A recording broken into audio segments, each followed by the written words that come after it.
What's going on, guys? How we doing? Alright, let's get Dokkan up on screen here. Okie dokie.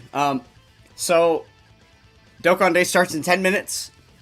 We've got a few housekeeping details to take care of. So, very first thing, let's go ahead and get the screenshots we need to do. Alright, so we've got the starting power level.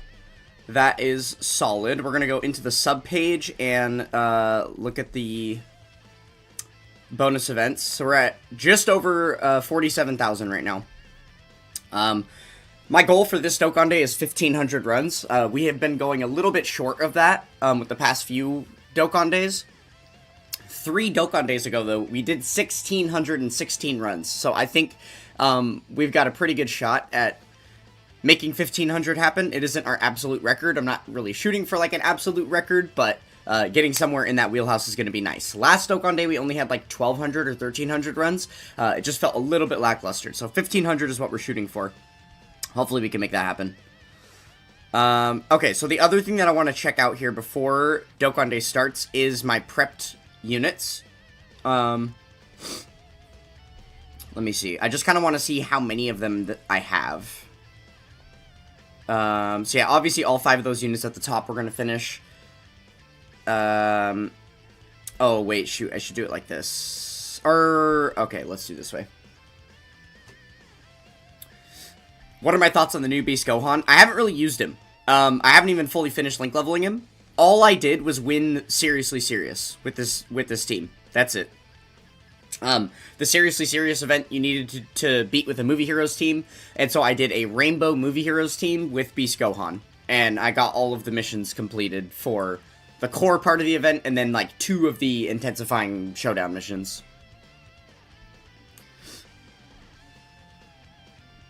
Okay, so is that really all I have prepped of him? No, there's got to be another stack, surely. Yeah, there's some more here. Okay, so for the Super Saiyan 3 Gokus, it looks like I have 10, 11. Let's just go by character. What am I doing? This is a silly way to do this. Okay, so we won't count the 3 at the top, so that's 20, 40, 44, 40. So I have 47 Krillin and 47 Krillin and Vegeta's prepped. Where's my pen? Here we go. Okay, so 47 Krillin and Vegetas.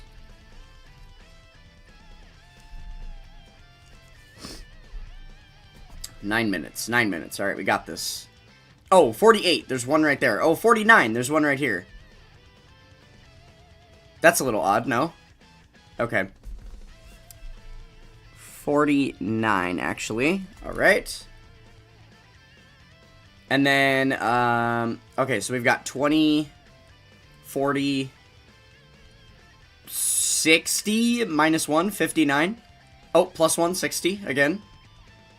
And then there's a bunch more here, okay. Plus another 10, 11, 12. So 72, 73. Okay, so we have 73 Hercule Boos. Alright, and then, I'm not going to consider any of the Epic Showdown Gokus as far as prepped. Oh, well, actually, okay, here's what I can do. On this Dokkan Day, I'm only going to be using the AGL SSR and then the Tech SR. Those are the only 2 Epic Showdown Gokus that are going to go on my team.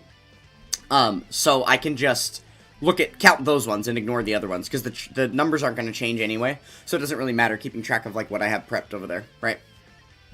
Okay, so for the AGL SSRs, let's see here. We've got 20... We'll have to remember that that's minus 1 at the end. 20...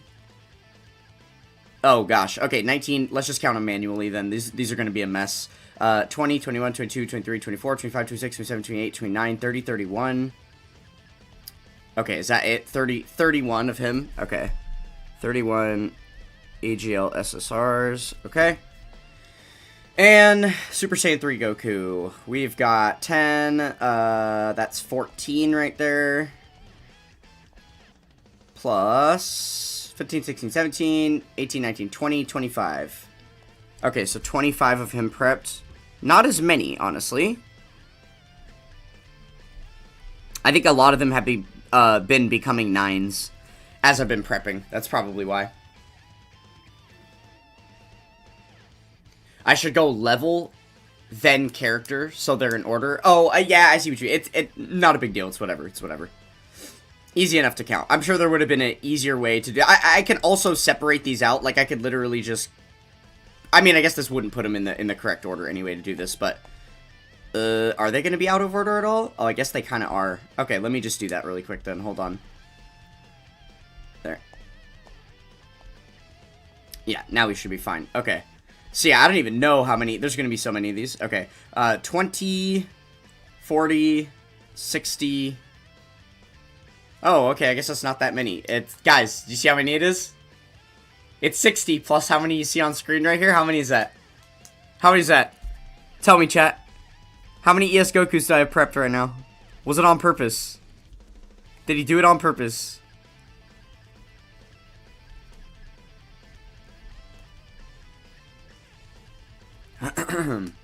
Alright, well, it's safe to say we have enough units prepped. We're not going to run out of units on Dokkan Day, so that's good. The only one I'm worried about is the Super Saiyan 3 Goku, right? The Int Super Saiyan 3 Goku. But if we run out of prepped ones of him, because we only have, what was it, 25 of him, then we can just go ahead and put a third iteration of Epic Showdown Goku on. We'll probably just put on, like, the Super Saiyan 3 of Epic Showdown Goku instead. That'll help us, you know, kind of keep a full team through the end of Dokkan Day and not have to deal with unprepped units. Alright, that should be good. Okay, next thing you need to do is fill up the friends list so that we don't get any friend requests during Dokkan Day. I don't really get any Yamchas anymore. It's been such a long time since I've seen a Yamcha in my friends list to be able to add to my to my friends list here. Wild.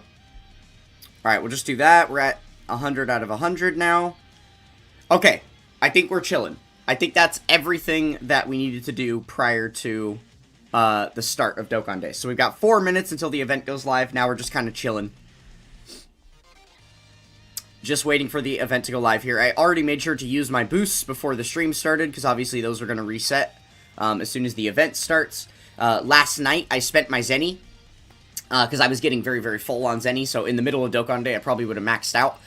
So I'm good to go there. I actually... I'm getting so close to being done with the shop. The only thing that's left is these medals right here. I've now done 4 sets of purchasing, 500 at a time. Because when you purchase 500 copies of these, it costs just over 1 billion Zenny. So basically, when I fill up to the 2 billion, I spend 1 billion on 500 copies of these medals. And I'm going to keep rinsing and repeating that until these are maxed out to all 9s, and then this entire shop will be done. Because I did recently finish both of these medals as well. And obviously, everything else below is finished too.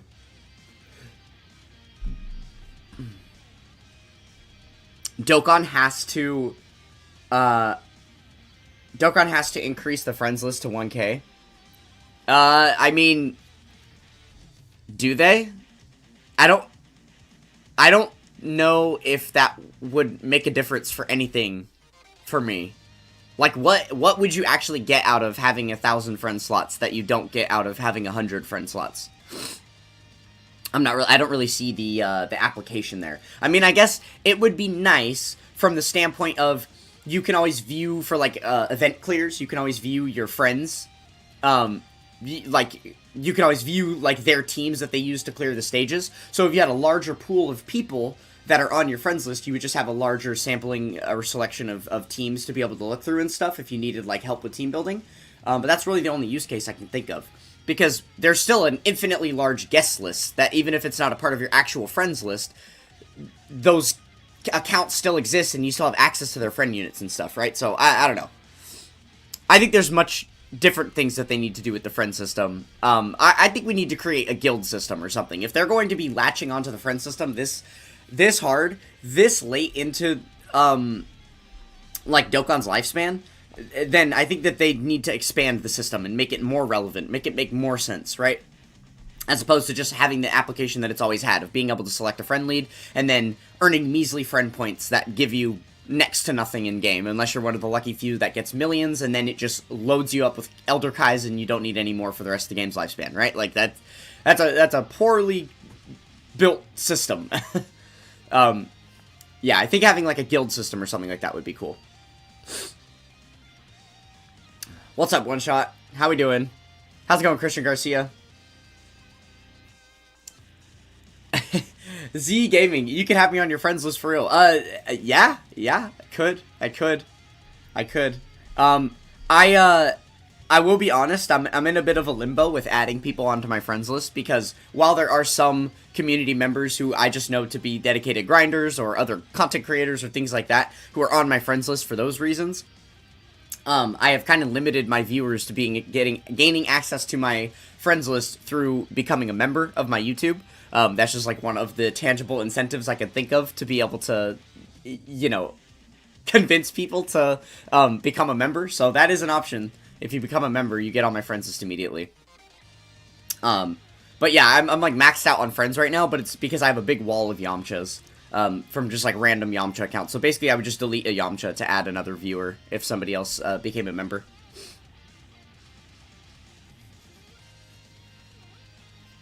Guilds in Dokkan would be great because they can implement a battle system similar to Chain Battle. Yeah.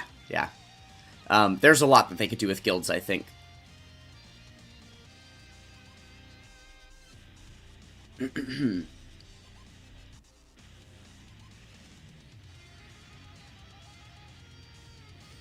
Okay. I believe it's live. Here we go. Yep. 5 p.m., baby. Okay, so first thing we're gonna do is build our team and jump into the event, because I want to use a boost as quickly as possible to get those resetting. So let me do one run in the event really quick. First, I gotta make sure all the units we have on the team are proper.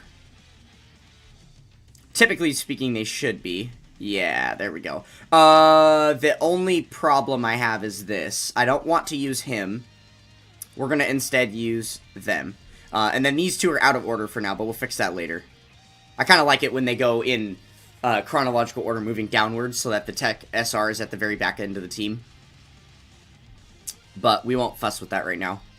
Oh, you know, the other thing I didn't do that I probably should have was app reset right before this event started, right? That would have been smart. Whoopsie.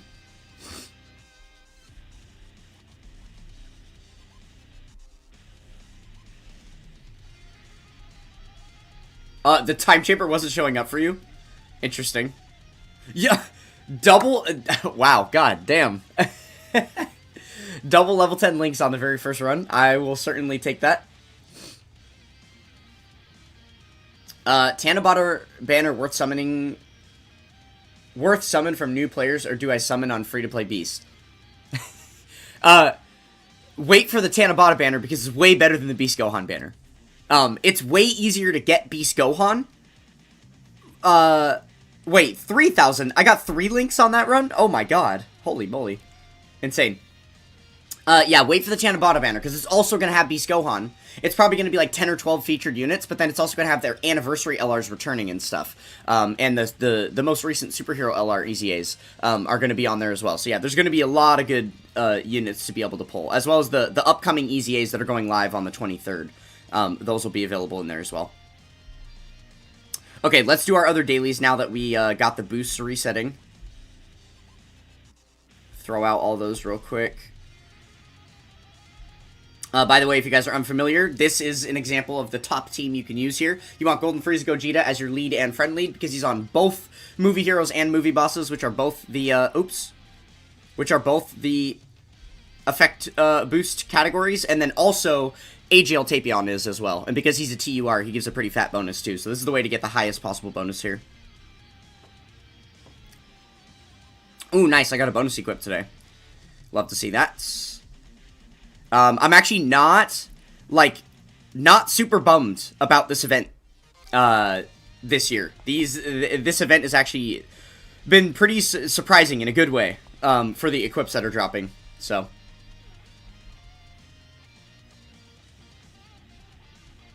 Oh, I guess I don't really need to be proccing the...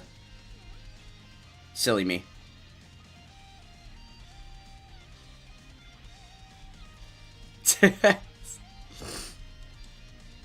Yeah, Tapion is useful. Yes, one of the best. One of the best for this, for sure.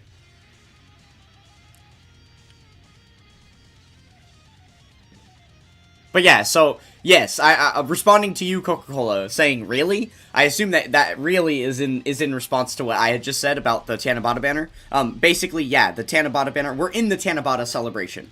And the main point of the Tanabata celebration is to have that Tanabata banner, where the anniversary LRs return for the first time and stuff. And there's supposed to just be a lot of value there in general. Okay, hold on, let me pause my thought real quick so we can look over this. Oh, like, are you kidding me? Are you kidding me, dude? This event is awesome. I absolutely love this, dude. The Age of Geppy. Save us all, absolutely. Dude, there's some really good skill orbs that we're pulling from here. Even this is good. Oh my goodness. Yeah, 5-4 here, that's not bad either. Love it. Absolutely love it. What an event, what an event.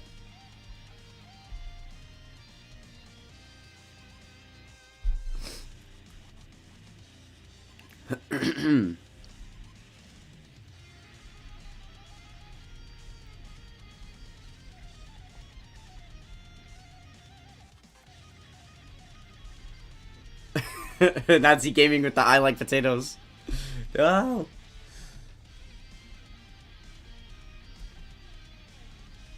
You could see the part 2 LR teaser drop on July 5th. Details at night, and banner drops on July 10th. No, actually, apparently part 2 is not supposed to go live until, like, the 23rd. Yeah. Or wait, no, I'm wrong about that. Maybe it's, like, the 15th? 16th? It's something crazy like that. It's, like a dumb long way away. Because Beast Gohan actually released a couple of days prior to when he normally would. So, like, yeah, the fact that he released, like, the night of the live stream instead of, you know, a data download a couple days later, or, like, that night and then waiting for the actual in-game release a couple days later, he just released that same night. So it's extended the time that part 1 will be live, apparently. But yeah, it's going to be a while. Probably another week or 2 on top of your prediction.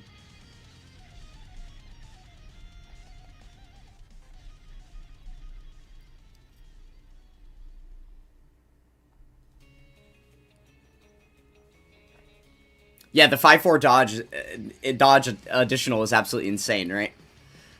That is a pretty good equip, I would agree. I think the only reason they decide to pull the trigger on this is because we have the Whis event with the God equips the way that they exist now. So they're not, like, giving out the best equips that exist anymore, right? Okay, let's go ahead and do the last Dokkan Day mission. We gotta level up super attack. I have these Tech Goldos sitting, waiting for exactly that. So I don't have to fuss with farming up a unit or something like that.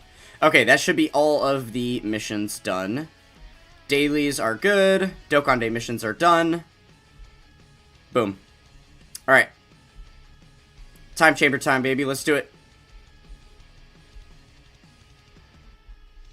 Right away, I feel like I need to double check my team, though, since I had already gotten a couple of links. Just to make sure I didn't, like, finish a unit right there.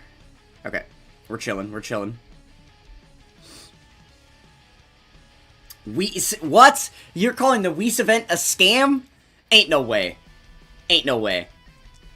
Well, I've got a video on it. I don't know if you've seen it, but, oh, dang, I don't have a Ghost Usher on. Yeah, I think that, in my opinion, if you believe that the Whis event is a scam, then you also believe that summoning is a scam. If you believe that the Whis event is a scam, like, let's say there's a scam level, 1 to 10. Okay? 10 being, like, the worst possible scam it could be. 1 being, like, it's peaking on being scam-worthy, but it's not that bad, right? Wherever you place the Whis event on that scam scale, that means that you place summoning, like, 2 or 3 points higher on the scam scale than wherever you decide to deem the Whis event. That's my honest opinion about it.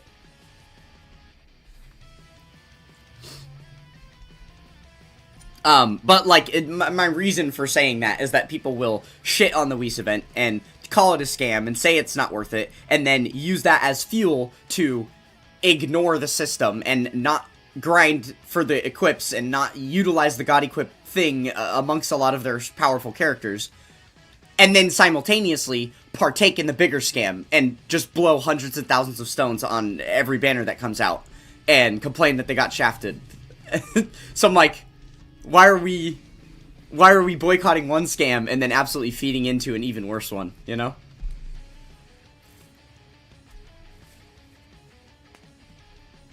You're already 2 runs ahead? Oh man, didn't realize it was a race, Top Key. Well, are you planning to stay awake all night? Because if you're not going a full 24 hours, then you're not beating me, bud. Not gonna happen. Not gonna happen. Oh, also now seeing that that's you responding to Chewy, trying to be a little stinker initially. Well, same to you, Chewy. I know you're gonna get sleepy at some point.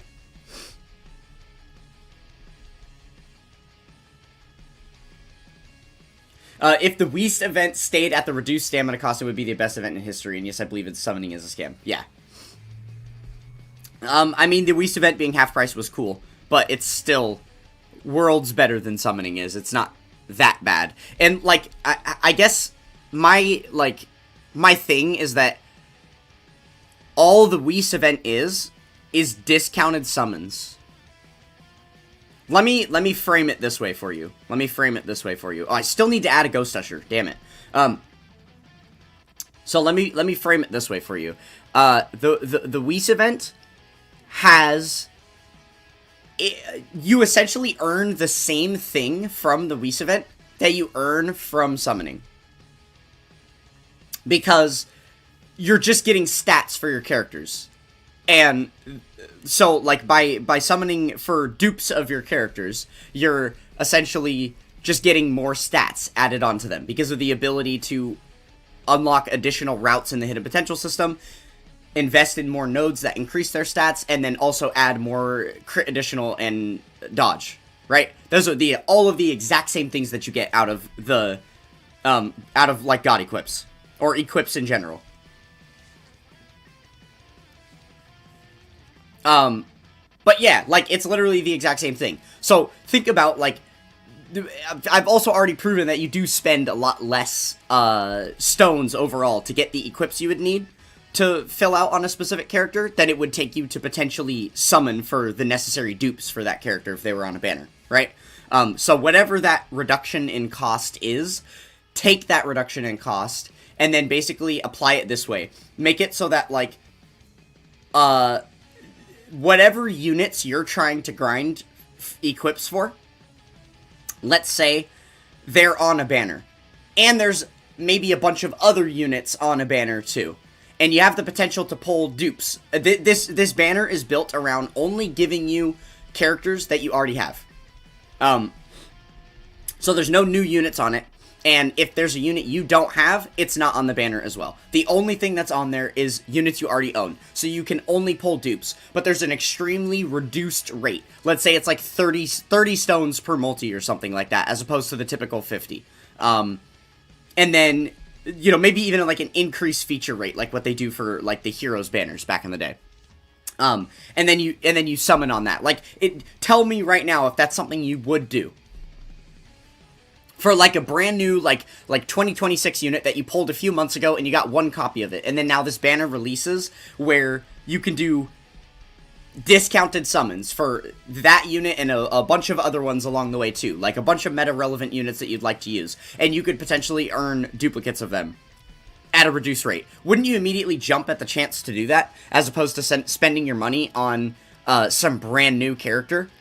I know that the answer is yes, because I know how many of you spent your money on the alt art banners, and that's basically what that was, right?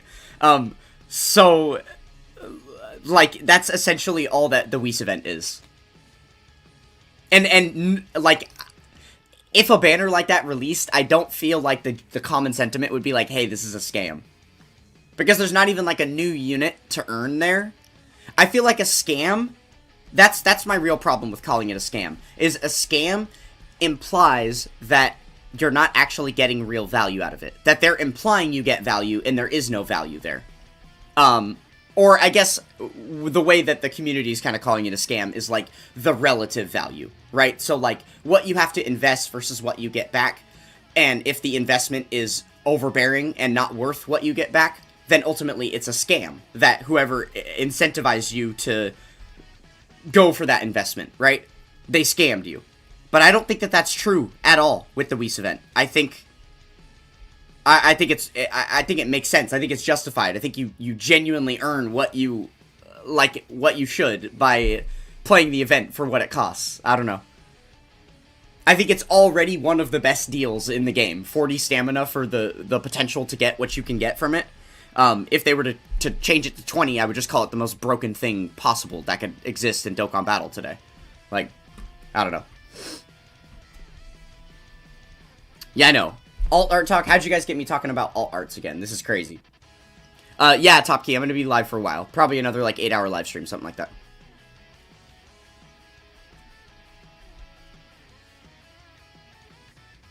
Like how summoning on Beast Gohan would be a scam. Exactly, right? This is a little bit more of a scam. Summoning for Beast. Because he's not great. Right? And you're just paying premium prices to get a unit that's not that good. And, like, his banner unit doesn't seem that insane either, right? Very conditional and whatnot.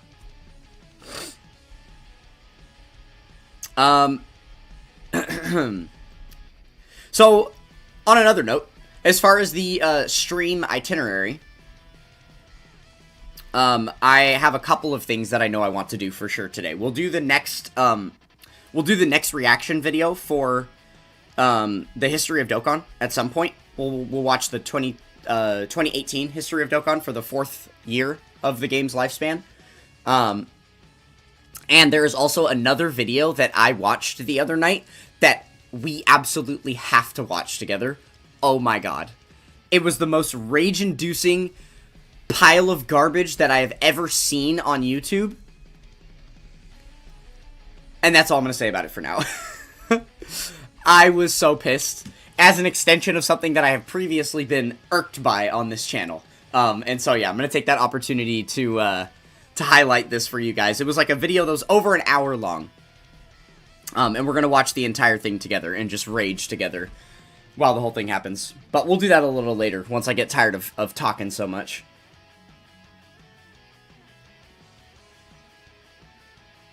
To make the Whis event even better, 1, make the level 11 bronze equips available in the shop, and 2nd, add a category bonus drop rate. I mean, okay, here's one thing I'll say. It's weird that you would specify specifically the level 11 bronze equips in the shop and then nothing else. I think that literally every single equip should be in the shop. I think you should earn them the way that you do by playing the event, and that they should also be in the shop. And if they want to make them cost 1,000 tickets per equipment, then that's their prerogative. They would absolutely, at that point, be able to control what they deem those to be worth, and what the ticket value of them should be for purchasing them in the shop, right? Should be any of the equips should be available for you to buy. And then it's just up to you, as the player, to decide if it's worthwhile to grind that much and spend that much stamina to earn the tickets to be able to buy those things in the shop, right? And it would be... The intent would be for it to function like a thing where you grind it little by little over time. Eventually you compile more and more tickets, and then you can get an equip or two in the shop. But then obviously players like me and Truth and stuff who did like thousands and thousands of runs would just be able to take advantage of getting the select equips that we want, right? But I think they should just all be available in there. And then they should just have scaling prices based on how good the equips are and stuff. I think that would be perfectly fine. And then what was the other thing you said? You said add a category bonus drop rate. The only reason I don't like that is because then this event that started out as a decent place to link level, because with that 1.25 rate there, I mean, obviously it's not comparable to like 38.7 or anything like that, but it's going to be decent. You're going to be getting power level at about the same rate you would on a stage like maybe 39.3, maybe just a little bit slower than that. But yeah, so you can get a decent amount of power level. It would feel bad for players that do actively power level grind on that stage to be forced to use only one specific category. So yeah, I don't know if that specifically is the right way to add a boost feature in there. I personally don't think so. I think it would be cool. What if they did something where, it was, what if they added a bonus for Link level 10 characters? So, anytime you go in your box, you know you have that filter where you can do show all at max level or show, like, Link level up possible. Any of the characters that show up with the all at max, if you use those characters in the Whis event, you get a bonus. So now you can choose between farming equips at a higher rate, because you have a Link level 10 team that's giving you that boost, and now you've got, like, your 245% or whatever, you know, bonus you would get from it. And then that means you can now use the support memories for drop rate bonuses that would actually do something and increase the amount of equips you could earn there. Or, if you know, aren't interested in grinding the equips as much, but you want to be able to actively Link level in the stage, then you wouldn't bring Link level 10 characters, don't get the drop rate bonus, but you get the ability to Link level there. And I think with a change like that, they could also up the Link level rate on that stage and make it like 2.0 or something. I think that'd be sick. That would be absolutely perfect. And then it's not overpowered because they're not just giving everybody everything, always. I almost died. Wow. That was close. Holy crap. But yeah, I think that would be, sick. Type specific chests for 100? Okay, no. I'm not down with the chest thing. The new RNG for equips is supposed to be playing the event and dropping the equip. You're not then also supposed to earn the tickets and have to apply more RNG toward what you're getting. I think that if they're going to make it so that the tickets you can purchase things with the tickets, it should be guarantees to get what you want, not spend a chunk and then hope with, you know, a random pooling of whatever. Nah, I'm not really about that.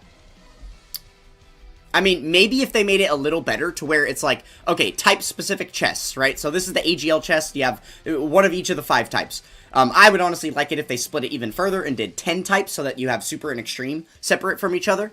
And then make it so that it's it functions the same way as like GSSR multis, right?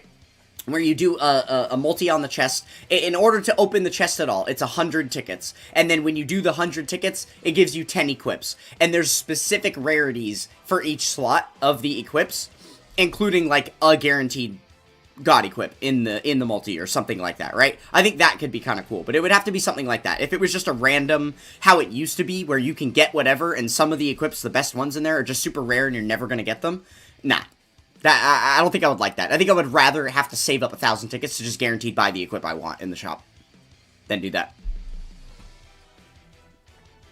And no. Here's the other thing. I am glad they got rid of EX equips. I think it makes sense that they are standardizing equips. This makes sense to me.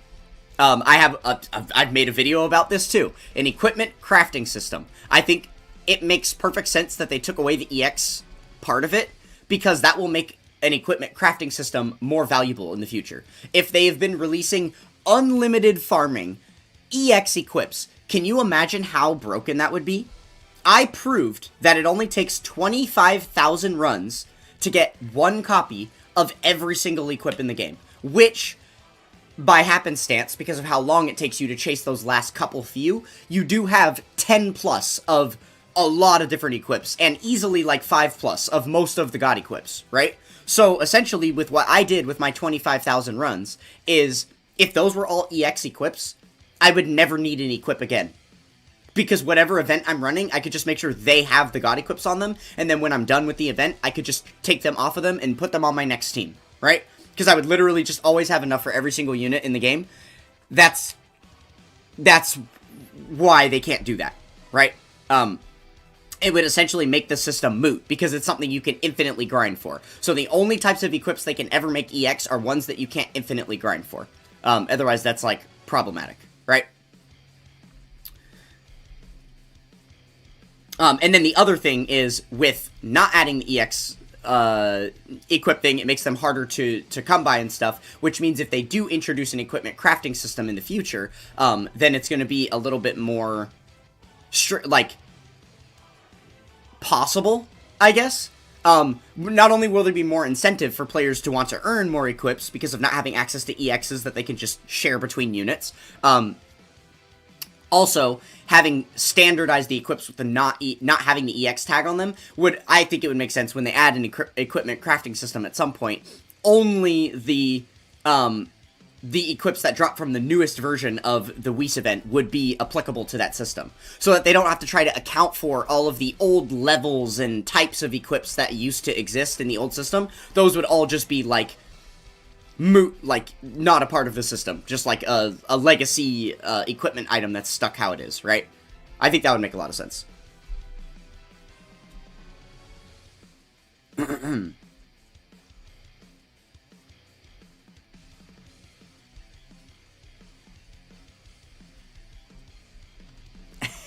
Only 1 million stamina. Yeah. Is it really 1 million stamina? That's kind of crazy.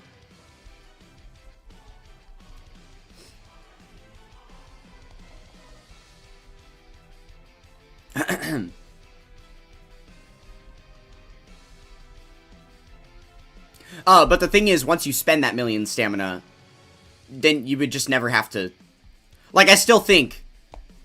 I mean, right now it doesn't seem worthwhile to have to spend 1 million stamina to get every equip in the game, just because they're one-time use. But if that would literally make it so that you always have the maxed out best possible equips on every single unit ever in your account from now until the history of the end of the game, 1 million stamina is more than worth it.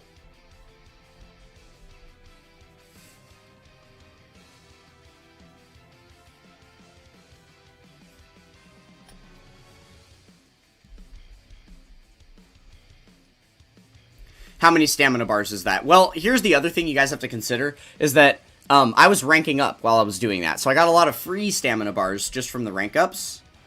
So it's not like, yeah, even though I did spend that much stamina, and technically when you get your refresh, you can spend it on something else that isn't, you know, running the Whis event. So, like, yeah, I guess technically that is a waste, but I did get the stamina for free, right? Through that. And then I also, while I was going through the Whis event, I used all of my meat that I had been saving up for a couple of years. So that was definitely a large portion. Maybe at least like 30% of the stamina total that I spent, maybe more than that, was through spending meat. So I didn't actually like pay for it.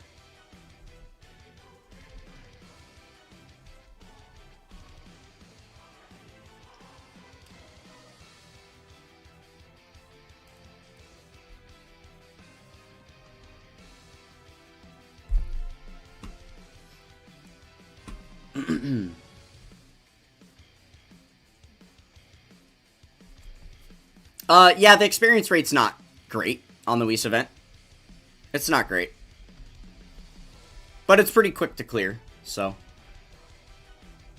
I mean, it's 70k. It's 70k. So, like, the modern quest stages are gonna give you, like 40k in base. And then, because we're always on ×2 experience for quest, it's 88k. So right now, if you grind like 38.7, it's about the same as the Whis event. The Whis event's just like a little bit lower.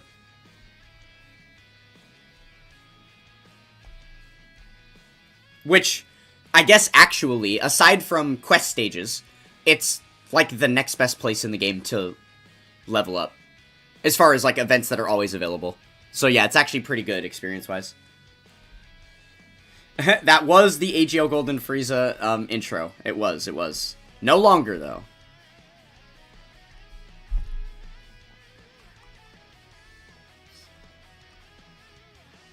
You guys have been commenting so much, I feel like I'm missing a few things.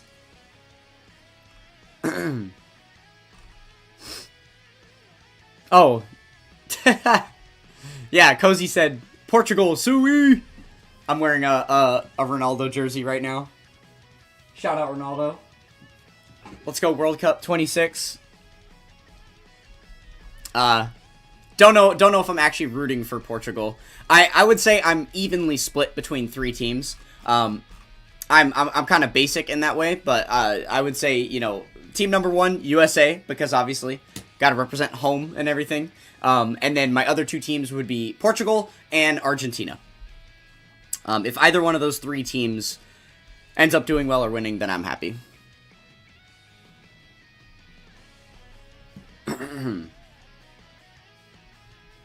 Your goat Dragon Fist has the best OST in the game. No, I do not think so. I don't think you're right. I don't, like, subscribe to that line of thinking anymore, and I'm not willing to, submit to people saying that, specifically because I went through all that effort to make an OST tier list, and he didn't even make the S tier or Z tier for me, so.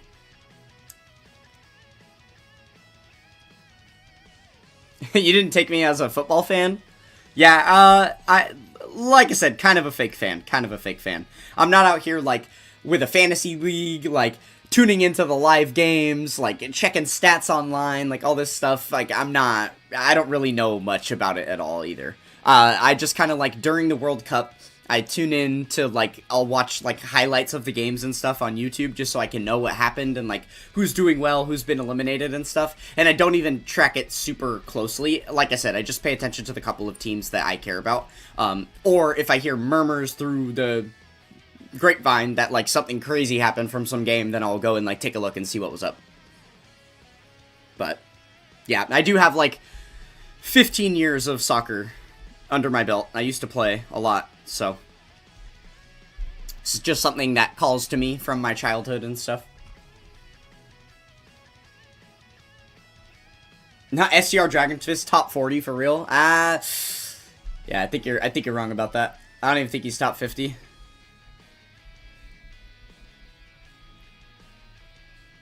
Dragon Fist was in the Z tier. I mean, okay, yeah, that's fair. He probably was in Z tier, but I did finish that tier list on another stream where I actually made the top 10. I don't know if you were here for that one too. But I made a Z plus tier list. And moved a bunch more of them up, and then I made, like, the top 10 out of the Z plus tier list. He definitely was not in Z plus, so.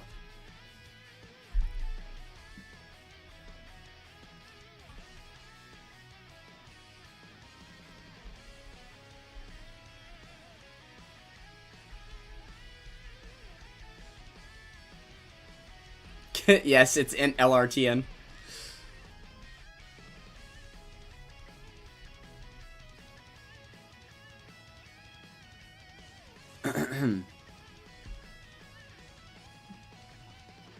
Do I remember the paid Whis event that gave Dragonstones? Oh, yeah. I actually didn't partake in that. I actually did not partake in that, right? That was back when the old version of the Whis event.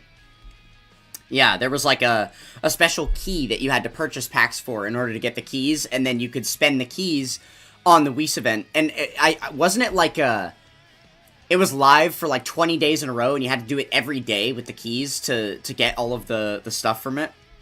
Yeah, I do remember that. I didn't end up doing that.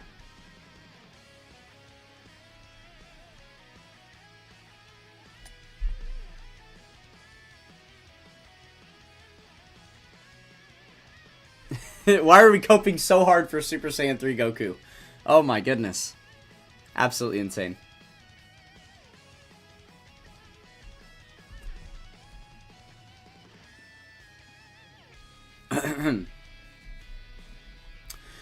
Oh, guys, I'm torn. I really want to play Dead by Daylight, which I was considering even making that a part of the stream, doing that a little bit at some point later, but because it's the kind of game that requires, like, moments of focus and stuff, I can't focus up on Dokkan as much as I possibly would be able to. Like, anytime I'm gonna play Dead by Daylight on stream, you know, like, or while trying to grind Dokkan, there will be points where Dokkan is sitting idle, just waiting for me to touch buttons again, right? So, I don't know. I don't know if I can make that sacrifice, but I really would love to play Dead by Daylight because the 10th anniversary is happening for it right now. So there is a major celebration that's going on. There's a special event in-game to play, as well as basically, like, you know how during the 10th anniversary of Dokkan, we had Training in the Clouds live, where you were able to just get massive amount of links leveled during that time period? That's pretty much what's happening in Dead by Daylight right now. The primary resource that you earn is blood points. Think of blood points like hidden potential orbs, and every character has a hidden potential system. But imagine if you could prestige your hidden potential system. So every time you fill out your hidden potential system, that's one level. And then once you get up to 50 levels, and every time you go up a level, your hidden potential system gets bigger and bigger and bigger with more nodes. And then once you get past level 50, you prestige it back down to level 1. And then you go 1 through 50 again. All the way until your character is prestige 100. And those all cost you blood points to be able to do over and over again. And right now there is a massive boost to the amount of blood points you can earn while playing Dead by Daylight. So I could get a ton of progress on characters in that game.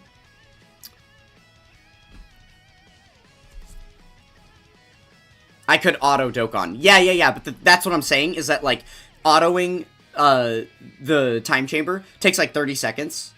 And there will be a lot of times in that game where there's, like, an action-y moment that's happening, and, like, the killer is right there, and they're chasing someone, and I need to pay attention, and then the killer switched to start chasing me, and then I gotta run away.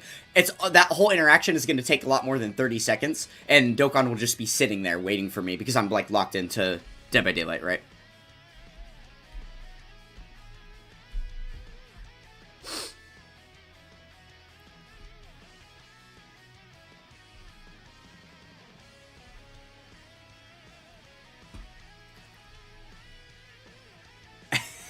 Damn, you guys are really on about that OST, huh? Oh my goodness. Physical Zamasu L tier? Nah. Yeah, he is, actually, yes. He is in the L tier. The L is above Z, and it stands for Legendary. So,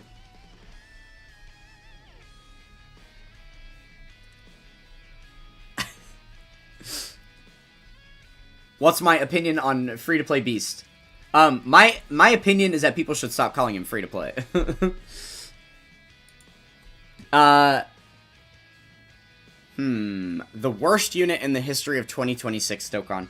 Meaning, like, the worst unit that released this year? I mean, okay. I think that that's fair. But that's only because basically every single release this year has been an absolute heater. We have had so many good releases this year, right? Like, it's been nothing but just non-stop awesome, back-to-back, the whole time. Let's see here. Oh my god. I just realized there's 18 of you here. There's 18 people like, tuned in, viewing the live stream right now. Shoutouts to you guys. You guys are going nuts today. I guess it's, a good Dokkan day. Everybody's grinding.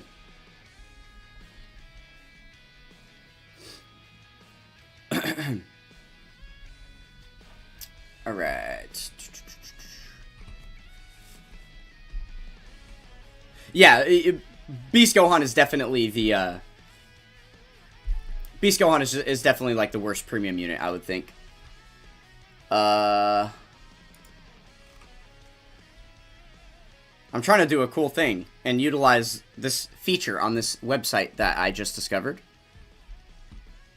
But I'm also trying to multitask. Oh, I need to Ghost Usher this turn.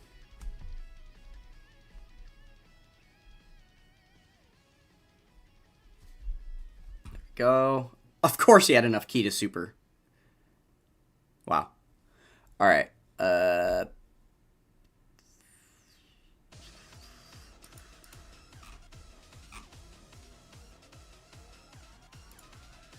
Here we go. Okay, so obviously we're assuming, like, Beast being bad. So, okay, yeah, Beast here. This doesn't count as a release, right? It's not like a new character.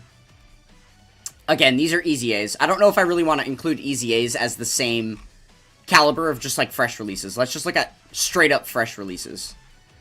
He has a count. He's free to play anyway. Turles is obviously great. Cooler is insane. Ridiculous. These are Easy A's. He is free to play. Easy A's. Okay, these two, yeah, God Goku and Beerus are definitely better than, Beast. These are all Easy A's. Ultra Super Villain Vegeta. He's still probably better than Beast. Yeah. This guy's probably still better than Beast. He's maybe the second one in line. But I don't think that he's necessarily worse. Because the thing is, if he was limited specifically to crossover, then I would say he's probably worse than probably worse than Beast, just because of that kind of a restriction not being very, like, good. But the fact that he can also just be used on Realm of Gods, like, yeah, he's still pretty good. So yeah, he's probably better than Beast. See what else we got. No, he is not? Oh. Uh-oh.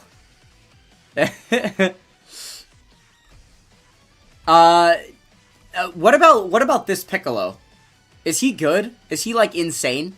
I mean, I know he was cool for, like, a second when he first came out, because they did the classic typical thing where they release a new unit, and then they release a new couple of challenge content stages that are specifically designed for this unit to go nuts on. There was, like, a Seriously Serious that was, like, way easier if you had access to this unit at the time that it went live and stuff, right? But I haven't really heard anybody talking about him since, so he's potentially... Yeah, gets points for being on the best team in the game, right? But he's not, like, that good. Yes, okay. That was kind of the hunch I had, is that maybe he's not, like, insane. So, maybe then this is a worse release than Beast? I would assume.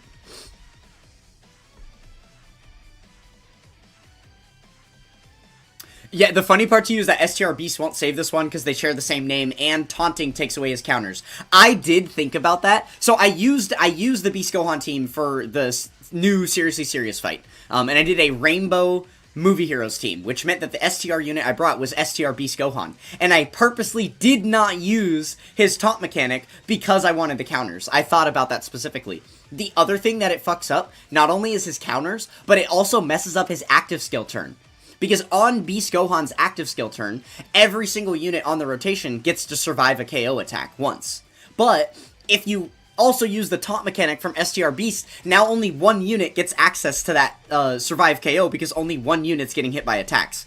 So yeah, actually STR Beast and Tech Beast just have no synergy at all. It's kind of terrible. Very, very frustrating, I would say. Okay, so then moving back before that, obviously he's free to play. Yeah, Vegeta and Nappa, there's no way. It definitely is a better release than Beast, right? What do we think? Is the Int Cyberman a better release than Beast Gohan? Do we think so? Do we think so? Oh, look at Truth's tier list. That's not a bad idea. I'm not going to do the research to hunt for it. Like, I imagine there's probably a tweet somewhere with it. But jumping blindly onto Twitter on a live stream is always a bit of a risk. So if somebody wants to send me that tweet, then I will click a link and open it up for you. Or just a screenshot of his tier list. But I'm not going to go hunt for that on my own. But yeah, I don't know. I don't think Int Cyberman is better than Beast. Especially because of the leader skill nerf of the STR Cybermen, right? To where now only the Cybermen team is good amongst the Cybermen themselves. And any dodge cancel fight, they're just, like, completely useless. Okay, obviously these guys are better than Beast. Obviously Dende's better than Beast. Like, let's be real.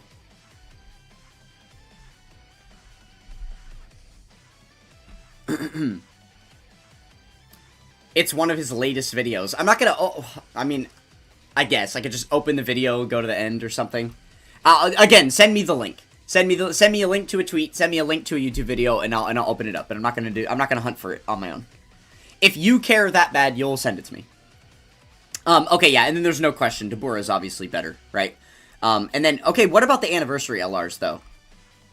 Do we think... Yeah, they're probably all better. Like, obviously the Part 2s are. The Part 2s are absolutely insane. They're basically the best 2 units in the game, right? So there's no question there. And, like, Dymaforku. It really... The only question would really be if Super Saiyan 3 Vegeta was not better. But I think sheerly because he has, like, 5 times the damage output of Beast Gohan, it doesn't really matter comparing them defensively. He's just, like, more useful, right? Also having, in general, the ability to share guard... Well, I don't know. I don't know if that's better. Having the ability to share guard with only Daima units specifically, or having the ability to give everyone one turn of survive KO attacks. I think that could potentially be better. Okay, I completely forgot what our starting power level number was, so I don't know how many links I've leveled up here. Not really sure where this is sitting at. Okay, well, no one's done. Everybody's almost done. Let's keep going for a minute. That's probably why my power level hasn't changed much. A lot of these units are almost finished. Okay, Coca-Cola, you like the free-to-play Cyberman team over Beast Gohan. That's nice. If LR Tech Beast was a tag unit and had STR Beast Gohan's passive skill, then maybe he could have been top 5. Oh, yeah, like if, you're saying, like, if he was a tag somehow of himself and had both kits available, then, yeah, I guess. Right, because it does feel like they are tag switches of each other, like, because they don't operate in tandem very well. That is kind of a good point. They're, like, opposing kits that you'd either want to be using one or the other of.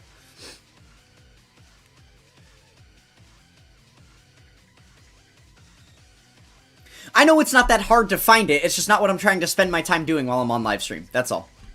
That's all. That is all it is.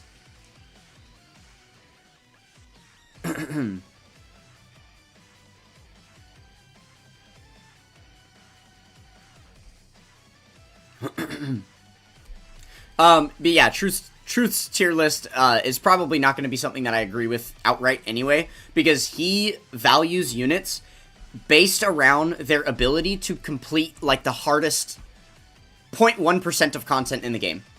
And that is essentially 100% of his evaluation of a unit, and he doesn't give a fuck about any of the rest of the game or anything else that the unit could possibly offer. And I don't really rate units that way. I think that's stupid.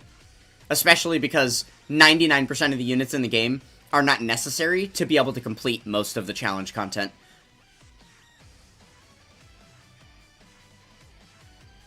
And as somebody that focuses much heavier on grinding the game and farming resources and building your account, I think that there are a lot more useful uses for units than just, oh, it can't beat the newest red zone, not worth getting, you know?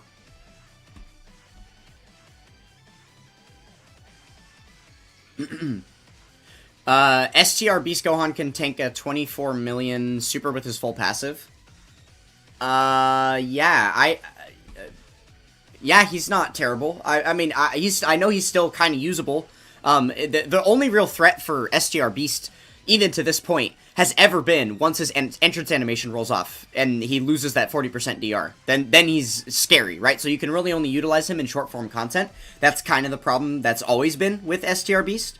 But yeah, other than that, like, he's still very usable. I definitely agree. I feel like Beast was supposed to come out like a year ago, but they just forgot to update his kit, because it makes no sense for the drop of kit quality. Again, I don't know. I'm not too sure. I had in the run of Seriously Serious that I did with him, it was like turn 1 or turn 2, and the new Seriously Serious does stack 20% attack per turn, but it was earlier on in the fight, and I put Beast Gohan in slot 1, and he took 100k from a normal, and then he dodged the super. And then that was my winning run. Because for the rest of the fight, I didn't have to put him in slot 1 anymore, because I had my proper slot 1s on rotation, and he just survived easily. Including tanking super attacks post-super. So, I don't know. And then, also, like, he did provide a decent bit of damage with his, counterattacks, and the active skill saved my life. So, I don't know. Like, I haven't had the worst time with him, but I've also only used him on one team to clear one event one time the other day. So, I don't have a huge sample size, but so far for me, I have literally used him once, and the team that I used won the event.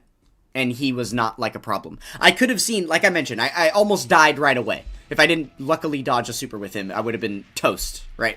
But yeah, like that, I don't know. I think he's better than people are giving him credit for. Even if he's not, like, the most insane unit ever.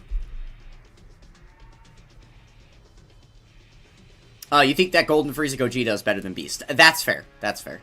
Yeah. I think I agree with that, to be honest. Mainly because of... Okay. Golden Frieza is not better than Beast Gohan. But Gogeta is way better than Beast Gohan. So, the fact that we have the ability to get to Gogeta at some point in the fight is better than anything Beast Gohan's going to be able to offer you through the entirety of the fight. But Golden Frieza's not better than Beast. No. I would pick Beast over Golden Frieza any day.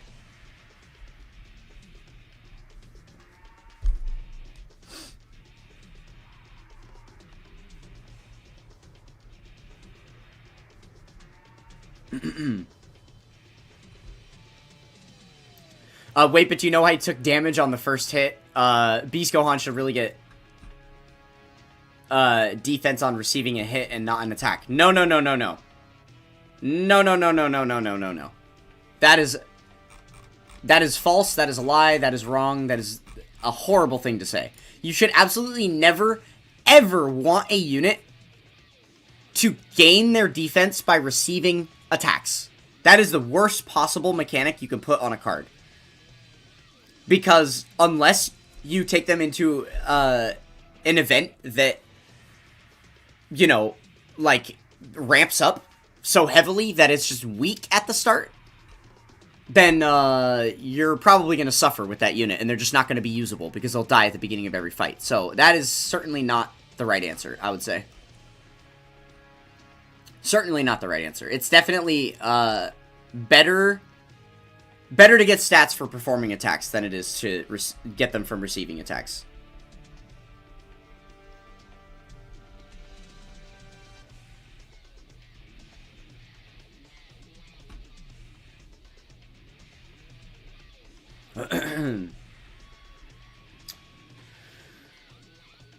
Oh, did I misunderstand?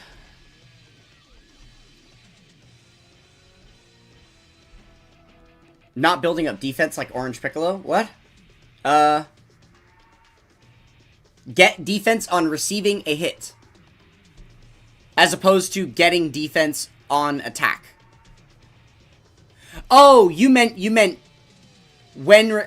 I see what you're saying. Got it. Not that he would stack it. I see what you're saying. I understand now. Like that typical trope that they've been adding to most modern kits, where they get like 200% plus defense when receiving an attack. I got you. Yes, obviously would be very nice for him to have that. Sure. But I mean, he's got guard and like hefty damage reduction. So... I mean, I guess it's not like hefty damage reduction. It's not as good as Golden Frieza, because Golden Frieza has 70% damage reduction with guard. This is only 58% damage reduction with guard. Yeah. I mean, this makes turn 1 kind of scary. I mean, I guess he doesn't really stack defensively. He's only stacking attack. Here, I guess I could show you guys this, sorry. I'm literally looking at his kit over here.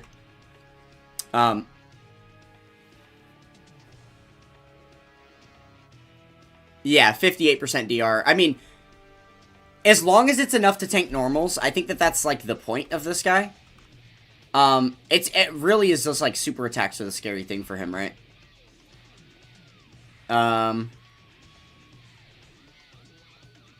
Yeah, I mean, like, he doesn't really have much. I'm definitely not trying to go out on a limb and say that this guy is, like, amazing or anything, right? But, like, there's the 58% defense that he gets right here, which isn't nothing. So as long as he's able to perform his 18 key, he's going to be getting somewhat of a defense boost. But yeah, it is a little bit of a bummer that he doesn't get a defense raise on his 12 key. That does kind of hurt him. But I mean, like, you can't put him slot 1 because of this, but, like, as long as you get him to attack first, he should be fine because of this multiplicative defense that he gets here, right? I don't know. Just because he's not a slot 1 unit, I don't think that that makes him completely useless.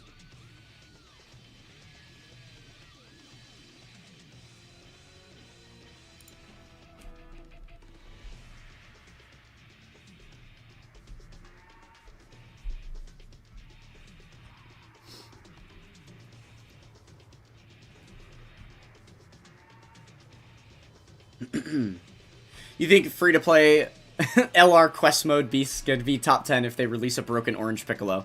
I guess that's fair.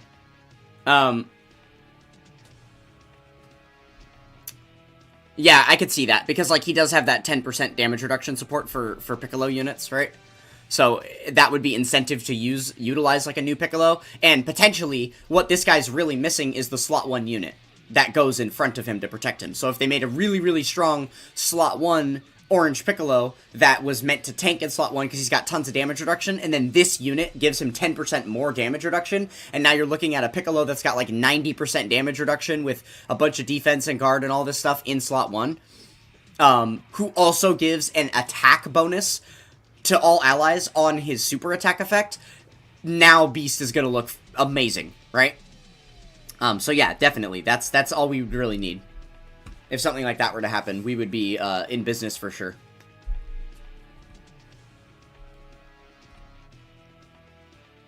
Or like, okay, what about if, I'm trying to think if there's a frontier usage for this skill. You know, like, the fights in Frontier, where the unit with the lowest defense gets targeted by all the attacks, you could potentially utilize Beast Gohan in a way like that.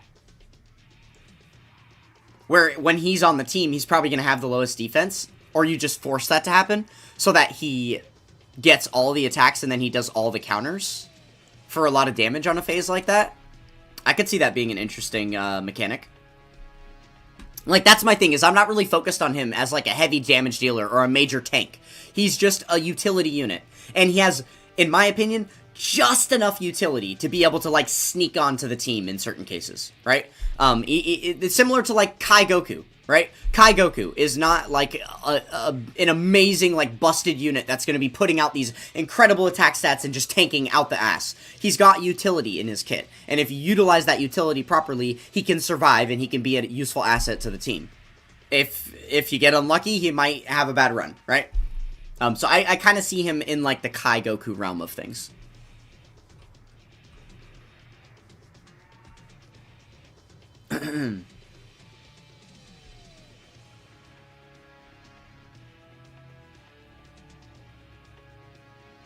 What's up, Saiyan Snake?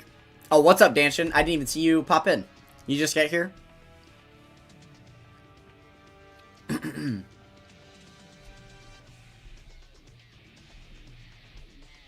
Alright, quick team check. I want to make sure to be doing these often. Yep, there we go. Good thing I did. Good thing I did. Oh, yeah, we had 2 units done. Oh, my goodness. Okay. Every Dokkan Day this happens. Every Dokkan Day, guys. Oh, what am I doing? I just realized I haven't even prioritized these units up top. They all need to be done. I'm actually going to take Super Saiyan 3 Goku off because he has the least amount of links. And then I'm going to start putting units in place of him. Let's go by level now. Okay, and then we'll add these ones in because he's got more links than Beast. He's got more links. Or, not than Beast, than the Int Super Saiyan 3, right? Okay, they've got plenty of links left. Cool.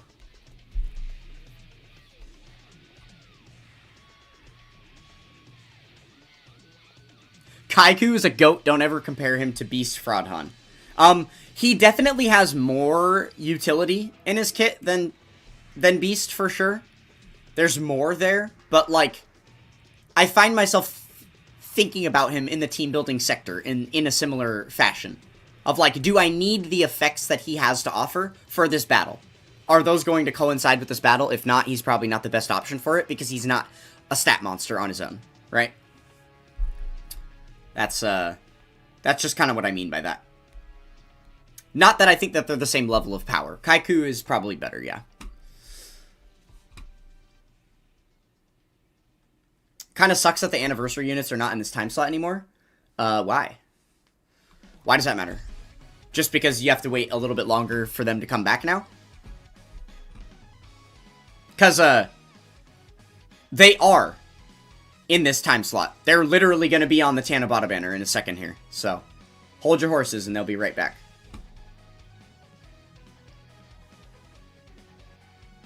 Show links that went up on the stage complete screen when. I know, my god. Based on the timeline, throughout Dokkan's history, based on the timeline of them adding specific kinds of, like, power level related updates, I'm assuming the answer to your question of when they're going to add that in is when I pass Megate, and I fill up my box space, and all of my link leveling becomes a secondary part of my life at that point. To where I do it much more casually because I'm just deleting units that are already in my box and replacing them with, like, Epic Showdown Gokus and Hurt Gobus. At that point, basically when I'm done link leveling, that's when they're going to add that feature. So, let me go ahead and hurry up and finish so that they can add that for you sooner.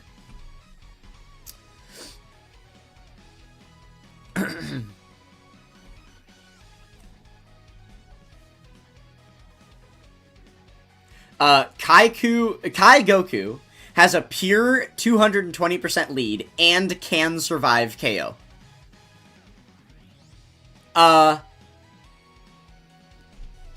There is a larger pool of characters on Beast Gohan's 200% than there are on Kai Goku's 200%, right? What is Kai Goku's 200%? I actually don't remember what category he leads. Let me look at that real quick.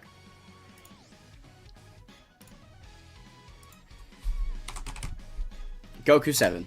Alright. Oh, it's Turtle School. Okay, well, one thing. So, I'll take back what I just said, because obviously Turtle School is, like, one of the best categories in the game. So, yeah, major leader skill, awesome. That is not 220%. He is an easy A, which means he does not get the full, brand new Carnival 220 situation going on for himself. He only has 200%. So Beast Gohan's leader skill is higher for the units that are on Beast Gohan's team. And overall, I think it is still a wider pool of characters that can be used on Beast Gohan's team because of having multiple leader skills, right? So yeah, I don't know about all that. And yeah, he can survive a KO hit once per turn. Beast Gohan has the ability to give that with his active skill. Granted, it's not every turn of the fight. It's only one turn in the fight, but it's not nothing. And he has the ability to share it with other units and protect the team. This guy doesn't protect the team. So yeah, I don't know.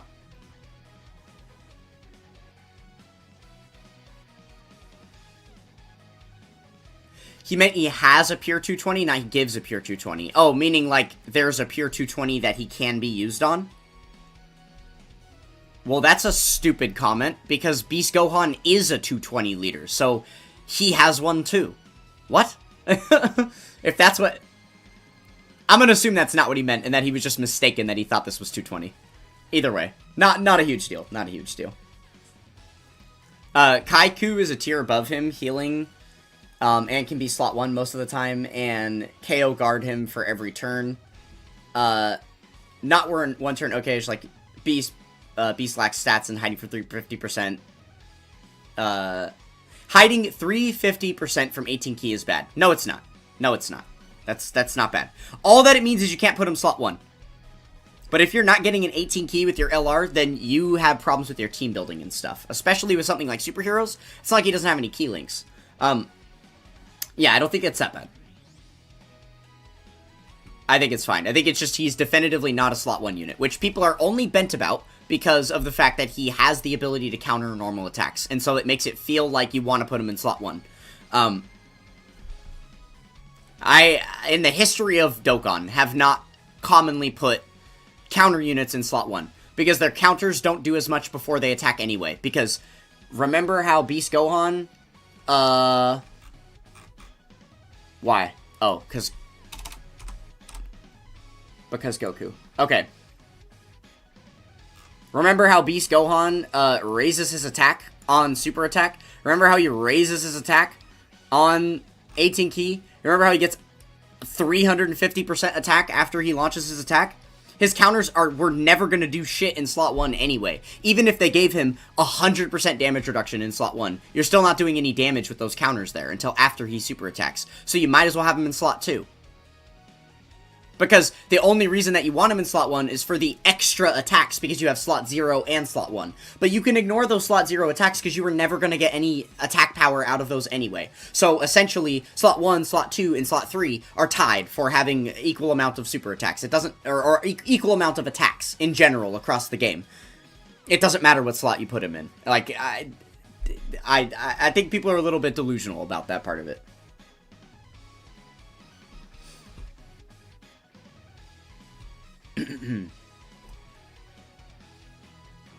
I also I'm not really subscribing too hard to this concept either. The whole, like, Kaiku has a better leader skill in Super Saiyan 4 Vegeta and whatever. Like, okay, great, yeah, they're both very, very commonly named units. I'm sure that they both have the max leader skills available, like, you know, is what it is. And also, even if there's a little bit of a difference of, like, some characters only having a 200% boost versus some having a 230, I don't care. It doesn't make a difference to me. I'll use characters on a 170 lead, like, not a huge deal to me.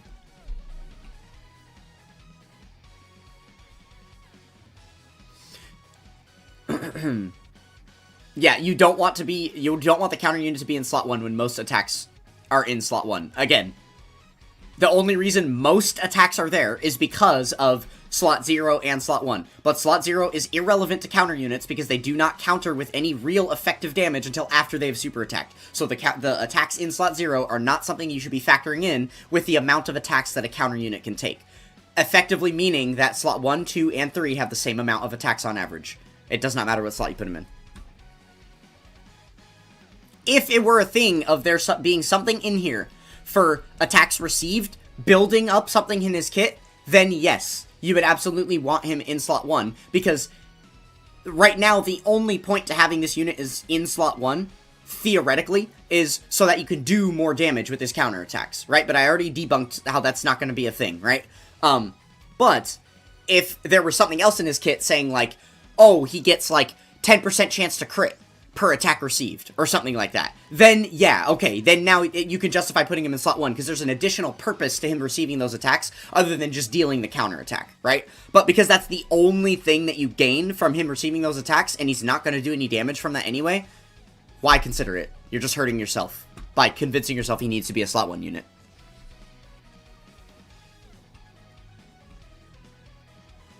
You're talking about defense, not attack.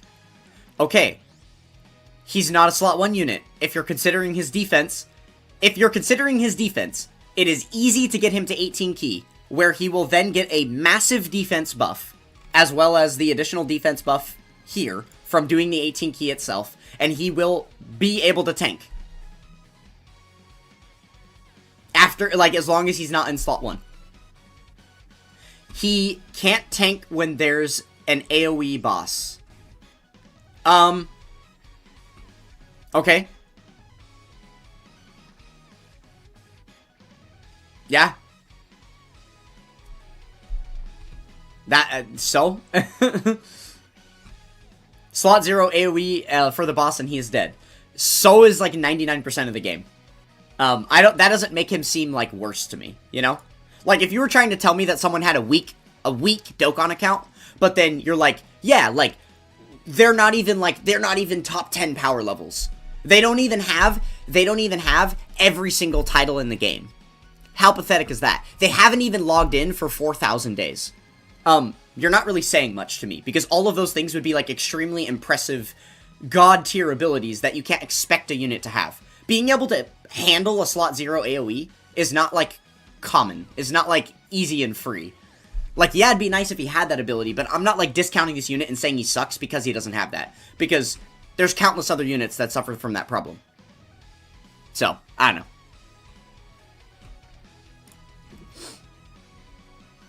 know. Did I see your comment? Which one? The one thing that Kai Goku has that Tech Beast doesn't have, and that's crit. Well, that's not the one thing that he has, because, like, Kai Goku also has an incredible dodge ability, support, healing, infinite stacking, there's a lot that Kai Goku has. I am mostly playing devil's advocate against your guys' word because I'm trying to defend Beast the best that I can for those of you that are trying to, like, push him to the bottom of the trash pile. But that's why I'm utilizing your words very specifically. If I give my full scope of opinion, Kai Goku has a lot more abilities that make him a much stronger unit than Beast Gohan. I was only debating the abilities you guys brought up of Kai Goku, which at first were very, very few, and only pointing to the fact of his leader skill and the fact that he could survive KOs, which I just made the direct comparison to that Beast Gohan can too, right? But yeah, there's a lot of stuff that Kai Goku can do that Beast Gohan can't.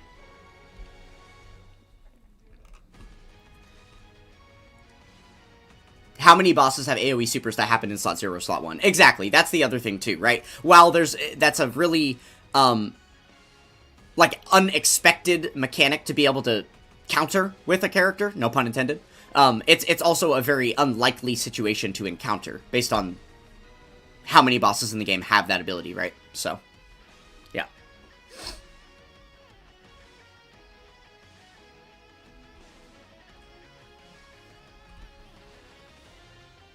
What do you recommend a new player do for the celebration? What banner should you summon on? Wait to summon. Wait to summon. There's another banner coming in a couple of days, or like a week, or something like that. I'm not exactly sure when, but very, very soon. It should pretty much just be like the next banner to release. And it is going to be the Tanabata banner. So it's going to be a repeat of, well, not a repeat. It's going to be, so the Beast Gohan that's featured right now will be the main headlining featured unit on there. And then they're also going to return all of the anniversary LRs, and 4 other recently EZA'd really powerful LRs will be on that banner as well. So if you're a new player, you're likely not going to have any or many of those cards, and there's going to be a lot of value for there. So yeah, definitely hold on to your stones, and then the next banner that's available. Basically, even if it's not the next banner, it would be the one after. Because I'm not sure if, like, the Part 2 LR banner would go live and then the Tanabata banner. I'm pretty sure it's the other way around, though. But basically, the next banner that shows up within the next couple of weeks that has the Tech Beast Gohan featured on the headlining, like, banner image, that's the banner you want to summon on. It's going to have a bunch of LRs on it. That is going to be your the big bang for your buck.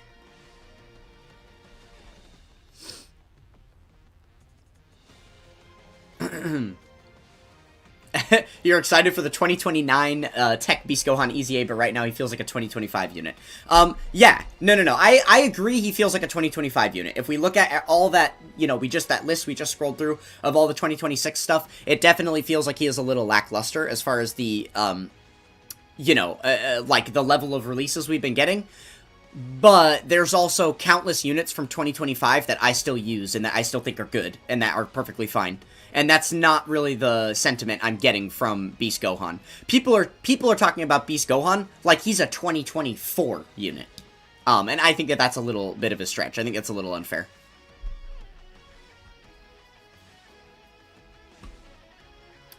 Red Zone Cell Max, Artificial Lifeforms, and Red Zone Fusions... Red Zone Fusion AoE slot 0 all the time. Okay, that's like 3 fights in the game. Or oh, literally you're saying 2 fights. 2 fights in the game. That's nothing. There's hundreds of challenge stages at this point. There are more than that as well, but the ones that, the other ones that exist are like old enough that even Beast would probably be able to survive their slot 0 AoEs. I think people are just disappointed that he's not broken. People remember STR Beast and want Tech Beast to be as strong, but I think he turned out disappointing. I don't think that's it entirely, right? Because, like, there is some merit to it. It's not like he turned out good, and people are mad that he's not great. It's like, he is kind of bad. He is kind of bad. He's not that great, right? Like, people are justifiably upset about that part of it, regardless of expectations from a previous Beast Gohan or anything. Literally, you just have to look at all the other releases in 2026 to be like, yeah, this Beast Gohan is not quite on their level. But the fact that people are just, like, dismissing him as completely unusable and stuff, that's where I have a little bit of issue with it.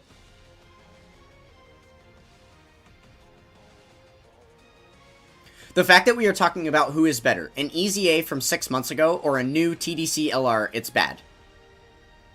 No. No.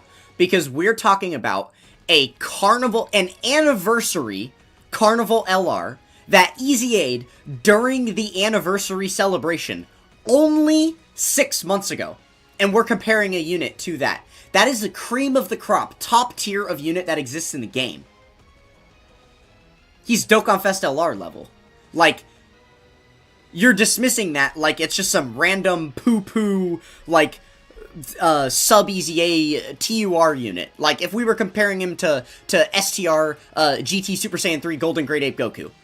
If we were comparing the two of them, then I'd be like, yeah, this is ridiculous. Some random banner unit that got this decent or mid EZA like a year ago, and we're comparing the two of them, then I'd be like, come on. But we're literally talking about one of the best EZAs that's ever come to the game during the most recent anniversary celebration, wherein the characters from that are still all of the meta-relevant characters that we're running right now. So, yeah, don't come at me with that shit. That's a completely unfair take, I would say.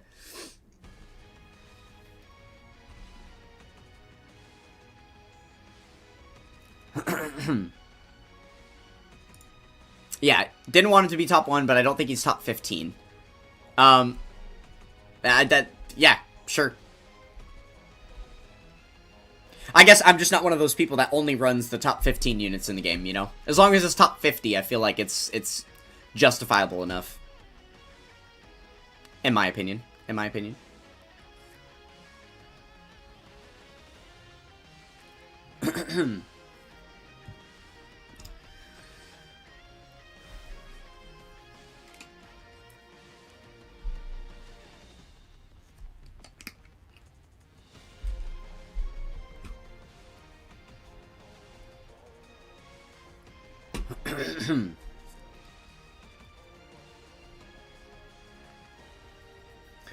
Really, what's the downside to the Tanabata banner? I haven't played the game before, but the New Year never returned on. It seems a bit too good. It's just filled with bad units or something. Oh, well, I didn't really say there was a downside to the Tanabata banner. For you, like a new player, it's all good. Maybe that's what's happening. You're saying the Tanabata banner in reference to the banner that's live right now. Maybe, is what you're thinking? The banner that's live right now is not the Tanabata banner. The banner that's live right now, there is a problem with this one. And that is the fact that you have Beast Gohan, and then 6 units that are not as good as the rest of the units that are going to be on the upcoming banner, where it'll be Beast Gohan and then a bunch of better units, right? Now, I guess you do have, like, Tech Deborah. Tech Deborah is pretty insane. Like, Vegeta and Trunks aren't terrible. They're actually, this banner is surprisingly decent. There are some good polls, some good options. They just pale in comparison to what's going to be upcoming. And, especially because the main new headliner, oh, my music paused. The main new headliner that is, available to you now is also going to be available to you again on the banner coming up in a week or two. So if you waste stones to pull him now, you might end up just getting him again on the next banner. And then the other thing is, you said you're a brand new player, which means a bigger banner lineup is going to be better for you. Right now, there's only 7 featured units that you can possibly pull on this banner that's live. The next one coming is going to have at least 10, maybe 12 featured units on it, and they're all, like, most of them are going to be Dokkan Fest LRs, so they're going to be really, really powerful units, and if you spend a lot of stones on there and flush out that entire banner, you're going to be off to a great start in the game. So, yeah, it will have this unit that's available right now, and, as it happens, this whole conversation we've been having is the fact that this unit is not that great anyway, so he's kind of the unit you want to get the least on the banner, pretty much. Maybe that's a bit of an exaggeration, but yeah, like, he's not, like, a super high priority to get that unit specifically, but technically the rates will be lower to get him on the new banner. The pull rates will be exactly the same as far as the percentages that you can pull, but the thing is, there's only 7 featured units now, whereas there is going to be more featured units on the next banner, so technically by that, by those odds, it's going to be more. It's not 12, it's like 20, 25. Oh, yeah, no, you're actually right. It literally is, like, 25 units. But again, if you're a new player, it's gonna be worthwhile for you. It's gonna be worthwhile for you to try to invest, like, I would say your goal should be 2,000 stones. You should try to spend 2,000 stones on that banner. And if you are a new player, as you say, then you have access to easily over 10,000 stones worth of, earnings from all of the content you can play in the game. So, farm up those stones, and with a solid 2,000 stones worth of pulls on there, you're going to be able to obtain most of the units that are featured. And that is definitely going to be worthwhile for a new account. Because especially even on the back half of the banner, some of those units that are really aged out and not that useful anymore, they're still going to help you fill out category teams so that you can do category-specific missions and stuff, and happenstance will be a lot of those units might EZA in the near future, and then now you're going to have some new meta-relevant unit that was just sitting in your box that eventually will be very powerful for you, right? So, either way, I'd say for a new player, definitely worth summoning on that banner.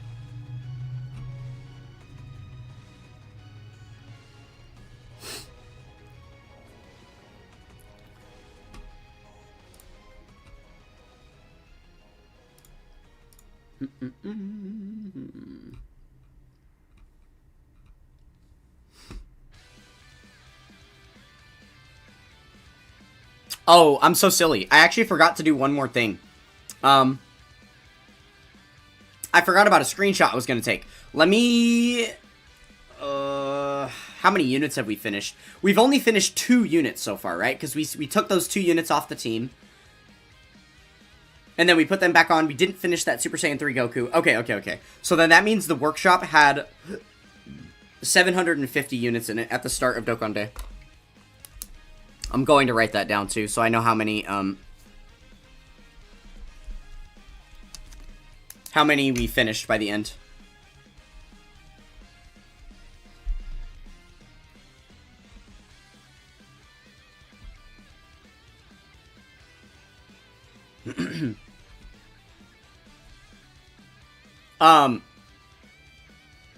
Or just summon and coin the main units. Overall, you need to know that the banner is bad after the years go by.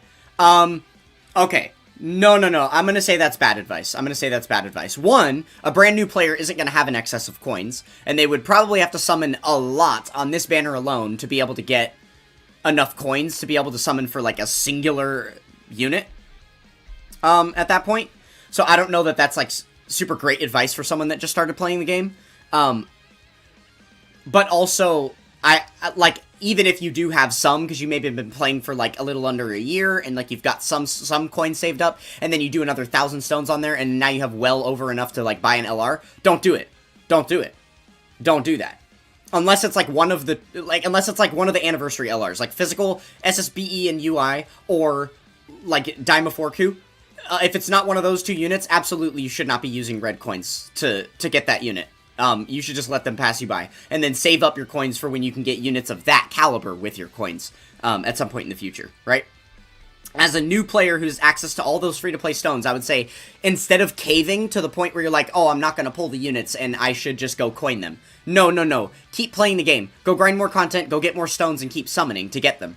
That's what you should be doing. And then you're just going to be stockpiling all the coins you can get, so that in a future celebration, you'll be able to spend those coins on something later. On a banner you're not already going to summon on. It is much better, in my opinion, to prioritize hoarding your coins so that there are future releases that you never have to summon at all. As soon as the banner goes live, you can grab your coins and then be done, and you never had to summon at all. I do not ever think it's wise to try and go in a bunch on a banner, and then when you fail to get the unit you're trying to summon for, you just use coins to get them anyway. I don't really condone that strategy, I would say. Coca-Cola, you started playing in 2025. What do I think the lineup is going to be of the Tanabata banner? So it's going to be, we got a, hold on. I can actually answer this for you. One second.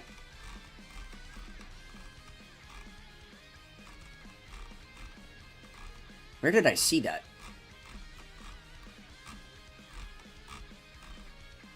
Oh, you know what? I wonder if it was in, wonder if it was on Twitter. I think Proton tweeted what the banner image was. One second. Let me see if I can find that for you really quick, because...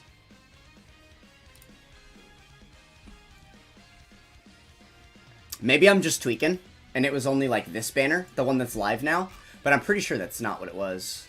Yeah,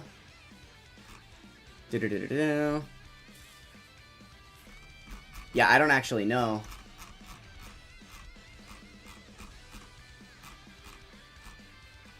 Oh. I swear I came across this asset, and that was what made me know.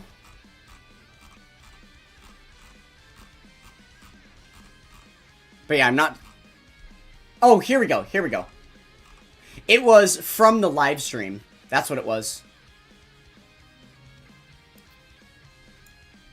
Okay, here we go. So, and I forgot it actually came with a date. So, literally, the banner's going to be going live on the 6th of July.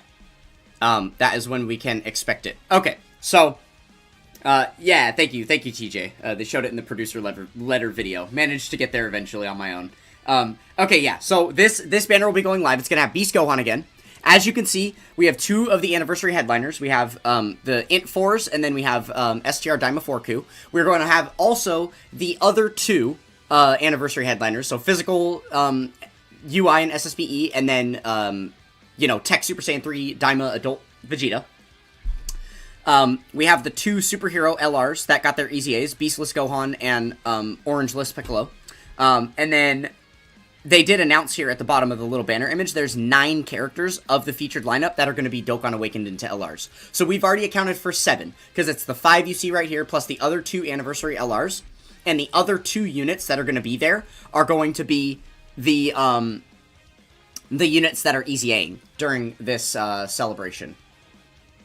The upcoming EZAs, which, I guess, to pull those up, I'll go on here. So the upcoming EZAs, I don't know if those are listed. There isn't, like, a schedule on this site. Okay.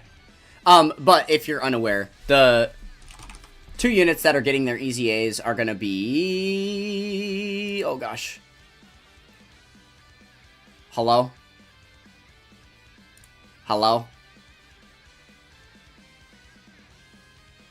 Bro, am I, what is going, oh my god. Oh, here he is. Okay, there we go. Too many Gokus in the game. Got me messed up. Okay, so these 2.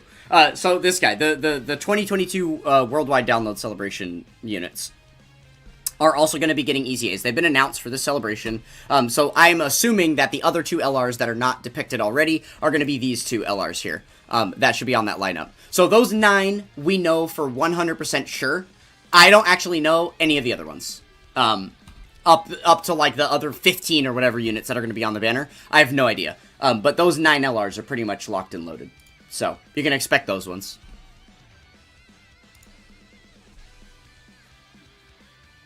What's up, Chewy? How you doing? How you doing? Oh, beautiful comment, Flunus. Flunus? I'm not exactly sure how to say your name. Flunus. I like Flunus. I'm gonna say Flunus. Thank you for the comment. That is very, very motivating. That is why I do what I do. Love mid 2026 having people say, huh, never thought about using Piccolo Jr. to link level faster. Thanks for that tip. Like, yeah, that's, holy moly. That's, it's just kind of, it's always surreal to remember and learn that there are just more and more people out there who are not privy to all the top tier strats, right? Kind of crazy. But I guess with somebody like DeTruth DT being the ringleader of, Dokkan teachings these days, we can't really expect people to learn too much, can we? As unfortunate as that might be. And that's honestly a very good segue into something that I wanted to do on today's stream. I did mention that we were going to watch a couple of videos. We're going to take a look at a History of Dokkan video. And we are also going to watch a piece of hot garbage that pissed me off really bad. And that's exactly what we're going to do right now. So strap in, guys. Where is it? Bro posts way too many videos.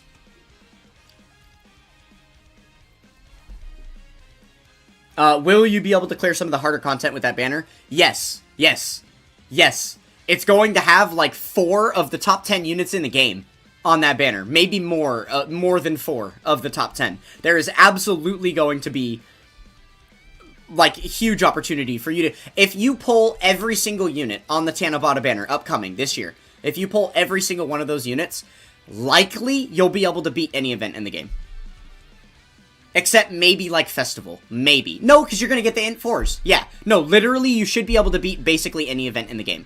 I don't know about being able to clear any missions related to that content, because a lot of that stuff is very, makes your team building more meticulous and specific types of units you can use and stuff. So you might be hosed there. You might just need a larger collection over time to be able to complete missions and things. But as far as being able to just clear the events, yes, the upcoming banner will be good enough for that. You will not need new units to be able to beat anything that exists in game from this point backwards, as long as you have the units upcoming on that banner.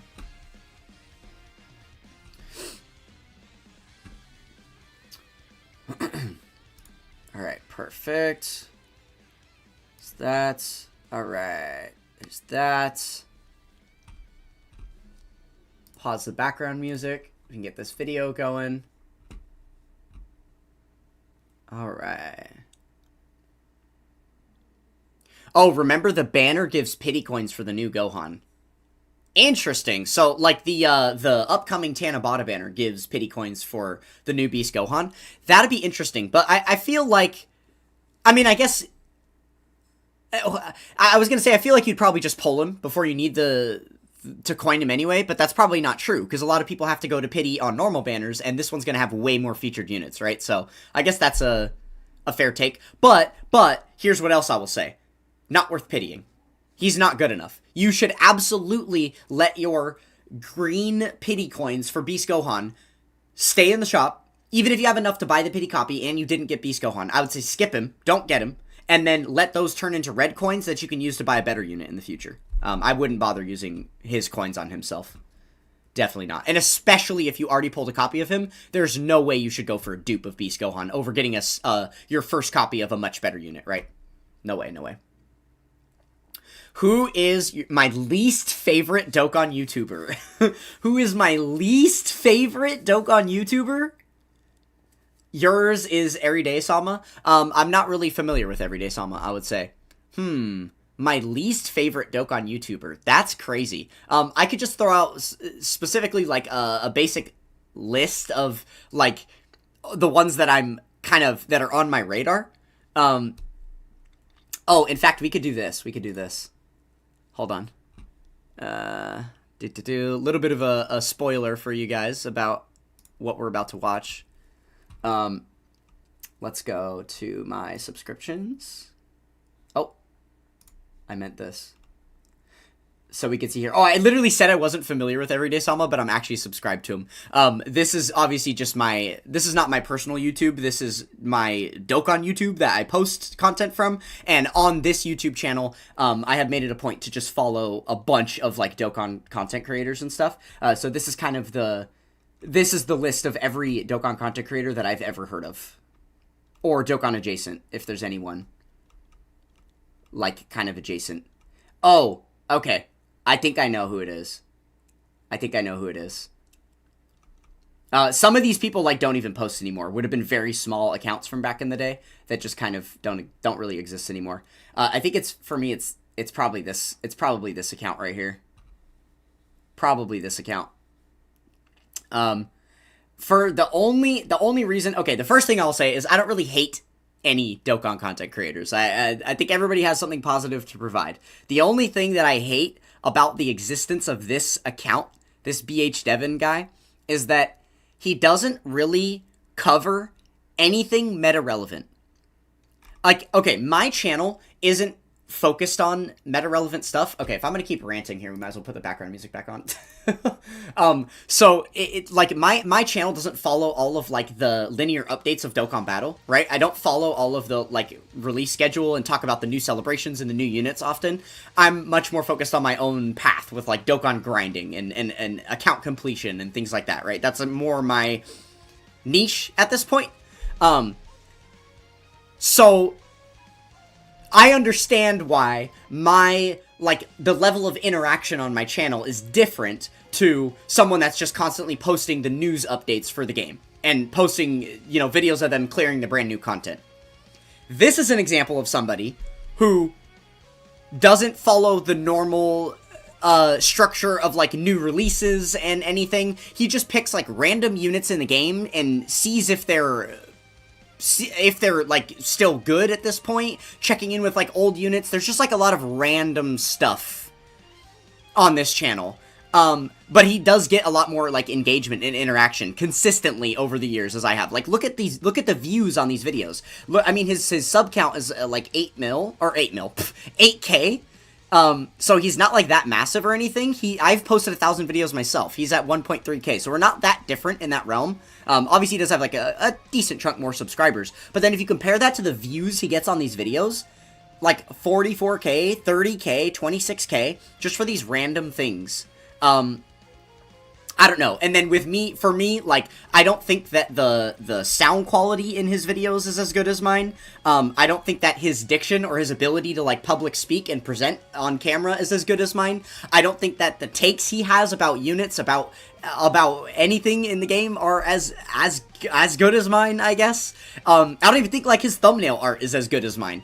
But he's just got, like, way more popularity on his channel. And he doesn't even have, like, a niche. There's no specific niche. There's no theme here. The only theme is Dokkan Battle.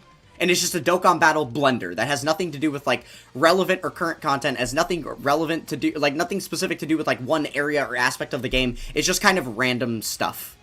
It just feels like a fluff channel, but it's, like, massively successful. So, yeah, I don't know.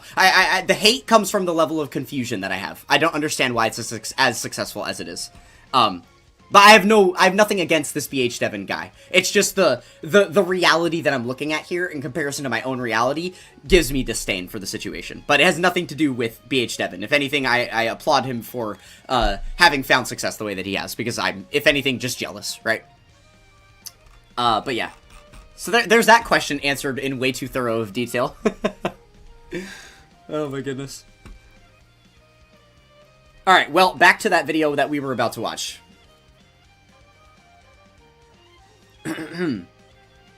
I mean, yeah, the viewership isn't consistent, right? Which is totally fair.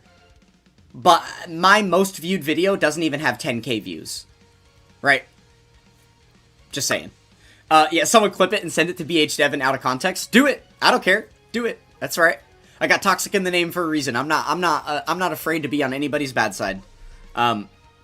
Granted, that would not be my intent, and if someone is gonna clip it and he's gonna find the original footage, then at least hear this, BH Devon. Let's do a collab. Now that you know I exist. Oh, I love living the toxic lifestyle. Such entertainment for me. When do the Tanabata banner details get released? Probably be, like, on the 5th. I'm sure we'll get a data download, like, on the 5th for the banner to release on the 6th. Okay, so this is the hot garbage that I was referring to earlier. This video right here. This video. Well, here's the thing. Yeah, BH Devon might slime me out. I hope he does. I hope he does. Because if he goes and shits on me on social media and shits on me on YouTube, all that's gonna do is make it so that more people know who I am. There's no such thing as bad publicity. And even if it makes those people come to my channel and say bad things about all of my videos and leave horrible, negative, nasty comments, that's engagement. And YouTube will push my videos because I'm getting more engagement. So, I welcome it. Please, by all means. Okay, yeah, so I watched this video. This is... so it's entitled Truth and Iron Cane's Worst Idea Yet. This is a concept that Truth and Iron Cane have been talking about doing for a very long time. Ever since, you know, Dokkan first took off for, Dokkan, who are you looking at? You don't get this? Hi, what's up? I'm Toxic Jordan. That's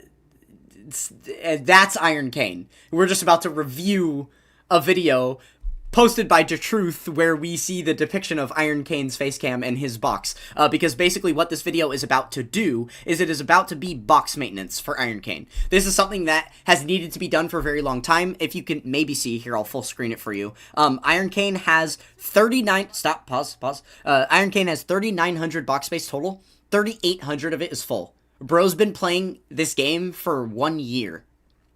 1 year.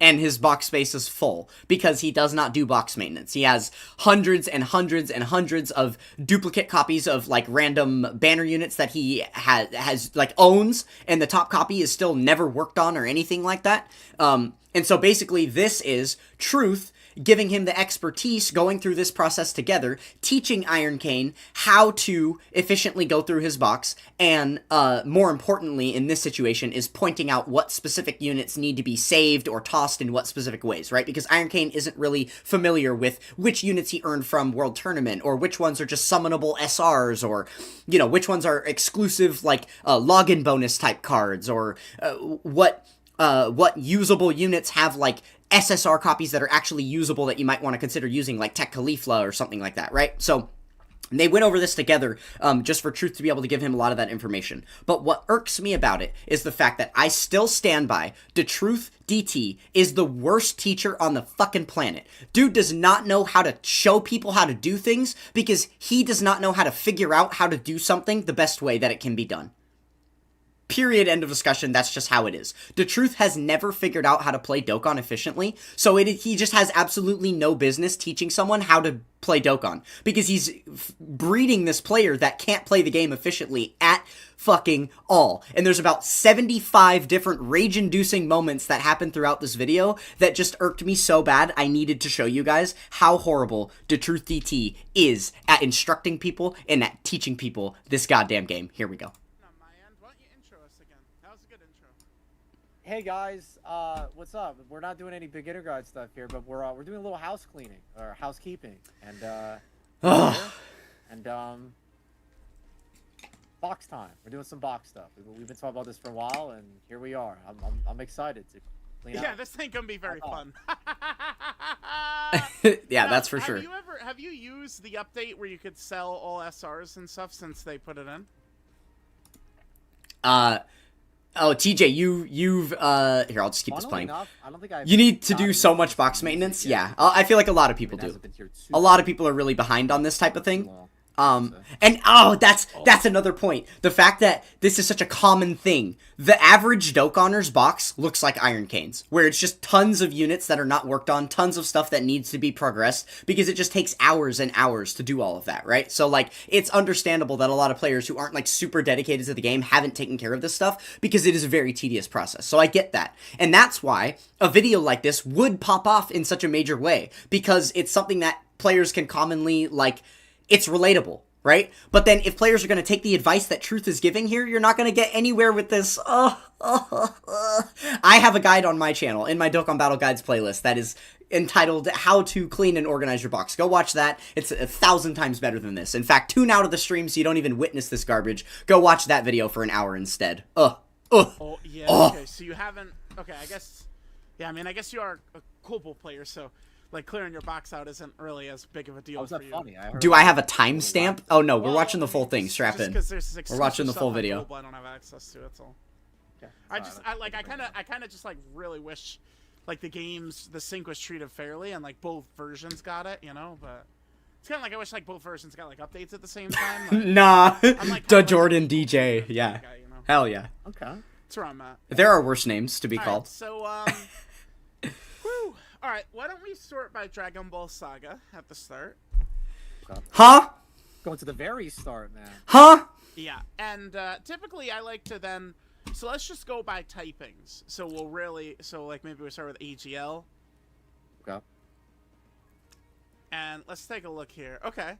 So you have 2 Invisible Men locked. You got Devilman here. Okay.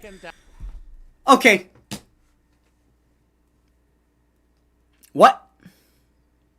So we're just gonna, in order to combine units in our box the most efficient way possible, we're just gonna sort by a random category and a random typing. So, you know, yeah, and not only that, but, like, fuck the filtering, fuck the sorting, we're just gonna filter, and then who cares the order that these units are in, right? We might as well blender them around on the screen as much as we possibly can before we try and do anything with them.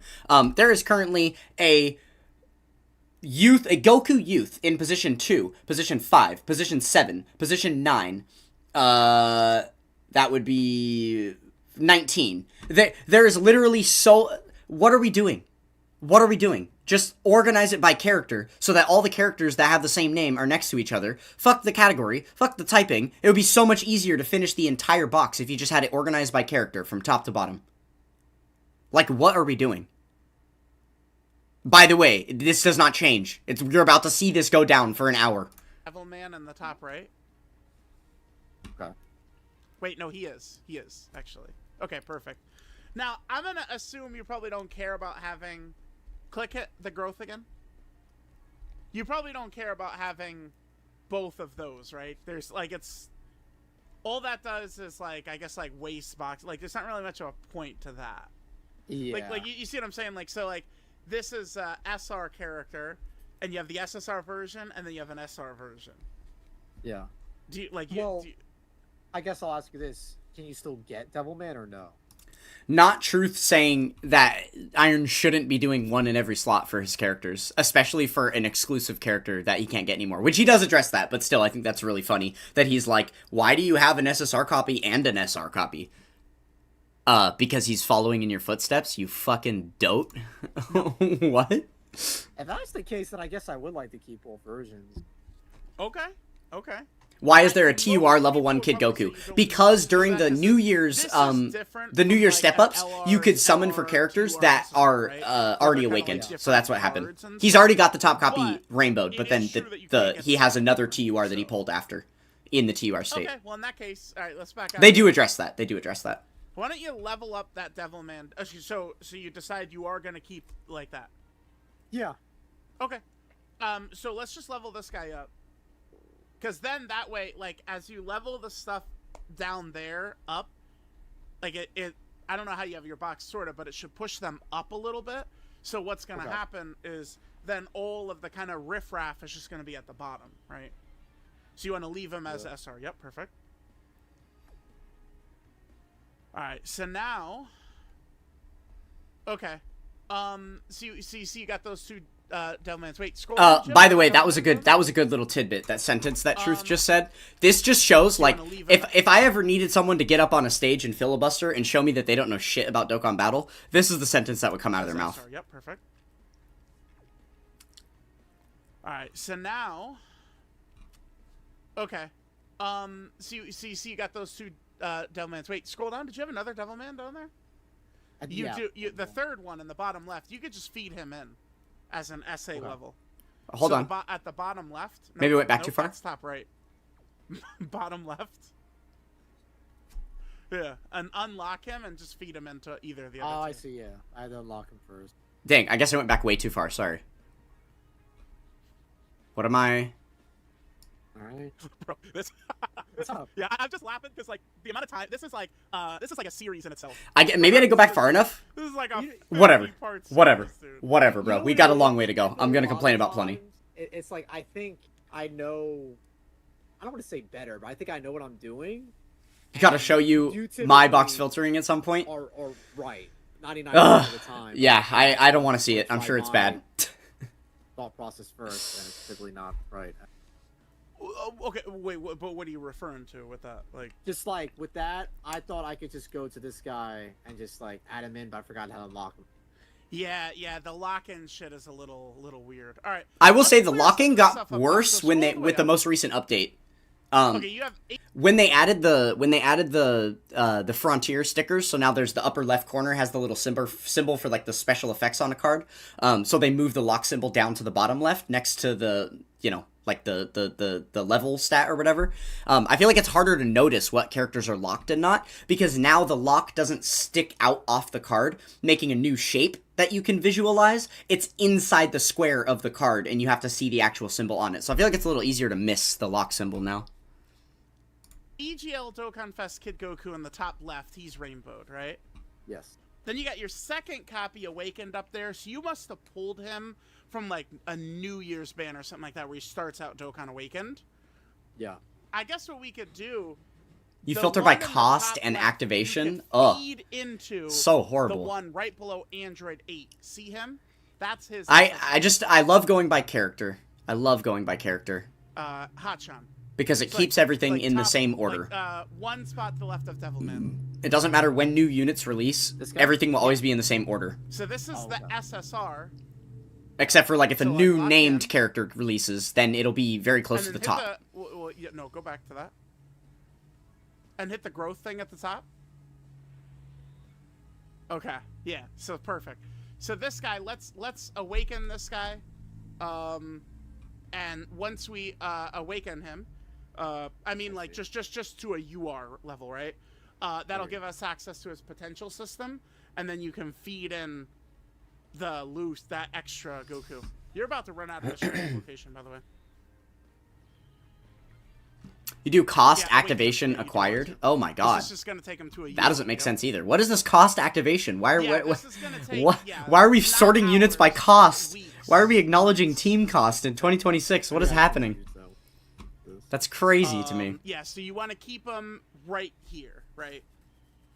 You I don't mean, I wanna suppose leave it's them one out. of various So now ways hit to growth top make right. it so that And the then go to hit higher potential rarity or system. higher level of And units or then better I don't units in recommend general throwing it are orders or like anything, but yep, this is what I listed was gonna first say. Yep, perfect. after the other, like with the other ones in order. Like cost, I don't guess, is just recommend, another way like, to do that. cost But you in could order also to go do by that. level would do the same thing. By rarity would Because, essentially do the same thing, again, right? All the like players will tell you, no, orbs are no problem. But like, remember, you're a whale. You're still building your account up, right? So.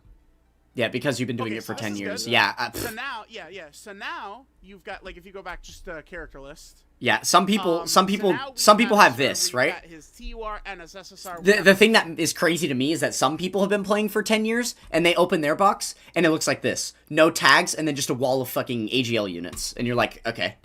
Some people, it's a wall of physical units, because the default sorting is from physical to AGL. With it ascending instead of descending from AGL downward. So literally, like, yeah, some people just have the default sort that the game gives you. And I think it's so bad. It's so bad. Got rid of that other random Kid Goku. We're looking good, right? Yeah. Okay. How about Bunny? Cost Bulma? is low-key Can you a just, tech? like, at the top. Because it Just, sorts like, click units on her vaguely card. by what they are. Summonable And, DFE banner let me units. go to her, hit 'em with right, this. yeah. I don't think that that's a Yeah, good perfect. way... So let's feed in these dupes. I mean, yeah, no. I don't think that that's a good way. I don't think that's a good way Yeah, this is great. to So sort now, things, unfortunately. When you pull Bunny Bulma, you will be able to potentially. That's not the way my brain get works. Coins. How to After run out of? max round. Oh yeah, I mean that's if you want to. Like I'm not sure how good you're doing on orbs. Am I not? Is that not good? If you want, You go to, attack, I mean, rarity, fuck it, activation. sure, yeah. I mean, you're a big OG Dragon Ball fan, right? You love to I see am. the box from Can you summonable look into LR's the camera rainbow and say down that to for R. the people on Twitter who really like. I mean, You love to see the box from summonable LR's rainbowed down to R? Does that mean that you don't have a team building tag? Do you not have a team build? Do you not use tags? Because, like, what I'm referring to is much less about your entire box sort. At what point are you ever going to be just looking at your entire box? I mean, I guess if you're somebody that really likes to, you know, yank yourself off all the time, then you probably just sit there scrolling through your box smiling every day. But for, like, the average Dokkaner, it's more about the utility for it, right? So it's like being able to sort and filter your tags for, like, team building purposes or for, like, training purposes. You wouldn't need to be able to see the visual of LR all the way down to R for that to be the case. I did enjoy OG Dragon Ball, man. I Okay, did. It was okay. like a Saturday morning cartoon. I watched the very funny video by Nano that had people on Twitter mad recently about OG Dragon Ball. Nano making people mad about OG Dragon Ball. That's Yeah. that's weird, man. I don't. Bro, I like don't know how to Nano's do that. like video essays or whatever. I think they're pretty fun. They're very good, and I actually pretty impressed by how often he's able to like push them out. Mm. with Are them. you impressed when he just like switches it up and turns it into a summon video halfway through, or is that you're not really? Okay, yeah, so you like cost because it separates I'm not between really a LRs, fan when TURs, fucking free-to-plays, Rainbows, they easy do it A's. halfway through and just goes right back into. And in your opinion, that's much And then better than says he rarity. Doesn't have. I don't think that that's better than Yeah, he He says character. I'm not. I'm actually not. The thing about me, guys. Because here's the thing: how many How many LRs are there? Great. So now if you ever need to find an LR, you're going to have to scroll through all those hundreds of units in that section because you know that they're all there in that section, right? Same thing. How many free-to-play units are there? Hundreds and hundreds. So having them all in that one section of your box isn't going to help you find them. You're still going to have to scroll through hundreds of units. If you have them sorted by character, I know that Kakunsa and Rosie are pretty close to the top, and I know, like, what area of characters are around them, so I know where to find them.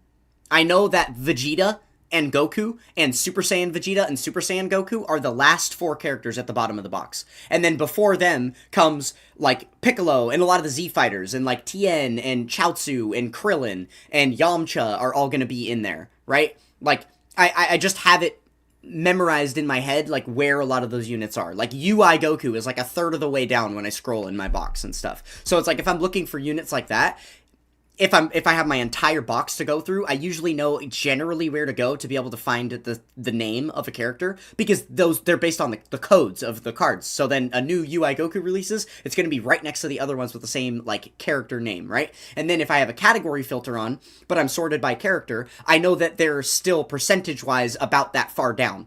From wherever they're at. It's, like, super easy for me to find stuff because I have made it a point to memorize that over time. Similarly to if you were to look at the category list, right? If you were to look at this category list, there are probably a lot of you that can scroll exactly to be like, okay, Connected Hope, boom, I know that it's right here, right? Like, you have that in your head because you've looked at this list in this order enough, and that's what I've done for my box with the order of characters. I think that is just the superior sort. I don't think it gets better than that. Not very lucky at all. Yeah. Okay. Yeah. All right. So now let's head back to the box. I think it's easiest if you go to. Oh my God, that power level! You're catching up to Nano. Can you go? I mean, I think it'll just. I mean, for me, go to team. Go back to team, and then let's look at go to growth. Yeah, there we go. Okay. So now it's just I could. Okay, so you're saying we could see who's it allows you to go down your box in, like, link level order? Next, I guess. deal with the I guess. Kid Goku But I mean, Bulma. you should just have a link level tag, The one right? in the, like, top right. But I guess you're saying for, like, ordering the link level tag. Yeah, and Sure. then let's go to their potential. I can see system. that. So this is a Super Battle Road reward. Yeah, you still have 1 copy you have to get. That's probably from doing. It's like a bracket, because they used to drop Super Battle Road stages in, like, groupings of 10. So Yeah, bad at anything. This was a bad moment for you to join in. 10 times or something. It's like 20 times or some shit like that. But yeah, the TLDR is they're yeah. basically leveling up characters, right?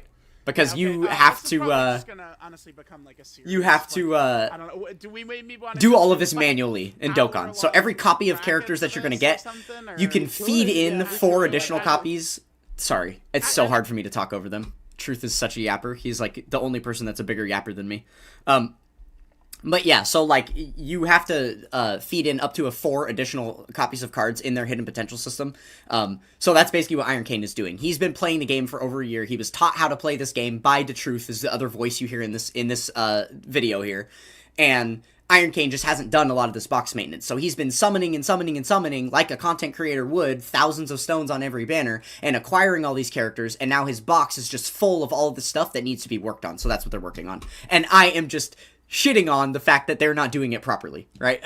And that there's much more efficient ways to do this process. And I could also teach you a lot about these characters. So and basically, stuff, I guess, but like, now you understand what's happening. What's happening is you're learning what not to do. For this character, that's probably all we needed to do with them. And if you want to learn what you should be doing, I have a playlist on my YouTube channel called Dokkan Battle Guides. Go watch every video in there, and you will have much more idea what's going on. Specifically, if you watch the video, how to clean and organize your box, that is all of the same information, but done properly. What about his potential system? Let me see it. Is there any point to getting older free-to-plays? Yes. Yes. Collection, exactly what Chewy said. Collection, certain category missions, certain events actually do limit you to only using free-to-play characters. So yeah, you definitely want to earn every single character in the game should be your goal. I agree with it. Previously, you would have to awaken all 4 of this guy's dupes to feed them in. Like, you'd have to awaken them. Now, you could just feed them in. Like, it makes the game just way less tedious for everyone. So it's you know, it's hard. Like me and, like, 20 other people got really fucked by it. But then Me, the Truth, and majority 19 of other players, people. Like, it's actually a huge W for them, Yeah. right? So it's just the game is just actually legitimately 100 times better with it gone. Okay, so why don't we? I mean, I don't know that we really need to. Oh well, I guess we could feed in the others. Yeah, Osiris, you wish there was a way yeah, I to see. sort characters by release date? I wish to. let's do I that. wish to. Because, like, for my box, I'll sort by acquired to get Oh, a no, sorry, general sorry. idea of that kind of thing. I guess Because that's what's maxed out for is level. years I and guess years, I did obtain maybe every new make things characters a that little came easier, out. then we're good. It's not Yeah. super relevant for, like, the earliest parts of my account, and it's not super relevant for, like, the Okay, last year so or so. the 9 But everything else in Master between is pretty much Roshis in the exactly in bottom order. left. But yeah, I wish there was a release date I mean, sort you as well. could That would just- be cool. For now, I think maybe The best that we have we is, like, the can maybe Dokkan just get Awaken rid of tab, them. right? But obviously that only shows cards that Like, Dokkan you Awaken. could keep that version of the character too. Like, I mean, I guess since it's a unique looking one, maybe you want to. Maybe they do Dragon Ball Saga Dokkan Frontier, and this guy would be worth having. It's possible, I guess. I mean, for link leveling, isn't this worth to have the SSR? And, Yeah. like, All right, Nano, here's a key I think moment. Nano has said, and I quote, "I'm never fucking doing that," or something like that, right? About like link leveling like this guy. Dude, Iron just does the auto thing, right, with the training. I mean, I don't like he's never gonna manually do it, so whatever the auto gives him is what it gives him, right? 100%. Classy, dude. Iron can't run out of box space. He's a global player. That's not a thing, Classy. Yeah. Not a thing. All right. So, do you want to keep him? Oh. I'd say yeah, man. Okay. I want to get as much... So I guess just feed in the other 8 into one of them, and then lock them up and. Okay. Okay. So right now what's happening is just giving me an aneurysm. An absolute aneurysm. And I know it doesn't seem like anything happened there, especially to Mr. Bad at Anything. Probably has no clue what bad thing just went down right here. But the truth just verbally outlined that it is impossible for Iron Cane to run out of box space, because one of Iron Cane's chatters was talking about the fact that, oh, you have this SR right here that you're planning on keeping.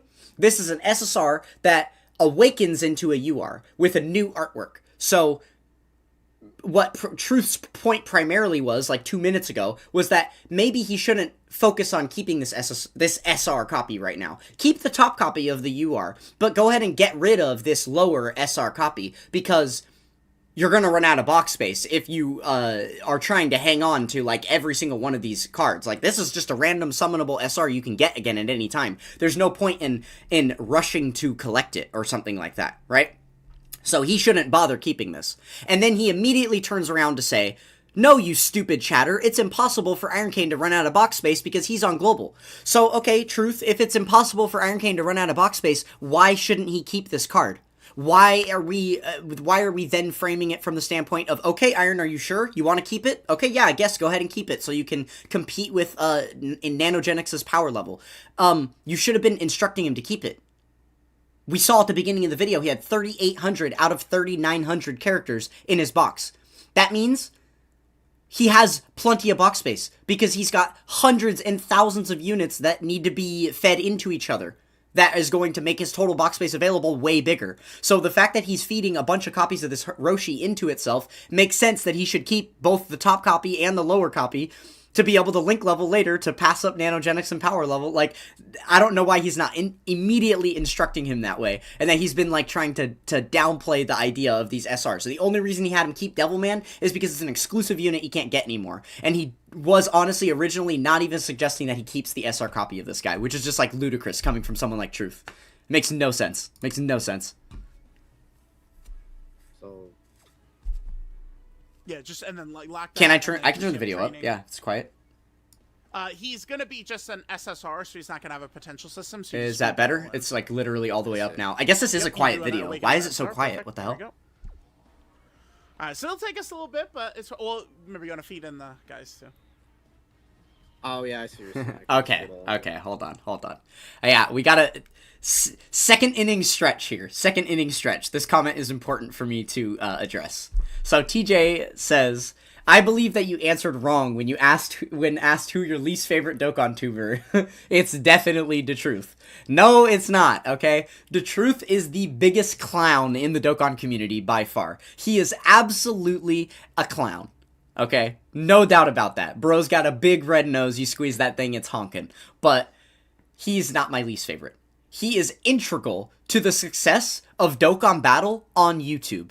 There are countless people who have subscribed to my channel that never would have known I existed if the Truth's content didn't bring them to the Dokkan Battle YouTube scene. He is integral for all of us to be able to succeed. Not only that, but he is very, very knowledgeable about the game. There is almost nobody that is more invested into the life cycle of Dokkan Battle than the Truth DT. He can do absolutely amazing things that I cannot. Like, look at a character's kit for 30 seconds and accurately tell you how well or bad it's going to perform in specific places of challenge content throughout the game. I do not have that ability at all. I can give my best guess, and a lot of the time I'm wrong. He knows these things up front because he's really, really well practiced in playing this game. I believe when it comes to playing the game and team building and utilizing the units, he is way better than me. He shits on me at that. So I give him credit for all of that, as well as his supreme dedication to being a YouTube, content creator. I know what kind of effort has to go into creating content and posting consistently, as I do it myself,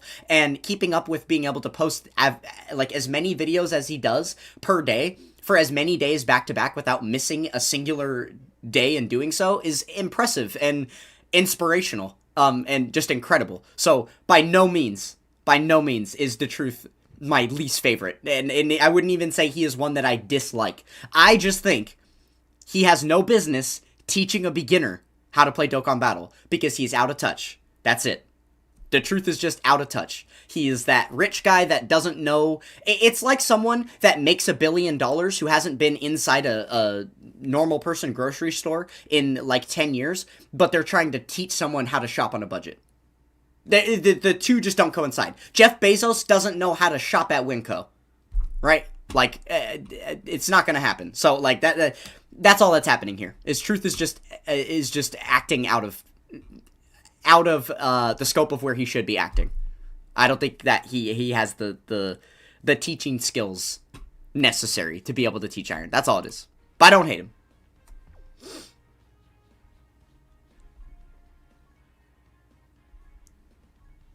Perfect. Alright, guys, we're making great fucking progress here, man. Great progress. Dude. Danchin, you know me from Discord, not from Truth. I mean, that's fair. You would call this busy work, right? I'm sure a lot of the more dedicated players don't know me because of Truth, right? Legends, huh? Jesus. A lot of the more casuals are the ones that I'm referring to with that. Myself, just with Chad? Dude, after a stream, you know how much fun I have? Yeah, you squeeze that thing, it's honking, dude. So much fun. I'm smiling ear to ear doing this shit. I mean, I'm not gonna lie, sometimes I am hit with, little surges of, wanting to grind Dokkan. Sometimes I'll grind, one of those old, free-to-play LRs. I just get, the urge to do so. But, it doesn't come often. But it's your first time watching me react to videos, so my mistake. No worries, yeah. You got a lot I definitely, of missions. They were hating on you. I speak in a very, exaggerated way, right? Them, but just for effect. Really? Just for effect. The Truth does the same thing. The Truth does the exact same thing. You did that, by the way. You did and that. he would absolutely welcome everything that I'm saying about him. What? I'm confident of that, so. What? Happy with what? What am I happy with? Because yeah, no, that's the other thing. I didn't cover that. Advice. Truth is really good at advice. That's a good shout, Osiris. One thing you appreciate from Truth is that he's always telling people to quit the game if they're not enjoying it because forcing people to play is better than the longevity of the game, which is good for him. Yeah, absolutely. Even though technically it's worse for him if less people are playing Dokkan and less people are watching Dokkan content, he still recommends that people do that if they're not feeling it, right? And so, he does give good, apt advice. And as far as, when you should be summoning, when you should be using your stones, all that kind of stuff, he gives really good advice about all that kind of stuff, too. Yeah. I always say, oh, there's nothing to do on Dokkan. You're like, oh, well, why don't you do a mission from 10 years ago? Oh, yeah, they were mad when they saw all your missions. Yeah. Okay, wait, so you got the Goku and Bulma locked.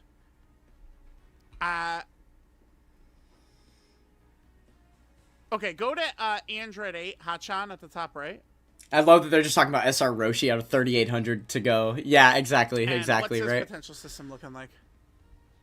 I mean, that part of it makes a little bit of sense to Okay, me. so I guess what we'll do is you have an Just extra based on the one, way like, they we'll just framed feed this. him They're into just SR going for this guy. AGL Dragon Ball Saga, so it's whatever. And the only thing that this is actually accomplishing in a positive way is that it is helping break up the monotony.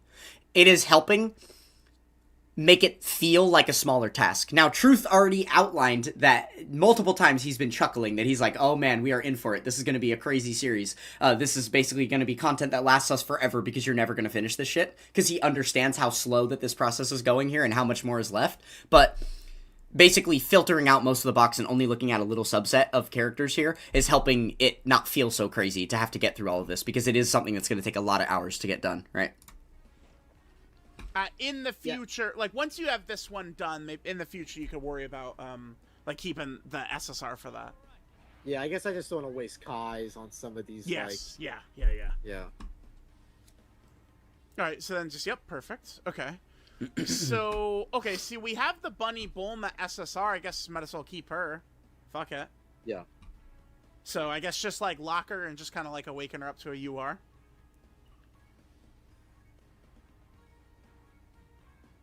All right, guys, this is perfect, man. Yeah, you don't like how much Truth shames Iron Cane? That is the first... That is the inception of this. That is the inception of this, by the way. That is the entire reason why I, like, began to talk about Truth in the way that I do. Is because when the beginner guide first started between these two, I noticed immediately that Truth was really bad at explaining things, really bad at introducing concepts to Iron in a linear way that was going to make sense to a player who's never seen this game before. He glosses over so many subjects that need to be delved into in a more specific manner for someone that's not familiar with this gameplay, and he never did that. And then, after not doing that, he goes back and gives Iron Cane shit every time he gets something wrong, simply because he didn't decode the complex way in which Truth had originally presented that information to him. So, yeah, like, that pissed me off so long ago, and I just have never stopped noticing those trends. That, like, continuously, Truth is just a really bad teacher. So. If I was doing this by myself with chat, I'd probably, like, lose my mind, but, I'm among friends, so... Yeah. It feels like Truth shames the normal player. I don't really know what you mean by that. You'll have to...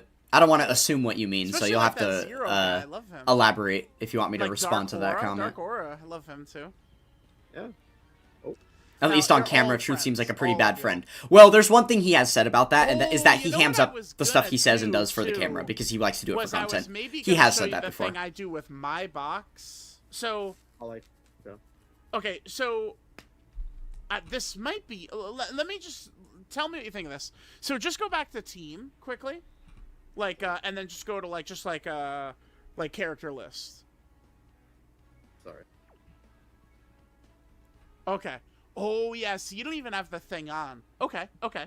So see where it says that like. Doesn't have the thing on. Do we know what thing he's talking about? Yeah, it's tags. He doesn't have tags on. Why did Truth make Iron leave the training growth tab? This is what just happened. I'm literally going to sacrifice time chamber time to explain this. Iron Cane was in the growth tab. Training and awakening. See how I have my tags here that are still available to us? Here. Here.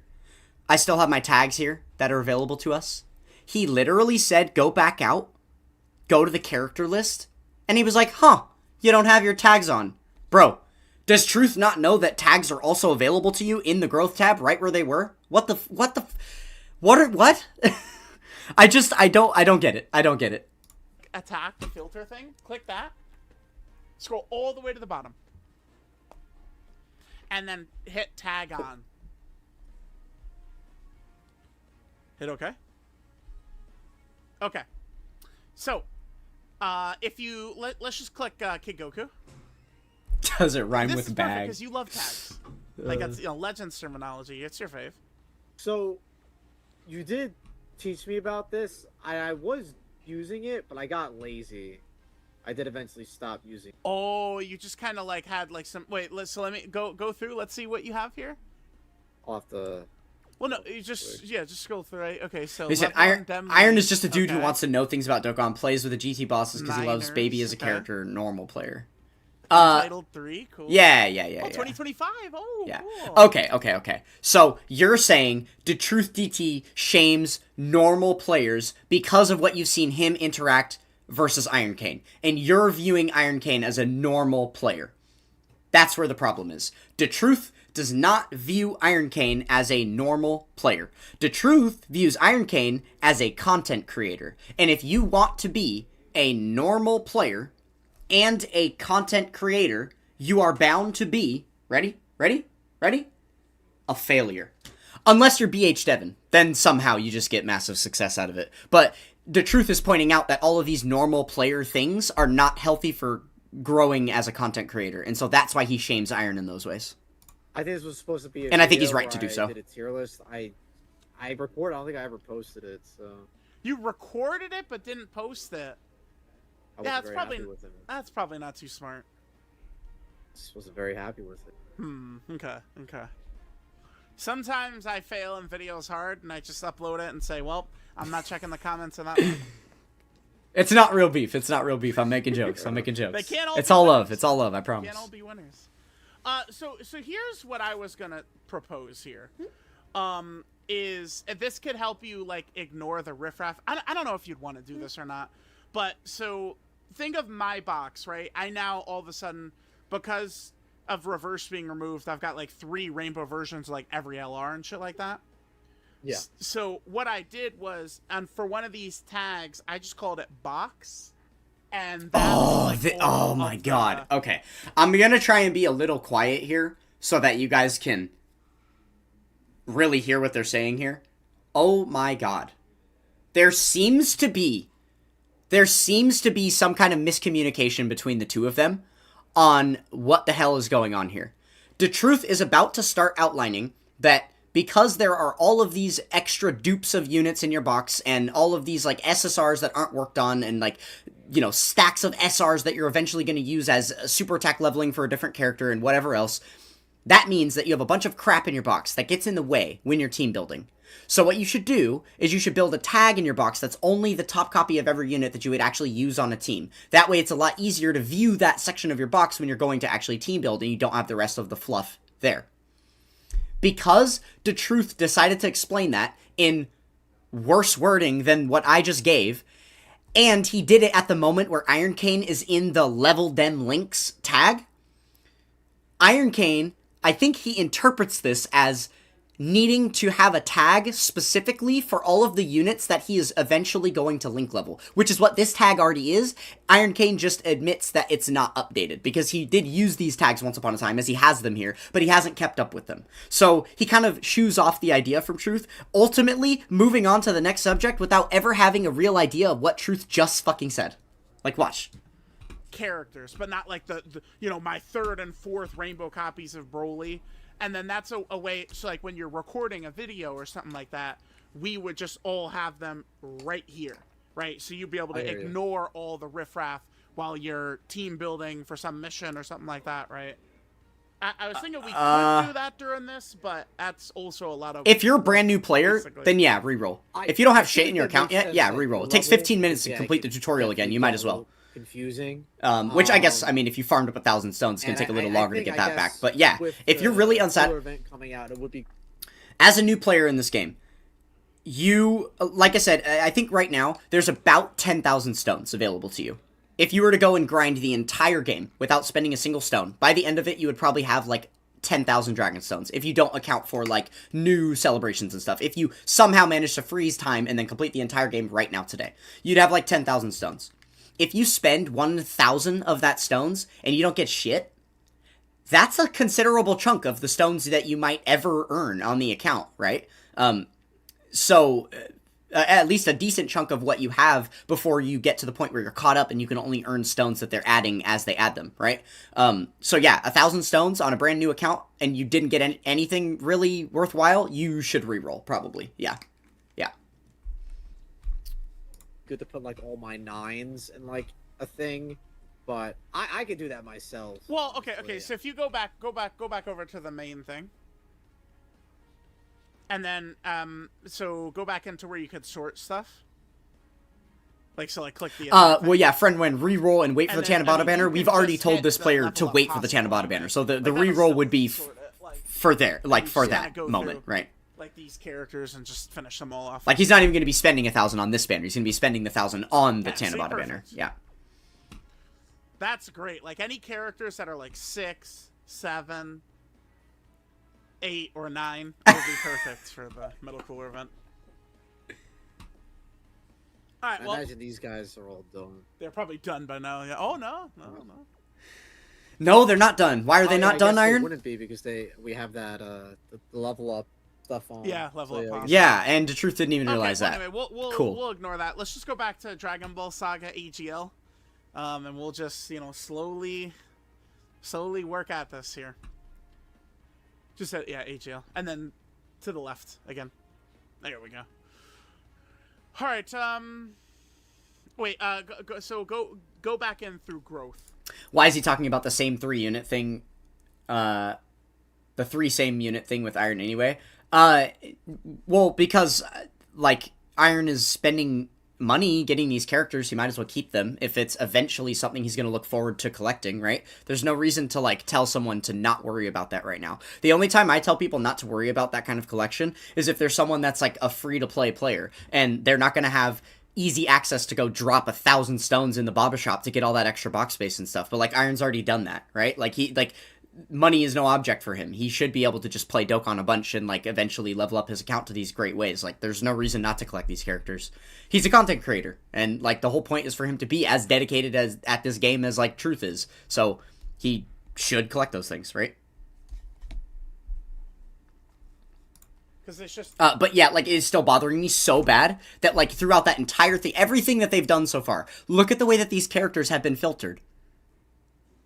It's just so crazy that, like, how are they even deciding what units to work on next? They're just looking at this big, like, they're playing this big memory, like, matching game, looking all over the place for, like, all these different units and stuff. How's it going to be clear when you're finished with this box right here? Like, just organized by character. Holy moly. So go back in through growth, because it's just kind of easier for my brain to process it. Yeah, perfect. Okay.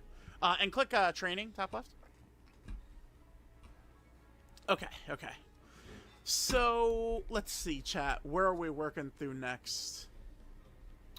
You got the 2 levels of Devilman. Okay, I guess the Demon King Piccolo. Kind of like, yeah. So like this is, I guess we'll just use this as a TUR. You might not have the medals to awaken him though, so maybe we'll just keep it as an SSR or whatever. Or you get rid of these guys. Like, it's whatever you want to do here.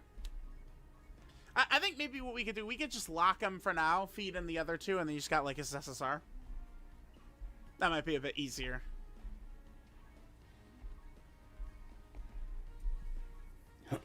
Oh, Goresh! Goresh is very excited for the Metal Cooler stream today. I mean, surely they'll tease something at the end, right? No, there's, like, fine print, and it says no new information will be revealed in this. But, like, for coins, is it better to use them for units who are great or units that have good leader skills? Both. You only want to spend coins on a unit that's literally both. That is a great leader skill for you to use. That is also an awesome character. You only ever want to use your coins on the pinnacle, cream of the crop, best characters in the game. You should always be saving your coins for those moments where you miss out on a great release, you don't summon it initially, and everyone's using the crap out of it, it's blowing the game out of the water, and you're so jealous you wish you had it, comes back with coins. Those are the kind of units you buy with coins. Nothing else. Oh, you have that Grandpa Gohan over there. Let's, the AGL Grandpa Gohan? That's interesting. That's a World Tournament character right there. Yeah, him. Yeah. Yeah, the Redstones are a really good opportunity for new players, too. You're going to be able to get some pretty good characters with the Redstones, yeah. You probably don't have a lot of these World Tournament medals, so why don't we just lock them and just get them to a UR for now? Yeah, just like this. Perfect. TJ, you need to find another way to sort your box. You have a ton of units that you need to work on after a 2-year break. Yeah, then listen, I have a guide on my channel that teaches you how to do it the best way. I doubt anyone in the community has more done. How to clean and organize your box. It's in my Dokkan Battle Guides playlist. 99% of people, I promise you. I have been whooping on Metal Cooler a lot. Oh, you have 347? Oh. What do you guys think? Should he...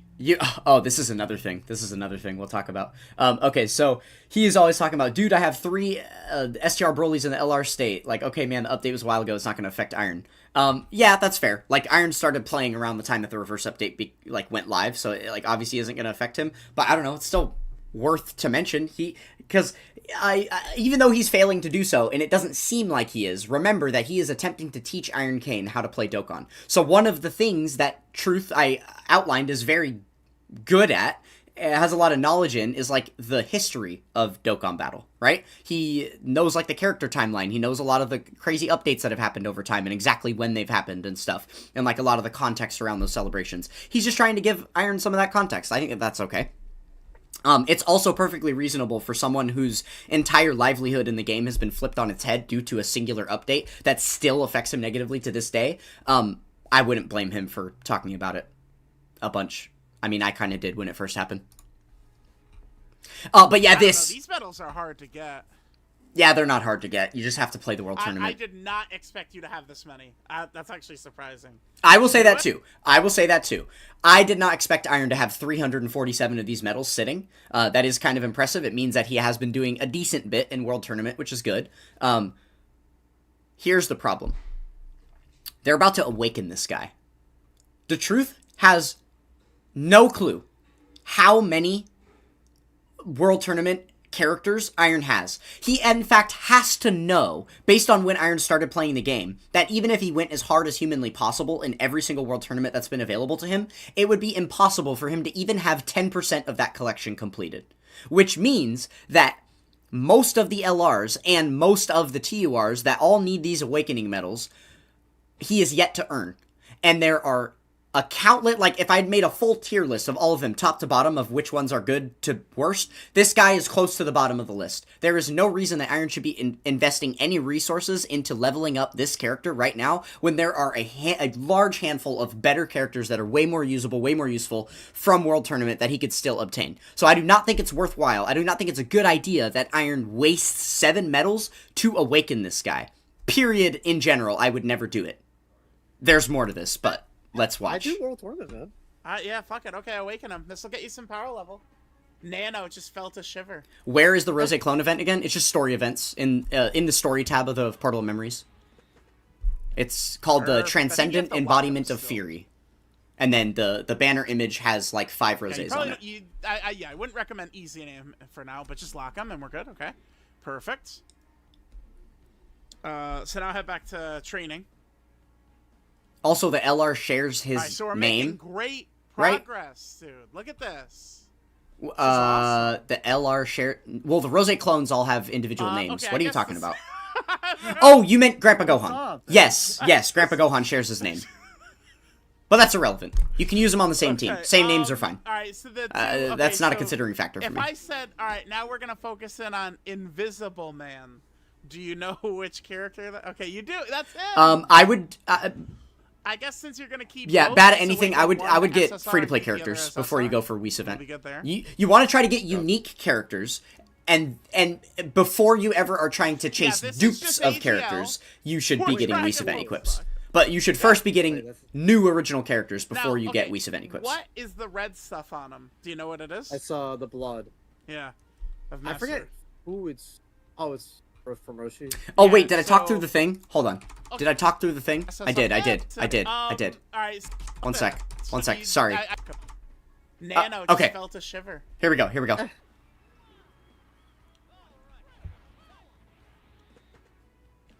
Perfect. I think you have to lock him still. Okay, he's got to lock him. Yeah, you probably don't. I wouldn't recommend easy him for now, but just lock him. Oh, wouldn't recommend easy-ing him. Why not?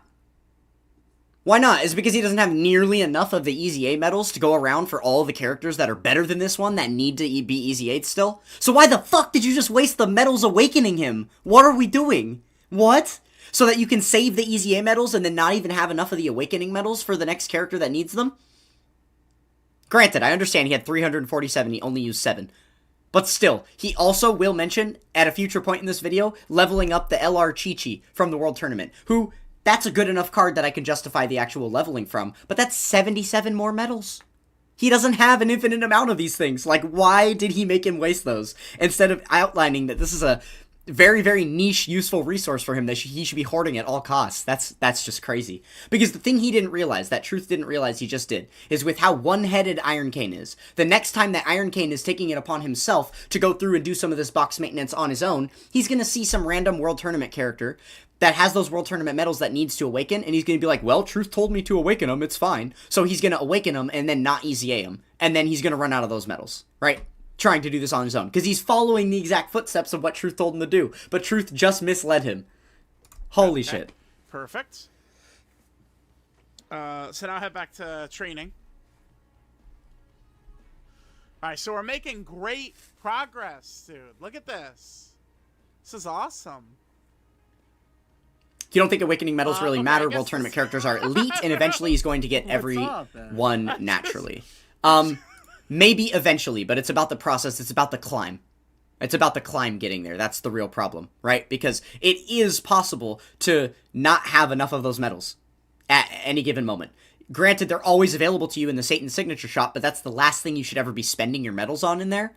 And it would be a real feels bad if, you know, a specific, like, event came up where there's an old World Tournament EZA that he doesn't even have the card for yet, that he would need to buy the card with Satan Signatures, potentially get EZA medals with the Satan Signatures. It would just be a worse thing to then also have to buy those Master Marks, right? That's my whole point, is it just makes sense that you should hoard them. Okay, because we don't know how many of those World Tournament units he's going to need in a short enough time span before the next World Tournament even comes to be able to earn more of that stuff, right? That's the real problem. Like, the demand for needing the units might come before the ability to earn more through playing more World Tournaments. Okay. Like, that's like saying, yeah, fuck it, go ahead and just spend your Clash currency, on, like, go get, like, the box space that's in there, go get, like, the Kais and whatever, go grab some potential orbs from the Ultimate Clash shop, because, like, you know, eventually, you're gonna keep playing Ultimate Clash, eventually you're gonna earn enough of the currency to get all of the LRs, like, no, at all costs, you should be saving all of that currency for the cards in that shop, and not be wasting it on anything else, right? Same kind of concept, I guess. EGL. For Dragon Ball Saga. Yeah. Wait, that's... Now, okay, what is the red stuff on him? Do you know what it is? I saw the blood. Yeah. Yeah, like, again, yes, Iron is dedicated to the game. He definitely will get a good amount of the medals the next time the World Tournament comes around. Now, answer this question. When's the next World Tournament?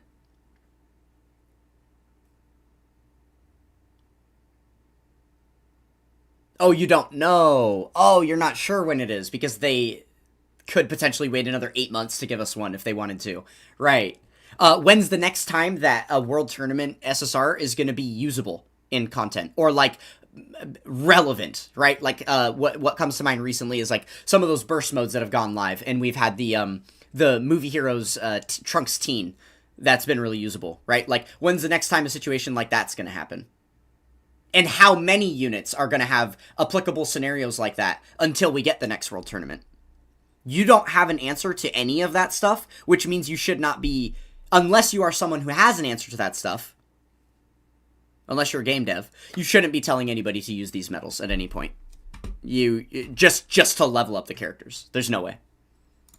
Ooh, it's from Roshi's. Yeah, so, Krillin pulls Bulma's shirt down, and it's her not... titties come out, and then Master Roshi bleeds.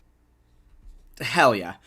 It's not less of a worry that the units come as LRs and you don't have to awaken them. The point is, it's an event that allows you to earn a limited amount of currency.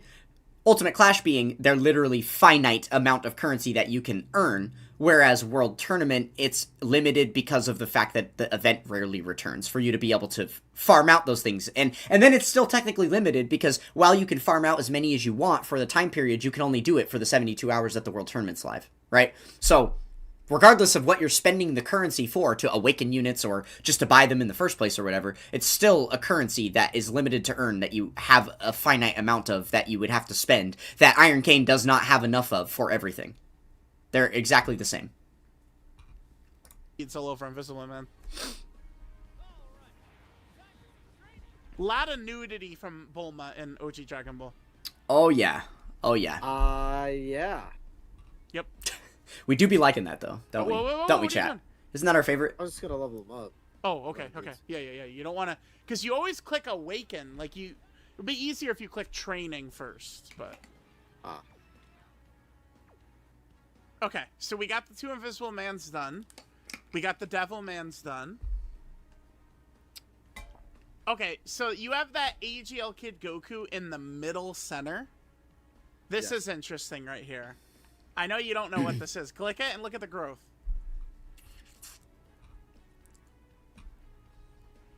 Wait, why? Yeah, and keep going. So? Oh, that's cool. Yep. I think 18's legal, Dokkan Z Gaming. does not have the 18's legal, buddy. Raleigh stuff anymore. So, well, I know that because like she's Oh, not unit check. Zero or anything like that. Yeah, good idea. So I think she's just like It's been a couple minutes. Like, it's probably gonna be pretty much the only Raleigh card you're gonna be able to get. Yeah. Maybe one day the games will be able to get the rights to Raleigh back. Uh-oh.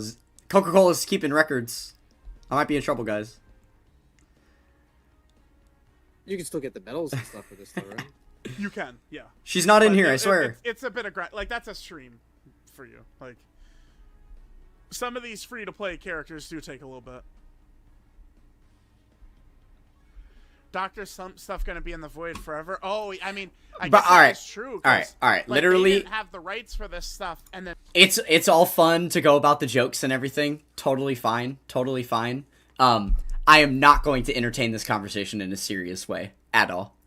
People that have that thing to say about like, oh, but it's like a based on technically like the lore, and if you read like this specific manga chapter, it outlines that this cartoon is technically under the age of, and so that means that if you find her physically attractive, then that means then you should, and Jeffrey Epstein, and then you should, like, shut up, get out of my chat. I genuinely don't care. Okay, Bulma's hot, like that's it, and she's also a cartoon and doesn't exist. I can think that she's attractive. It's not a big deal. Leave me alone about it. Like, yeah, who knows what's going on with the rights for Dr. Stone? It's a good point. I saw a class. Like, yeah, let's just get. No, I'm not gonna say that. To an hour or something doing. Anyways, this, and then I don't know. It's now that we're in this, I'm thinking about it, this is such a daunting task.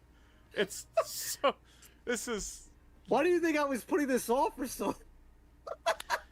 Well, because it's Dokkan. You don't have time for Dokkan. You got Legend. God. You got Dragon Ball Legends to play. All right. He's got Dragon Ball Legends to play. All right. Jeez, I was just in your good graces. I mean, well, don't walk right into that now. Okay, see, now you're trying to trigger me. Now you're trying to trigger me. Let's keep going. Bulma isn't even hot in OG. Her prime is in Namek Saga. Namek Saga is the worst Bulma in the series. Namek Saga is the only Bulma that I wouldn't. Suggested we make a tag, and put. Not a third. We're halfway. We're halfway. Link level in there halfway in the video. Cooler event. What do you think?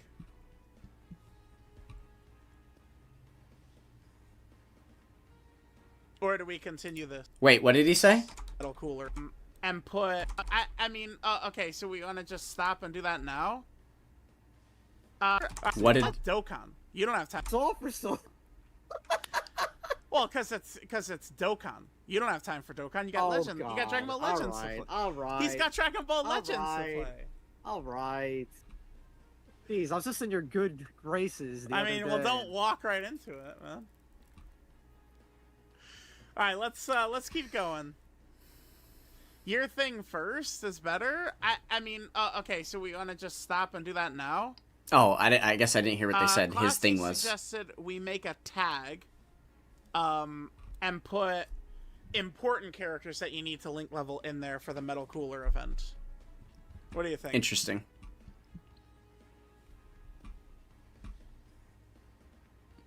Yeah, we still need a DFE Bulma. This? Yes, we do. Yes, we do. Just continue this. Okay.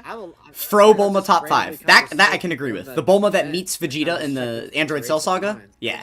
Hell yeah. Hell yeah. There you go, Classy. There you go. I can agree with her being top 5. All right. So. Ooh, I don't know about top 3. That might be pushing What it. was the last character we did? Oh, that kid Goku. Did you lock him? Oh, I did not. You did. You I did. did. No, you just unlocked them. Yeah, okay. I mean, we could kind of just leave them as is. You can level them up, I guess, but you know, you'll have to, wait. So go in. No. Okay. Wait, Kid back Goku's up. way of Let's checking start if a teaching person you was to a do boy this or girl correctly. was peak. Yeah. So click them. How do you and check? growth. That's not how do you training check? First. That's You how have I to train check. them first. Then you hit your auto. And then, like, when you do it, like, it would then... Fro Bulma's not top 5, and she's a bottom, too. Hell yeah. Why are you confused? Because this is the same menu. No, but it saves you a menu. You always click Outfit Awaken, changing and then it Bulma would forces be you to nice. go to training Yeah, first, like, oh, like which one you that's can wearing skip an if you outfit, just and then... click training first. That's what I'm saying. Well, I'm just trying I to think get that would be Dokkan pretty cool. For screen time. Okay, man. What you like that is? Sure, dude. Thank you, Garesh. See, classic beginner's mistake. Exactly. All right. Whew. Okay. Bro. There's just so much. If we would get a DFE from her, from what saga? Alright, Is next Super. that's Dragon Ball Tien, Super. Dragon Ball Super Bulma. with the funny face. Let's just level him up to SSR. I mean, I guess that's not a saga. That's like an entire series, but I don't really Also care too much beyond that. Sorry. As long as it would be from Probably- Super. It's muscle memory, man. It's gonna take a long time. Yeah, I know. That's why I said I wanted to teach you the right habits.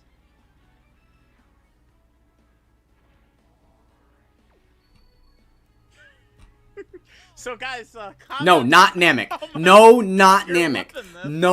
No, not Namek, okay? No, not Namek. Namek is the absolute worst Bulma in the series. She is, like, she's dressed like a Star Trek character. With her, like, orange battle armor and then, like, the black, like, bodysuit underneath. Those stupid little, like... Look at me, I'm Toon Link boots with her little pointy toes and stuff. No. Her hair is dumb. I don't like the straight cut bob with the little headband. Not good. Just, nah. Nothing about it. Literally nothing about Namek Bulma is at all, like, no. Absolutely not. She sucks. That is easily the worst Bulma in the series. Bro, this is know. an infinite series for you, by the way. I guess. I'll have to get some more rage baiting up here in this to make it really entertaining for him. We'll have to sprinkle some throughout.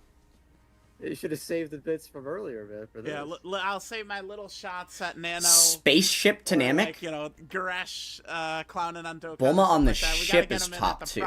At the proper moment, you know? You gotta space them out. I don't know that I know what she looks like. Big amount of ones.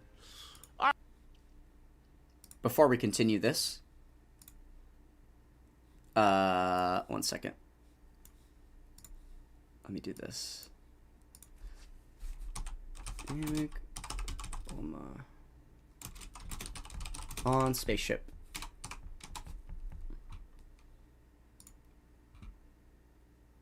Oh. Oh. Yeah, I remember. Okay. I see the joke now. It's because she was wearing, like, a shirt and underwear. This was Bulma on the spaceship. Oh, that's literally behind my here. This is Bulma on the spaceship. That's funny. That's funny. All right, guys. So we're making great progress on ATL of Dragon Ball Saga. I guess next we could go to that Tau on the right. And I just feed all of them into one. So go to training. Perfect. And then start with training partners. What are the best feed banners all to in. summon on? The major celebrations. Yep, So perfect. you're gonna have the TDC that we're in right now. Like with this upcoming banner that's coming. Oh, we Next gotta love celebration after will be the GDC, Global Dokkan Campaign. That one is Dark also Lord going gets to some be bits. rated. I would say this celebration is probably So the he loves fifth this, and he loves you. best, fourth Yeah, or thank you, fifth Dark best Lord. I love celebration you to too. summon in. I like Iron The next King. celebration is the second best Got a lot of celebration to those summon in. nowadays, though. The anniversary would be number 1 His at the end of frequent January. victimizing of himself. It's And happened then, to real defenders, dude. New Year's and Golden I Week, can't even- which Golden Week is the end of April, and I then can't New even Year's say is obviously at anything New like Year's. Attack Those would be the top 5 celebrations of the year I'd say you'd want to summon on.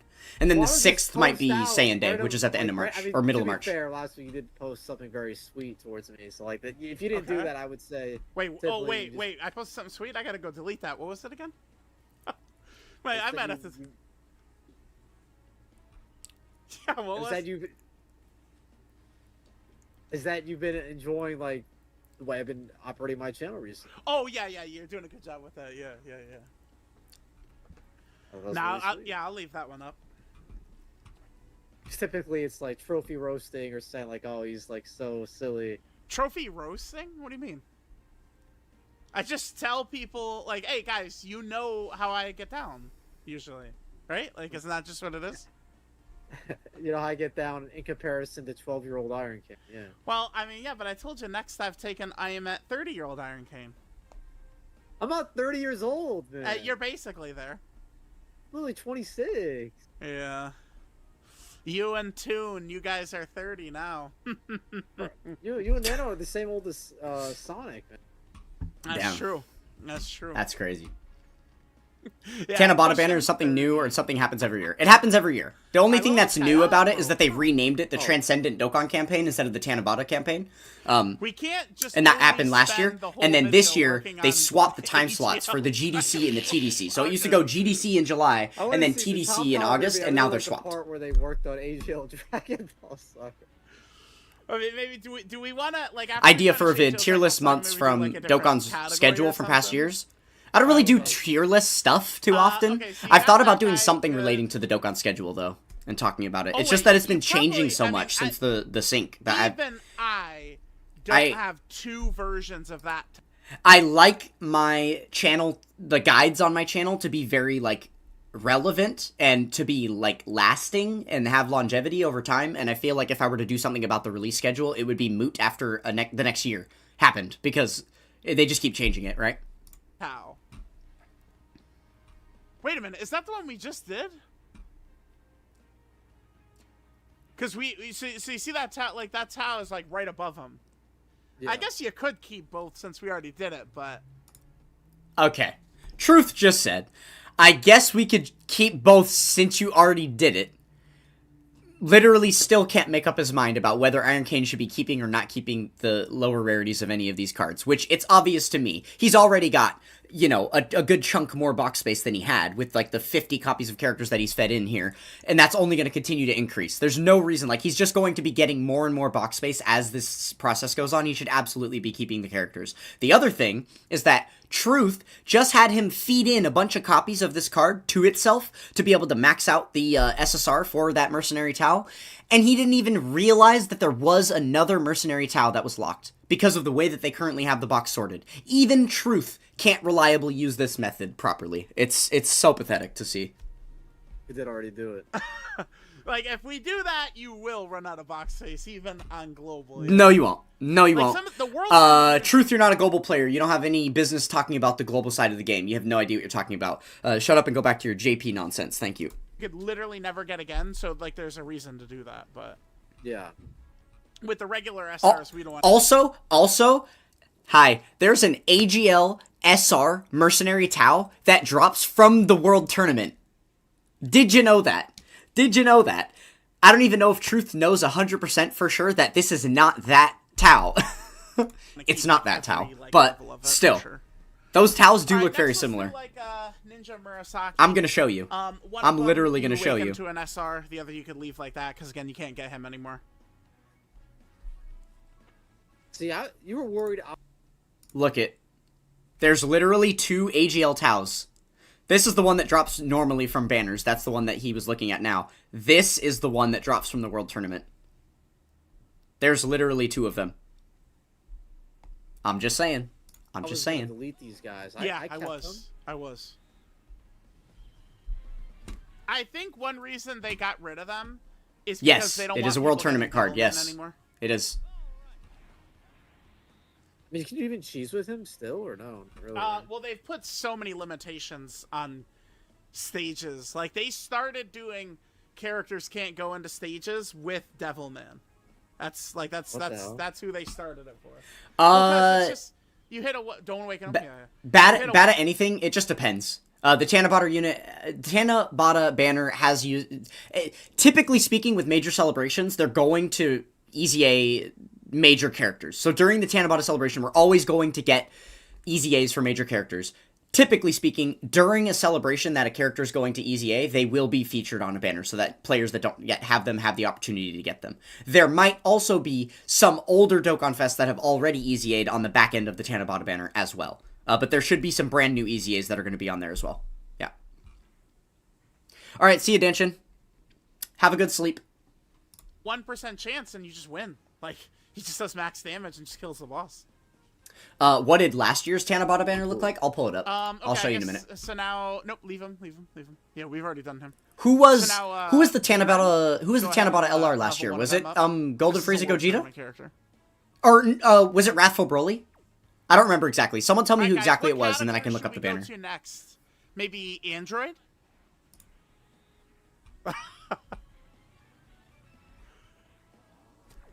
I would imagine I probably have a little bit more done in Android. Not everything done, of course, but a little bit more. I doubt we'll see an appearance from the Gammas in this celebration, but we'll see. Oh, you know, there are free-to-play Gammas that haven't been awakened yet. Go back to Tech Maybe UI they'll instead awaken because of the free-to-play different Gammas. schedule. They could do that. So, Drum, Well, this no. is not a World Tournament unit. I mean, Because that's not going to be an accurate representation of what's going to be happening for this year's thing, I don't think. STR and AGL Gammas. Exactly, he's asking about the 20 featured one, so I would need to know who was the Tanabata LR that would have been re-featured on that 20 featured one, right? Yeah, how hard are you going to go in on that? Did Gogeta not have that? Yeah, why? Is there no magenta? We need a magenta. Because We don't. Yeah. Legends is... remember that I did not ask who released in this time slot last year, right? Because I know we had, like... Oh, yeah, no. It is Gogeta. It is Gogeta. Because we had the 2 parts of the GDC celebration, and then part 3 was, like, the hybrid trio, and then right after we had TDC with Gogeta. Yeah. So, and then part 2 of that was Broly. Which makes sense. Okay, yeah. So let me pull up the Gogeta banner. Got him, but Dokkan has never done magenta, yep. Yeah, see, him, you just level him up, keep him.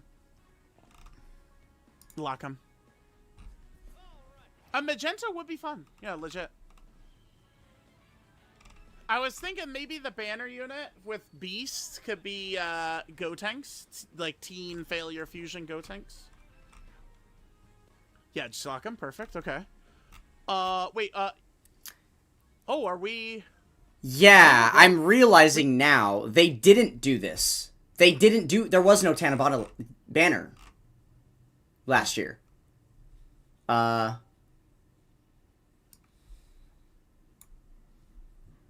was no Tanabata banner. He had his own initial release with, like, the 7-unit Dokkan Fest, right? Yeah, 7-unit Dokkan Fest here. And then after that release, this is just a summon point banner. These are the New Year's step-ups. These are summon points. This is the Dabura banner where he returned. So yeah, they didn't actually do one for that. So I guess I do have to go back to, Tech UI. Just because it worked a little differently last year with the way the schedule operated. Okay. Let's check him then. Okay, so this would be his original one. Is this it? Is this that banner? No, see, this is just a 10 featured unit banner. Returning on Kid Goku. Yeah, Tech UI was not the shout. He wasn't Tanabata, was he? I feel like...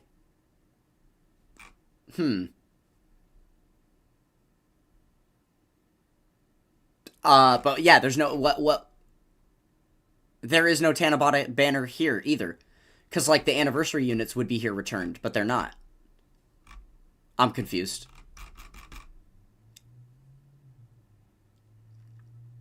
You have to do JP because they did a special banner for global. Oh, good God, dude. This, okay, and by the way, who asked? Who asked? I think it was Danshin. That said something about a video I should make. About the schedule and stuff. Where was that comment? I don't remember where it was exactly. Oh, yeah, idea for a vid. The tier list for months of Dokkan schedule from past years and everything. I guess you were saying specifically a tier list for the way that they've done it before, so I guess. But, like, it's so hard to keep up with because they change it all the time, right? He released in August because they pushed him up, so... Oh, so wait, I have to do... Okay, so you're saying I have to do JP. Okay, so let me just switch to JP real quick.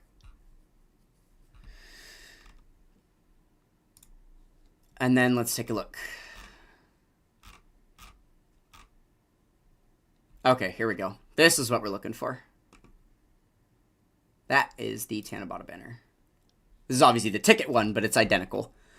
So this is what it looked like 2 years ago then.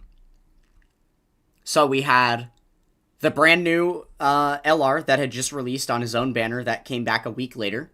Then we had his banner unit that released alongside him and again returned featured on this this second banner. Then we had the anniversary headliners returning. They only put the part 1s on here. The part 2 units were not on there. Or they only put the Dokkan Fests. Because part 1 was... Yeah, no. Wait, were both of these guys part 1? I don't actually remember how it worked. Beast was part 2, because they did a difference with, like, the... They did, like, Dokkan X Carnival, right? For the things. So... Yeah. Beast was part 2. But they only put the Dokkan Fest units on here. They didn't include the Carnival LRs on this banner. Which means... I'm actually curious about the upcoming, Tanabata banner that we have, right? Do I still have that Proton tweet up somewhere? Not this one. Not that one. Do I have it up? Yeah, right here. Okay, perfect. So the fact they said there was 9, the fact that there was 9 LRs that are going to be featured on this, I assume that 2 of the other ones are going to be the Easy A's, right? And then the other 2 would be the other 2 anniversary LRs. But the problem is those 2 are Carnival LRs, and as we just saw, they're only actually here. I need to combine these web pages. This is dumb.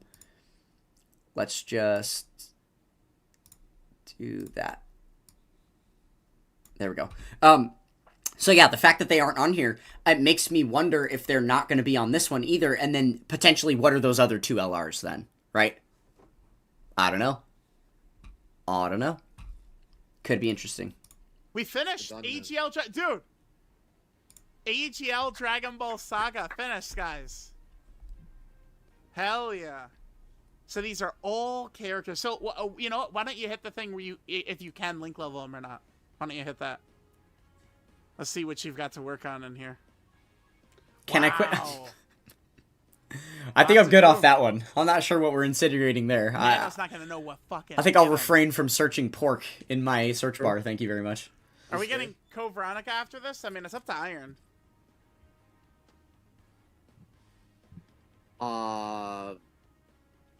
We'll see, man. You hope MUI is on the banner? Yep, it's possible. It's possible. Well, bro, if I'm gonna be away for the Dokkan thing in a couple hours. Oh, like... are you actually planning on doing that? Maybe the 2 Easy A from the anniversary. Okay. Okay. Right. What 2 Easy A's? I guess. I mean, we'll finish this. I guess I'll be able to go exercise then. Like the 7th anniversary LRs. All right. Or the 8th anniversary LRs, I guess, because there's 4 of them, not 2. It'll probably be more fun if we. So you just mean like the Dokkan Fest ones, like the 8th anniversary Dokkan Fest LRs? I could see that. Okay, Peppy Gal, sure. And let's pick typing as well. STR. All right, let's go. Boom. Peppy Gals. STR. All right, and now we have jumped into a completely other random part of the game. Busy here. So, like, the issue with this that they didn't realize that they did is that, like, we're in early days for Iron Cane here. So for the most part, most of his units are going to be feeding into themselves anyway, because he's building original copies of units, and that goes for things that are like SRs and rares and stuff like that too. So it's not really the biggest deal to only be focusing in on each individual copy of a character relative to itself. The problem is, when you have situations like this, look at Android 18. He's got 6 of this Android 18 here, and 11 of this Android 18 here. 1 Android 18 here. That's Android 18 Future, so that one doesn't count. It's like a different thing. But all of these different Android 18s here, he's going to sit here and level all these up to, like, finish off whatever's ready to go right here in this box. But this does not include the 200 SR Android 18s that he has sitting somewhere in his box that he could actually use at this moment right now to finish off some of these characters and not have to waste copies of themselves feeding in for super attack, and then he could save them for the SSR copies and stuff and have more lineages done just by depleting all the SRs. But he would need to not filter by Peppy Gals and not filter by a typing. He just needs to go strictly by character, and he would see every single Android 18 card he has in the game, right? It is such a mistake that they're not doing it that way. Well, looks like you picked quite the fucking category for this. Alright, okay, first thing I see, Kale in the top left is not locked. Let's lock her. Yeah, the banner should be more or less the same, just with, like, 2 years newer units. Kind of. Some of the back, like, the back half of the banner is going to be a little bit more arbitrary, though. Top left, yep, that's the one I was talking about. Perfect, okay. So that's her SSR, perfect.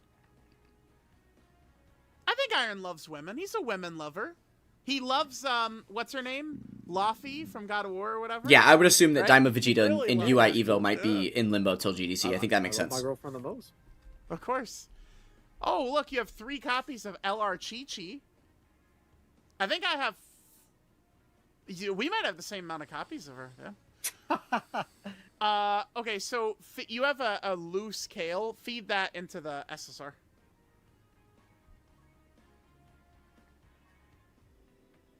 Oh. Yeah, as SA then, yep. Damn, you pulled this Kale quite a few times, huh? Yeah, a couple times. Which again, he's not even doing the one in every Loose slot Kale. thing. Yeah, I mean, he has kind of caved and allowed Iron Cane to do the one in every slot thing for like SR characters where they have the unawakened SR and then the awakened SSR. He just saw that he has the TUR for this Kale. That's got the easy A done. So he has the level 140 Kale. Doesn't have a level 120 Kale, which is fine, I guess, because it's like the same artwork or whatever. He has one SSR copy of her with all the gates unlocked, and then he just recommended feeding this one in as a super attack level for the SSR, even though he doesn't have the unawakened SSR and the uneasy aid TUR. So why are we, like, halfway setting him up to do one in every slot, but then halfway not at the same time? It just doesn't make sense to me. Does not make sense. Character. I mean, I would imagine Kale is probably... All right, Z, thanks for hanging out. Appreciate you stopping by. See you next time. I think. All right, let's see. So, wait, that Chi-Chi in the middle, is that when you can awaken, or did you already awaken her? You already did awaken her. Oh, go ahead and lock her. I found that very odd that, like, teen-ish Chi-Chi goes to, like, kid Chi-Chi. Yeah. I mean, that's... Dokkan did, like, really just strange things, like, the first year. Oh, we already got that done. We got her locked, so we're good there. And now Truth is doing strange things 11 years later. Like that. Pretty cool. Oh my goodness. All right, let's so we definitely want to like be feeding in the car. Like, don't want to use Elder Kais for units like this. This Android 18 should be easying, by the way, in 2 months. So this is an important character. Yeah, this is an important character actually. Almost done with boss rush? Nice. That's a lot of stones you'll be able to get. Have you finished the quest yet? yet? You did this. You should definitely be working on the quest if you haven't done that yet. I mean, it would piss me off, like, if it was on my own account, but... Another one. Yeah, it's just firing them up. Oh, that's another thing. Oh my god, I didn't even address this yet. Two things. I also would be giving Iron a slap on the wrist right here. So we'll talk about this freeze frame. But the first thing I was going to talk about is the training locations. Oh my holy moly. Do you see the training locations that Iron has been using throughout the entirety of this video? He's been using the most rare ones that you can't get copies of consistently, that nobody has a mass amount of, that aren't even the best ones. There are, if you're unfamiliar, two different kinds of training locations. One that gives, like, more so flat bonuses, and other ones that give multipliers. And the ones that give the multipliers are the ones that you're going to want to use in order to counteract the game's, like, suggestion to give you candy canes and all of your, like, PyCon hats and the really, really good training items that they're in the middle of talking about. It's cringe that Iron is spending them, because Truth always tries not to spend them. And the thing is, if they would just use a different training location, it wouldn't auto him to, like, suggesting using those. All you have to do is use the 150 times gravity chamber, and you're never going to be suggested to use anything other than a platinum turtle shell, except for when you're leveling up an LR from level 1. That's the only time that would happen. But Truth doesn't have that information to be able to give to Iron, so he's just letting him piss away all the best training locations that are mainly there for collection purpose, and not actually using the ones that are going to give him the best results. Okay, so now on to the secondary rant. I would be slapping Iron on the wrist for not having any copies of this. Do you know what this means? That means that Mr. Dedicated Dokkan Battler Iron Cane has never been to the Baba shop before. That's what that means. That means that he doesn't care about the Baba points. He doesn't care about the things that you can get in there. Because if you're a player that pays attention to that shop, you absolutely always have enough of this metal to go around. So yeah, that's bad, that he doesn't even have enough to awaken one character, and I imagine there are easily 10 characters in his box that need to be awakened with that metal, not to mention all of the ones that will come in the future, because we do get at least 2 characters per year that need that metal to awaken. Alright. Sad that stuff. That metal you just saw right there awakens... Awakens. It awakens, actually, like, dozens of characters. Yeah. Yeah, where do you get that metal? There's a... Okay, yeah, bad at anything. It does give a lot of XP, so you should be trying, to go slow, essentially, so that you don't have it full. Typically, what happens for brand new players is they start playing Quest right away, and it's going to simultaneously do 2 things. It's going to, 1, make it so that your level skyrockets, so you're going to be able to be at level 200 in, like, the first 24 hours of playing or something like that. What it also does is it makes you permanently pasted at 999 stamina, because the moment that you try to spend some of that stamina, you rank up again, because you're playing Quest, which is really lucrative on XP, and then you just get all the stamina back, and you're, like, stuck at 999 all the way until you're, like, rank 300 or something. So you could potentially just be stuck at max stamina for, like, weeks before you ever have the ability to drain your stamina bar far enough to where it counts up again on its own, right? And that is something that's common for newer players in the game. I don't think that's bad. That's that bad of a thing. I think it's more worthwhile the extra stuff that you get as a benefit from leveling up, all of the, you know, dragon stones and other rewards and things that you're going to get, as well as having a larger overall stamina bar to be able to spend on events in the future. I think it's important to just rush through that as quickly as you can. So I wouldn't really try to focus too hard on, like, penny pinching for the XP and stuff, but I guess if you're doing it this way, where you're playing a different event for part of your stamina bar, and then leaving enough of your stamina bar to switch to the quest, start playing some quest stages, and then make yourself rank up again, so that you're not overfilling on XP, but you're still constantly ranking up so you can constantly play, then sure, go about it that way. That's fine. That's probably the most responsible way to do it. A stage you could grind it from, and you could sometimes get it with Baba points as well. Yeah, I've seen the Baba point thing. That's why I was curious if it was just in there. Yeah, there, and there's a stage that you can grind. It'll go live, when, in August, when this girl, and then there's another girl you've never even seen before from the, Goku Jr. movie. Okay. Alright, so we got 18 just like that, that's fine. You might end up Elder Kaiing her in 2 months, but... oh, what about, Android 21? Is she rainbowed in the top right? She is, okay. So I guess you might as well keep her SSR in the bottom left, then? And now it's kind of like middle, yeah, right there. It was so sick when she came into the game. Yeah, man, I wish the games would give us more of her. Yeah, remember, she was like the best character in Legends when she first dropped. Oh yeah, that purple was crazy. I would love like an Ultra, or even an LF, but I mean, I think they would have done it by now if they were. Should you grind equipment until you're low on stamina, I then back saw to Truth's quests until I finish the thumbnail on quest? her. I don't know what No. you're talking about. I think that if you're a brand new player, you shouldn't be Sure, it's touching the Whis event. respectful.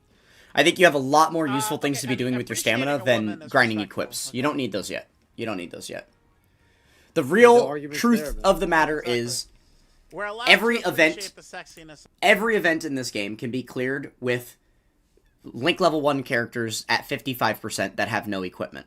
All of that stuff is extra and makes characters a little bit more powerful and a little bit easier to use in certain situations, but it's not like necessary. I think the most necessary thing is that you go earn characters. You should be trying to go complete all unique content that you haven't done yet. You should be farming story events to try and get characters. The Dragon Ball story is another good place to start, because obviously a lot of the story events are in the Portal of Memories, and you probably don't have a lot of the keys needed in order to play those events in the Portal of Memories, but at the very, very top of the events page, the home screen, you click start, there's the menu of all the stuff you can pick. At the very top, it says Dragon Ball Story. The events in there are always live. Those are story event level difficulty, and they give you a ton of different free-to-play cards, as well as some support memories that are going to help you out in battle. I would say you probably want to focus on those more than, like, the Whis event. Of women, okay? Nothing wrong with that. Very true. Alright, so we got her done. Next, I guess we're going to work on the Bio Broly movie Android 18. Ready? That's what this girl's from. It's easy, okay. Yeah, and then as far as, Hey, like, too. questions about the Whis event stuff specifically, Oh, you know, I've got a last few year at videos on my Stadium channel was when talking I about the did Whis all event, my easy and I go into So I think every the possible only little ones I detail have of left are the information ones that you don't could give you stones. I didn't do know them. about it. One video you should watch is Don't Summon, It's like Do some Whis. real old That's what it's called. Don't Summon, archaic- Do Whis. That'll give you a I bunch of never information that you need understand about like, some of Whis these, equips. like, grinding events, people act like it's, like, so... Like, I know But then it's I've kind of also the All-Star battle. got, like, people act like that's just my it's just Whis torture. equipment collection complete It's- at one point. it's So that so video funny is to really me. good too. It's a phone game. 25,000 You runs in the stuff Whis while event. doing I other talk a lot stuff. about it in I feel that like one. People like forget about that. It's so funny. Could I ask Iron to lock in with Persona? Yeah, he said he's gonna do Persona 5 when things are slower. Bro, I've beaten that game twice. That'd be my third time beating it just for funnies. Persona 5? Yeah. Well, you gotta get the plat, right? True. You can't make a y'all know about me man tweet about me though, because I haven't started it. Maybe I'll start it so you can when you platinum. How about that? How about that? You can make one about me. Would you enjoy that? You know you would. Not really, because it would be fake. It'd be staged. Staged? Yeah. Okay, there was 3 different jokes that I decided not to strike with. Let's just go back to that Android 18. You tried to apply. I've staged things before. I passed on 3 separate jokes right there. Yeah, go ahead and go to the Android 18, please. Go So back. devious. I feel like I would have already just said it. Like I feel like it's more devious than I just said it. Yeah, well, we'll let that lie. Okay, for the 5th time, go back to the damn Android 18, man. Alright, did you feed in the dupes for her? Yes. Okay, then yeah, I would feed the rest in for SA for her then.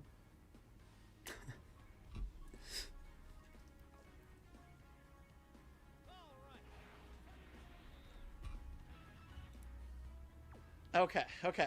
Okay, so again, right there, he just fed in like 7 copies of that Android 18 to itself, and that's the only copy of that card he has in his box. He didn't bother to save like the SSR copy or anything. So now if at any point in the future he wants the SSR copy of that card, he's gonna have to pull 5 more of them instead of he had them already in his box, and he probably has a gigantic chunk of SR Android 18s that are ready to be fed in for super attack. So yeah, that's kind of Alright guys, we're getting there. a blunder in my opinion. Long process here, but we're getting there. We're getting there. You guys, just think how satisfying this is all going to be in part like 95. Oh, dude, yeah. Okay. Ribrianne, Super Ribrianne, right there is a free-to-play character. So just lock her and get her to a UR, I guess. This is a free-to-play character. The event you get her is where you get those medals, by the way. Let's see. Like, I imagine this Ribrianne awakens with those. Yeah, this is gonna take a while. I mean, it is what it is. Iron is catching up on 11 years of characters, right? That's the thing. A lot of characters. It's a lot of characters. All right, perfect. Got her done. How about we work on that Android 18 right below her, because she's also free to play. Okay. And we could just kind of like get her to UR, lock her for now. Yeah. Bro, it's so pain. That training Work on location that he's massive, using like, is little so stage. pain. That is the plan. That is the plan. Every time he summons, some of the categories we've done will get more dupes added. Yeah, and we'll circle back around to finish those. Wait, you know the other funny thing I just realized here? Hold on. Dupes How added. many of those medals does he have? Work on that massive like level stage. That is the plan. 81. He has 81 of these medals. That's it. You know how many extra characters in his box that he has to awaken to UR with this Elder Kai medal, and he only has 81 of these?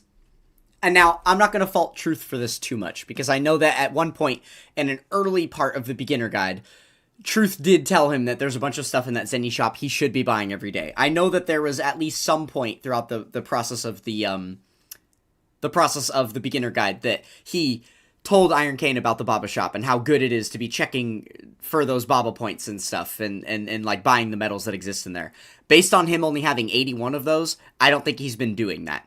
And that means that we're going to run into a resource problem, which the resource management portion of this has been something that Truth is clearly not teaching at all, because he's also not even respecting it himself and like forcing Iron Kane to use resources he shouldn't be using. But yeah, it's crazy to me that Truth hasn't like seen this yet to be like, oh buddy, if we're gonna make this a series, because they do talk about this multiple times in the video. I might have yapped over them doing it already, or maybe they just do it more at the end, but they are talking about the fact that this is like unlimited content, because they're going to be able to come back and make the same video over and over and over and over again until this entire process is complete.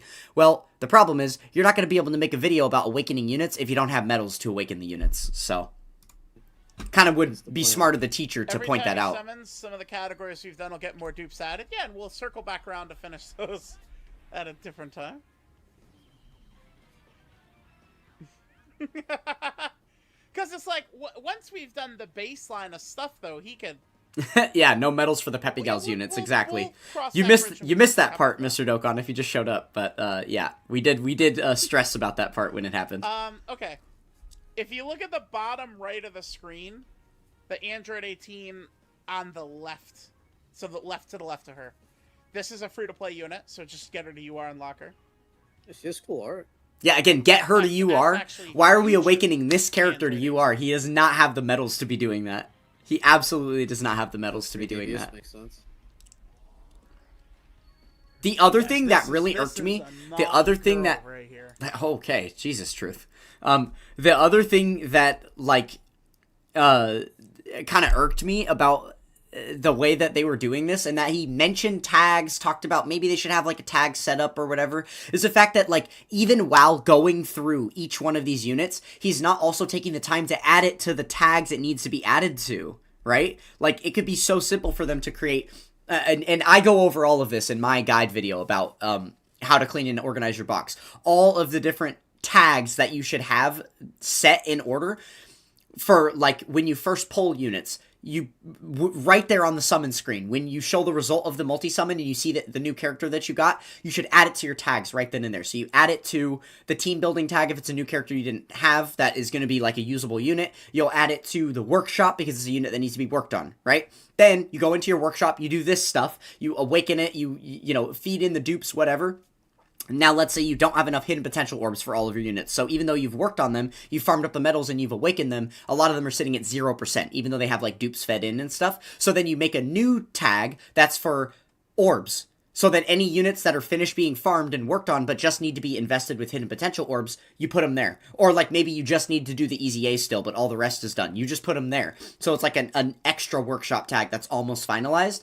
And then after that, you have your link level tag, which are characters that are all finished but need to be link leveled. And then after that, you have like the finished units tag, which is just like the rest of your box, I guess. But like having all of those tags set in order would make this process so much easier for him going forward. Because what's going to happen is they're going to get through his entire box in a year, let's say. They finally get through Iron Kane's entire box, and now he's worked on a lot of these units and like doesn't have any extra just crap duplications of copies of units sitting in his box, so they're all fed into each other. But now he has a bunch of events that he has to go and grind awakening medals for and stuff, and he's not going to have any idea, any easy way to view all of that stuff in his box, to know what's left to be worked on, to be able to actually complete his account, unless he creates all those tags. And it just makes no sense why they're not doing those tags as they go right now. It would be the perfect idea. Instead, it's just going to be a mountain of work that they're going to have to go and revisit later. Like, horrible choices. Horrible choices. She is very... Truth is really very just making naughty this so much in the future. harder for Iron Kane than he could be. Okay. I guess, I mean... Yeah, whew, there's so many characters. So yeah, quite a few. Yeah. Alright, those Chi-Chis at the bottom, you might as well just feed those in... Wait, oh no, she's already... Like, even no, Truth not that feels one. the overwhelming with this. But He to the left, constantly you already laughs have- about how do you how ever essay to ridiculous do this L process to is Kai? because of how hard it is. That There's so kid much. Chi-Chi? But he's not making it easier on himself at all. Maybe. Oh, no, it's because you're on Awaken. Go to Growth and go to Train. Yeah, there you go. Yeah, hit the kid Chi-Chi and feed in the two. Because, okay, so yep, bam.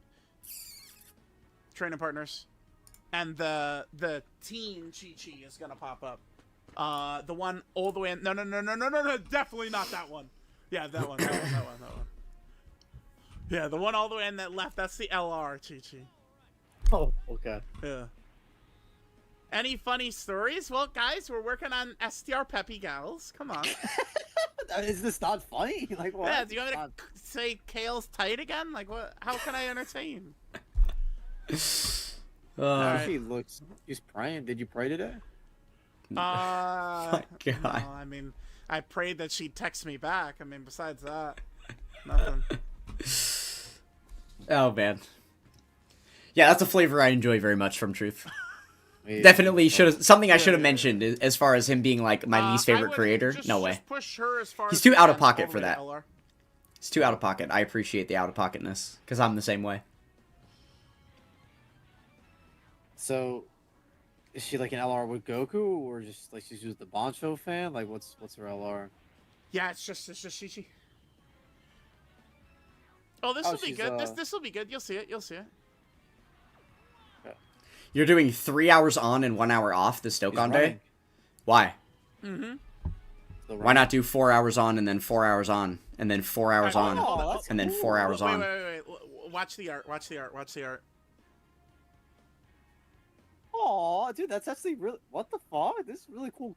Card art. So this is Really the cool. LR after the last world tournament of OG Dragon Ball finishes. There's a little filler arc where Goku and Chi-Chi are kind of traveling around the world, and that's what the LR. What was it? Mount Paiju? What is it called? Yeah, well, Mount Pauzu or whatever. That's where Goku's house is. Okay. Mount Frying Pan is You're where not built like me. Chi-Chi's from. Oh, fine. Nonsense. I should know. That's the Breakers. Everyone's built like me. Oh, whoa. We're all the same. So no way you're. We're all just Breakers people. LARPer. It's just the life Wait, it experience didn't that's a even little max her out, different. That's all it did. I've been shown make by you do life this what's 50 possible times? for a human, and you haven't. So That's that the only auto difference. only I gives promise you the have it in same you. type You just don't know though. I yet. see.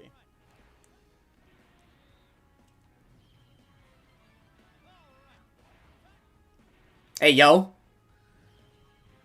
No reason for that slander, Mr. All right, Chewy. so now We could you chill on feed that the one. two in as her dupes. Yep.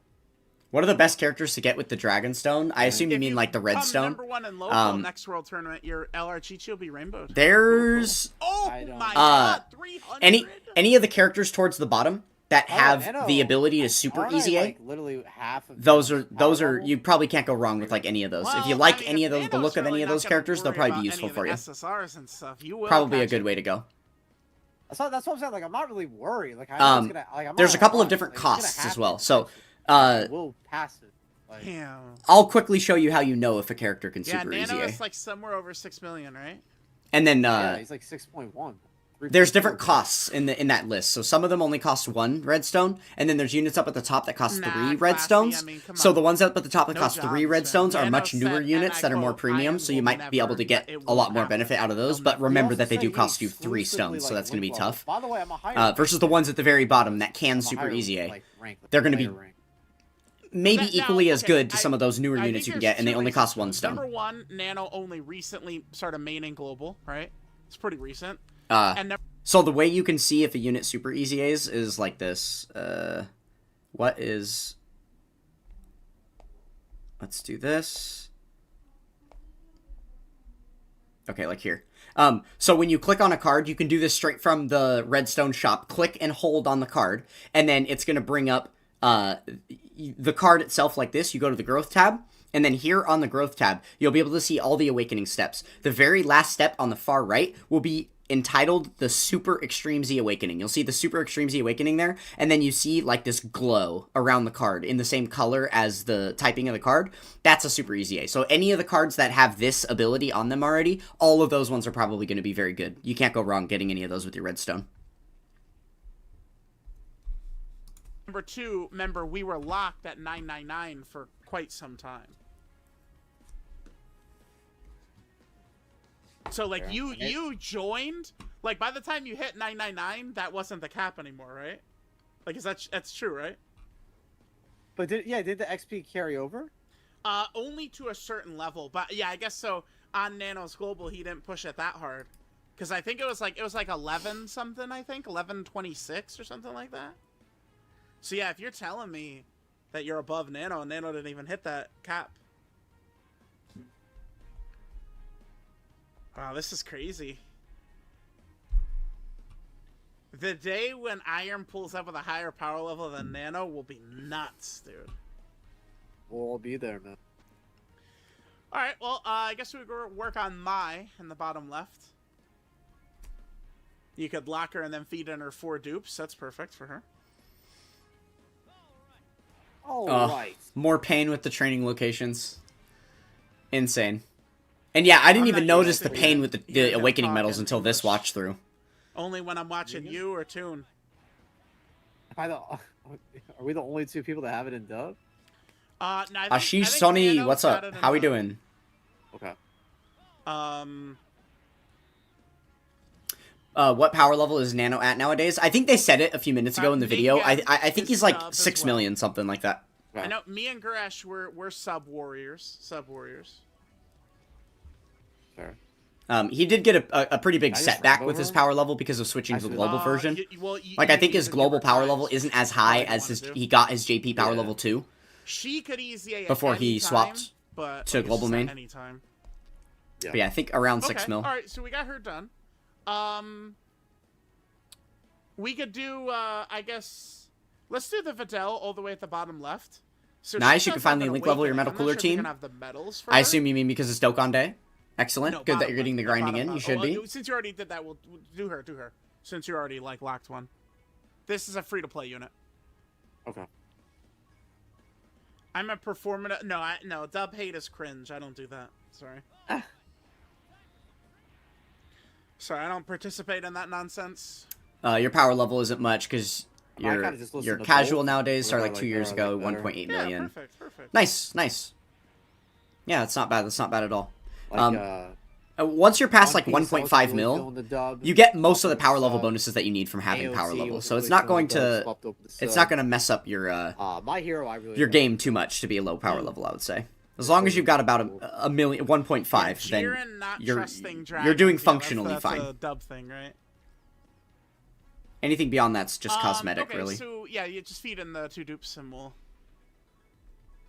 I guess it'll be a stream far down the line where you worry about like free-to-play characters and stuff. How much PL am I up? I don't actually know. We're doing pretty good. We finished. Oh, I completely forgot. We took a screenshot at the start of the. Shit, yeah, you do I have guess I her could just check already. my screenshot. Yeah, that's what the Videl feeds into. So I mean that Videl down there. So it was 32,828. Get rid of her. I guess was what I started with. Because like, click it. That is her. Yeah, that is her. Here, yeah, 32,828. That was what I started Dokkan Day with. Oh shit, yeah. And now I'm on. do we want Sorry. like You can keep 30. it or get rid What was of it? her. 32,870, something like that. Keeping mood. 870, Okay. Oh, whatever. Sure. So I Guys, think we're in like a keeping 50k mood. ish.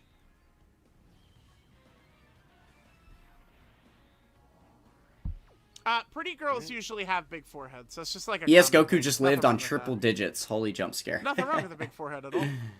That's always such a strange. That's like, yeah, that's thing always scary. for I've had that guys happen a to lot. Aim at, right? I don't mind a big forehead. Do I have a big forehead? Yeah, I'd say so. Huh. Why'd you? What is he looking to the left? You're only up 30. Crap luck at the start. Well, also, I don't know how far picture of you prepped with a your big units forehead. are, because my Okay, units are very yeah, far it's like, prepped. So, like, once I what get the them on the fuck team, is they're this guy already looking getting to tens the to pop, left like, for? right away, right? What's So, over there? that's another thing I thought that's usually where your with guides my are. my What the pace.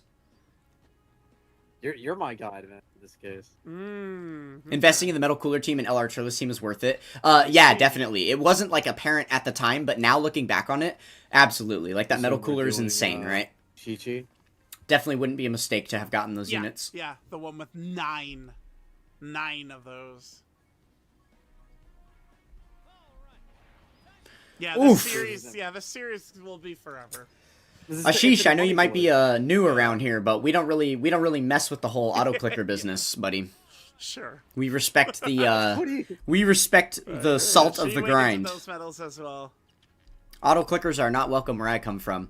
Not gonna ever tell you that you can't use them. Technically, it's against the terms of service to be using them. But I don't think that Dokkan is ever gonna get you caught up in some banned business over it. So you're free to use it.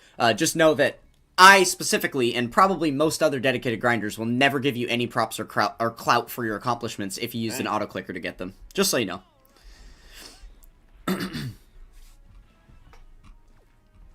Perfect.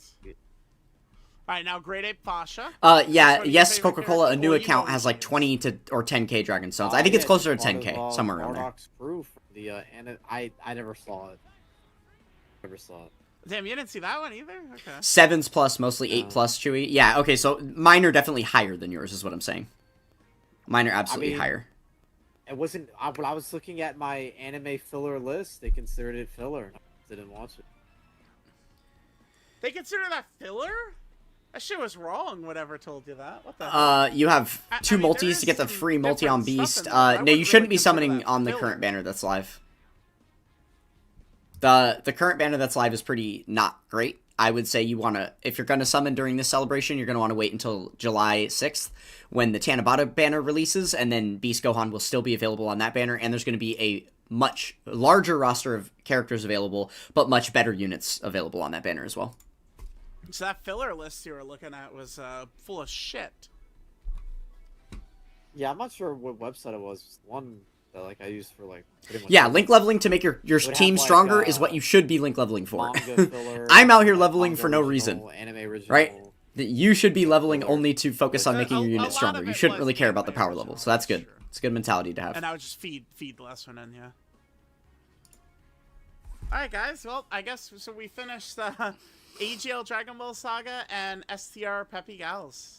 I mean, okay, if you have all the anniversary LRs, there might not be Yeah, as totally, much, man. but that Okay, still doesn't okay. change the fact that this Lot of banner isn't progress, worth guys, summoning lot of on. progress. I feel accomplished. I feel like I mean, yeah, definitely. I mean, if you're if your you're missing the new Beast and you're missing Vegeta and Trunks and you're missing Dabura, then maybe it would be worthwhile to spend a little bit on this banner because all 3 of those units are pretty good, especially the older 2. But yeah, I don't know. In general, I just think you probably shouldn't be summoning on this banner. is a little bit working a little bit better here. so. It's like say you feed gotta it, clean feed in the like, other, a feed whole- in the other. Yeah, saving for GDC is not a bad idea. Definitely. There's going to be some heat that comes for that. So yeah, I would say it's a good idea. Say like you're cleaning an entire like house, right? But you did like one room, which is like one corner of the room. Like we got Relic Hunter system portion looks really of interesting. a I've not been as corner active for a while, so in a catching up room with a lot of stuff. of a Will, house. for sure have to see what I can submit for. And Yeah, we'll I'm work excited. on more at a different I'm time, excited to see that. Perfect. The Relic Hunter system thus far has been a pretty barren wasteland, I'll say. not a lot of people have interacted with it, and I think that that's just because there's a lot of prerequisites to be able to submit for the system, right? You have to have a lot of the game like played and grinded out and stuff already, and it's also a pretty hefty task to just do the submitting process for a one-time thing, like initially, because there's a lot of different roles to submit for and stuff. So yeah, I know, I understand the pain points, and I know that a lot of players like haven't invested the time to like submit for the system, but I think it would be really cool if we got more people too. So yeah, hopefully soon we'll see a submission from you, Mr. Dokkan. Exactly. Remember that it's easier to resubmit. The initial submission takes a long Alright, time because you have to so, submit yeah, for there all you the go. stuff, but then later on, if you update one thing, you could just submit for that Oh, one locked. thing Wait, again. the So 18 you could just get a unlocked. baseline in there now and then continue to update things and then resubmit in a much easier way in the future. That would kind of help you out. Guys, wow. So scroll up again. A little bit. Yeah, nice, dude.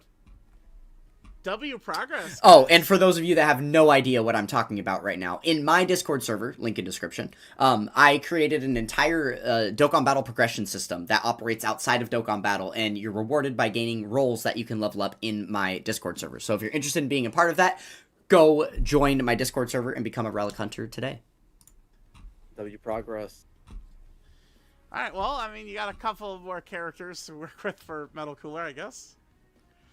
That is the part that Nano is not ready for. Oh. Yeah, I guess we'll see in the Metal Cooler stream in a couple of hours. All right. Well, bye everyone. I guess let me know if you're gonna enjoy this series. Hey, Chewy, my stamp of approval is on the shit. So You've been given your credit, my guy. You know It's where you just- stand. it's- You know where yeah, you it's- stand. Wait here. Okay. I guess. All right. I meant that for real on my end. Bye guys. Bye. Bye. Okay. All right. Oh, I didn't mean to click that. Sorry. Whoops. Hey, guys, look. It's Pickle Rick. Oh, you can't see because of my webcam. It's Pickle Rick. Anyways. All right. The next thing we're going to watch is the Shikra thing, but I think we're going to take a break from viewing videos for a moment until we get into this one. Because this one, I'm going to be a little bit less... interactive with chat while we're watching it, because I'm going to actually turn it into a YouTube video. So we'll do this one in a little bit. Not going to do that one yet. I'll maybe wait another hour or something. So for now, we can just get back to Dokkan. Okay, Ashish. See you soon. If I'm still live when you get back. Might be. Love watching Joe Bart. I do not know who that was. Joe Bartolozzi. Okay. Yeah, never heard of him. Never heard of him myself. Don't know why I got recommended him on my Dokkan YouTube channel. Because it's usually just all Dokkan or Dragon Ball content here. He doesn't seem like a Dokkan or Dragon Ball related creator. So it's a bit random, but cool.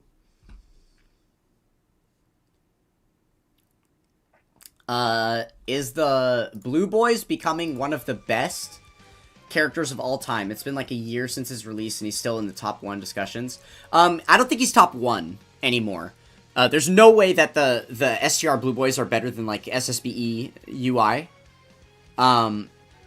So he's at least number 2. I personally think that Daima Forku has gotten me through more content than the Blue Boys ever have. So I want to say that Daima Forku is better.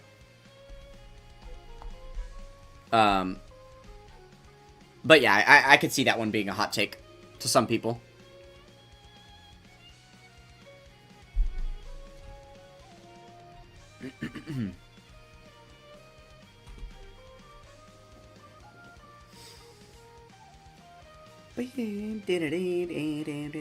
So what did you guys think of that video? That was a W video, huh? Insane to see how deep the knowledge runs in one of the greatest Dokkan battlers of all time, Mr. The Truth DT, right? Bro's so knowledgeable about the game. Bro's really just got it together. I wish I knew everything that he knew about the game. Man, how successful my account would be.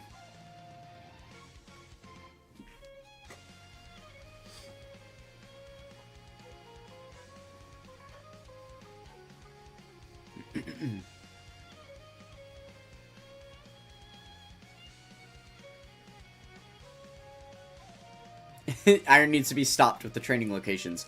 Okay, but hold on. Are we really blaming Iron though? Who's the one that needs to be stopped? Can we reframe that sentence again? You know, like in a way that makes sense. That like faults that isn't set up to be victim blaming.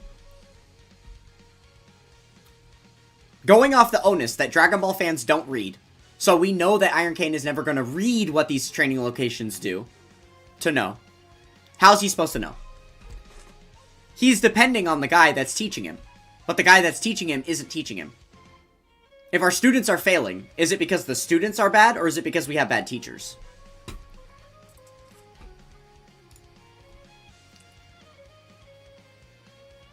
And if your answer to that is both, that doesn't make a whole lot of sense to me. Because I feel, for a student to be successful underneath a horrible teacher, they have to be basically a prodigy. So I feel like it's unfair to hold someone to a standard like that.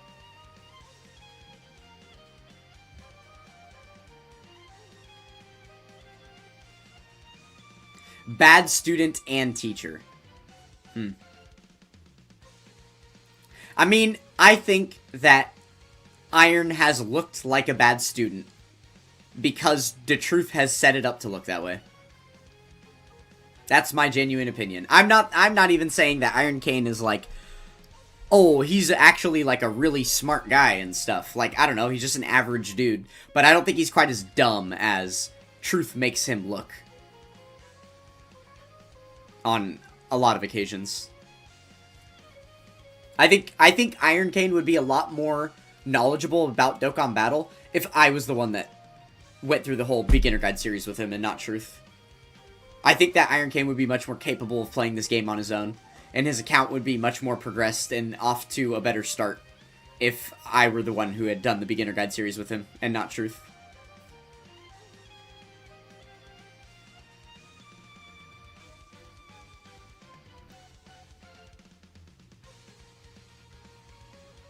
Iron does still need part of the blame. I don't know. I don't think so. Like, for what? Give me something tangible to work with here.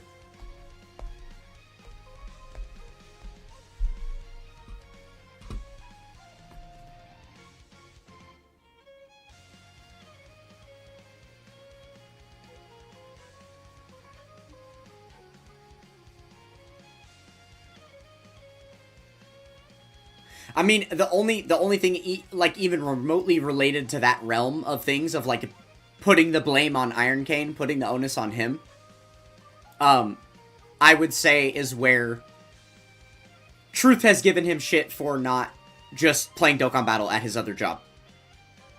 Or just straight up quitting his other job to be able to fully focus on content creation. Because Truth knows what that can do for someone of his status in, you know, in the content creation sphere. And that he could essentially live off of it forever.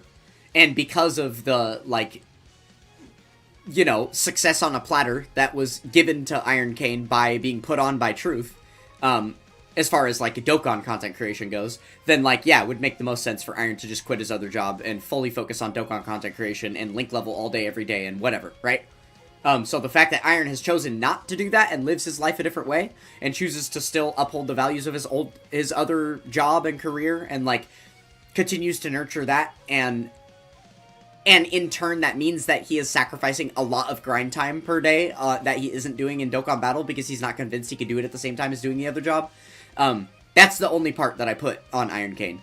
Where I agree with Truth's outlook on it. I think Iron Cane is a big fucking baby about it and is not, like absolutely should change his ways if he wants to be a more successful Dokkan battler and a more successful content creator. But yeah, other than that, like, I don't know, I pretty much blame Truth for everything else. I don't think that anything that Iron Cane hasn't learned is his fault.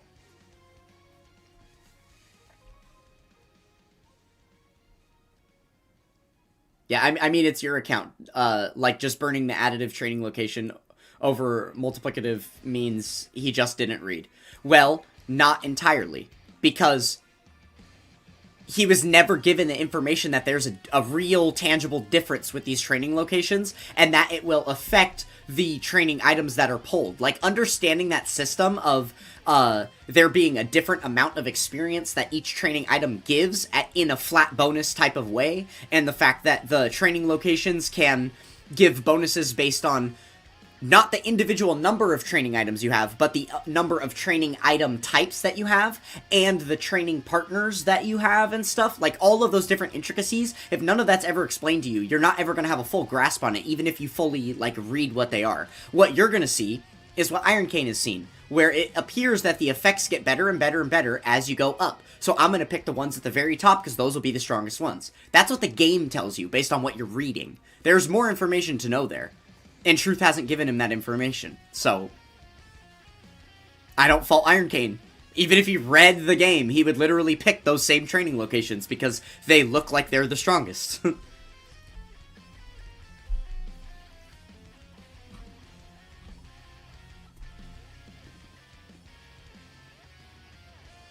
And that's okay, that's just a wrong statement. Can't fully rely on Truth for information, even if he does have a lot of knowledge. No. The entire point of having a master and a protege is so that the protege can rely on the master for the knowledge. That's the whole point. What's the point of doing a beginner guide series? Iron Cane could have just started his own YouTube channel and figured out Dokkan on his own. The whole reason for Truth being there is so that he can teach him. He's supposed to be relying on him for information. Like, when it comes to something so basic as how to use the training locations function, that's like something you should absolutely be learning from your Dokkan Battle beginner teacher. I don't know. Yeah, I hope Iron gets better intel on the game as well. That would be lovely, I think. But, you know, unfortunately, he hasn't responded to my many comments.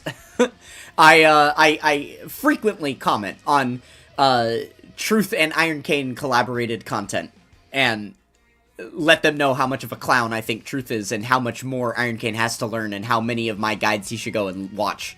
But yeah, I just unfortunately haven't gotten noticed by either of them yet, so maybe one day. Okay, but if a student never studies outside of the classroom, is that really fully on the teacher? This is agreeing with the teacher being poor, by the way. Yeah. No, I understand that. I understand you're not trying to defend straight up that Truth is, like, good at this. You're just trying to say that, like, because Iron isn't, like, attempting to learn on his own, that he, you know, is that really fully on the teacher? Okay, Iron is attempting to learn on his own. But the problem is, outside of being paired up with Truth, he's paired up with chat. Ugh, goodness gracious. I have built a YouTube channel around dedicated grinding, which means most of my audience are dedicated grinders. More than half the people in this live stream that have been in here since the start of the live stream are people that are extremely knowledgeable about the game. So my chat is reliable, which is why me, a one-head at challenge content, can look at you guys and constantly get the right answers. And I'm constantly learning things from you guys about this game, because there are some of you that have more login days than I do even, right? Iron Cane's chat is not like that. Iron Cane's chat is a bunch of Legends and Breakers players that have tried out Dokkan Battle before that are just like memeing. Or they're just Truth fans that only ever have something to say because they're regurgitating the information that Truth put out. And they don't actually know anything about anything. Like, I can't tell you how often it is that someone, like, talks about the existence of a new unit in a specific way, and then I go and review what Truth has said about it, and I'm like, yeah, that person just absolutely watched a Truth video, and then took the very first opinion anybody said about it, and then made that their life, right? Like, so yeah, if Iron is secondarily learning from his chat, aside from learning from Truth, then I still don't blame him. I still don't blame him for not having learned properly.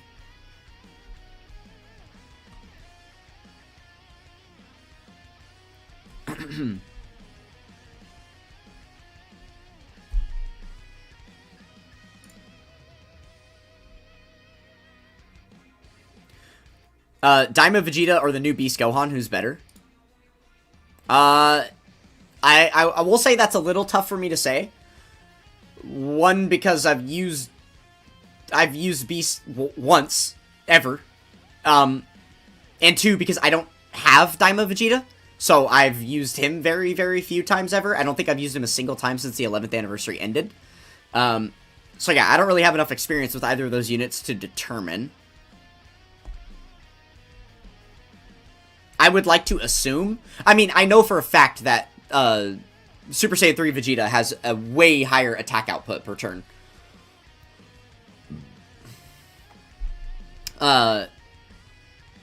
Yeah. But yeah, that's about all I can speak to on that. And then defensively, they both seem like fine-ish to me. So, I don't know.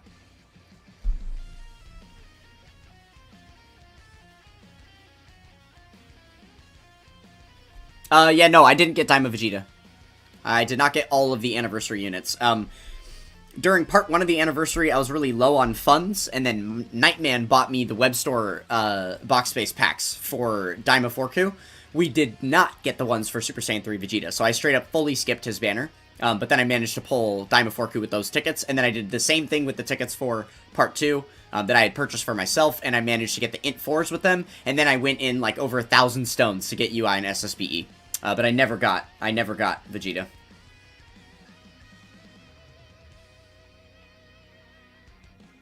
Vegeta gives more support, though. I mean, yeah, okay. I don't know.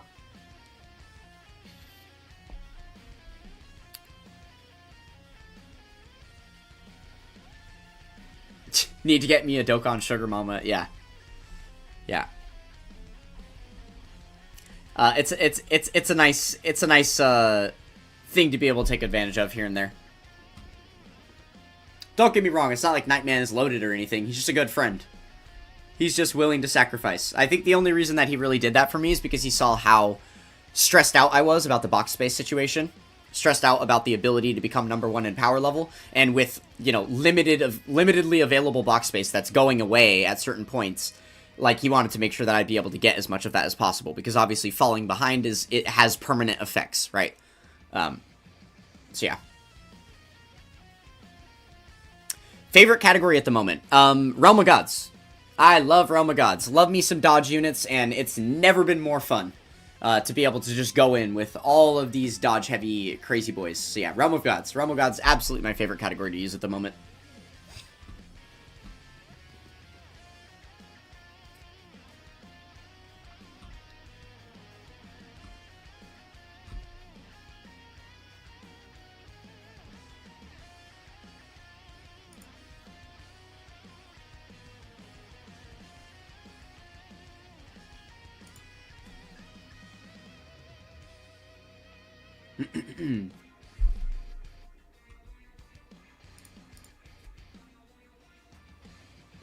You want to buy enough to be able to get to 4K. You can't buy the packs right now. Yeah, it's tough. It's tough.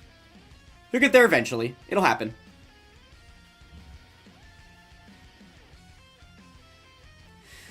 What do I think was the best banner that ever released?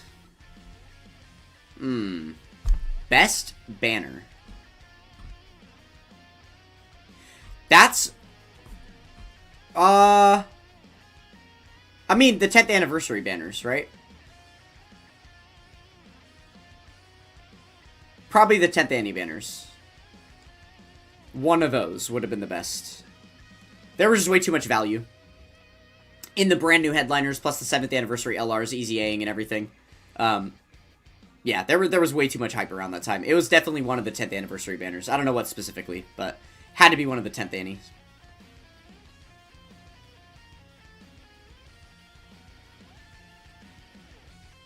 At least that's the only thing that's standing out specifically to me, right?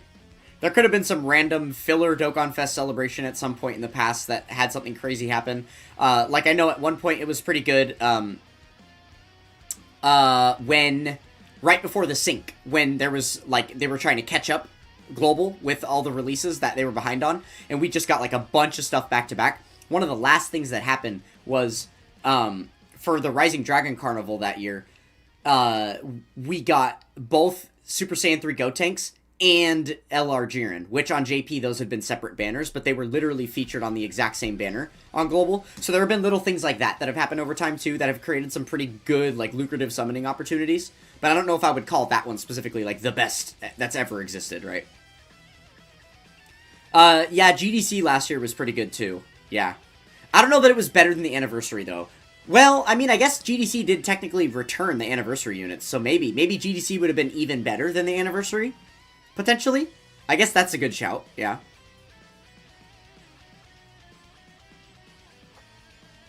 Yeah, I can't speak to OG STR Gogeta as I was not playing the game when he first released.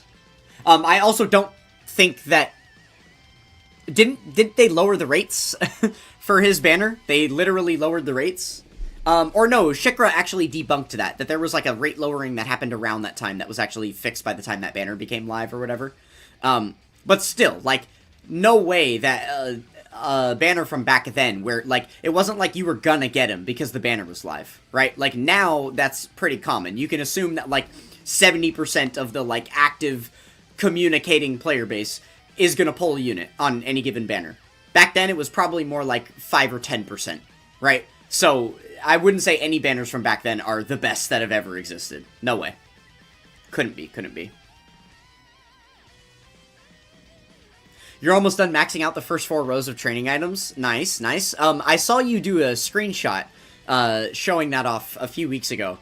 Where you were in, like, the upper 8,000s of some of those. Like, I think the lowest ones you had was, like, mid 7,000s or, like, late 7,000s. So yeah, that's pretty exciting.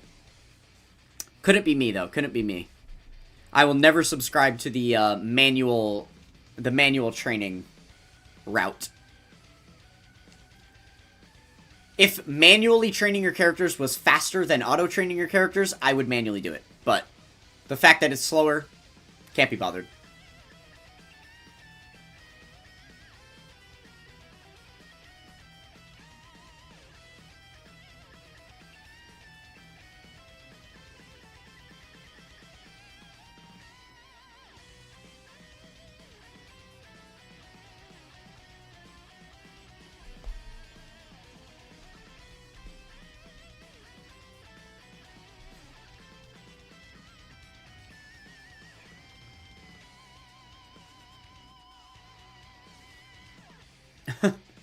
You've clicked on so many Z swords? Yeah. No, I think about how many extra hours of training I will have done if I had manual grinded the last 5,000 characters I've trained up, you know? No way. And the thing is, I say 5,000 as this baseline number because that's how many characters are in my box. But then you also have to think about the thousands of characters that I've invested training items into in order to awaken them to feed them in for super attack. That's easily, like, what, 10 times as many characters? So, yeah, just no way I will have ever gone back on that part of history and manually trained characters. No way. No way, no way, no way. What do I think is a unit that made the biggest comeback, like Daima Mini Vegeta?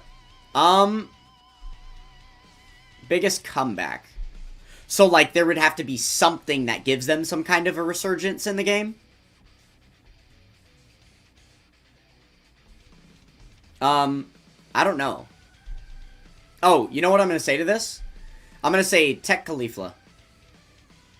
Tech Caulifla has had the biggest comeback. Because, in, like, 2021, 2022... there were quite a few challenge events that were, like, some of the hardest events in the game that you could bring Tech Caulifla in and have her dodge ability active for. And then we had a couple of years where there was, like, dodge canceling bosses that would have, you know, anytime it would have been a relevant fight for Caulifla, it was all of a sudden dodge canceling. And then, you know, Universe Survival Saga was just not a very good category, or any categories that you would potentially run her on were just, like, not meta relevant and stuff. And then in, like, late 2024, and then in through 2025, there have now been more opportunities to utilize her on team builds, and I've been able to clear, challenge content with her again, so I would say Tech Caulifla.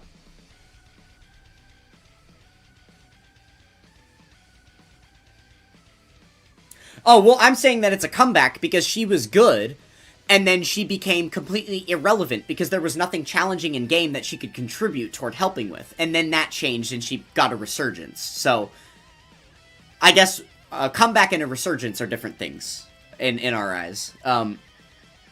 But, like, a unit that was actually bad, what's gonna make them good?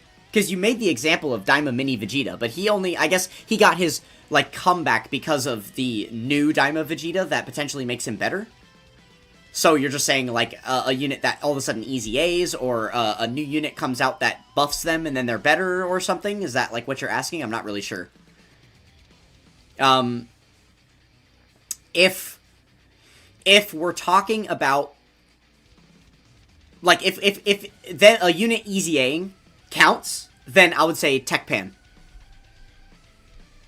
Tekpan has one of the biggest disparities of being, like, irrelevant to content on release and unusable in challenge content on release, to then post easy A being one of the staple options for any team build you can potentially get her on.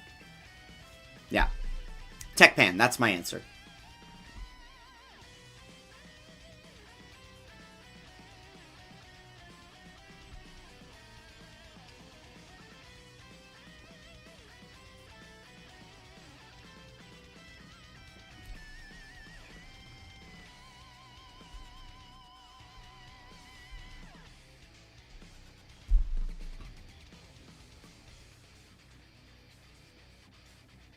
Ooh, Raditz is a really good answer, too. Though, I still feel like Tekpan is, comparably not as good on release, like Tech Raditz, like, or like Physical Raditz. She was probably better than Raditz on release. Like, if I had to put a hierarchy of, like, characters, as how good they were comparative to the meta at the time, and other units that existed at the time on release, Raditz would definitely be lower than Tekpan. But then as far as their easy A, Tekpan's easy A, as far as relevancy for content, relevancy for current meta teams, is better than Raditz, because, like, Saiyan Saga, yeah, we did have a couple of buffs here and there or whatever, but what are you taking, Saiyan Saga or GT Heroes? Yeah, Pan's better.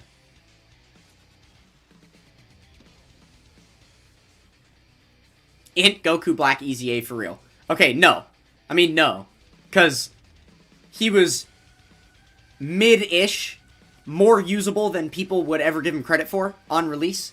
And then the same exact thing is true after Easy A. He's mid-ish and way better than people give him credit for. But that disparity didn't change too much from original release to Easy A, so I don't know. I wouldn't say much about, like, a comeback.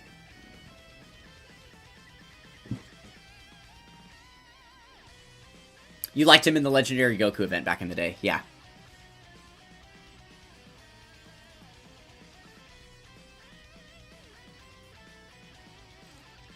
Yeah, Pan was the MVP for the Jiren event. That is a very good point, yeah. She had the attack disable and the ability to dodge and stuff, yeah. STR Jiren is taking the crown on this one. I don't think you understand the conversation we're having, Baba Yaga.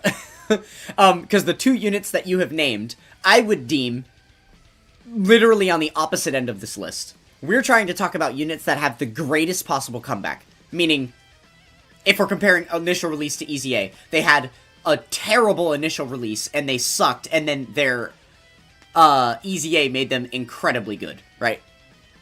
That's obviously not what happened with these.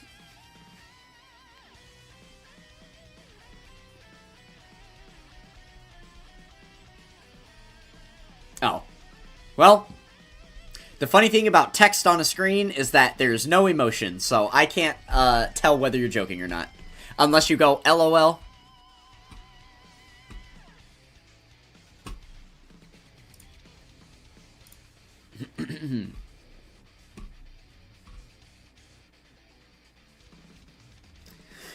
Alright, gotta do another unit check after this one. It's been a couple of runs here since we last checked in.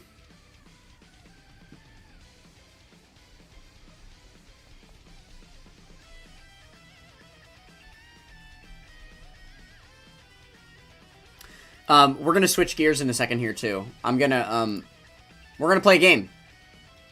We're gonna play a game that I play sometimes that we have not played on stream yet.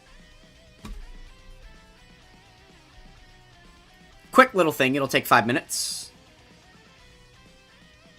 Thank you, Baba Yaga. I appreciate the LOL. Appreciate that. Massively helpful, more than you know.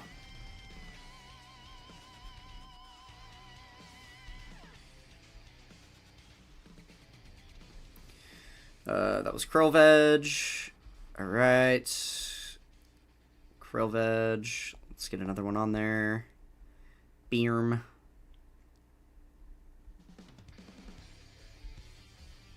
Alright.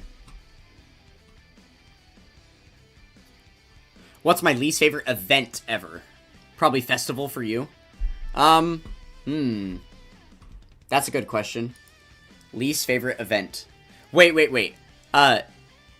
So, just to clarify, game modes don't count here? So, like, I can't pick, like, an Ultimate Clash or a World Tournament or a Peton or a Frontier or something like that? Because, yeah, entirety of Dokkan Frontier, I would say, is my least favorite thing. I would take Million Arena to come back once per month over ever having to play Frontier again.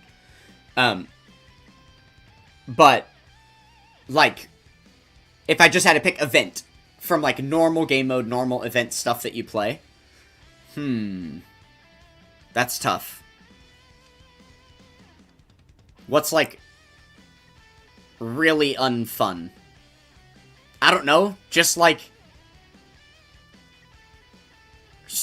Red Zone? Oh, actually, okay, I have a good answer for this. It's the Behold support memory boost. Where you, like, easy A your support memories. That's my least favorite. Because it is, a really, like, it's shitty the way they make you build the teams in that event. That there are missions required for building teams that do not include the card that you are required to use in order to take on the event, which means you're forced to build teams that have units off leader skill that are, like, required to be used on the event. And it forces you to build teams for missions to be cleared that have zero synergy with the type effective category for the specific stage of the event. So it just feels really wonky every time. So yeah, I don't like that. I don't like the setup that they have around that with the missions and stuff and the teams that I have to end up running there. Really cool concept to force free-to-play usage. And, you know, definitely would want to, like, I encourage that kind of thing, being able to utilize, like, different free-to-play characters that don't have the opportunity to be used in other challenge content, but the way they have, like, the mission structure set up, it's really bad. So, I would say that one is my least favorite. Least favorite, purely on poor design. And that's the exact kind of thing that they've been revamping in recent history, so, you know, if we think about, like, Easy A areas, I could have said a lot of the same about Easy A areas, but they recently made it to where there's no longer a finite pool of characters that can take down Easy A areas. Now you can use whatever cards you want, so that's not really a problem anymore, right?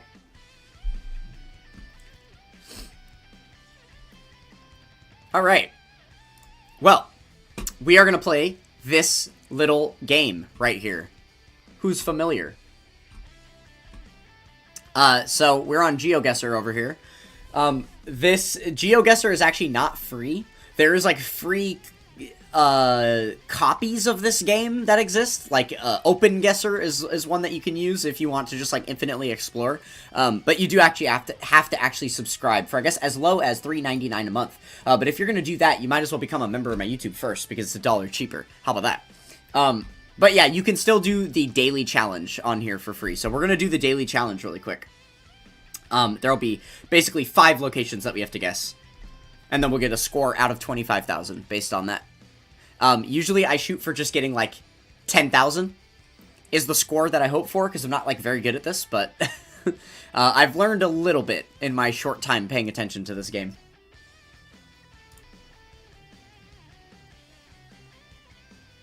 Okay. Here we go.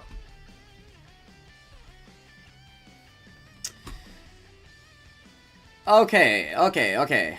So we know that this is European, because of the orange license plate. That's pretty commonly European. The extra wide license plate that's orange. There are specific European countries that have that though. Not all of them do. I also can't tell if we're driving on the left or right side of the road here. It's not super clear which direction we're facing. Oh wait, that car is parked on the right, facing that way. So it looks like we're driving right. This is behind us. We're driving this way. So it's not the UK.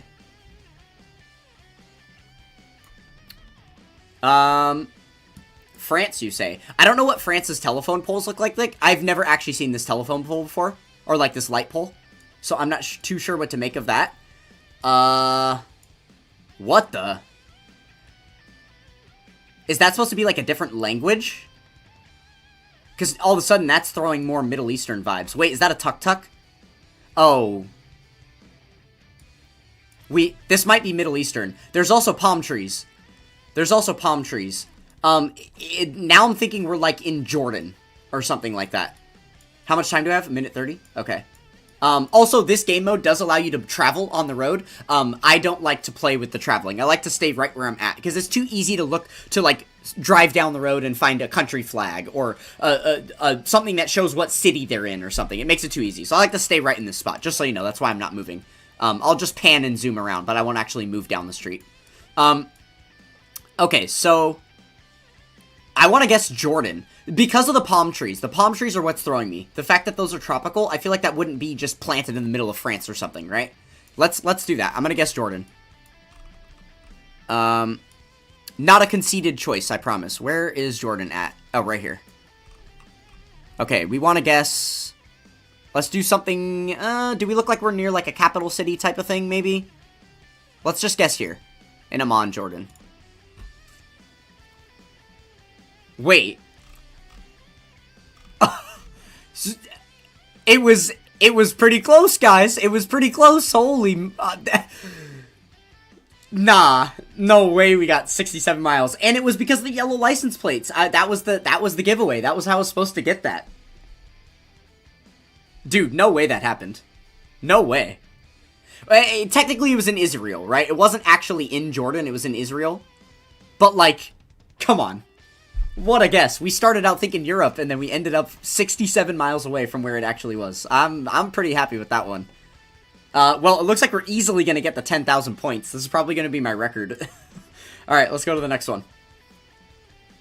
Wow, that was insanely lucky.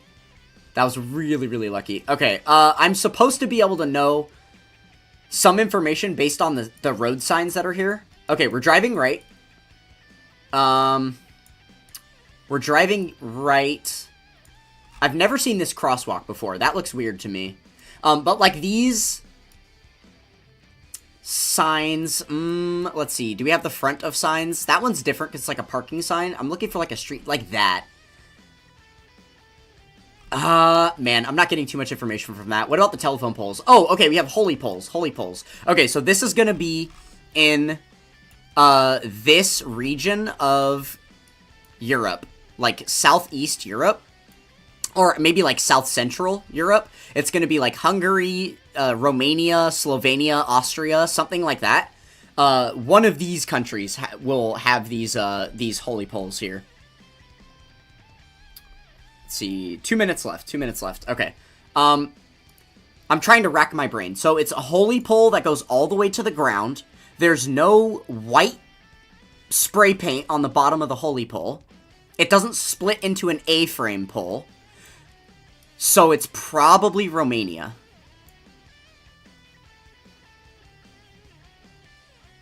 Okay, what about this language? Is that... That's not really giving me much. I don't think I don't recognize this language off rip. It maybe like... The weird, like, C with other letters makes me feel like Slovakian, like Czechia type of area, which is right in the area. Yeah, that's, like, up here. Do we just go Slovakia? Let's go Slovakia. I'm gonna go, like, South Slovakia to hedge the guess in case it is Romania over here. Let's just go, like here. Or, wait, I do want it to be more city central. I guess we'll go here. Okay. Oh, bro. Okay, it was Hungary. It was Hungary. Not bad. Not bad, guys. I am actually doing pretty well here right now, I'd say. Actually doing pretty well. I'm already almost at my record. Usually every time I do this, I get, like, between, like 10 and 11,000 points type of thing. So, already at 9,000 points after the first 2 guesses is really good. Alright, 127 miles on that guess. That was crazy. Crazy. Oh, okay. These poles are supposed to tell me exactly where we are. These striped poles, I believe, are a very, very country-specific thing that only happens in whatever country this is, but I forget. Like, I remember that tip being a thing, but I don't remember what country that applies to. That is the most common thing. Like, I know a ton of the things to look for, and I could tell you that there are specific and distinct things about this image for various reasons, but then I can't tell you what country those actually speak to, right? And one thing is those black and white street signs. Those only happen in one country in the world. This should be a completely free gimme. I just don't know what country that is. I can use this language to assume it's going to be something in, like, Southeast Asia. It's probably going to be in this area here. Man, is it just Vietnam? Okay. We have, I didn't mean to do that. Go back. So we have orange license plates again. Long orange license plates, and it feels Middle Eastern. Is there palm trees? Are we just going right back to Israel? There is palm trees. What does the stop sign say? It says stop, but then it has other, like, Sanskrit or whatever above it. Okay. Minute and a half. Yeah, Arabic script. Let's go right back where we went the first time. Well, we went Jordan, and then it was slightly off because it was Israel. I'm legit just gonna guess Israel this time. Let's just guess, like, exactly where the other thing was last time. Okay, it was Oman. Or is that UAE? No, yeah, it was in Oman. Okay, so, similar region, but this is what usually happens to me when I'm, playing this game, right? Like, I can get, like, the general region of the world right. I'm not gonna be completely off by, like, thousands of miles, but, damn, that was close. Alright. Let's see, what does it say? Arabic. So recognizing the Arabic language, specifically, is Oman's official language. Okay. Signage often appears in Arabic and English in Oman, specifically. Okay, cool. Good to know. Which I'm sure maybe that means that there's, like, less English in Saudi Arabia, so you would see all the Arabic, but you wouldn't see, like, as much prominent English as we saw here, paired with it. So, good to know. I'll keep that in mind for the future. Alright, map number 4. Here we go. Alright. Hump ahead.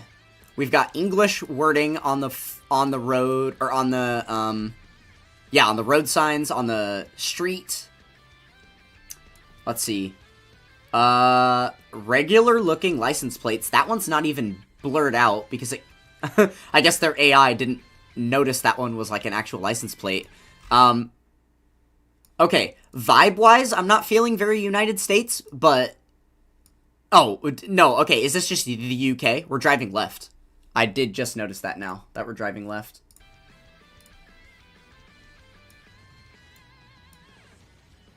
Road says coast, so near water, probably.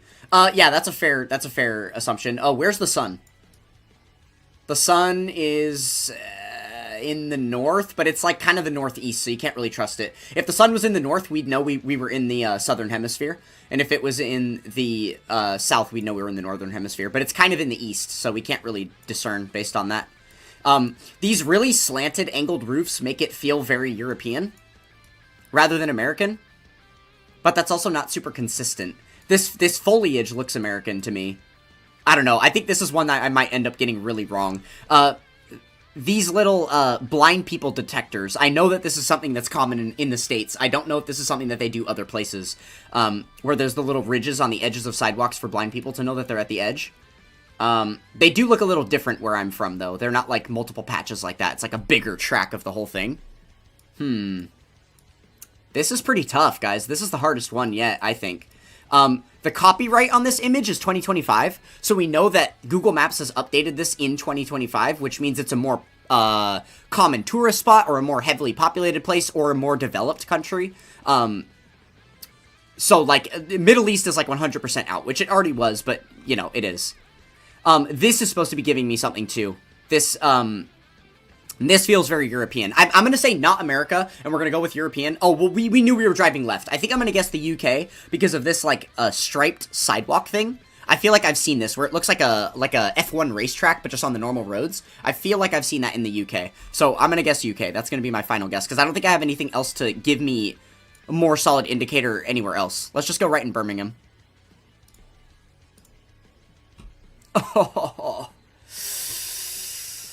Oh, yeah, that one's tough. I was really lost there. I'm not sure what was supposed to, Wow, Singapore. So we're driving left in Singapore, which I think I did know that one, but I was really thrown off by the English wording. And the normal license plates, and the not exotic-looking foliage, right? Interesting.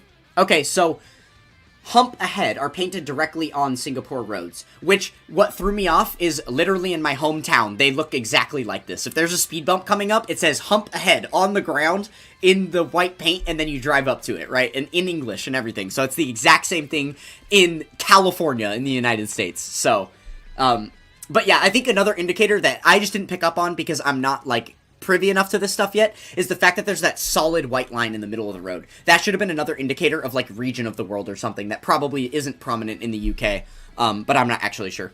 So, okay, well, that one sucked. And now, all of a sudden, we're on guess number 5, and we haven't even gotten above the 10k points yet, so now I'm going to be tying my old records, even with such a good start. Ah, that's so frustrating. That is so frustrating. Alright, here we go. Here we go. Okay, we're driving right.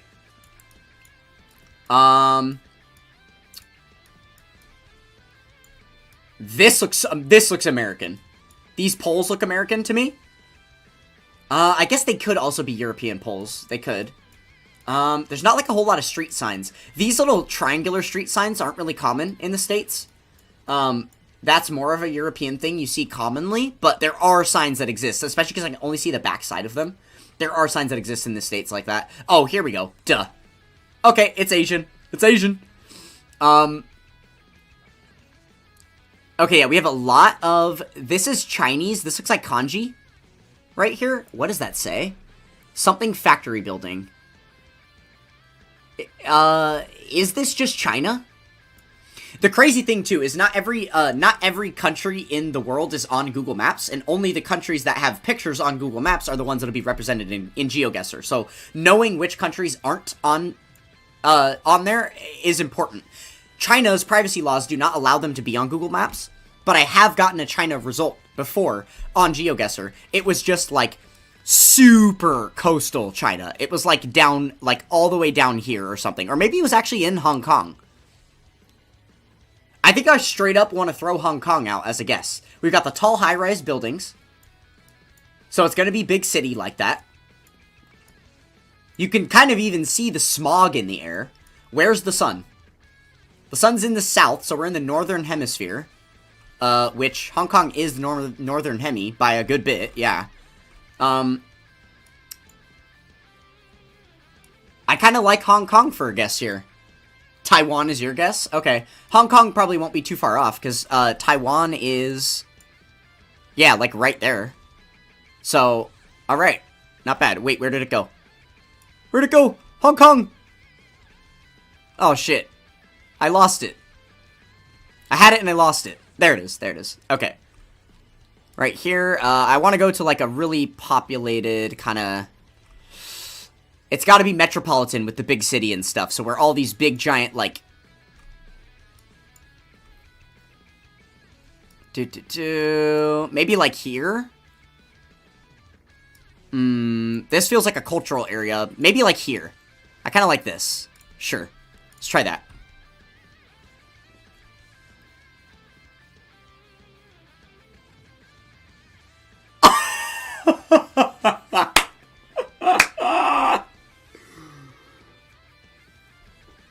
Dude.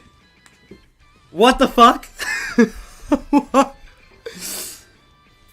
I am the GeoGuessr. I am the GeoGuessr. Holy shit. 3 miles, bro. I literally got the exact... I'm just on it. I'm just like that, guys. I'm just like that, I guess. What the hell? There's no way that just happened, right? 3 miles, bro. That was almost a perfect score. 4984 out of 5,000. Like, okay, where did I click? I clicked here. That was just amongst this mess, and it was instead here. Wow. That's incredible. I mean, I probably could have found this, like, ravine or whatever in the image and then matched it to the map, but obviously with the timer you have, that's a little harder to do. I did still have some time left. Holy shit, though, man. That's... Wow. Yeah, okay, so apparently the way I was supposed to know that that was Hong Kong, which... Okay, so it's saying color-coded taxis. So they're often seen in Hong Kong. There's red, blue, and green ones, and they always have green stickers on the bumper. Okay, so next to the license plate, if you see an orange license plate with that green sticker on it, then that's going to be a taxi. It obviously says taxi on it, multiple places. Very obvious there. But then the multicolor-coded, so red, blue, and green taxis is a Hong Kong thing. Okay, cool, good to know. What I went for was the fact that there was very, very prominent kanji writing, and the fact that I know China is not on Google Maps. So it had to be Hong Kong. Like, that was pretty much where I went with that. But I guess, like, it could have been... There are other Asian countries that have prominent kanji everywhere, right? So it was a shot in the dark. It just worked out this time. That's nuts. That's a crazy result. Look at this. Are you... How can I have back-to-back guesses that are...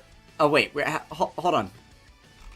Oh, I can see it right here. How do I have back-to-back guesses? One that's across the world and one that's literally 3 miles away. That's so funny to me. Like, absolutely no way. Wow. Hilarious. Hilarious. Yeah, not even 15K. I know, you have to be really consistent. You have to be really consistent to do well there, right? Alright, well, that is all of the GeoGuessr that we can play for the day, because I only do the daily thing. I only do the daily thing because it's free, right? Otherwise, I have to pay to keep playing other, like, game modes and stuff. So, yeah, that's it for that. We could do Open Guesser for some, like, random guess stuff, I guess, if we wanted to, but I could leave that up to you guys.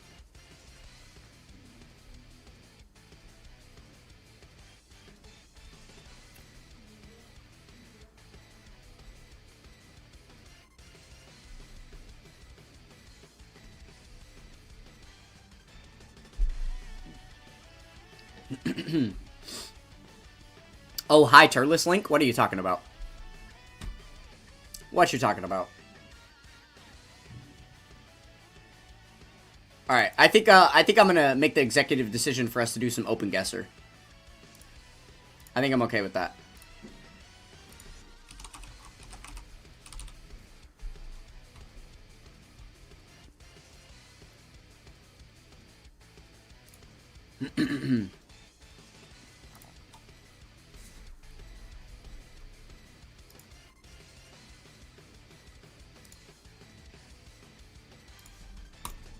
Okay.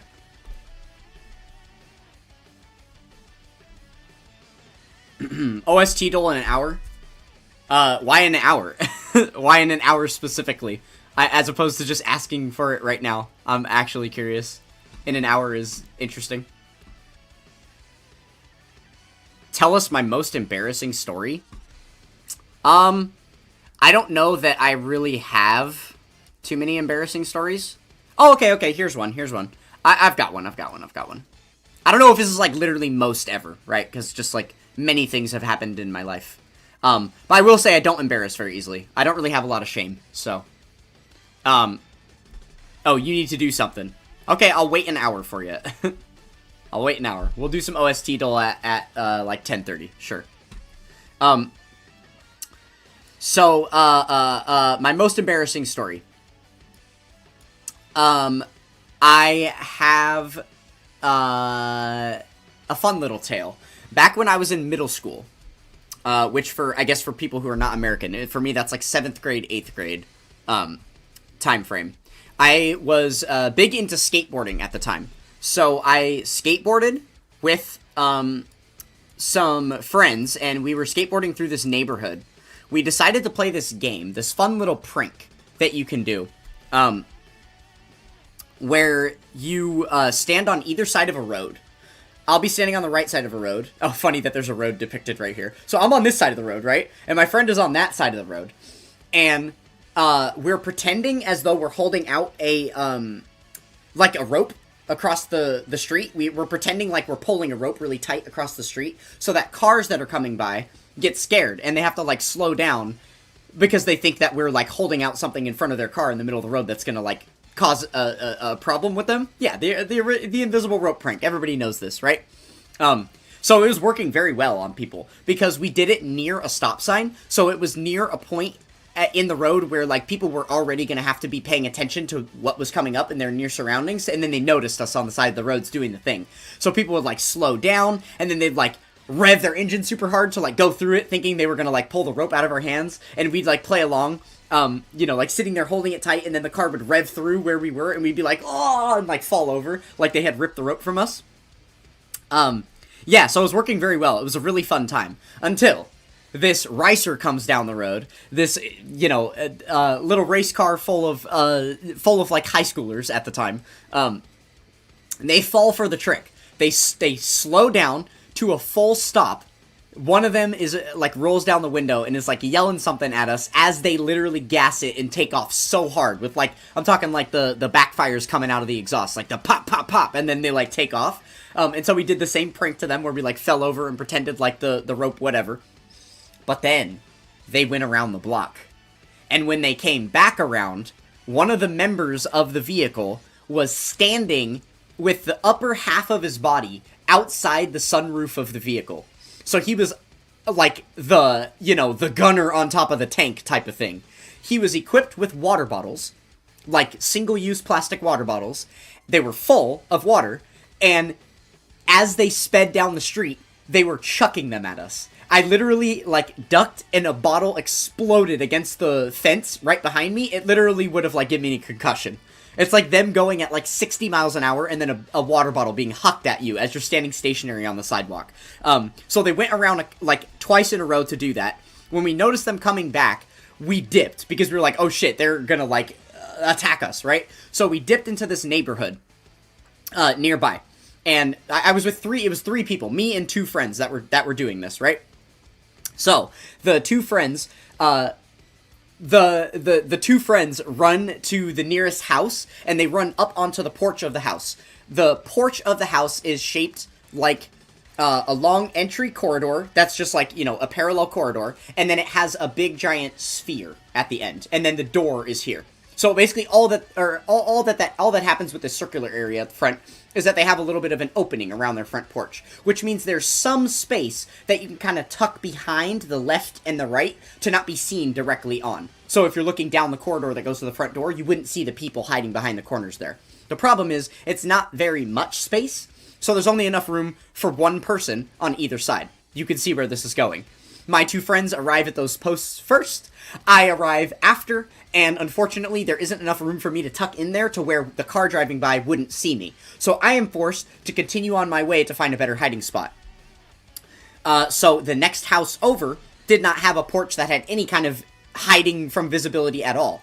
But on the opposite side of their house, they had a little bush up against the fence that goes to their backyard.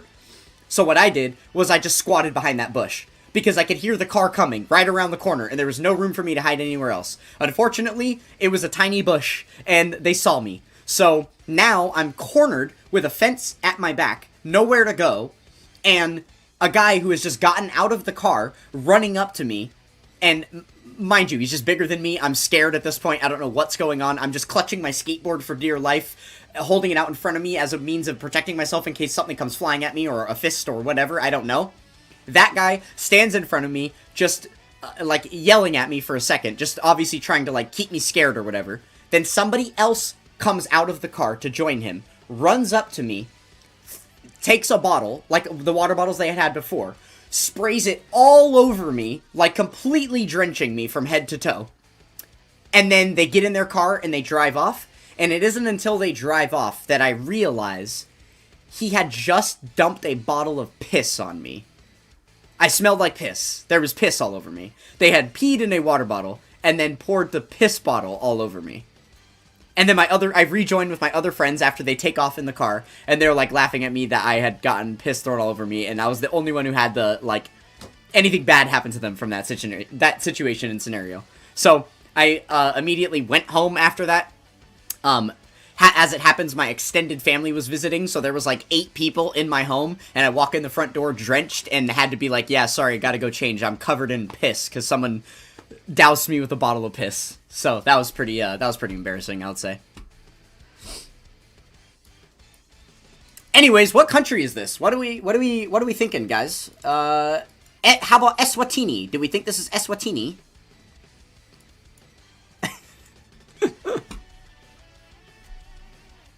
How did you know this was gonna end in getting peed on? That's actually... How did you know that? That's insane. Okay, so I'll be real with you guys. I'm not going to pretend like I know anything about what I'm seeing right now. Let me try and tap in and lock in real quick. Okay. There's no rift in the sky. What's the copyright? 2025. Okay, there's no rift in the sky. We have a 2025 copyright. I can't see the vehicle. Oh, it's a black truck. It's a black truck. I can't see anything else. I can't see how big or small the antenna is on the car. I can't see if there's a roof rack. A lot of that information is missing. That would potentially be helpful information. There's no bollards on the side of this highway. That would indicate a country, because usually the little poles that are on the side of the highway are pretty unique to specific countries. There's honestly not a whole lot of vegetation to even look at, other than these trees in the way distance, which don't look like anything too region-specific. Also, these telephone poles are pretty generic, too. I would say this isn't.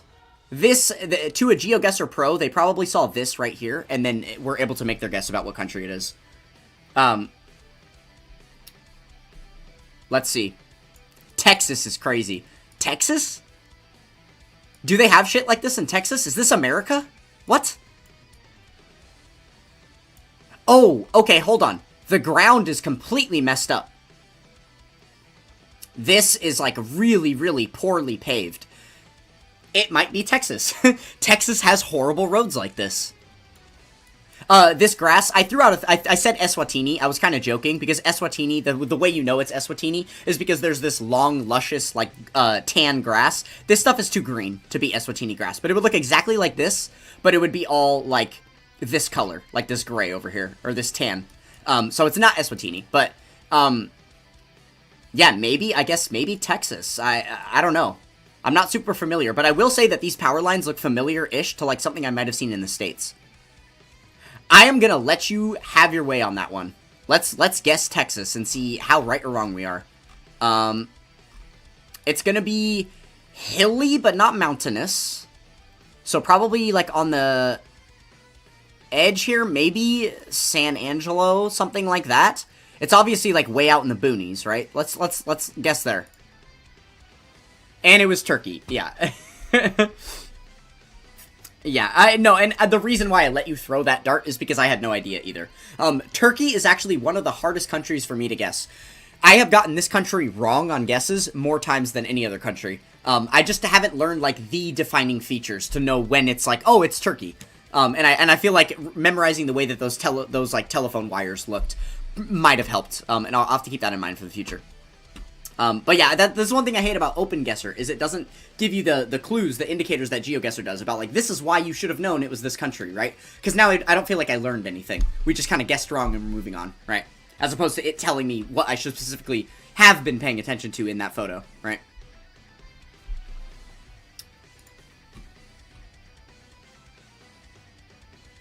Oof, okay. This is another one where these polls are supposed to be very indicative of what country this is. But I would tell you, I do not know. It's not the United States. Those are not US polls. Let's see. Is there any bollards on the side of the road? No bollards again.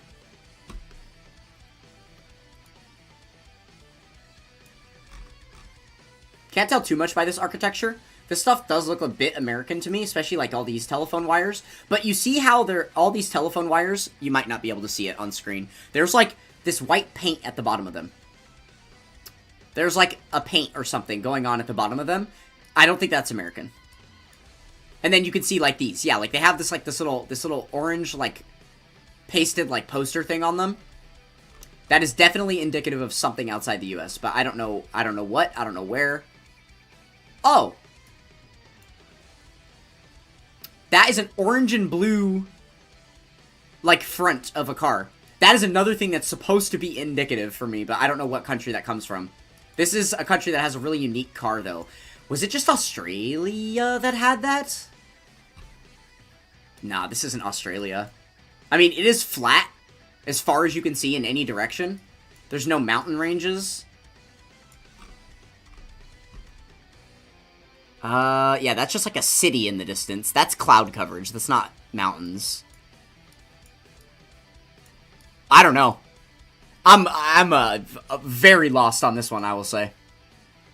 Maybe just like somewhere random in South America. The problem is region guessing this. This is the reason. It's the same reason why Turkey is very hard. Is because region guessing it is very difficult. So it's hard to get close to it, right?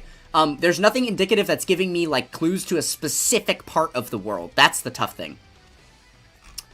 This feels like American South American to me. I think I want to go with the South American guess here. I could be completely wrong, but let's just go like...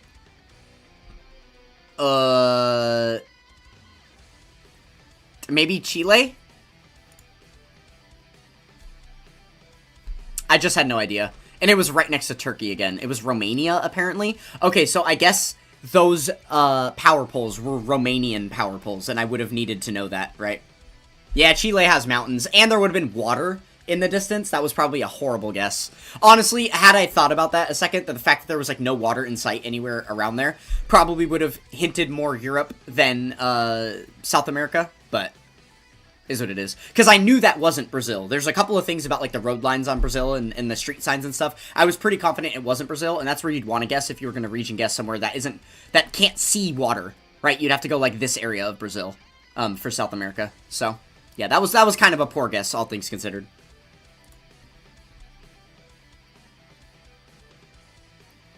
Okay. The other thing that I don't like about OpenGuesser is that it has the name of the road on the road. And sometimes that can be helpful, and I don't really like that. It's okay if we see a street sign here or there that gives us that, but like there's no street sign here, but all of a sudden we have the name of the road, which is indicative of language and things like that. Yeah, and sometimes like with those random roads that are just named like a little random code of like letters and numbers can also be indicative of like what country you're in. So yeah, not a super big fan of that. Okay, off rip, this looks American to me. Like this stuff right here, I see this all the time. Where I'm from, this feels like a very American thing. But again, it's just that I know I see it where I live. I don't know that these aren't other places, right? It's just I definitely see these where I live. This house is blurred. American has a ton of blurring. The American region has a ton of blurring on Google Maps because of privacy and people not wanting that kind of thing.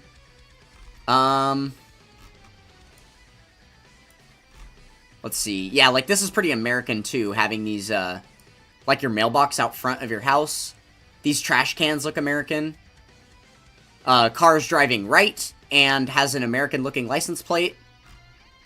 Guys, I think we're going to lock in a United States guess here.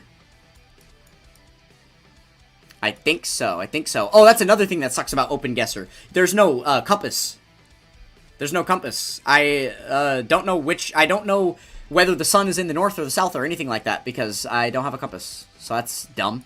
But alright, we are going to guess America. Now, as far as guessing where in America, the foliage looks a lot more East Coast than West Coast.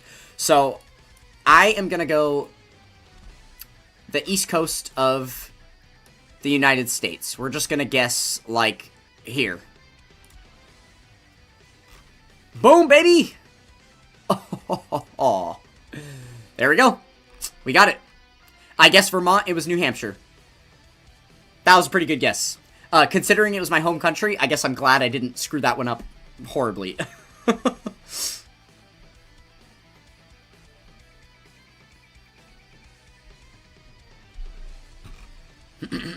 That's funny. This is Toxic's summer home. Really funny to call it my summer home when this is, you'd want to be on the opposite side of the country during the summer.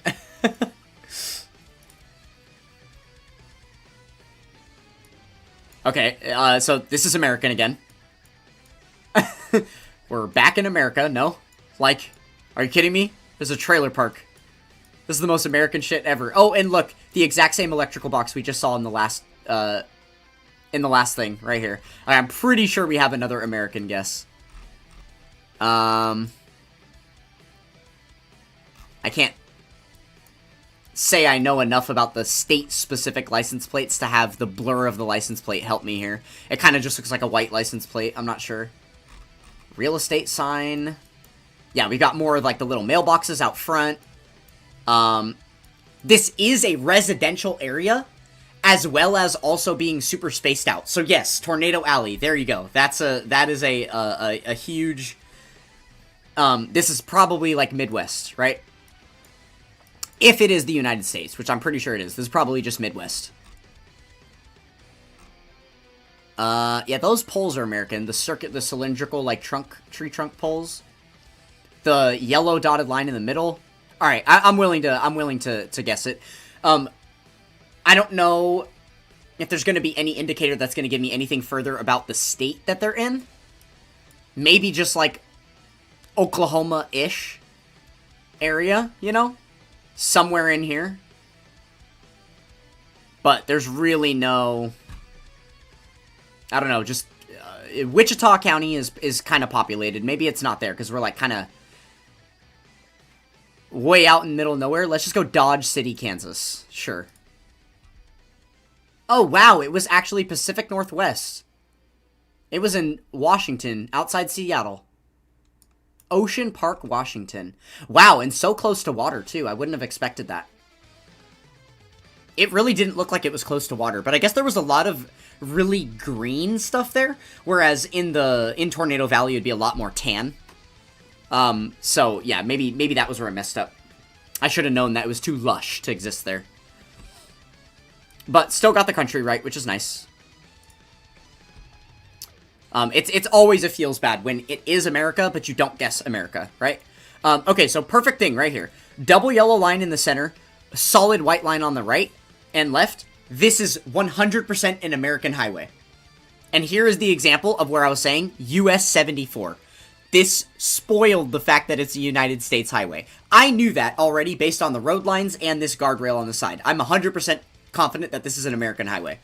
But that US 74 thing is kind of an eyesore. I wish that wasn't there. Kind of feels cheap. Okay, so we've got a bit mountainous going on. Like dead tall trees. This kind of feels West Coasty. I'd be willing to believe that this is like Northwest somewhere.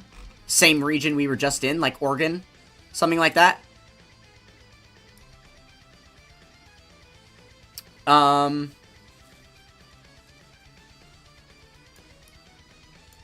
Maybe, okay. It's foresty. We need to go somewhere forested. Yeah, like here. Mount Hood National Forest. Let's just guess like here. Okay, it was the other side of the country.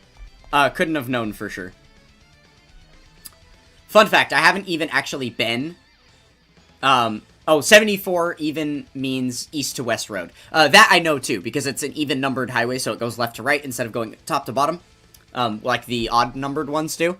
So yeah, that doesn't really give me any additional information unless I was actually smart enough to be able to find the highway and then like hunt along the highway for that specific part of the road or something, right? But yeah.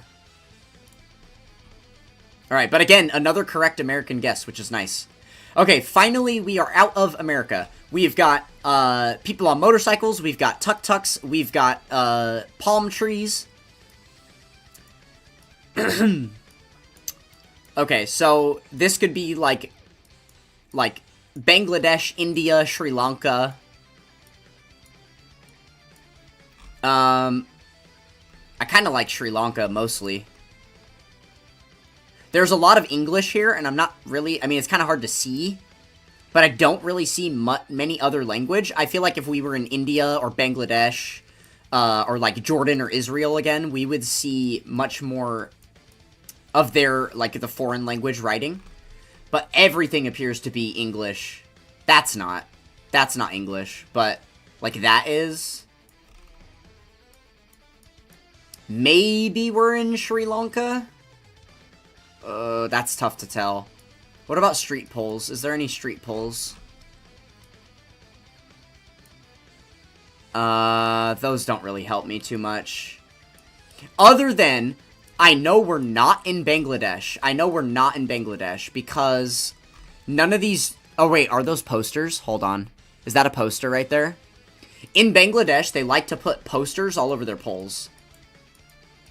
That's like a very common thing that happens there. You won't see a cluster of poles without posters on them. There are posters on these trees, even. Dang. Okay, I'm going to throw out a Sri Lanka guess. I'm going to throw out a Sri Lanka guess here. And then when it's Bangladesh, I'll just be like, yeah, makes sense. It could also be India. I am a little bit lost here. There's only so much information that I have, right? Okay. Let's guess Sri Lanka, see what happens. What was it? What was it actually? It was the Philippines. Philippines have tuk-tuks as well. Okay, I didn't know that. I didn't actually know that the Philippines had those. I'll have to keep that in mind. I guess it makes sense. It's like this whole region of the world, right? Which, again, region guessing where we did was not very tough. But getting the specifics is kind of hard, right?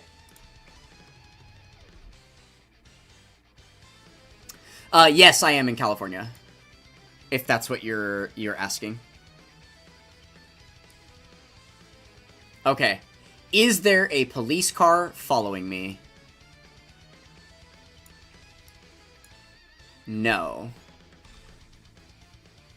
There is not a police car following me, which makes me a little bit concerned because the fact that there's a snorkel on the truck and there's a roof rack on it as well.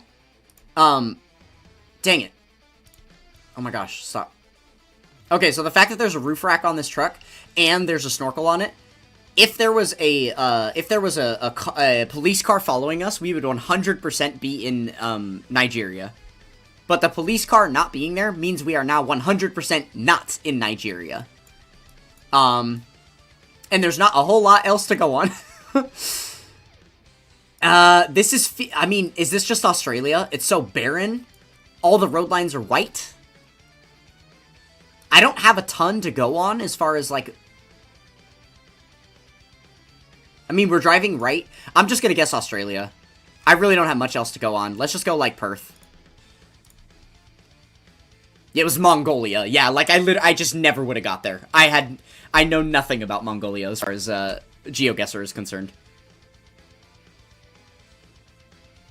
You're probably like 3 highways from me, max. SoCal or NorCal. I mean, I'm in NorCal, Northern California. I live in Sacramento, the state capital. I don't know why I felt it necessary to identify that Sacramento is the state capital, but it is for some reason. Even though we have like San Francisco and LA, that definitely should be the capital over Sacramento, right?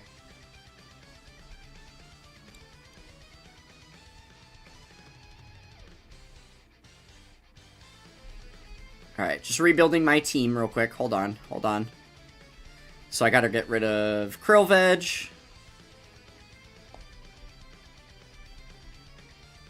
Alright, cool. Looked like Nevada to you? I don't know. Yeah. Nevada. Can I go back to the picture? View, panorama. Or wait. Oh, yeah. The one we just... Oh! Oh, it's just opening Google Maps to view it? What the heck? Okay. Well, that's not what... And it's not loading. Because my computer's doing a million things at once. Yeah, fair enough. Okay. Well, that's not helpful. I thought we could just review the picture that where I was at in here. But yeah, the thing about Nevada is that there would have been a lot more shrubbery. There would have been, like, desert plants. Like, the fact that it was just, like, rocks and, like, a barren wasteland, that doesn't happen in Nevada. There would be at least, like, little shrubs on the ground, little, like, desert life that you would see throughout that highway. And then also the road lines would look different. Those weren't American road lines, so... And I happened to know that, like, if it were driving through Nevada, just the desert, there never would have been a reason for a snorkel on that vehicle. There's no snorkel on any Google, Street View vehicle that's taking pictures in Nevada. So, I had a lot of indicators there to know it wasn't that. But it's a lot easier to rule things out than it is to actually decide what is, right? What it is. Okay, so we're at a cemetery. These are headstones. These are headstones. What the hell? What's the copyright? 2025. Okay. They must have redone a lot of stuff in 2025. That's insane. This fencing looks very American. That pole right there, I see that shit every single day. This feels American because of that. What doesn't feel American is the haze. The fact that you turn the camera around and there's this big hazy bubble on the camera lens, that doesn't feel very American. That feels a little bit less developed. Like this could be somewhere in South America. We're also so inland. We're so inland. So maybe it could be American, like Midwestern, some kind of... What is that? Is that a water tower? That feels American too. I'm trying to look for anything else. Is that just like a love heart? Is that universal to all cultures and languages? Or is that like, super overused in American culture? I'm not actually sure. You always bring your snorkel to the desert. Hell yeah, hell yeah. You're from SoCal originally, but ended up in, Humboldt County. Oh wow, Humboldt. Interesting. I know of Humboldt. That's very far north. You basically passed it all up. Yeah, I really don't know. It kind of feels American-ish. Like I said, because of those little, like, poles. But I really don't know, for sure. This could be the first wrong American guess. If I'm not careful. I'm really not too sure, though. It feels American enough. Let's just do it. Boom. Smack dab, Missouri. Okay, it was South Dakota. There we go. I feel good about it. I feel good about it. You say Arlington, Texas? Nice. Tapion Springs, Florida? What's that? I didn't know Tapion was a city.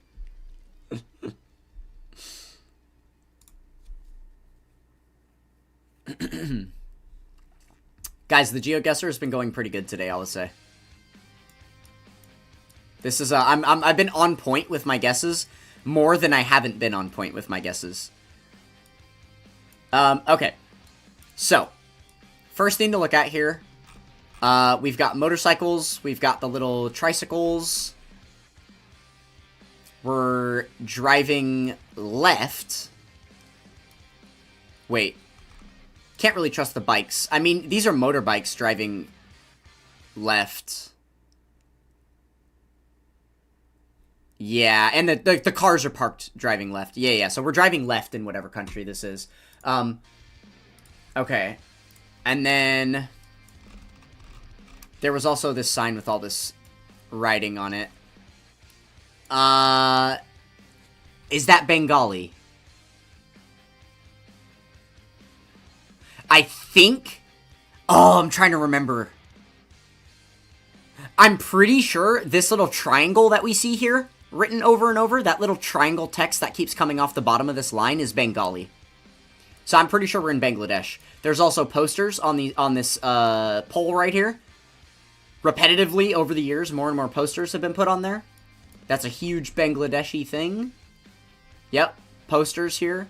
And then this foliage and stuff looks very Bangladesh. The automobiles, the people. Let's go Bangladesh. Yeah, let's do it.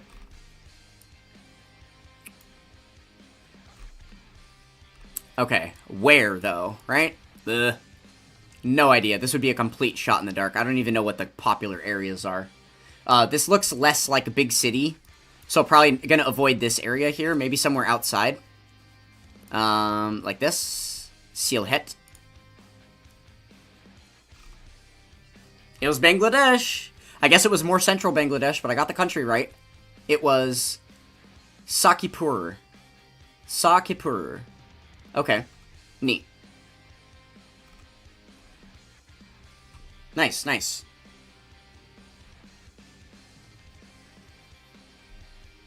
Baridara, Bangladesh. You're familiar with Bangladeshi cities, bro? That's crazy. Where is Baridara? Where is Baridara in Bangladesh? Ain't no way you just threw that out randomly. I got by Rob here.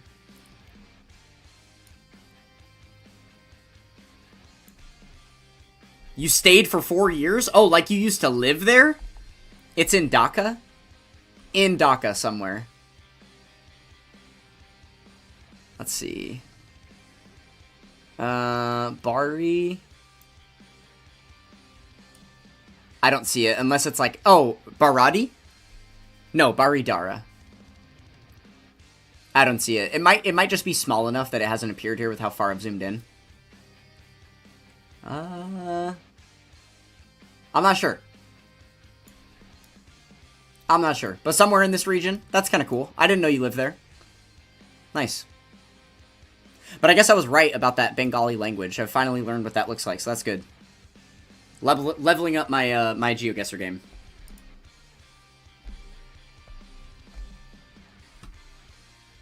Oh, it's like a residential. Yeah, like a town, not like a whole city. Yeah, that's fair. Oh! Uh-oh, guys. What do we got? We got some holy poles. We got some holy poles, and they're A-frame poles.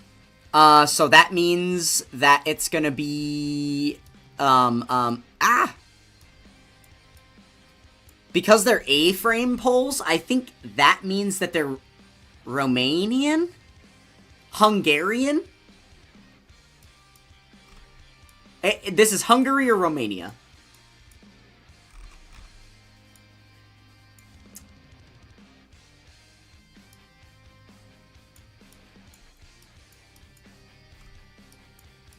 And I promise you that's the only thing I have to go on. To further confirm the region guess, this is a wide white license plate with a blue tag on the left side of it. So this is 100% European. The only place in the world that happens is certain subsectors of Europe. I don't know which ones. So I know this is European based on the license plate. And then, yeah, I'm pretty sure because of those A-frame poles, it has to be either Hungary or Romania, but I don't remember which one specifically has it. So what I'm going to do is hedge my guess right here in Gyula, right on the border of the two. And then it was Poland. Wait, Poland? Poland's holy poles look different. Poland has singular holy poles that aren't A-frame, and then the bottom section of it is spray painted white until it goes to the ground. That's what the Poland one looks like. So, interesting. I would not have been expecting that. Okay. Cool. Interesting.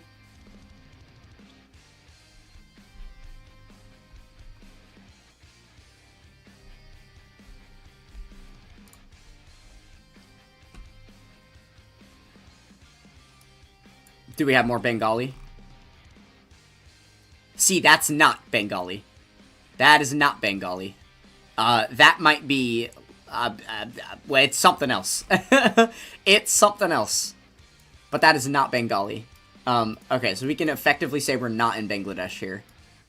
Obviously going to be like Southeast Asia, given the foliage, the people.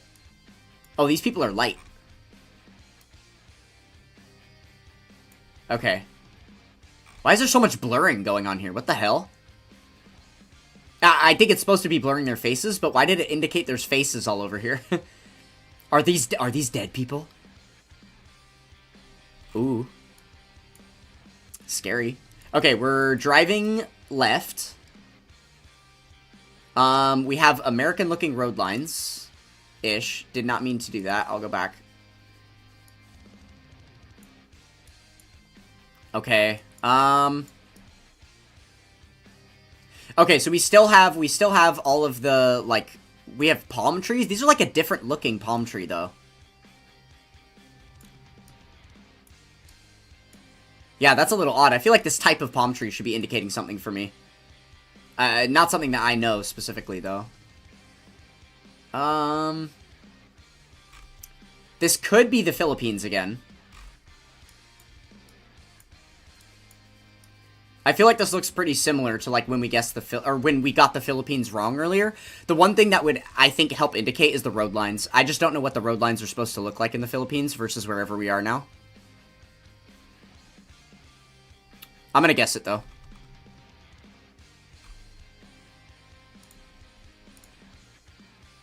Okay, this time it was Thailand.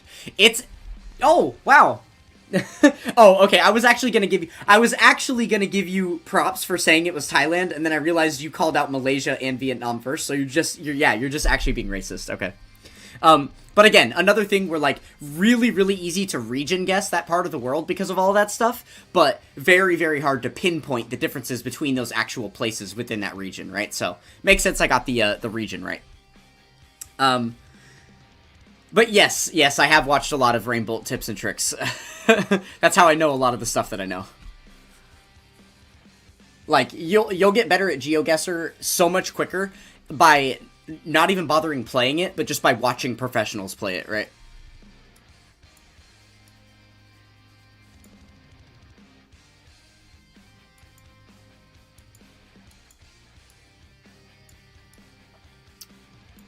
And then we get ones like this, where I'm really not sure what to do with this.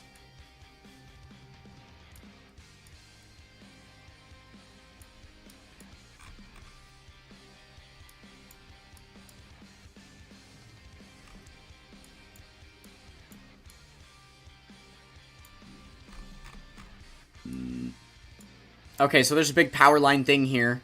Just like we've always seen in Turkey, right?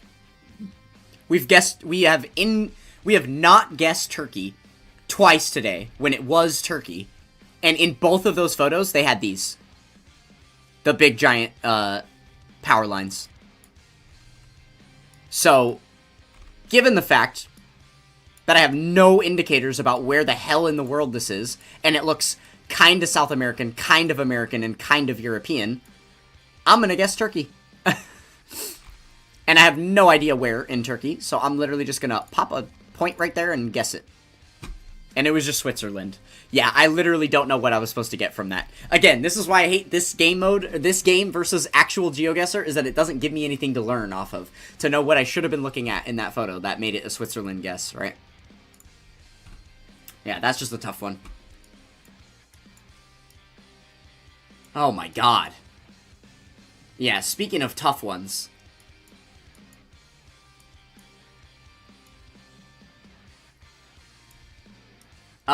Okay, so, like, we'll use this as an example of why this is, like, bad and sucks, having the name on the road. I mean, it's looking pretty Russian, no? It's looking pretty Russian.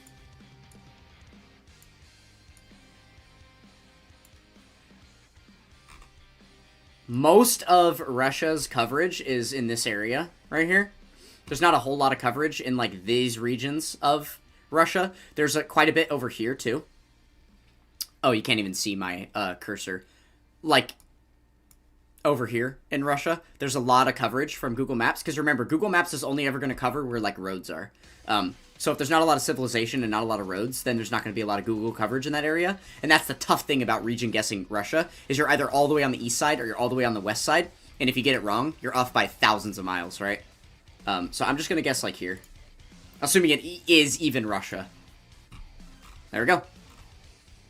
Ba-boom. Not too bad.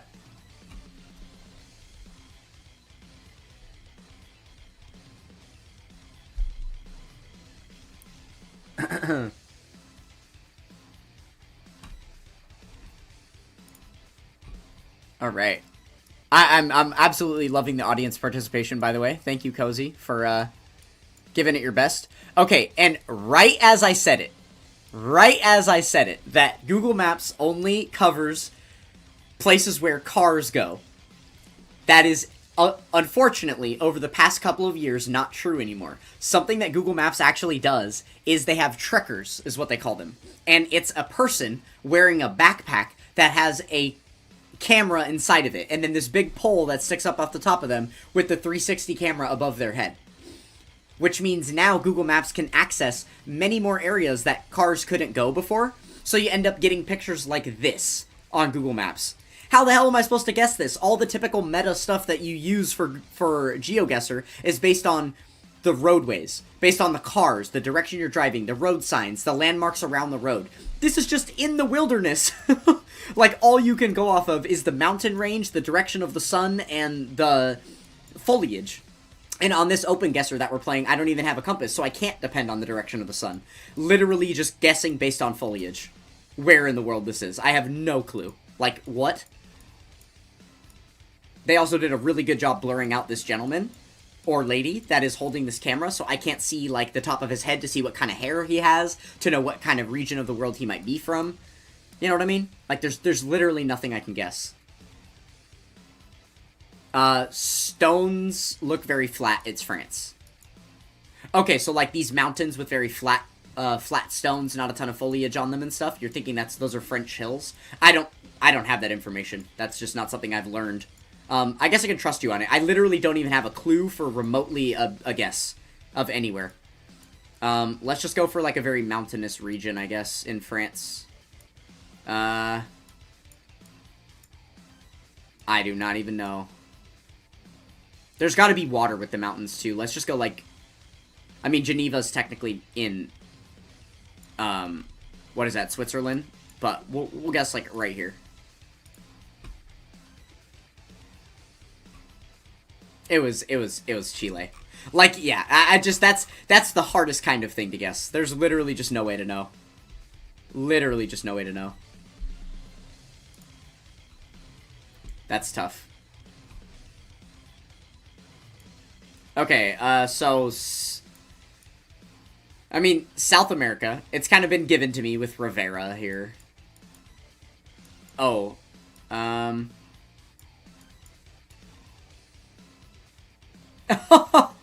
What is he doing?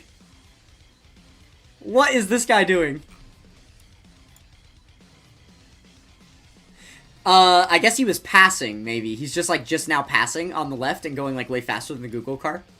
That's really funny. Okay, so we got an impatient driver. These road lines are not American at all. This road sign that we see right here, that's not very American. I don't know what it is, though. Yeah, it's a very unique looking sign. That's not American at all.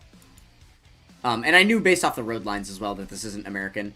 Ooh, we got some bollards. This is the first time we've actually seen bollards. I don't know where those are from. I want to say this is like Uruguay or some shit. This feels like Uruguay. I'm more leaning towards South America because, like, the road lines aren't correct for it to be actual USA, but, like, this sign looks very United States, so it's got to be America's. Oh, there's this too. Yeah, like, whatever, literally, this stick right here tells a GeoGuessr Pro exactly what country this is. I don't know what bollard that country belongs to, though. Or what country that bollard belongs to. It also looks like Poland because of the trees. These look like Polish pines, which is making me lean more Europe again. Oh, I'm sorry. Did that say 2017 copyright? 2017. So, okay, now I'm feeling like this has to be some hole-in-the-wall Baltic country or something that just, like, never gets touched or updated on Google Maps. Let me see. Yeah, now I'm thinking, like a Lithuania or Estonia, Latvia, something like that. Yeah. Pines look tough. Yeah, that's why it feels Polish to me. Should I just straight up guess Poland? Is that a bad idea? Like, should I just use the Polish pines to be the indicator for me? I'm gonna do it. I'm gonna do it. Let's just go Warsaw. Right outside Warsaw. Boom. And I guess it was... I said that! I literally said Uruguay, no. I should have gone with all of my initial gut instincts, aside from the Polish pines. There was like 100 things indicating to this being some random South American country. And instead, I said Poland, because of the freaking Polish pines. Well, dang. Too bad, too bad.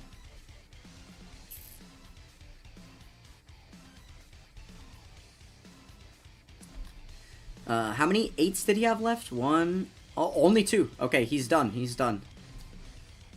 Alright, put him on building.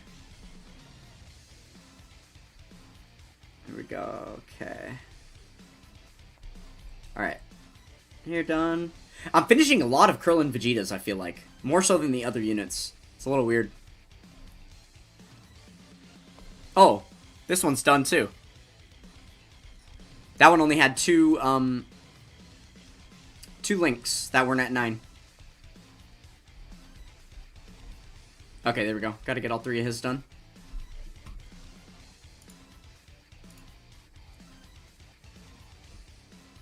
Alright, chat, I think the play will be... We'll continue on doing this until Top Key gets back, and then we'll switch to Dokkan.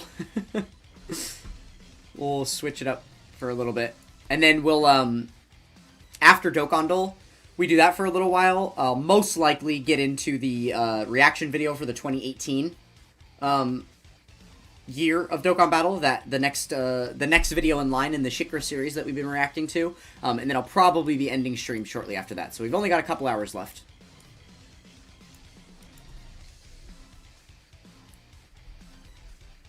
Okay. This is really funny. We can just, like, see inside these people's homes. Okay, what is that copyright? The copyright is 2026. Oh, shit. Okay. That's a problem. That's a problem. There are multiple new countries that have been released on Google Maps for the first time ever in 2026. In 2026, they have not spent any time revamping old coverage. They have only been adding new coverage from brand new places that have never been featured on Google Maps before, which means that whatever country we are in right now is never a country that I ever would have had to guess for GeoGuessr before. And I am not super familiar with which countries do and don't exist in this game already. So this is going to be a very hard one to guess, I would say.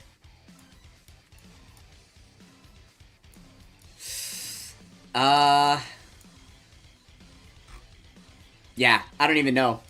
It feels like it could be South American or some type of Asian. Like something in the Middle East. I feel like because of everything I said about the coverage and stuff, I would rather choose a Middle Eastern place. But I don't know, like, what's been recently added and what, you know, previously existed, right? Okay, so, like, I know all of this is already here. Myanmar, Thailand, Cambodia, Vietnam, Malaysia, Singapore, all of that's already here. India's already covered. Oh, Pakistan. I think Pakistan is something that wasn't on that they are adding this year or did add. Let's just guess Pakistan. I don't think I'm going to be able to get any close. Dude, Turkey is literally my worst country. Turkey is the hardest country on GeoGuessr to guess. Every single time it's been Turkey, there has been nothing indicative about the photo at all. It's just a photo of a place. Like... alright, I need to remember that for the future. But also, it was 2026 copyright, so that means that they have, redone coverage in 2026, I guess, in Turkey. Interesting. No hairline transplants, exactly. Yeah, see, it'll be really easy to region guess the Trekker that's in Turkey, because we'll get to see the top of his head. That's really funny. That's really funny.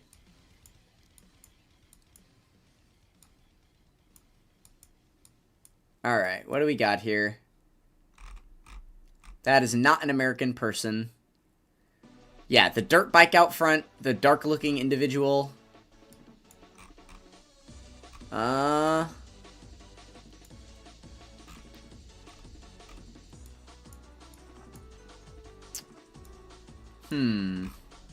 seeing any, like, signage on the poles.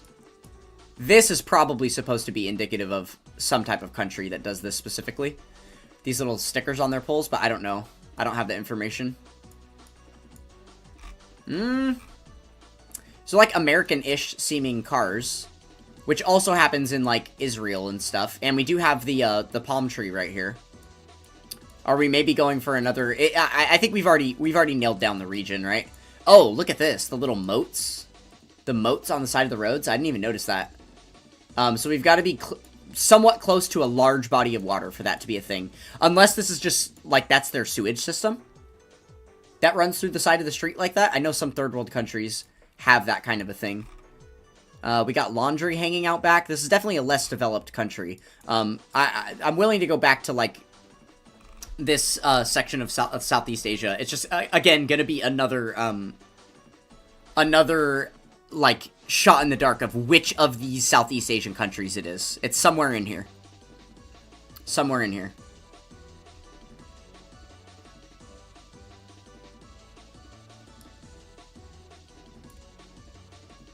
Who's most likely to have their poop going down the sidewalk? Definitely not Singapore or Malaysia. Those are rich places, right? Maybe Sri Lanka? Or Cambodia? This doesn't really scream Cambodia to me. It's too spacious. It is very spacious, huh? There's not a lot stacked on top of itself here. That's almost making me want to go more like Israel than this region in general. I'm just gonna do it. I'm just gonna guess Israel. And it was just Colombia. No. No. I let myself be fooled. That was a rough one. That was a rough one. Yo, hi again. Ashish, we are playing some GeoGuessr right now. Just trying to guess some countries. We're going to be switching to a Wordle equivalent game that is Dokkan Battle related in a little bit here, probably in the next 20 minutes or so. But yeah, for now, we're just trying to look at the picture, guess the country. Okay, this is Spain, right? Or... Those signs, those are pretty Spanish. Our license plates are long plates with blue on the left side. It also looks like there's black in the middle. Or like red on the right, like black, or like blue, black, and like a red or orange on the right. That one doesn't look like it has anything. Maybe the blue on either side.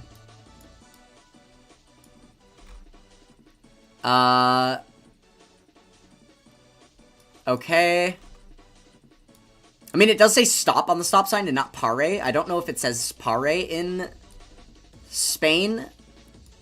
Let's see if I can find anything else. That feels, I mean, it's definitely not English. Does it feel Spanish? Oh, stop 50M. Okay, so yeah, the English is definitely not indicative of, like, an American anything. Which, obviously, we know this is European because of the license plates, right? I kind of want to go Spain.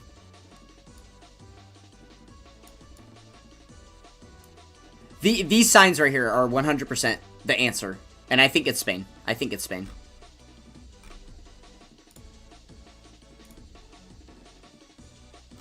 And it was France. Okay.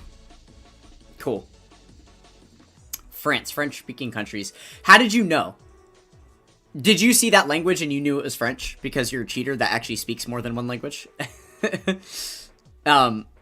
But I guess, okay, so those were French signs. I was just confusing them with Spanish signs in my head. Gotcha. Alright, well, yeah, I guess that's the helpful part about having, like, lived in European countries, is knowing those things. Knowing that Switzerland, Belgium, and France are the French names and stuff. Yeah, the road name. I'm purposely ignoring the road name because I feel like it's cheating. It's not typically given to you in GeoGuessr, so I'm actively not looking at it, right?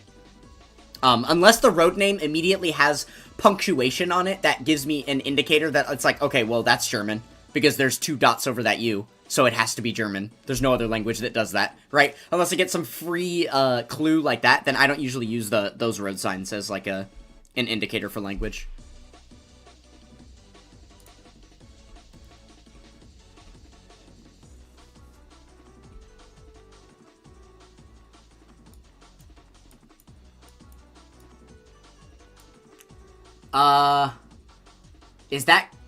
Is that Greek?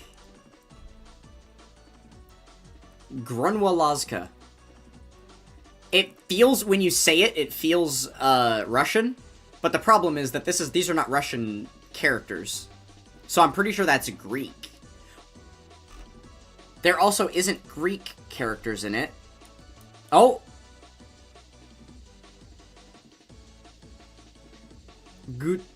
What does I say? Gutkowski? Which, again, also kind of feels Russian. But I know that it's really easy to get confused between the Russian and the Greek. I kind of want to go with Greece on this one. Just not getting solid Russian vibes here. And I feel like with the amount of stuff that's on GeoGuessr for Russia, typically you don't get inland things like this. You get like that last Russian thing that we had, where it was just like some rural road with like unpaved concrete or whatever, or like unpaved road, just like a dirt road that you're driving on and stuff. So yeah, I'm much more willing to put Greece here than Russia, but I can't be too certain. Let's just guess Greece. And it was Poland. Oh, so that was Polish writing. I guess that's fair. Yeah, it was Polish. Okay. Polish is another one of the, like, Polish, Welsh. Those are hard languages for me to pick up on. I haven't seen them written enough to know. I know Welsh has, like, a lot of, consonants in a row before you get to, like, any vowels in the word, right? What is niche camping? What the hell is this? Zugligeti. Niche camping.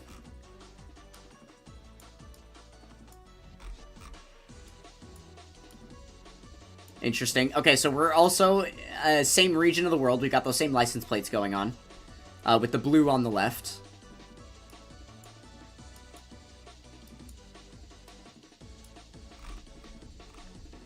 Zugliget Church. Okay, this feels like the same language. Is this just Polish again? It feels like the same exact language that we were just looking at. Oh, hey, look. That's a French sign if I've ever seen one. We were just in France. But the problem is, that's not French. That's not French. Right? Zugligeti. Ah. But that sign, dude. Like, that sign is so French, right? That is, like, the exact thing that we just saw. In that other image. It has to be France. No way. I guess Hungary has those same signs? I don't know. Is Hungarian its own language, or was that actually a different... Yeah, I don't know. I don't know. That was a bit odd. I didn't feel like it was French either, but I was trying to go based on that sign. Which apparently was a bad idea. Oh, wow. We can actually really see the truck here. That's also supposed to be really indicative of a specific place. I'm trying to rack my brain for it, but there is one country that has this big giant white truck where the camera is in the bed of the truck as opposed to on the top of the truck, so you can actually see the whole truck. There's one country in the world that has this, and I don't know which one it is. It's the one we're looking at, though. Is there red? There's red on the side of that. There is also only one country in the world that has red on the left side of the thin diagonal license plate. What country was that? Oh, fuck, man. That's gonna drive me insane. Both of the hints that I've seen in this image so far are literally 100% clues that make it so you just don't get the country wrong. And I am racking my brain for what those were. Obviously, they're European. Is it Denmark? It might be Denmark. Oh, no, Belgium. Belgium. I want to say Belgium was the one that had those red license plates. Oh, wait, no. Belgium has a red aura on the license plates because there's red text on a white license plate. So you see a red hue through the whole thing. That's what I was thinking of with that. I'm not sure about this, like, little indicator on the left. That's actually something different.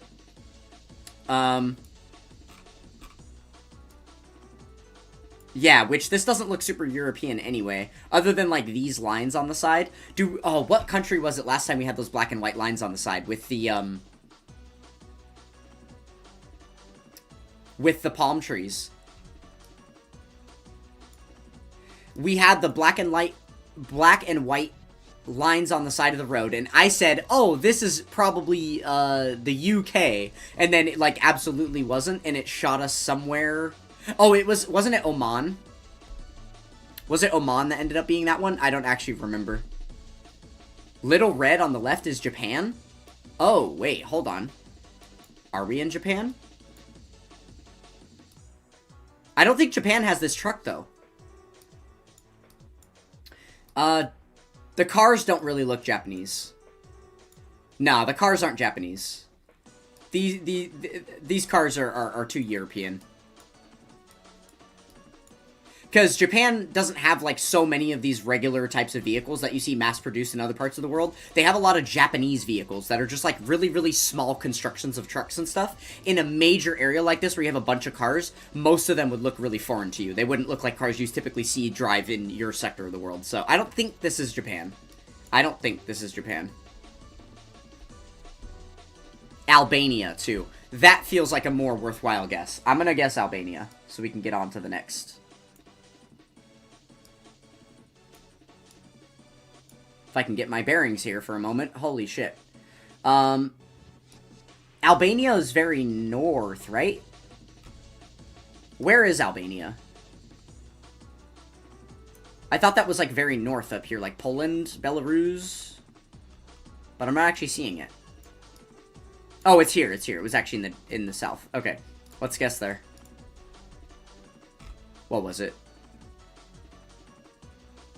It was Qatar. Okay. I guess. Oh, wait, that's UAE. Okay, it was United Arab Emirates. So I think UAE is the country that has that white truck every time. That's like the indicator that you're in the UAE. I'm pretty sure that's what that is. Not the PSG reference. Yes, sir. Go Zlatan Ibrahimovic, even though he doesn't play for them anymore. But he once did.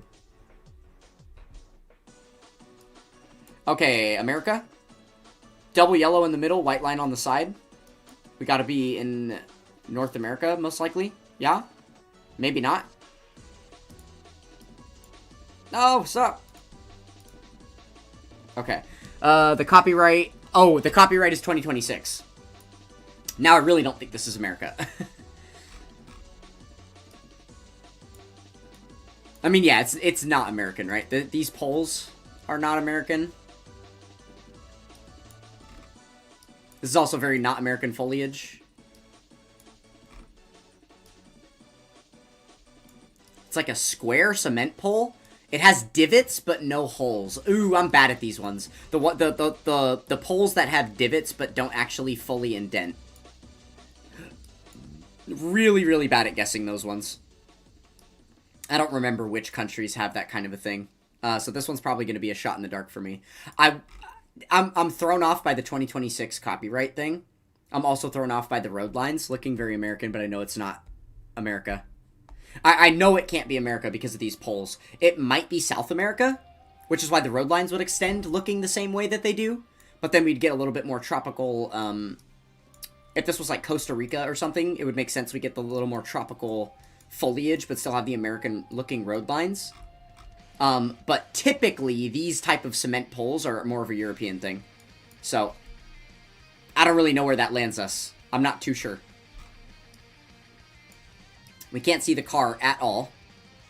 No indicators of anything there. Let's just go for, like, a South American guess here.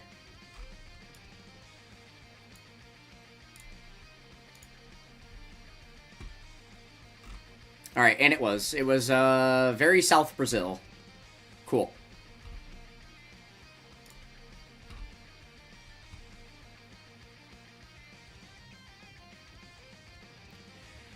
Okay, there's a car right behind us, or... Oh, wait, maybe we're driving the opposite way as that one. We can't actually tell here. Or, I guess we can tell that we're driving the other way as them. Either way, they're on that side of the road, so we know we're driving right in whatever country this is.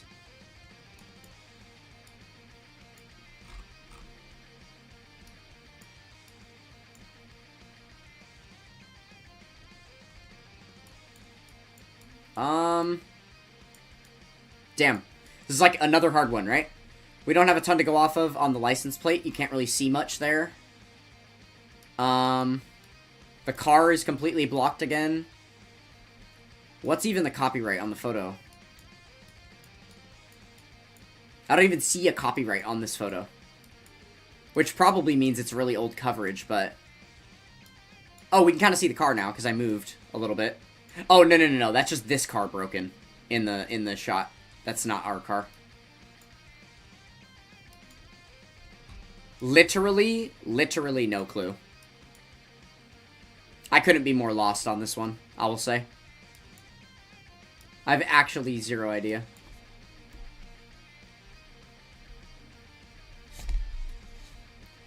Chengdu, China. It can't be China. China's not on Google Maps. Except for, like, one small little, like, coastal edge portion of it. And this doesn't feel very coastal. I mean, I guess there is, like, a lot of palm trees and stuff. Yeah, I don't know. This doesn't scream very Chinese to me. But obviously that's not a country I would have seen a lot. Because it's not depicted on Google Maps. Yeah, I'd be willing to entertain a random guess, but I'm not going to guess China. It's got to be something else. Maybe, is this sugarcane? Is that sugarcane? Is this just Brazil?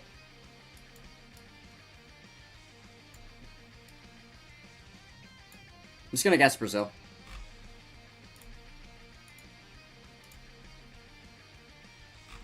And it was Vietnam, Ho Chi Minh City. Or I guess right outside Ho Chi Minh City. Next city over, Canton. Canton? Yeah. Alright, yeah, I had really no way to get there on that one. I would not have had anything to indicate that that was Vietnam to me.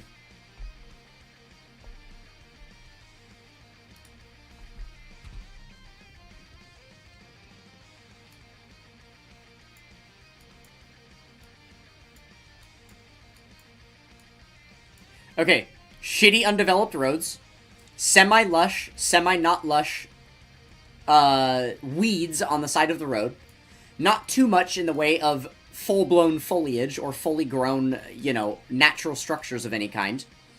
Big giant power lines that look like these weird half-built Lego structures at the top. We gotta be in Turkey. Have I finally figured out how to region guess Turkey? Flatlands as far as the eye can see. We're in Turkey. Let's do it. I'm finally gonna get a correct region guess with Turkey. Let's go. Hallelujah. I have finally guessed Turkey correctly. That is the first time I have ever done that. Oh my god. Okay, well, there you go. I am learning by playing, after all. Love that for me. It was almost not Turkey, too. It was almost just Greece or Belarus, but... Or Bulgaria, I mean. But... Yeah, sick. Awesome.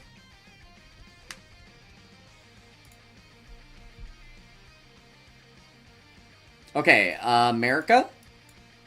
Looking very American. But we also had a Brazil guess a little bit ago. That was this exact same way. The road lines with the red, the double yellow in the center, and then the white on the side. That's American as fuck.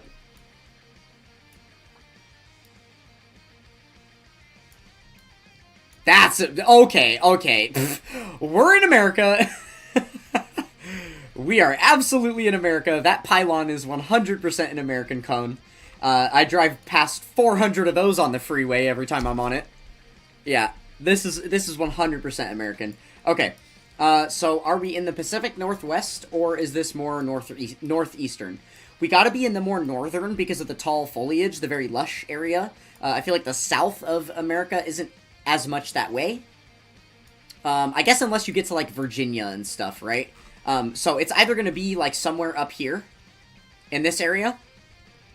It won't go past the border of Washington, because I know this is not Canadian for multiple reasons. Or it's going to be somewhere all along the East Coast. This actually really doesn't feel very northeastern. I feel like it's either going to be northwest or more southeastern. So it's either, like, Carolinas, Virginia, or it's going to be, like, Oregon, Washington. Let me take another gander and see if there's anything else that maybe indicates...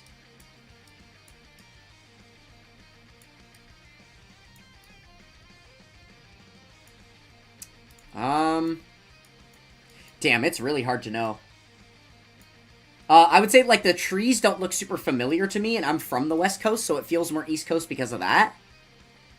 These trees look like the kind of trees that are thriving in a colder environment, which is typical of the East Coast. Just based on, like, the bark and the color and stuff. But I don't know, I could be talking out of my ass on that one. There is a little bit of flower sprouting here, which I feel like there would be more of if we were in a warmer climate. Alright, let's just go east. I'm gonna go, like, North Carolina.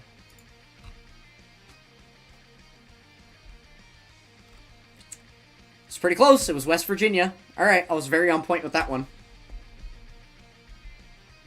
Not bad, not bad. I always feel like I have a lot more to go off of when it's literally in America, right?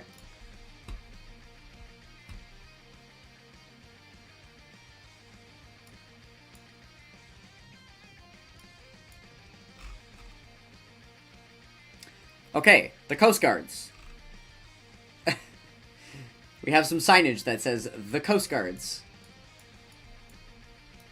This is very odd. 2023, copyright.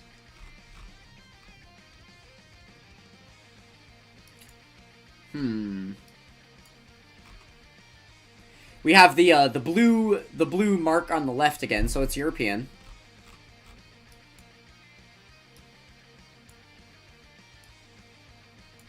There's a power pole. Is that a holy pole? What am I seeing here?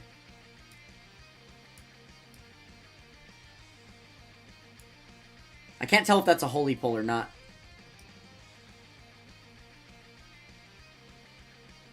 That's a little weird. Not too sure what I'm looking at there. Man, this is a really informationless picture, huh? Yeah, look. There's a little power pole. They have a little power pole, too. That's funny. I think maybe, like, the architecture is supposed to be the big hint here, but I'm not really good at that meta. I don't know the architecture meta. I don't know, like, what kind of shingling, what region of the world this kind of stucco is found in, and these types of roofing and stuff, you know? I'm like, we're near water, because there's bird shit all over the place, and there's probably seagulls. And look, there's the water. Like, doesn't, you know, far as I can get with that one. What do we think of this shrubbery? The vegetation here. It's just different.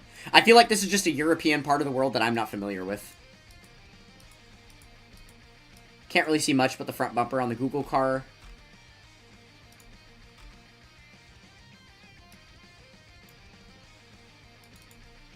I keep accidentally clicking and moving, and I'm not intending to, I promise. But since we're cheating, we might as well keep cheating. Okay, well, it wasn't a holy pull. Not gonna lie to you guys, I have no idea. This is also supposed to be an indicator. The dashed line on the outer edge of the road. Is that an Austrian thing? That's Austrian, right? I don't actually know. Just kind of guessing. Okay, apparently it was Ireland. I would not have had too much to go on there at all, honestly. North Korea, I just saw that. Nah.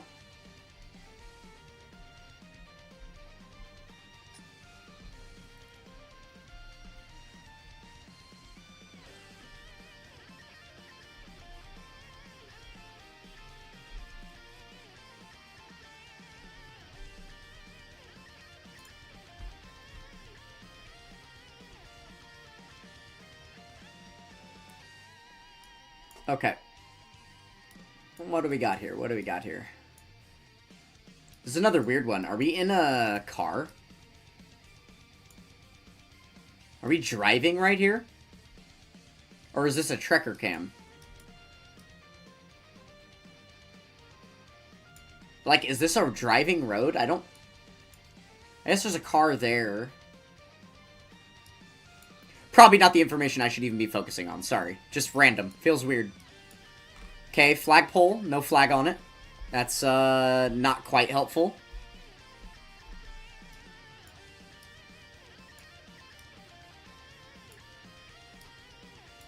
There's some people here. 2011! This photo was taken in 2011, dude. Holy... Oh my god, a different country could have conquered this territory since then. What the hell? That's insane.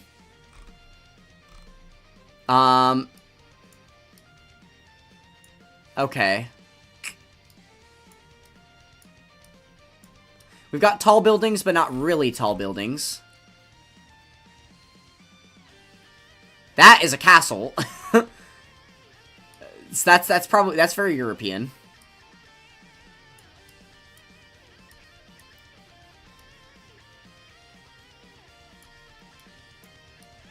I mean, it's funny because, like, the fact that there's a guy in, like, a jumpsuit over here picking up trash off the ground with a little picker-upper thing, and the fact that there is a big flagpole that doesn't have a flag sailing at the top of it feels American.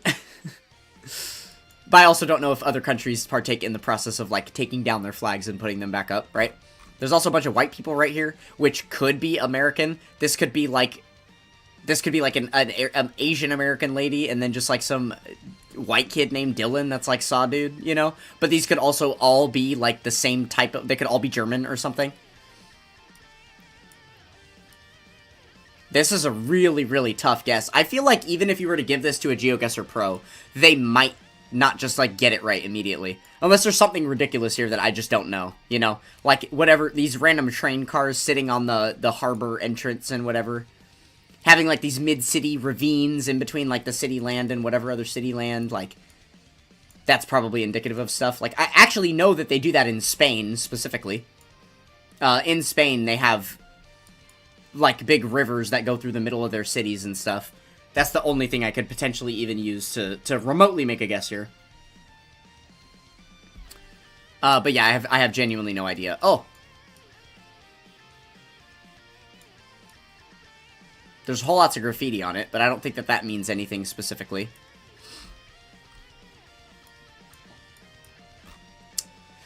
Yeah, I'm gonna be real with you guys. Gun to my head, I don't know where in the world we are.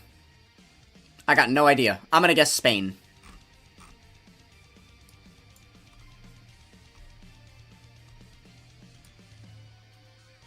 Like, here or something? Sure. It was Copenhagen. In Denmark. Okay. Neat, neat, neat. Alright, we're gonna do one more. One last one, and then we're gonna finish up with GeoGuessr, and we'll move on to Dokkan Dole. I was trying to stall to wait for Top Key to get back, but he's not back yet. He's late. He said an hour. It's been like an hour and 15, so not gonna keep the stream waiting all day for him. So one more GeoGuessr round, and then we will move on to Dokkan Dole. All right, let's make it a good one. Here we go. Okay. So there are 2 dots, but they're over an E here. If they were over a U, I would know that it's German. I don't think that's German because it's over the E. Pruga Zogui Pari.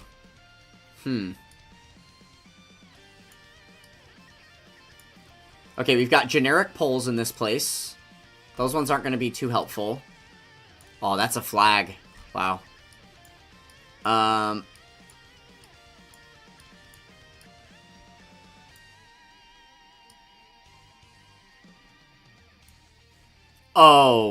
Oh my god, what is it? Oh no. Alright, this is another one. This is the thing. This is all you need. This freeze frame right here is all you need to guess the country. The little, like, water heater tank things in this formation on top of the roof of the houses, this is only found in one country. I don't remember what country that is. Fuck. Yeah. It's a repetitive thing here. Is it like Estonia? Or Latvia? It might be one of those two.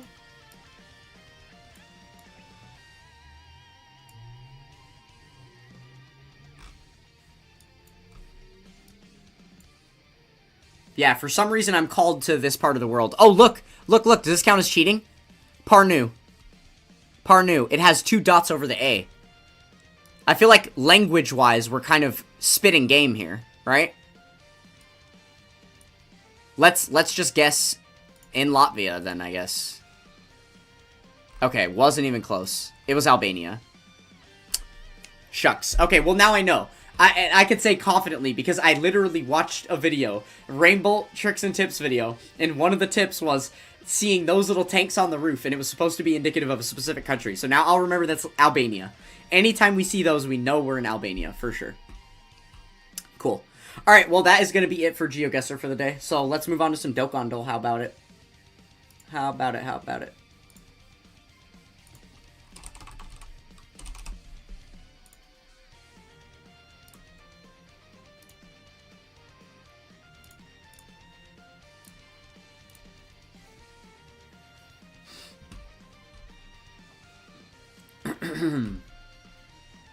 Alright, feel free to play along in the chat if you guys want to. I'm going to be doing all my guesses here. We'll go through all the regular game modes before we go into the OST one. Well, not all. Some of the regular game modes are kind of doo-doo garbage and we won't play them, but the fun ones. We'll do the fun ones real quick, and then we'll do quite a few rounds of the OST Dole. This is actually going to be the very first time that I'm playing OST Dole since the tier list that I made. So we'll see if the practice I got from listening to them all from making the tier list actually ends up helping out, or if I'm going to be just as OST clueless as I was before. Alright, so let's go ahead and start with the regular one. Play the Daily Scouter. Alright, throw out a character. Let's hear a unit, chat. I will type whatever you guys shout out first.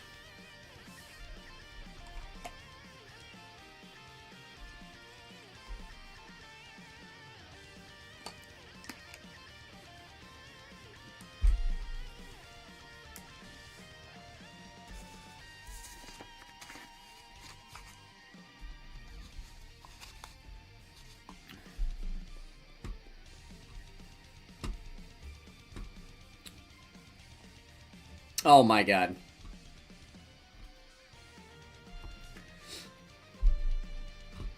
Yes, the OST. How could I forget about that one? Thank you, Cozy. Appreciate that.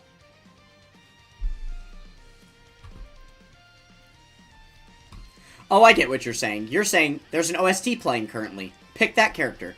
Fine. I will pick Physical Path to Power Kid Goku. Good shout. Good shout.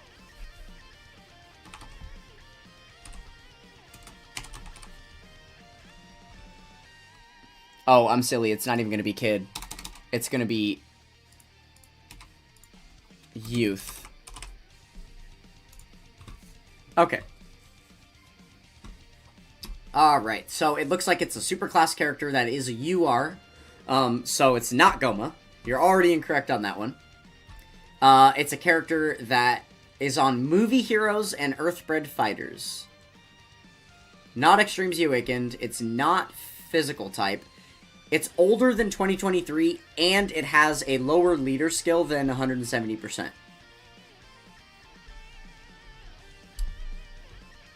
Movie Heroes, Earthbred Fighters. It's not Extreme Z Awakened, but it's older than 2023. Oh, it could also be Super Easy Aid, though. It could also be Super Easy Aid. If it's not Easy Aid. It's not that it's just that it's not just Easy Aid. It's either not Easy Aid at all, or it's Super Easy Aid. But is there any movie heroes that are Super Easy Aid? You have Gogeta, but he's not an Earthbred Fighter.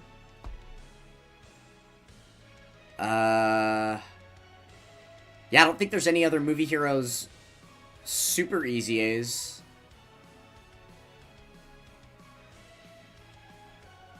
So it's probably... So that's weird. It's not Easy Aid, but it's an old enough... It's older than 2023. I guess there is still some characters from that realm. I don't really have a guess. I'm gonna do this real quick. I'm gonna do STR Piccolo. Just to try and get some additional info if I can. This guy. What? Okay.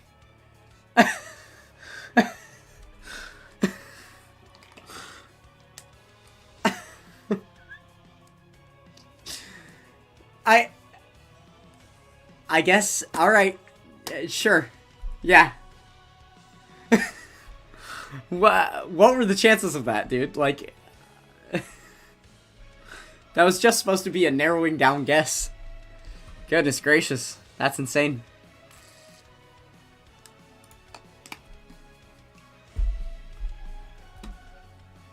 Alright, passive skill. Here we go. Okay, History in Chaos. History in Chaos. The fact that it says history is making me feel like it's some type of a time traveling unit.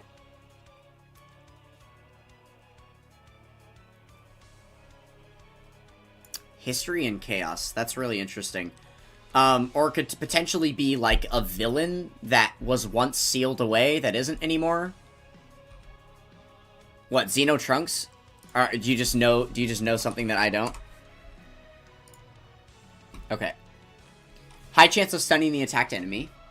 When all allies attacking in the same turn are extreme class characters, you get 60% stats. Okay, so it's probably an extreme class unit, right? Especially with the whole history and chaos thing. Let's go for like a Demon King Piccolo, maybe? Like being sealed away. Oh, when HP is 60% or less, high chance of turning into giant form. Okay, well this narrows it down incredibly, because now we know it's a giant form unit. 60% or less, high chance to turn into giant form. An HP restriction and a percentage chance to transform. Both in tandem with each other. Is this like AGL? Giant Ape Vegeta?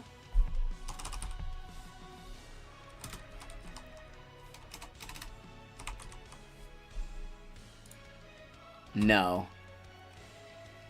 It's an Extreme Int 2021 unit. Giant Form, Extreme Int 2021.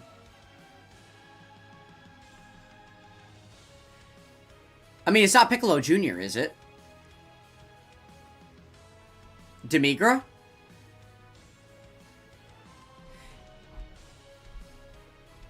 Is this...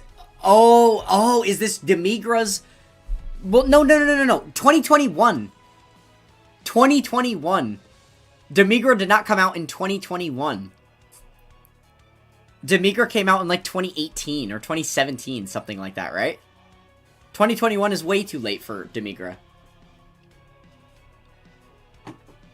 Because, like, at one point, Mira and Toa got added back into the game, so if they're counting their re-addition to the game as, like, a release date, then sure. But, like, Demigra never got removed, right? So surely that can't be correct. What other... Oh, Shugesh! No, he's also too old. And he's super type. I'm stupid. I mean, it kind of has to be Demigra because of Extreme Int. What other Extreme Int giant form units are there? There's Piccolo Jr., and then there's Demigra. I mean, I guess I'll just guess it. That feels really weird for it to be Demigra, though. I don't know. I guess.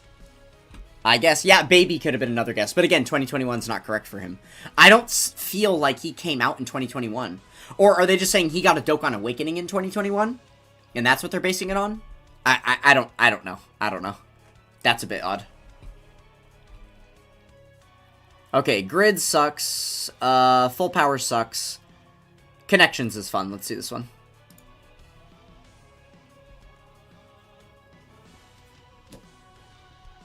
Okay, so we have Shadow Dragon Saga.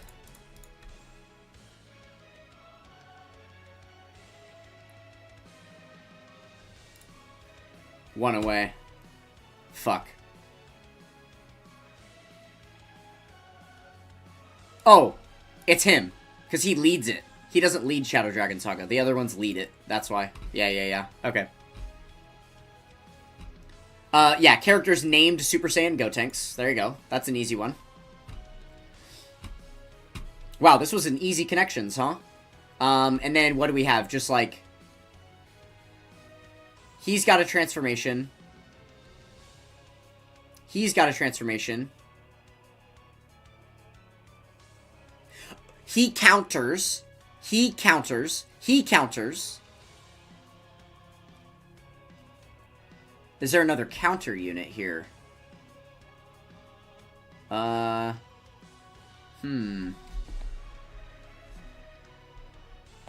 This is the one that... It always gets tough to figure out. We never did the typing one either. There could be a typing in here. Let's see. Physical... What is that? STR, int, AGL, tech, AGL. Okay, so there's not... Yeah, there's nothing with typing there. Super Saiyan 3 Goku. What, like he counters? Does he have a nullifying counter? I'm not actually sure if he has that. He counters. Okay, so counter. Submit. There we go. And then what's the category here? What is the thing? Because obviously these are the 4 units, but what is connecting them? It's not just going to be that they're on Vegeta's family. No way. It's got to be something more than that. It can't just be that they're on that category. That's so lame, right?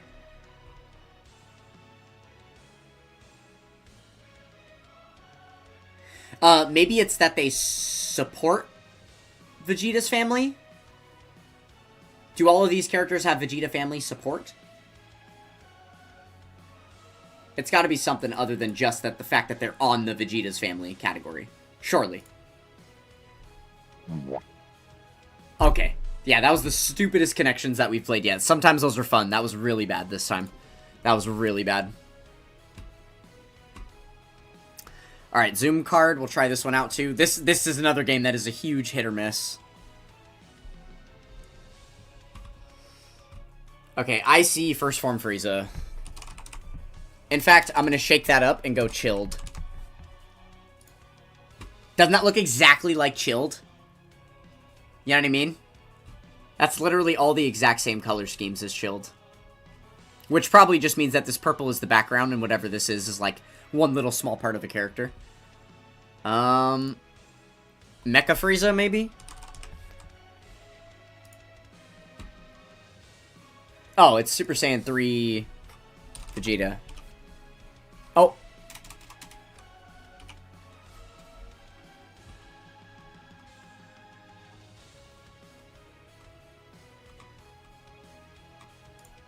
There we go.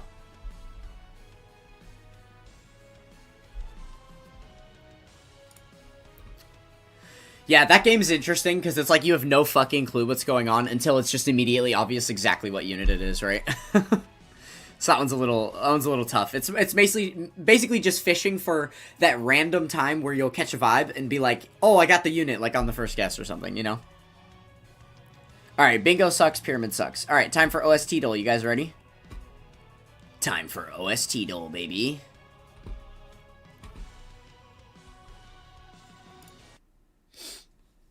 Alright. Here we go.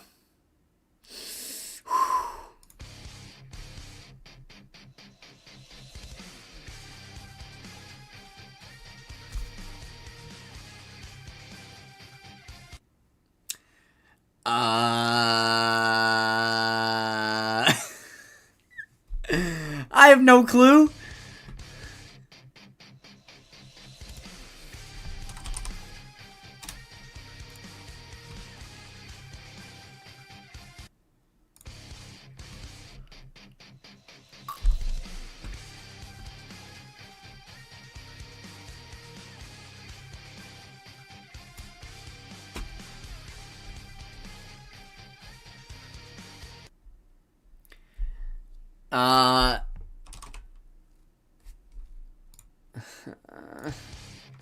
Okay, 2024. We have a year. We have a year.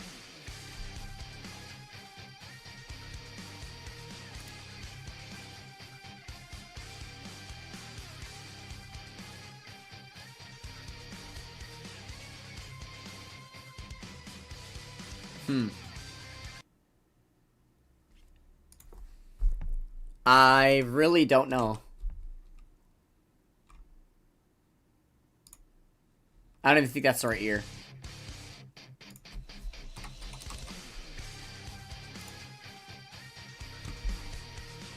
(2024) Extreme Physical.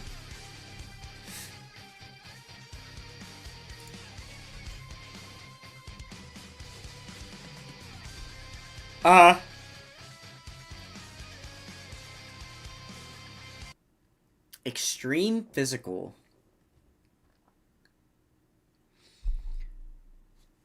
What the? I mean, is that Turles's bad one? Oh, Bio Broly. Okay, yeah. That's fair.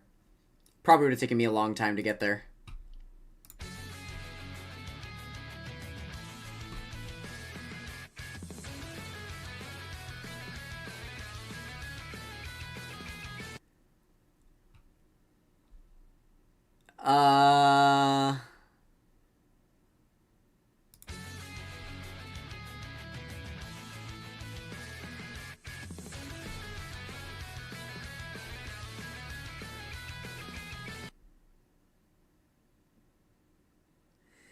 I can hear the chorus too. It's like yeah,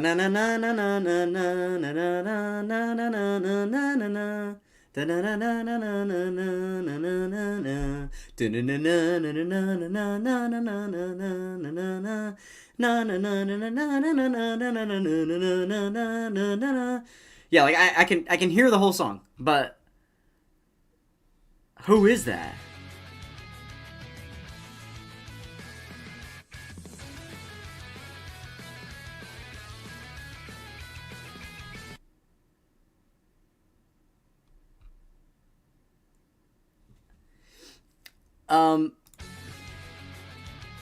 It's not like...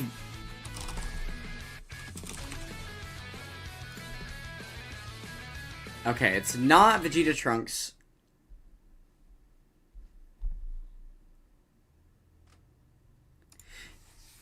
What about... that one? No. Okay, it's 2022.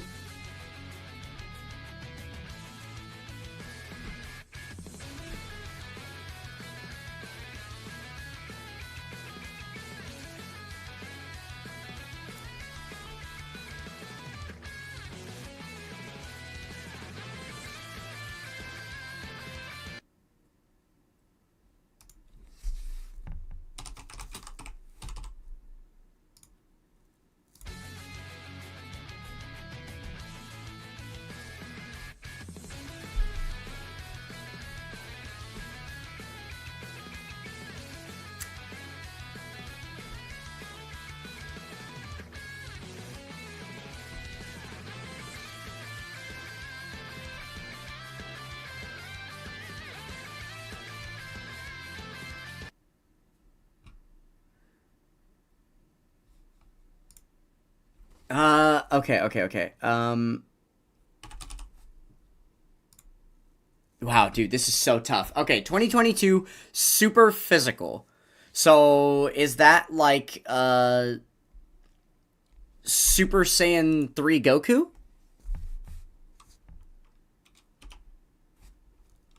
Like this guy? Super Saiyan 2 to 3 Goku? Oh, it was him. Awesome. Okay. Cool. I at least got it with the typing in the year and everything, so that's good.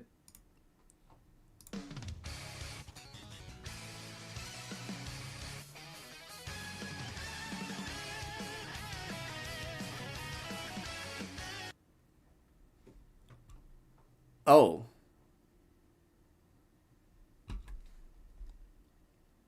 I'm trying to remember where that little, like, plucky guitar sound comes from.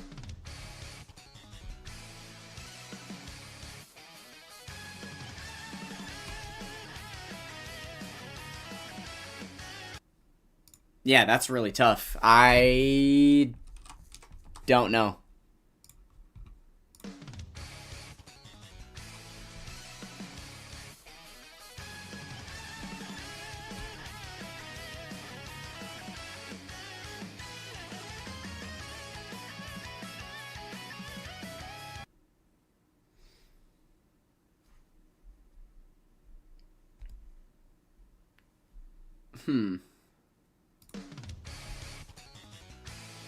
I think this one's throwing me because it sounds like another OST that I know, and I think I might be conflating the two of them.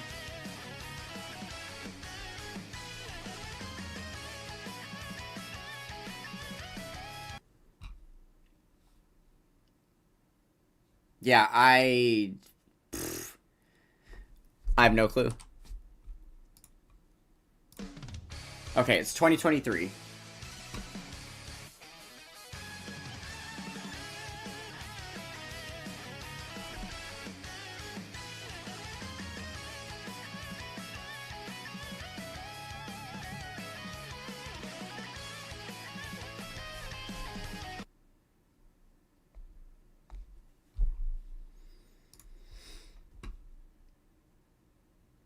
Yeah, I have literally no idea, guys. Oops. This one's tough. I don't even think I have, like, clues that are gonna get me there, to be honest. No idea.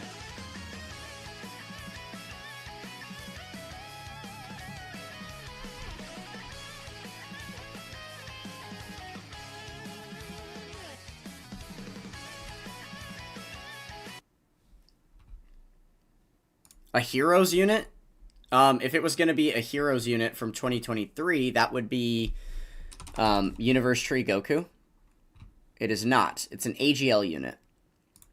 Because Limit Breaker Vegito doesn't have... Oh, he does have one. Is it just him? Wow, you had it. Nice. Super Saiyan 4 Vegito. Good job. Alright, yeah, that one wasn't on my radar for some reason. I guess because I didn't have it in S tier.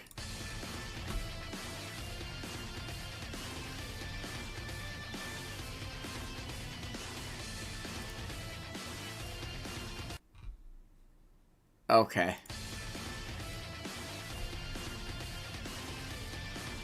I didn't think that the following one would be more brutal, I guess. Already have no idea. Cool. Love that.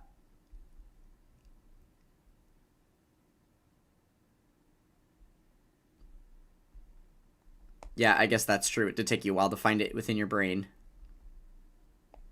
It's fine. You did well, though. You did well. Okay, anybody have any guesses on this one?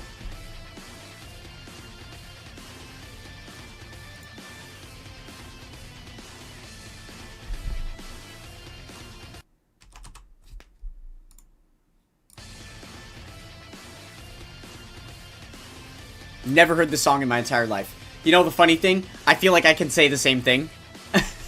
Which is actually impossible because I literally just listened to all the OSTs, but I don't remember this one. Probably because it was so shit that I, like, wrote it off immediately. I just have no clue at all. Like, nowhere, no idea where to begin with this one. It's super class, wow.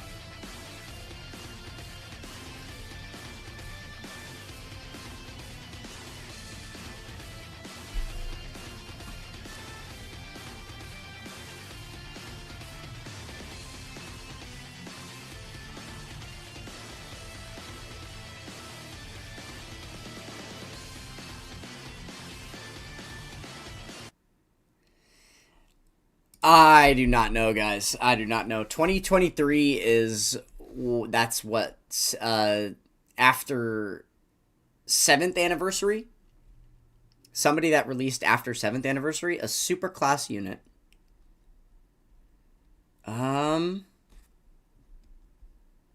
Yeah, that's really tough.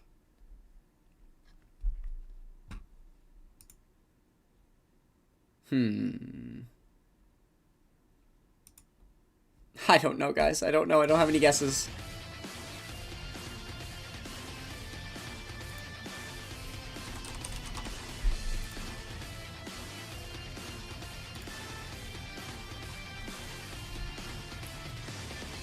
Super STR.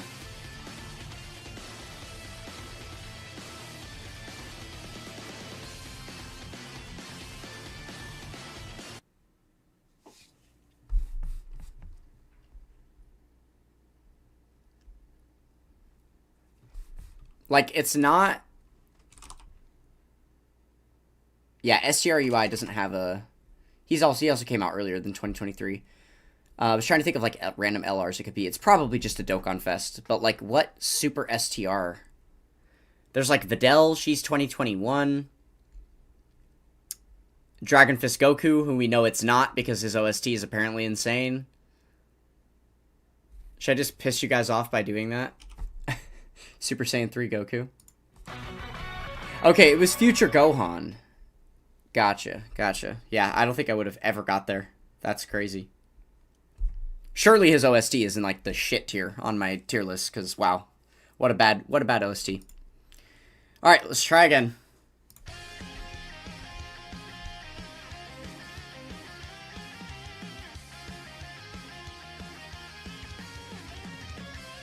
Do do do do do do do do do do do do do do.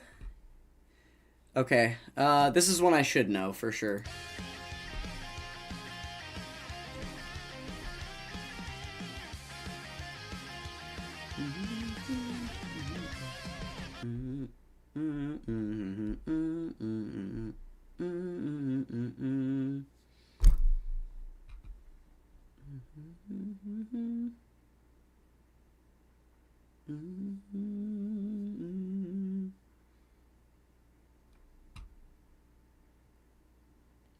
Okay, this OST goes really far. There's like another almost minute we haven't heard. I'm pretty sure even when we get the full sample it'll give us, we still won't hear the whole loop.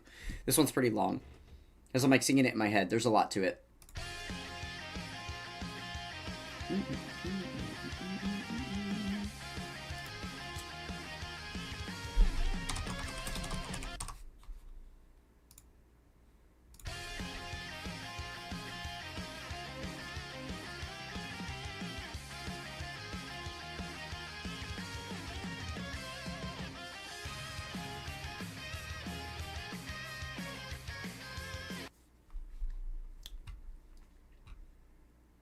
I feel like this one should be...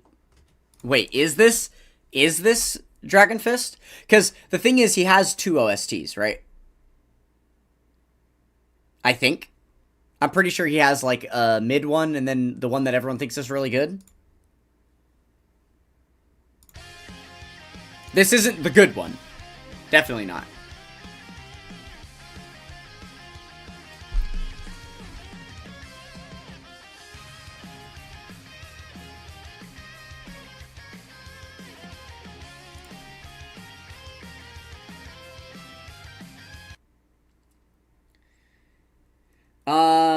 Okay, Future Gohan was the last one, and this is also a 2023 unit. Do we just guess, like... Oh. You can't guess that either? God. Oh my god.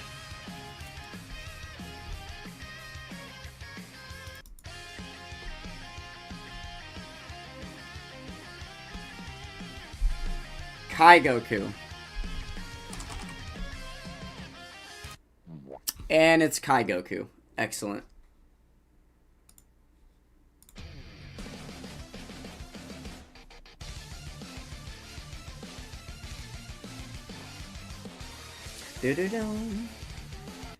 Okay, so this is either Goma or Pilaf. Wait, no. Wait! What?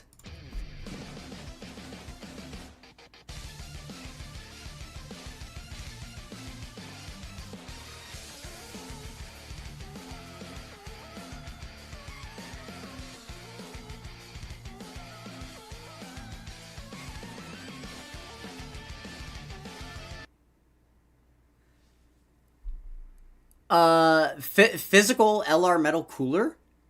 Really? I feel like that's wrong. Is that the right year? 2023? That's off by a year, right? He's supposed to be 2022?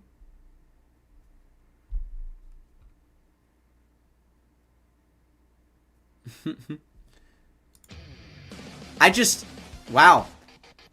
This is the kind of thing that doing that OST tier list was supposed to fix. These really, really identifiable ones.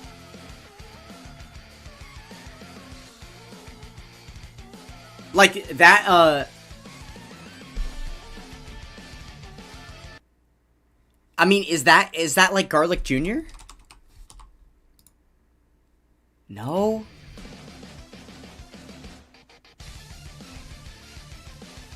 '23 Extreme Class. Oh, Dr. Wheelo. Dr. Wheelo? There it is. Got it. Okay.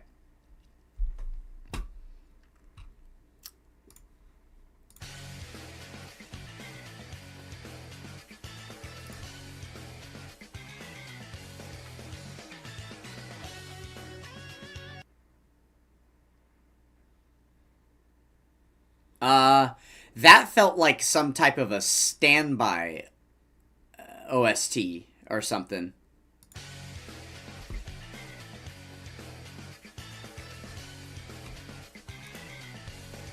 Or like a Gotenks of some kind. But I actually already have kind of no idea.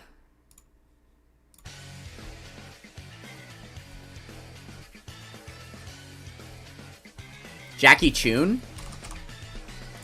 Let me try. Nope. It's a 2021 unit.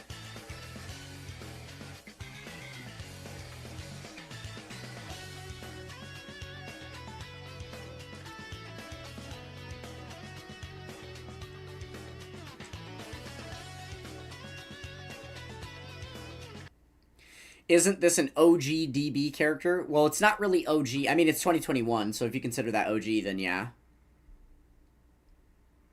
Bardock? Is that Bardock? He is 2021. Like this AGL Bardock? It's an Extreme class unit. 2021 Extreme. OG Dragon Ball. Extreme class, 2021.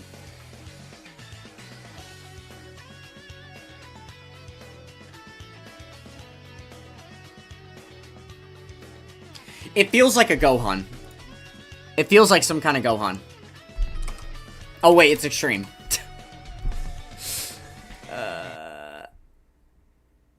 Yeah, that's really throwing me off. The fact that it's Extreme class. I don't even know like where to go with that. Maybe, I mean, I know it's not Majin Vegeta. Extreme STR 2021.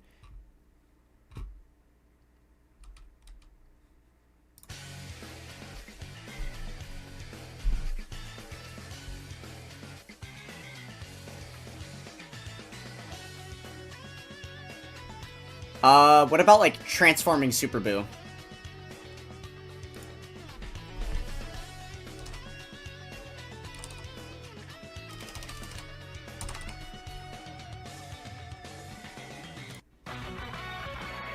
Oh, Mercenary Tau. Okay, whoever called out the thing about OGDB. Yeah, Dinkelberg. Good stuff, good stuff. You were kind of right on the money with that.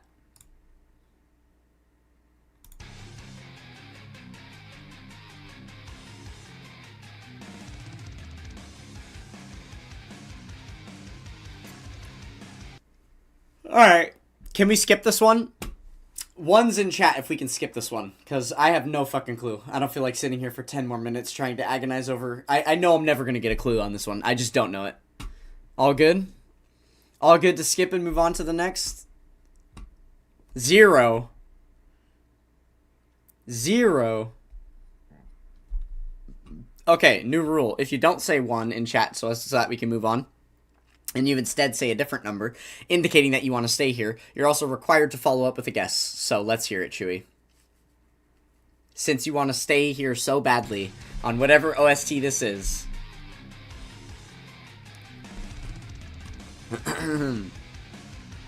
Well, I can't skip to the year hints. I have to guess to get there. The only way I can skip is by pressing this button, which will end it, give us the answer, and I can move on to the next one. Otherwise, you're going to need to give me the units to guess to get there. Broly? Okay. We can try a Broly. Int Broly?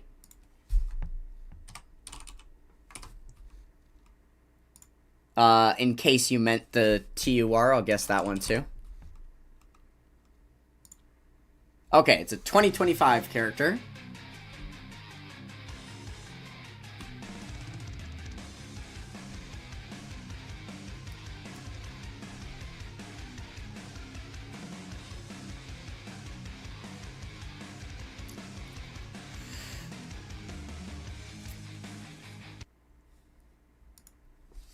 That part sounded a little familiar right there, right at the end. Is this one, baby? Oh, yeah, baby. Okay, cool. I guess there was a hint in there after all. That, like, the part of the music that just goes like dung dung dung dung dung dung dung dung dung dung dung dung dung dung dung dung, and then it like goes back into the regular loop. That little section right there. Yeah, that's the indicator it's baby.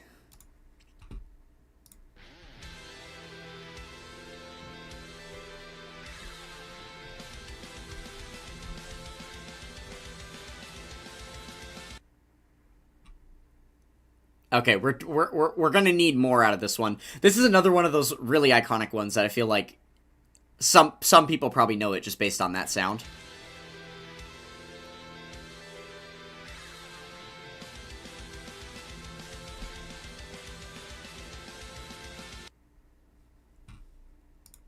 Okay. Yeah, I do not know at all.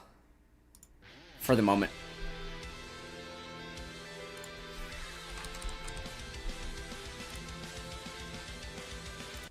Alright, so it's 2023. Spirit Tree Goku? As in this? Universe Tree Power Goku? Or are you talking about the Turles movie Goku? This guy?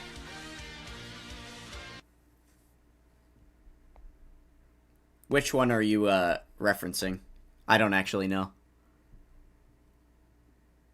They're both kind of Spirit Tree Goku, if that makes sense.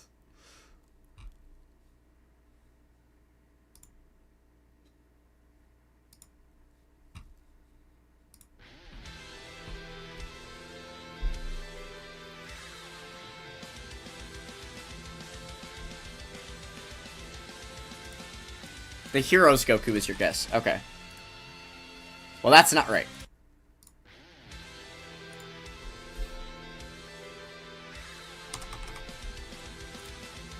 And neither is that one. Okay, so it's Super Physical 2023.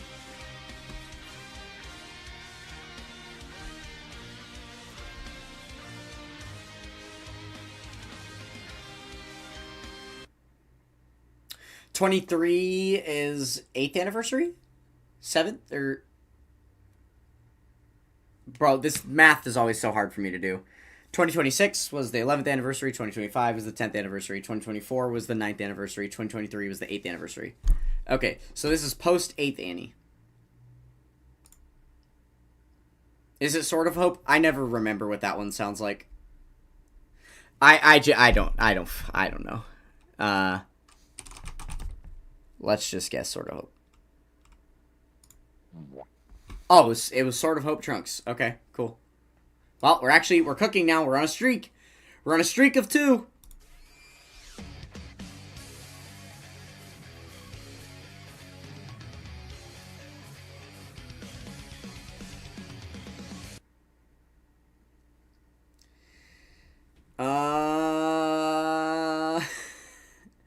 Oh, I think Dinkelberg knows it. Oh, unless that was a response to the correct guess from the last one. Yeah, that's probably what that was.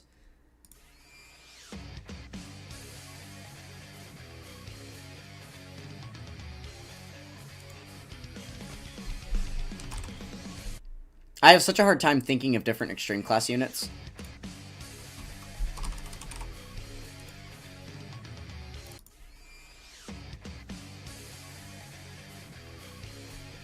Alright, another 2021 character.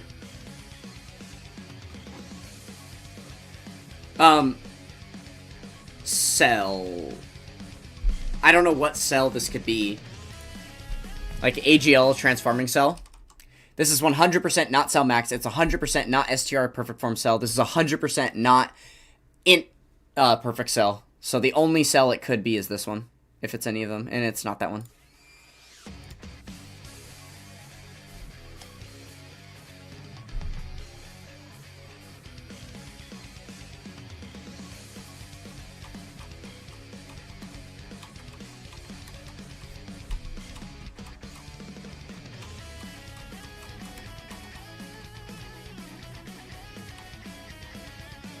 Oh, it's Superclass. I'm just realizing. 2021 Superclass unit. 2021 Superclass. So that's 7th anniversary.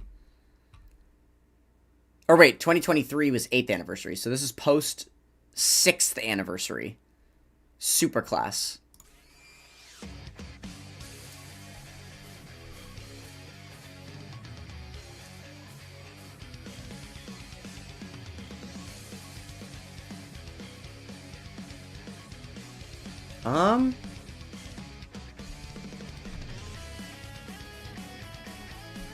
Is this like Yamcha? Super AGL.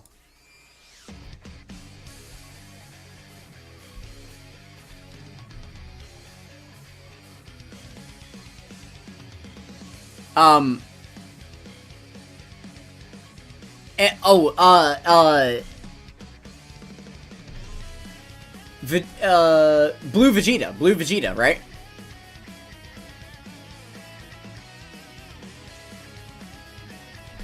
Oh, Bardock? Yeah, we could guess Bardock again. It was Krillin and Gohan. Hey, Top Key's back. Nice. We got started without you because you took too long, but glad you're here now. Glad you're here now. All right. Yeah, we kind of got owned on that one.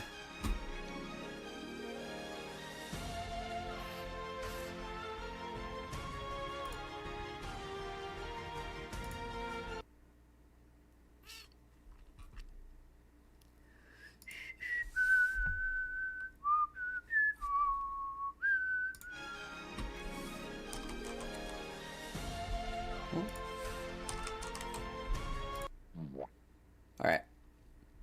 Just thought I'd give you guys a sec to soak that one in, but I knew it from like the first frame. Yeah, literally that. I heard one split second of that and I knew it. Yeah. Obviously I knew it. It's my fucking wife. What's up, class 2003? How you doing? How you doing?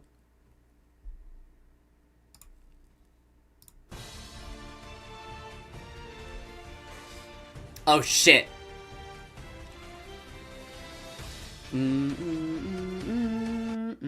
Okay, hold on. I gotta lock in here because this is one of those ones that I'm gonna fuck up simply because I hear it too much. I hear it too much.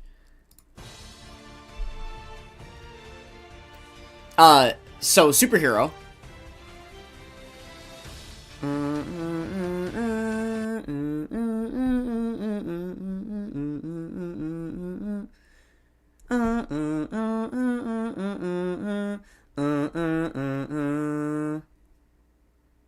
Okay, so this is either Orange Piccolo or Beastless Gohan, but I don't know which of the two.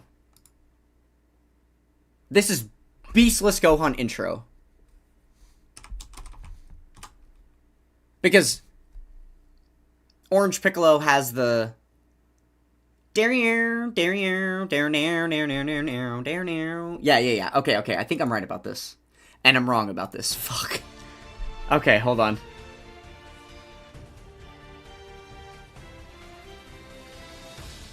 Wait, did I click the wrong...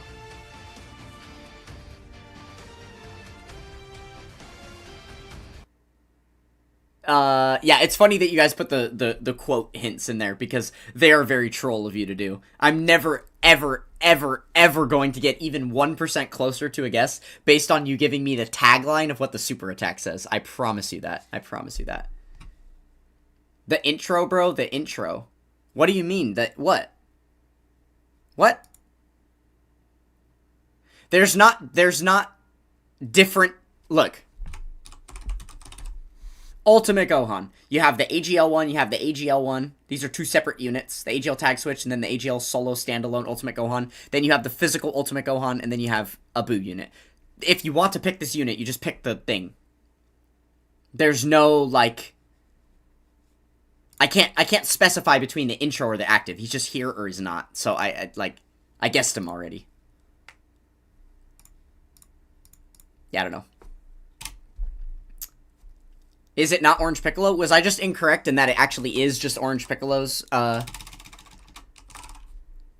my god. Someone let me out.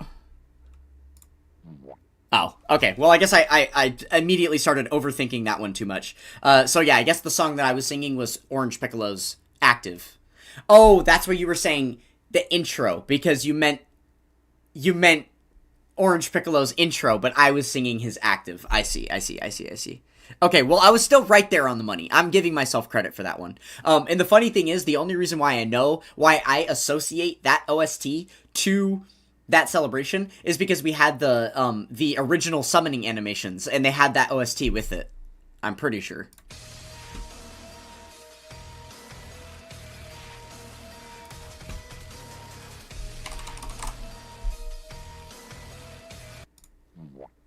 That's one of the best OSTs in the game.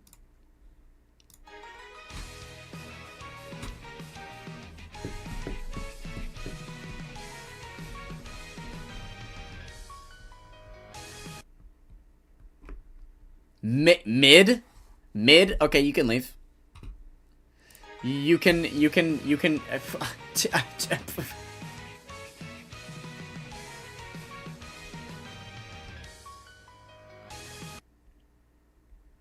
Alright, I don't really know where to start with this one too much, I'll say.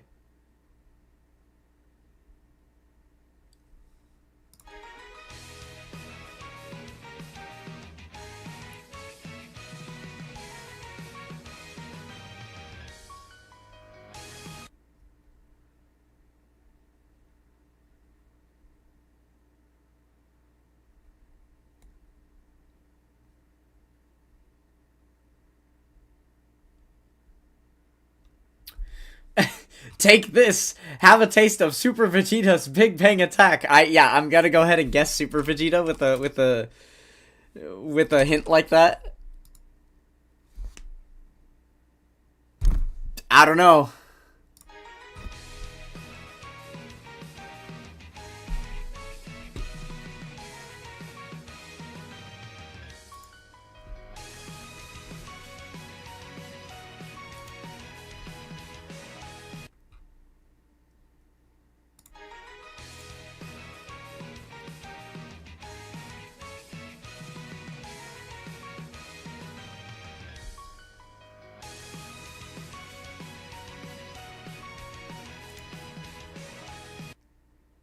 Yeah, I don't know.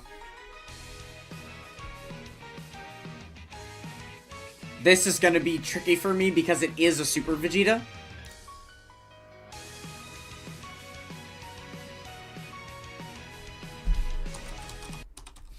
Okay. If it is a Super Vegeta, then it has to be something that includes that in the card.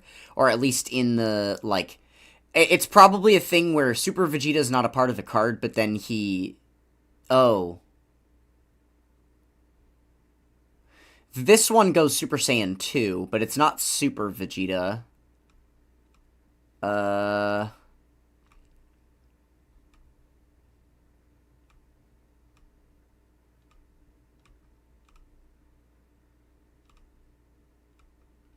Okay, so it's not someone else that has Super Vegeta actually, like, as, like, a playable character on the card, like, the name of the card, but it's probably he's just in the super attack animation for, like, an active skill or something like that.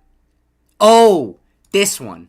Ah, dang, I thought I was cooking with that. Because, yeah, Transforming Vegeta does actually have the Super Vegeta in it. Dang. Okay, 2024. 2024, so...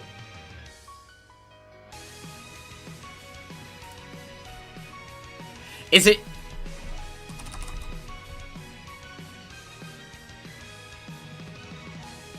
10th Annie?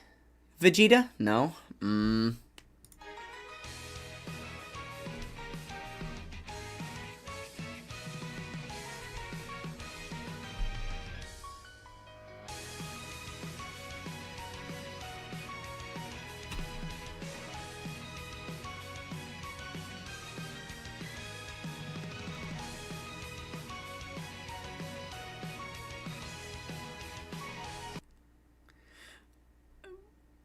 I'm a little bit... What is that? Oh my goodness. Well, no, you're saying shh to the Transforming Vegeta, but the problem is I already guessed him. I guessed him right here and it wasn't it. So, I'm a little confused on that now. It's also a 2024 Extreme Class character, so I'm really not sure. Really don't know. Okay, 2026 was 11th anniversary. 2025 was 10th anniversary. 2024 is 9th anniversary. So, 9th anniversary,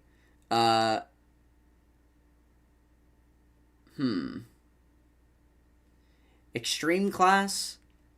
Something related to Vegeta.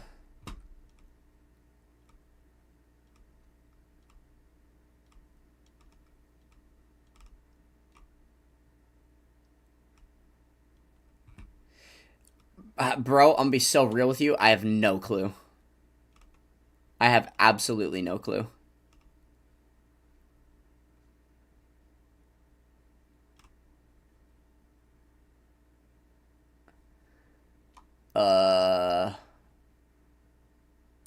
Yeah, I don't know.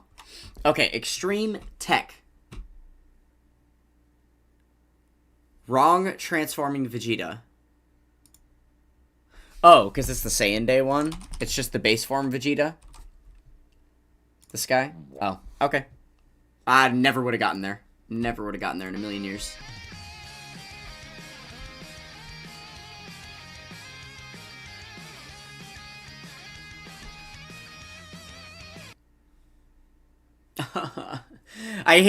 Oh, it's so painful when there's multiple in a row that I have nowhere to go with it. I have nowhere to go.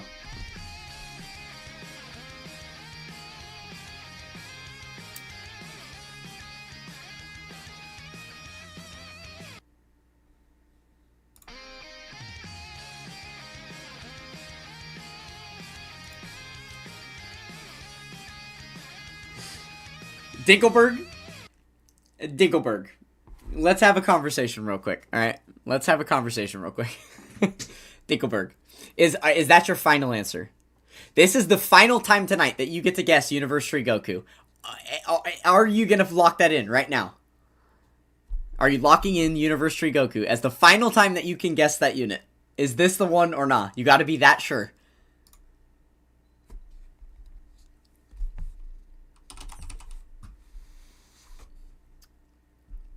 I'm gonna wait for you to lock that in before I click it.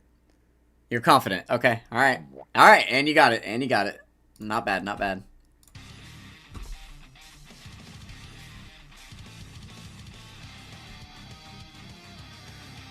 Alright, this one's much older, obviously.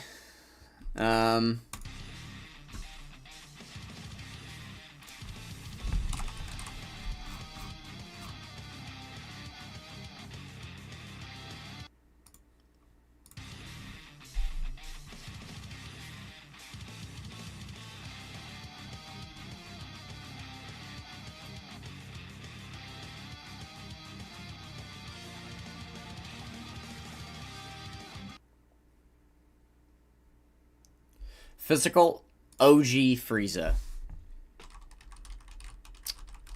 Physical OG Frieza. Physical OG Frieza. Not physical, not physical. What unit are you talking about? What's physical OG Frieza? What's OG? There's no OG Friezas. You talking about the free-to-play second form Frieza? What physical OG Frieza? Oh, like physical full power Frieza. So the unit that doesn't have an AoE or an OST. Yeah. I kind of like the second form guess.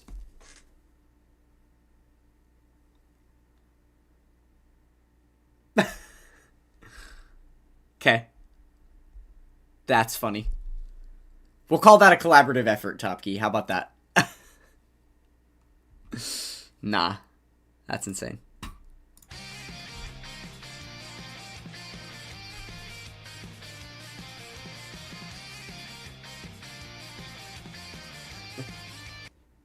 I knew it is hilarious from you right there. That's funny. Alright, I still have no guesses. Somebody help.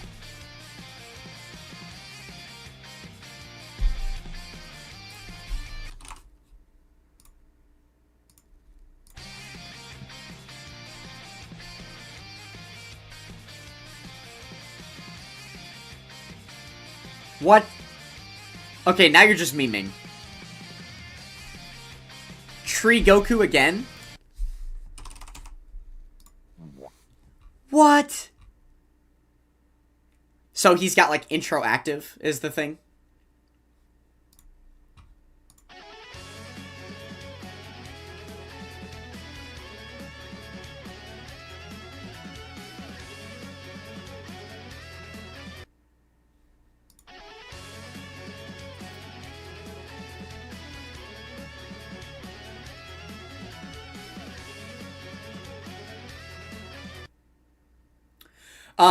I guessed hit instantly because I had no real place to go with it. I wasn't sure at all, just like I am right now, completely unsure. So in order to just get a guess in and get us closer to being able to see the additional information that's going to maybe help some of you get to it, I'm just trying to move the stream along because it's physically painful for me when I sit here for over 5 minutes and don't make a single guess and no one in chat makes a guess. So if that doesn't, to avoid that happening, I'm just going to start guessing random shit at random points. That's why I guess hit. Golden Frieza. Like what Golden Frieza? The AGL Golden Frieza? No. So your go-to is hit. No, my go-to is different depending on whatever the OST is. I don't know. And if I can't think of anything, how... Do you understand how backwards that is? I'm listening to a piece of music that I have zero clue who it belongs to in any way, shape, or form, and I have no clues about what it could possibly belong to, and I'm having trouble thinking of units. How is that like me having a go-to? I'm literally just thinking of a random unit and putting it. Like, it doesn't matter. Yeah, exactly. So it's like, if you guys aren't making guesses, I assume you don't know, and I also don't know, so I'm just gonna, like, put some random shit.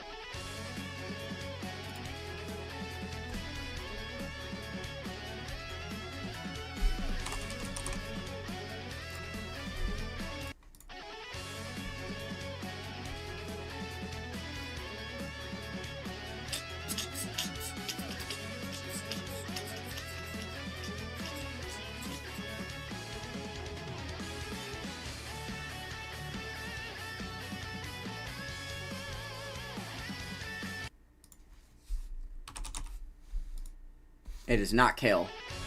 Extreme Class 2023.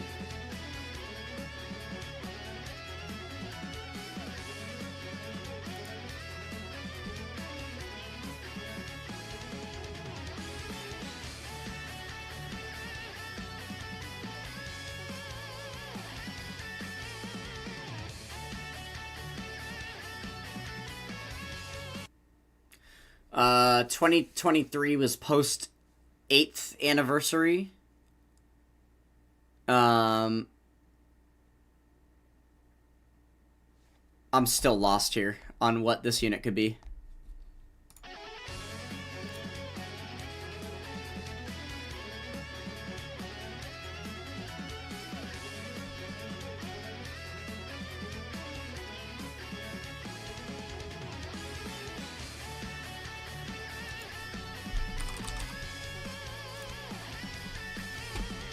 Extreme Ints. Is that Harudegarn? Oh, wow. That was Bobbity as well? Interesting. Okay. That must have just been like the intro or something. Alright. Streak is reset. We all failed on that one. And we're kicking it off with some hot garbage. Oh, wait, this is the one that goes like...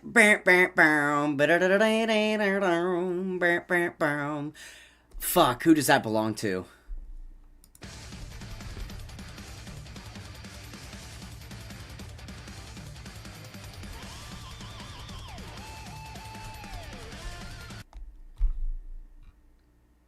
Take this is like a crazy tagline.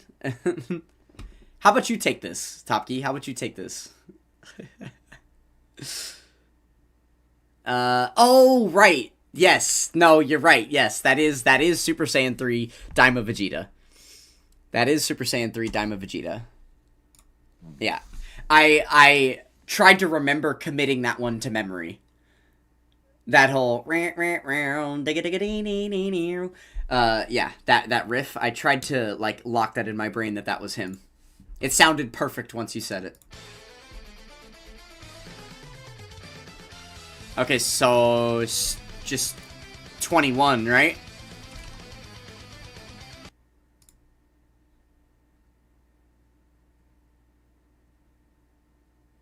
Oh, no, it's Annie Laza. It's Annie Laza. Sorry. My bad. My bad. Didn't mean to mess that one up. You're so delayed, holy. Why don't you fast forward? Click the ×2 button on YouTube and then catch up.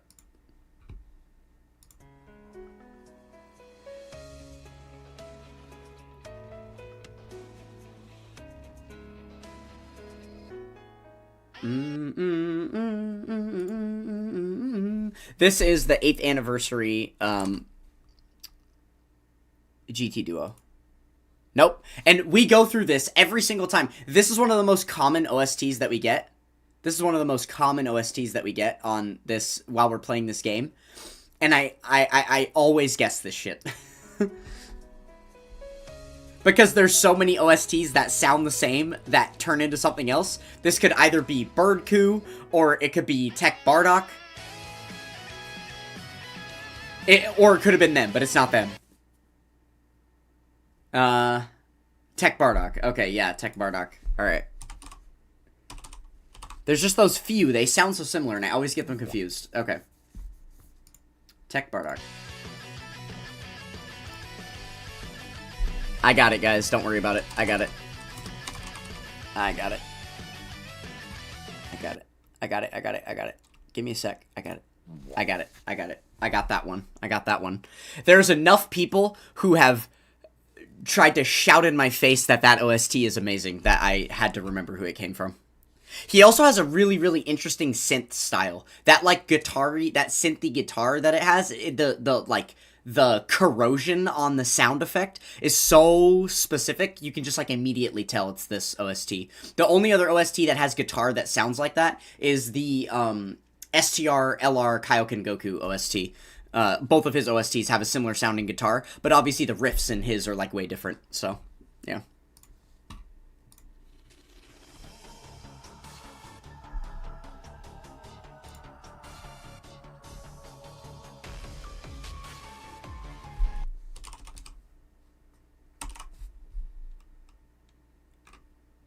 Oh. The new metal cooler isn't here yet. Uh-oh. I thought it was him. This bass sounds like That sounds so 2026. The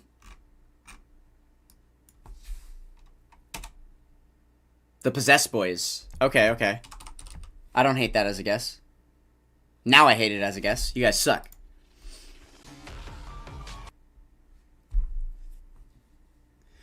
I don't really know what to tell you, Top Key, about the whole latency thing. I have my stream set to the lowest possible latency that they can be set to, so there's no way it could get any more real time for you.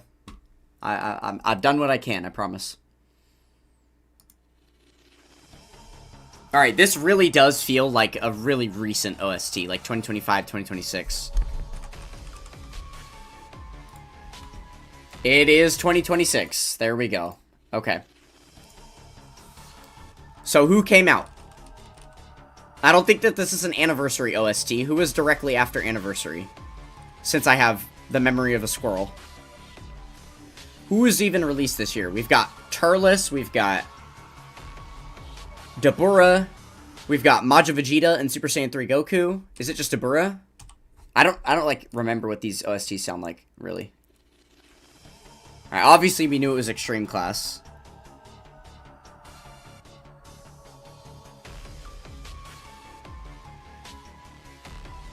Oh, Vegeta? Supervillain Vegeta?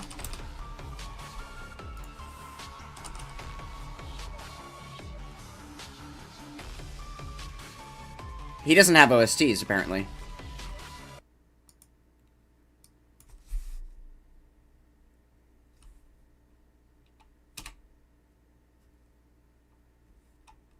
You guys are decently delayed. It's really funny.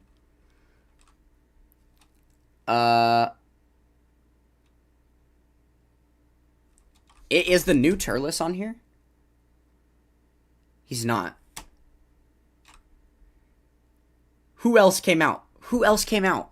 Does Yakan have an OST? Yakan has an OST. It's Cyberman. Oh. Did you just, like, conjure that one? I'm trusting you here. Nice. Okay, it's the Int Cyberman. I guess that is technically another Extreme Class unit that released this year. It's fair enough.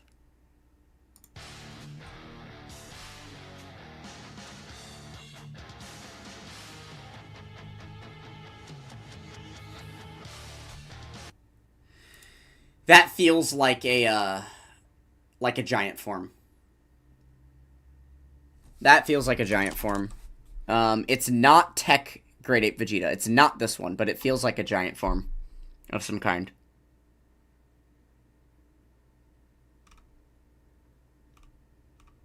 Maybe it's Vegeta Nappa?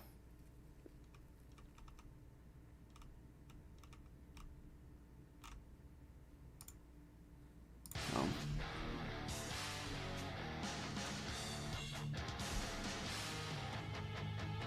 Oh, like the new Vegeta Nappa?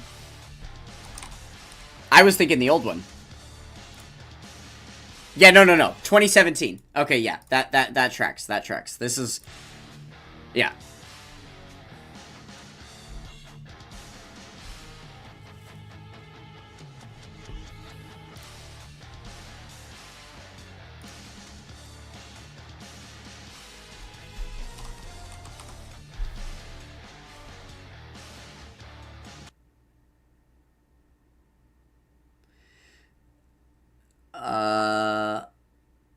What the heck?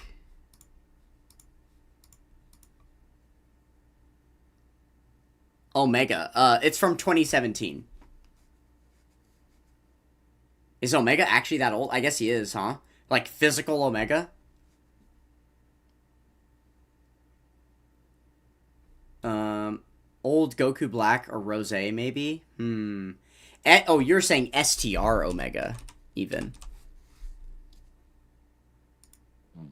Wow, okay. Interesting. I don't think I would have gotten there.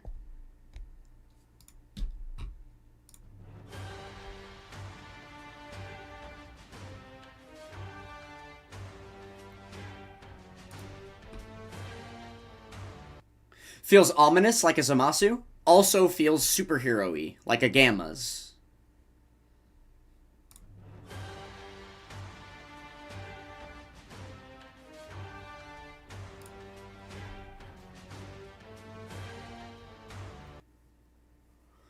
The new tag superheroes. Like, it could be, right? It could be. Yeah, let's go for the superheroes tag switch. I don't even know which of the two it could be, so we'll guess both. Alright, it's neither.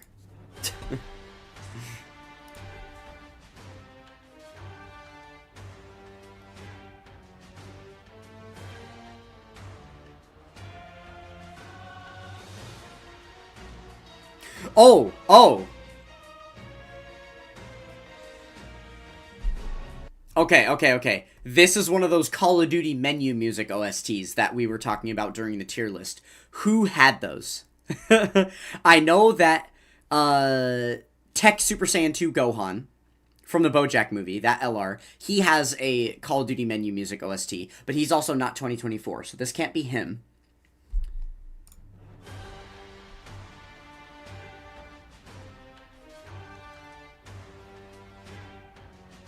Herudigarn is 2023.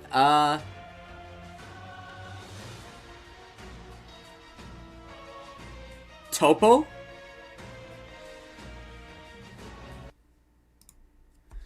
I guess it could be, because like, in my mind he has like the trumpety OST and stuff. Is this just Topo? Okay, Got it, okay. So, yeah, that's why I didn't recall that one too heavily from him, because I like his other OST better.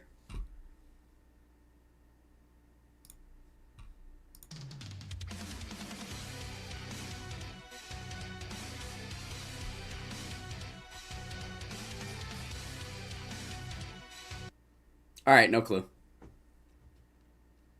I have less than 0 guesses on this one.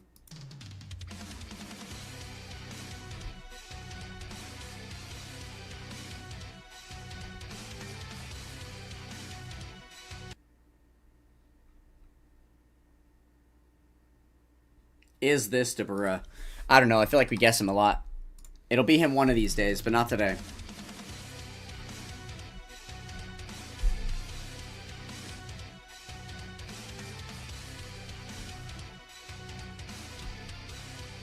Oh no! Sorry about that, Chewy. Hope you feel better. Headaches are the worst. I hate those.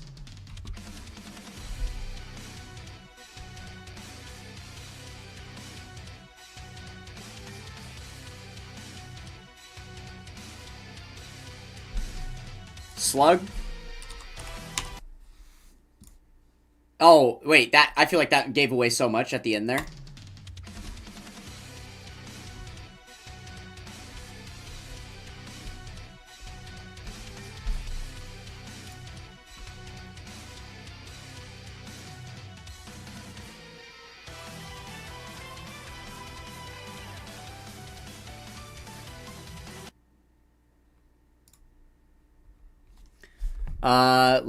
I mean, I don't know. Okay, 2025 Extreme Class. Oh, Extreme Class. Wow, I actually didn't expect that. Yeah, the end does feel so familiar, right? Is that like Wrathful Broly or something?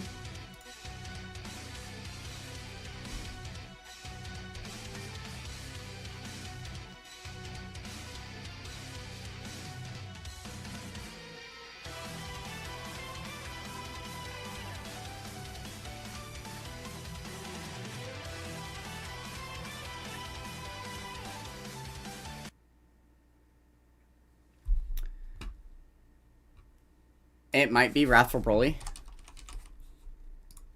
It was! Nice. Okay, that was a good shout from me. Cool.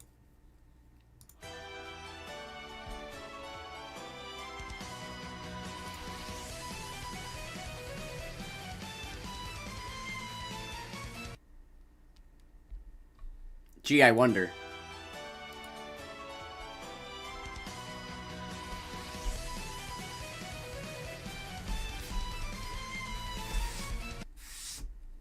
Yeah. That's the 21 we were looking for. That is the budget Piccolo Jr. OST. Or sorry, budget Hearts OST. That is known as Android 21.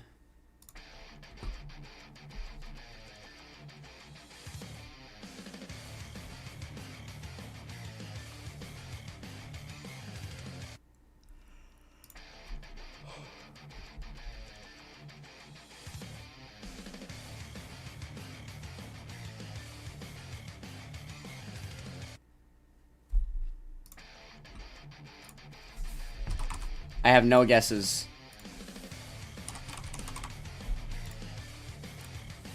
Okay, 2021 STR Turles. And it is. Cool. Congrats to you.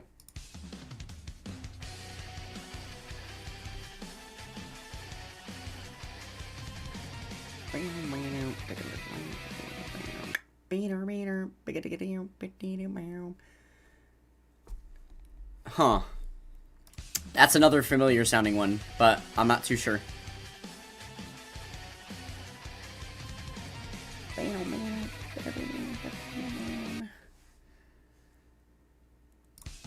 I also can't, like, hear the rest of this one after the sample ends.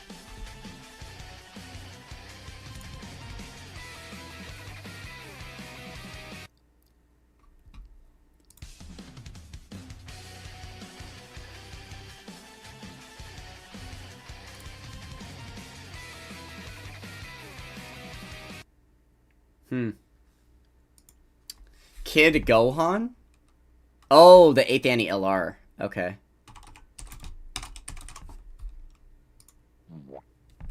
Cool, cool.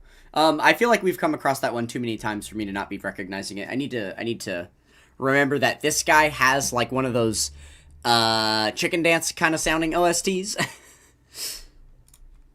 with a really bassy start, I guess.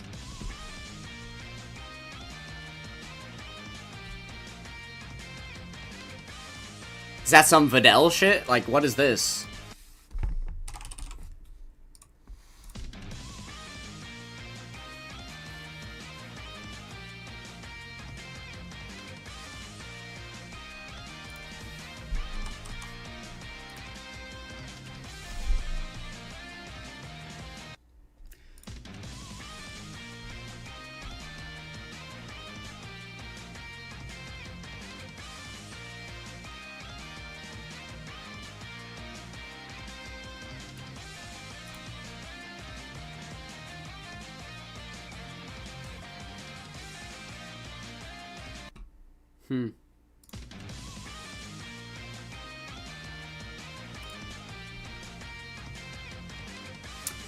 I feel like it's not a Dokkan Fest. Like, it's an LR.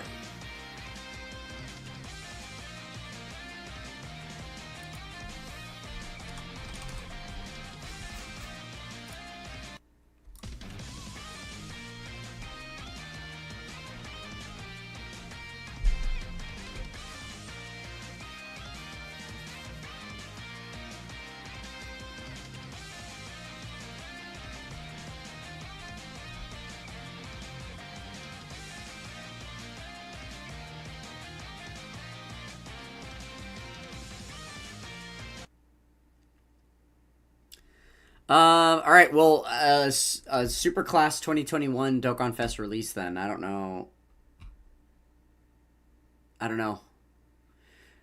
Because we have, like, the GT Super Saiyans were Golden Week that year. Obviously, you have the 6th anniversary. We had Pikkon and Janemba that were the New Year's units. You have Super Vegeta released that year. Videl released that year. Int Broly released that year. Vegeta Trunks was right around then. The Tech Androids were in that ballpark. I don't know. Like, there's a lot of units to choose from there, really, but... Oh, AGL Transforming Trunks was right around there, too. But every single unit that I just named, I'm pretty confident it's not their OST. So I don't know who else we're missing.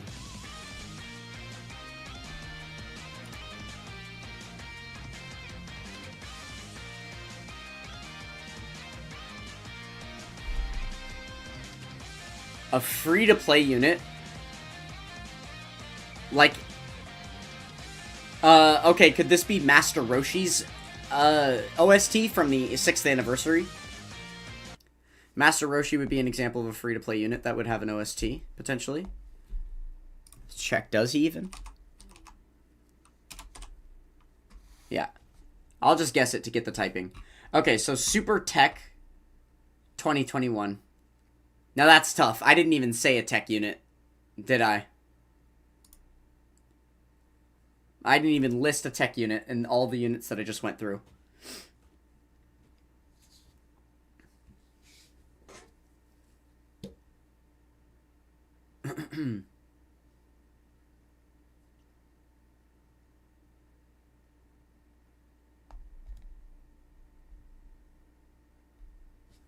Let's listen again.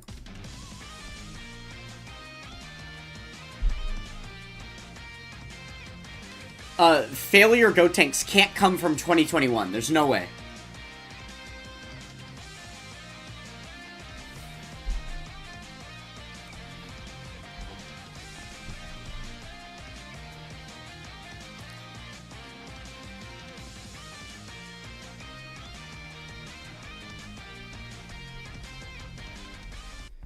Damn. I'm just having a tough time coming up with a tech unit from that year.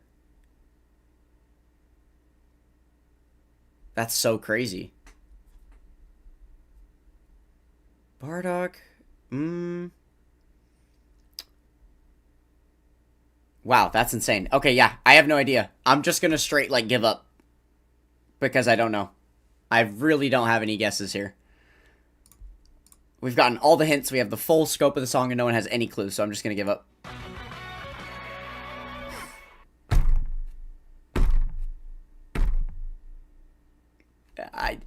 That shouldn't even count. That shouldn't even count. There are like 5 OSTs that are attached to this guy, by the way. Just so you know. There's like 5 different OSTs that guy has. It's so stupid.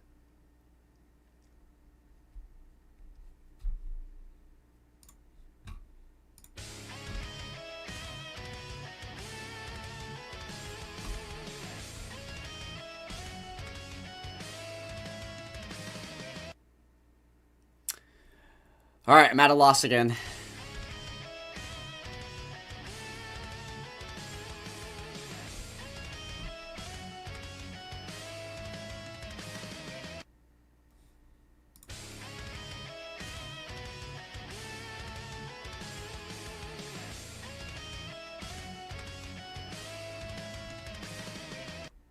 You hate Heroes units simply because you don't have them. Yeah, that's a fair take, I would say.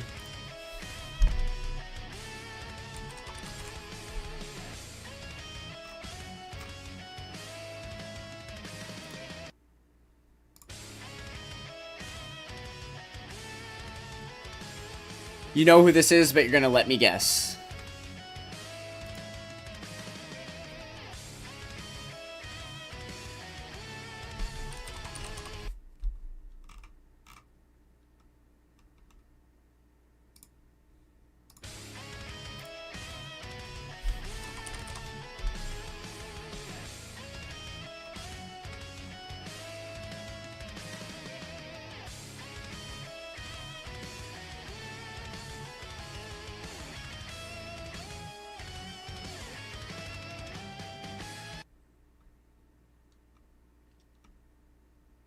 Oh, it sounds like it's about to do something in the music. There's also a 2025 unit, so it can't be that incredibly old. Oh, it is Extreme Class, wow.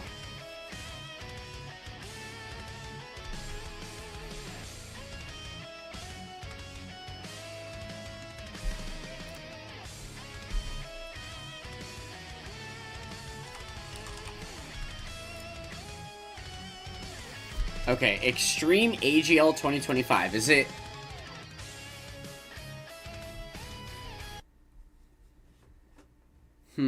Extreme AGL 2025.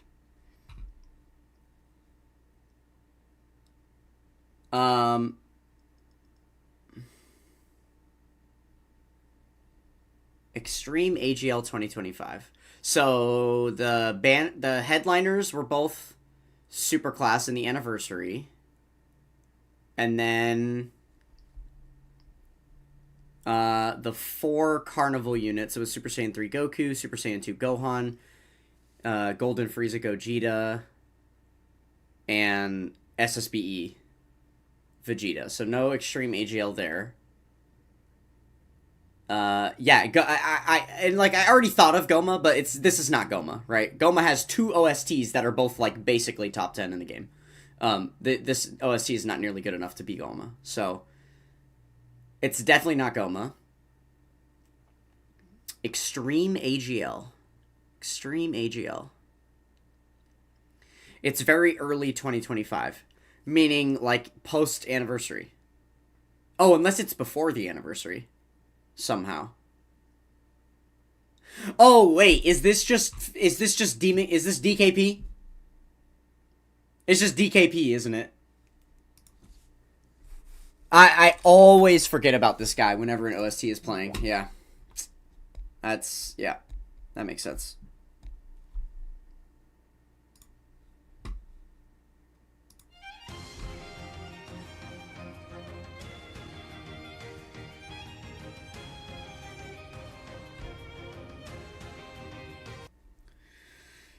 Oh, man, that's tough. That's very tough.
It sounds like STR Dragonfist, but not really.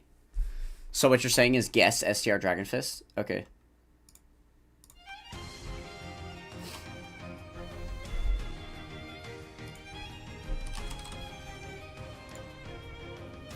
Okay. Superclass 2024.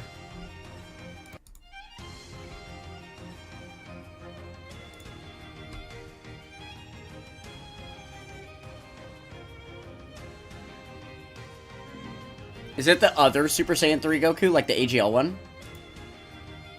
No. It is an AGL unit.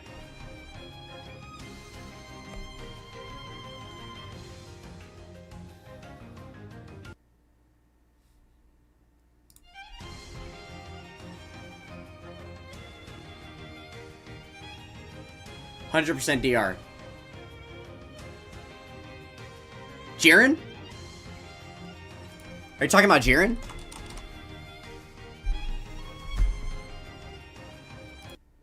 Alright, it was Jiren. Cool.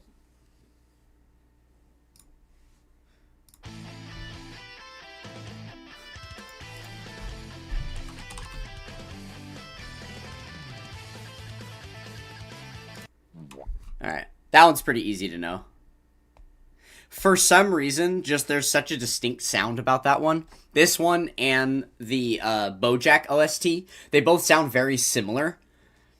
And I like to call them chicken dance OSTs. There's three, actually. So this one is a chicken dance OST, Bojack is a chicken dance OST, and so is Tech Super Saiyan 2 Vegeta. That transforms into Majin Vegeta. Yeah.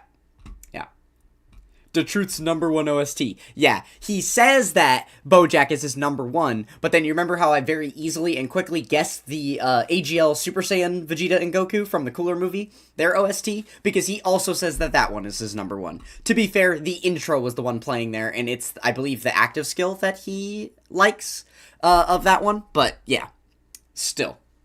So, it's not really his #1, Bojack, because technically his #1 is that Cooler movie Goku Vegeta.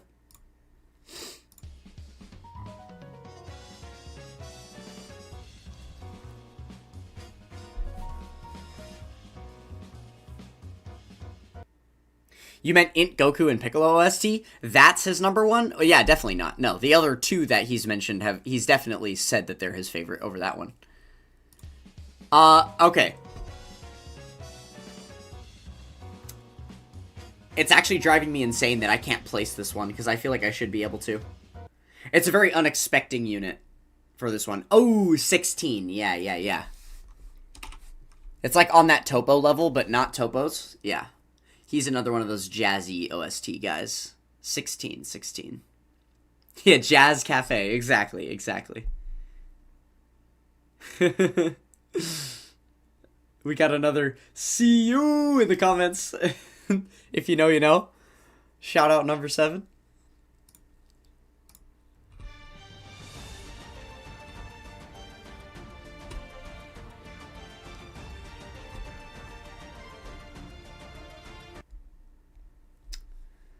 Alright, more Call of Duty menu music.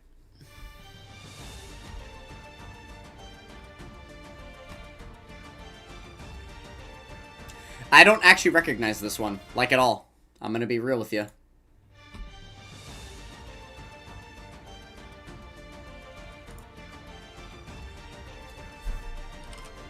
Topo again? Does Topo have 3 OSTs, then? Because this is not the same song that we heard of Topo earlier. Right? Or is it? Am I just tripping? Yeah, it's not Topo.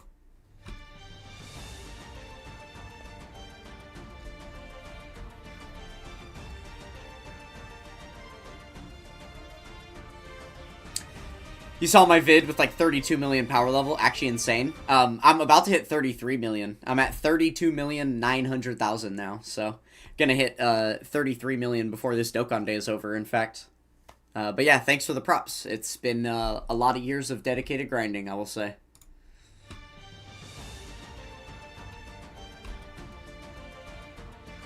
You recognize it, but you can't place it. Alright, well, place it on something.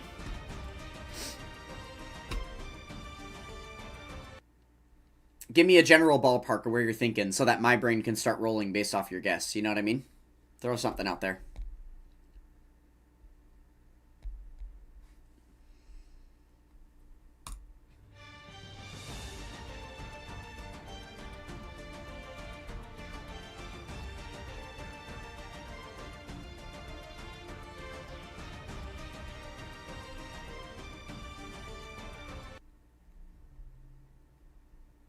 Feels like Universe Survival Saga.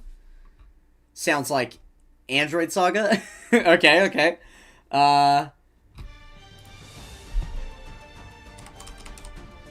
No, I always do that. Okay. Okay, it's 2024. Int Blue Evolved. I just guessed. STR Blue Evolved. Oh wait, it's 2024, so we know it's not Int Evo, right? Android Saga. What's 2024 there, though? 2024 Android Saga? I feel like we didn't get any buffs for Android Cell Saga in that year.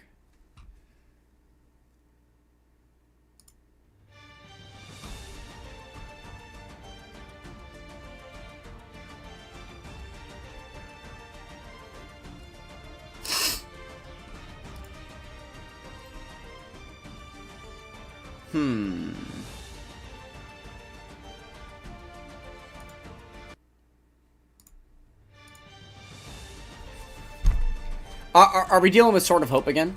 Or is that the wrong year? I think I was off by a year with that one. Oh my god, you said Sword of Hope. I swear to you, I did not read that until after I wrote that, or I said that myself. What the heck? Okay, AGL Transforming Cell or AGL Trunks. No. Those are older. Those are older. Transforming Cell is like 2021. They're both 2021, in fact. Yeah. Their Easy A's would have been like 2024, but their original release is what this is referring to. Just shooting in the dark based on vibes. No, I was too. That's why I said Sword of Hope Trunks, right? It definitely felt like that same vibe. And we already had the STR Future Gohan.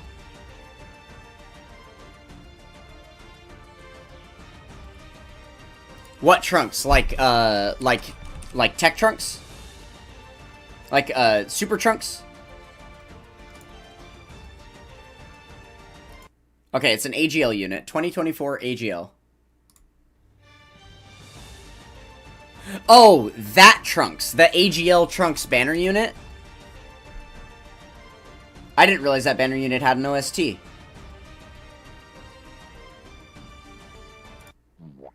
Wow, it was him. Holy shit. Okay. Neat. The more you know. Alright, on to the next level.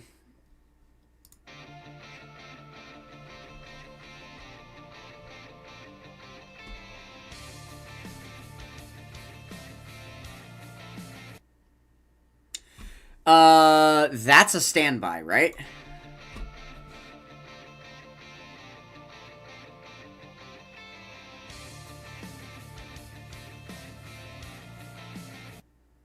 Because it feels like, an underdone version of, like, a really, really good OST.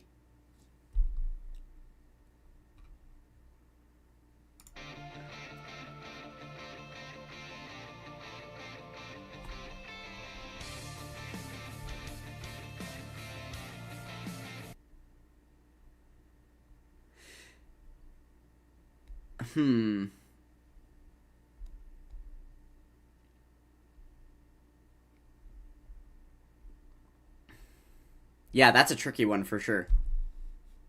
I'm hearing, like, the chorus of this, and I don't know if it's because this is, like, a standby failure OST and the other one is a success, or if this just happens later in the song.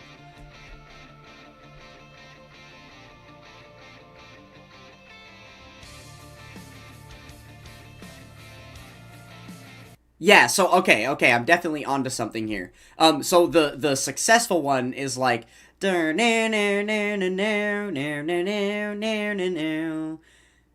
I'm familiar with that track. I'm just like, which unit is this? Is it just, like, Int Super Saiyan 4 Goku? Hell yeah, baby. Okay, cool. We got there. One guess, too. One guess. Nice.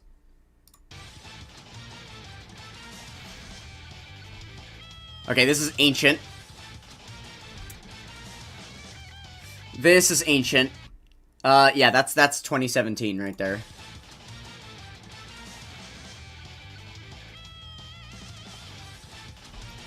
This is one of those ones that's so old, I wouldn't have, like, pieced it together in my brain as, like, oh, it belongs to this unit. It just sounds like Dokkan Battle music. It literally sounds like generic Dokkan Battle music.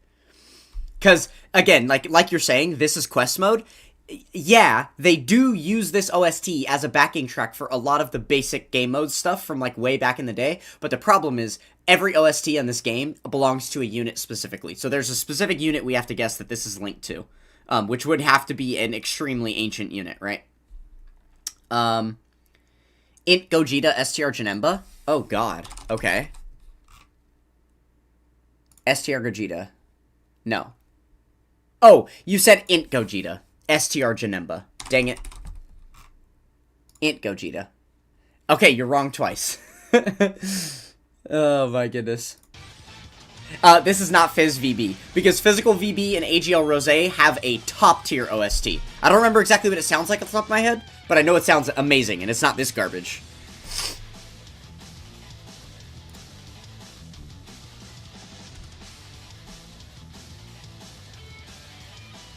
Oh, you weren't saying that this as a suggestion. You were saying because the thing I said about how they paste it into places in the game. Yes, exactly. Like the Fizz VB OST, it's everywhere because it's super old. So it's back when they didn't have enough original music to, like, shake it up. But yeah, there we go. This is 2017.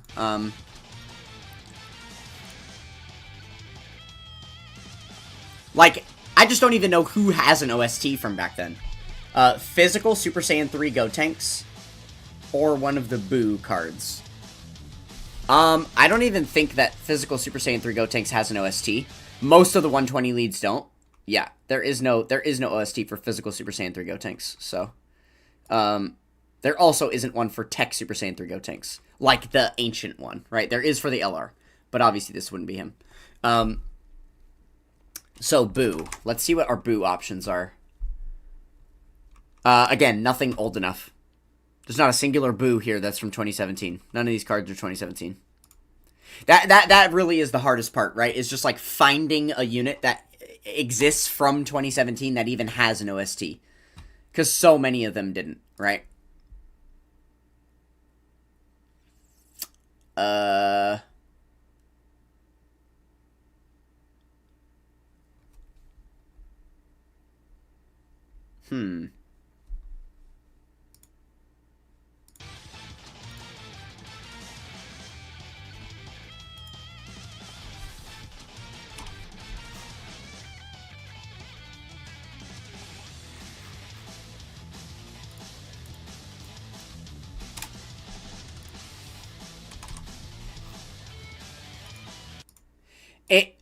It is kind of funky that they separate Janemba and Gogeta, because they have the same OST, right? That's a little bit funny that you can search for them. Kind of like, we could probably search for... Oh, what am I doing? Int Goku Black.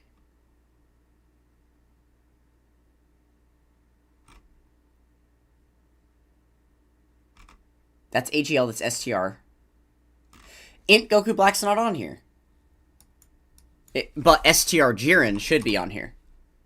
Okay, STR Jiren and Int Goku Black share an OST, so they only have it listed under Jiren, and Goku Black isn't here at all.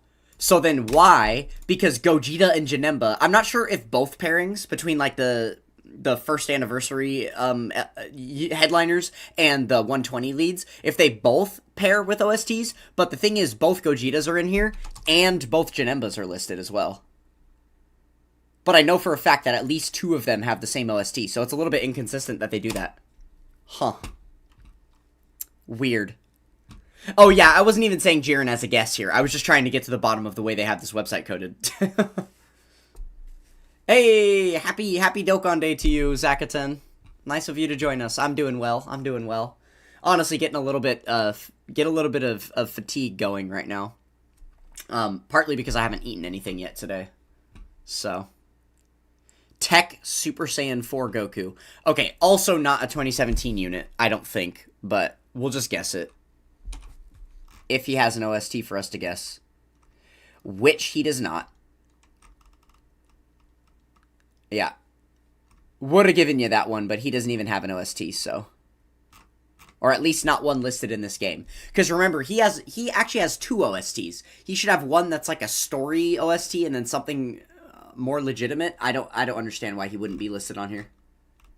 That's a bit odd.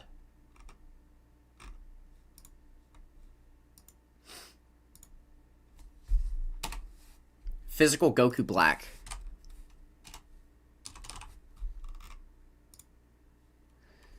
Not him. It is Extreme Class, though. Now we know. You're at work in a meeting. They'll never know. Wonderful. I am jealous that you get to play Dokkan at work. I do not have such a luxury. If I did, I might be #1 in power level already.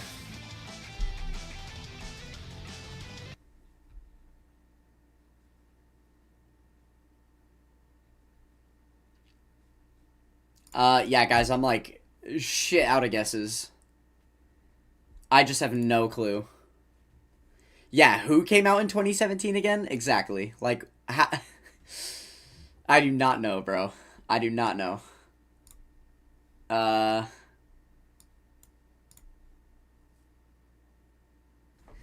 Is like int Trunks a thing? No. This is kind of a cheap way to do this, but I guess we could just type names and then scroll down as far as we can and see what exists.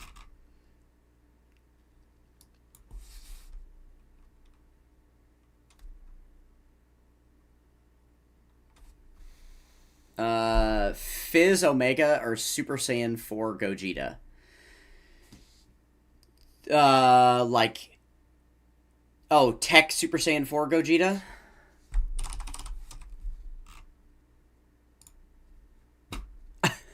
It's Extreme. And it's Extreme Tech 2017. Oh, is it Golden Frieza? Okay, cool. It was Golden Frieza.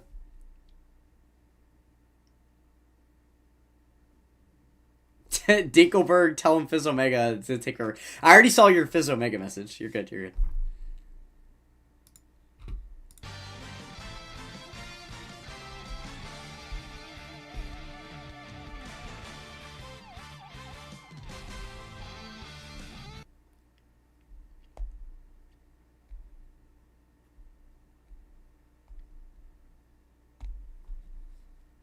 Okay, isn't this the Vegito Blue one?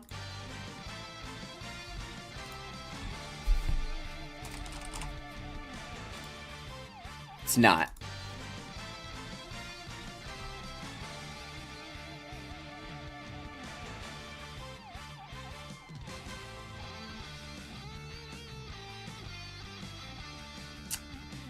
Oh, this is int UI? Am I silly? Oh, okay. I just didn't recognize it. My bad.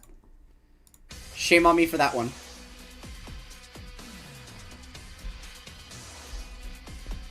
How?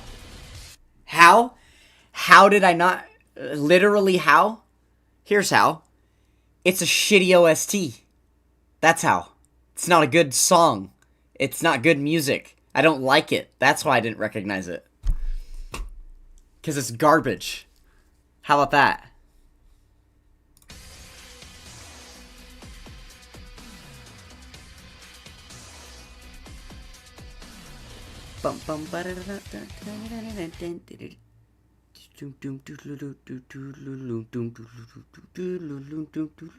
Alright, this one's... Oh man, I feel like I should know this one.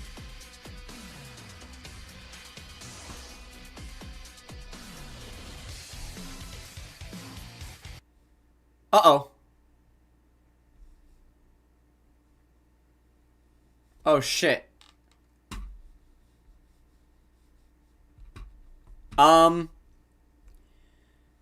Okay. Weird thing happening right now. My computer's kind of crashing. I'm not sure if I'm still live. Says I'm live. I do not know if you guys can hear me or see me or anything. Type in chat, please, if the stream is still going. What the fuck? Things are a little broken on my end at the moment.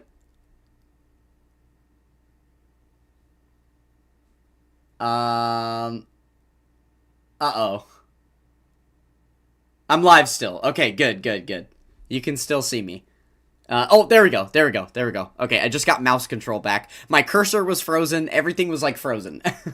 That was weird. That was weird. Okay. And we can hear the music. Yeah. All good. Okay, that was... It looked like legit my computer, like, almost crashed. And then it, like, backed out at the last second. What the hell? That was so weird. Okay. Sorry about that. Sorry about that. Just a little jump scare. No big deal.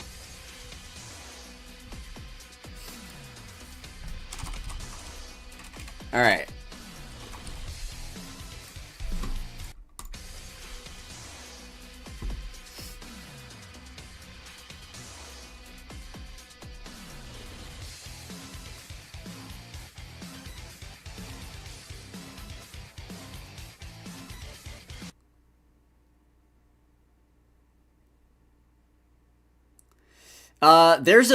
There's a B section to this OST that I'm trying to, like, think of in my head.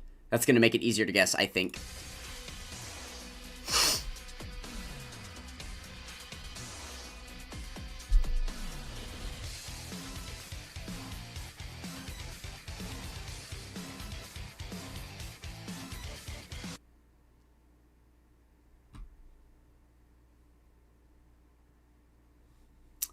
AGL Super Boo is not a horrible guess.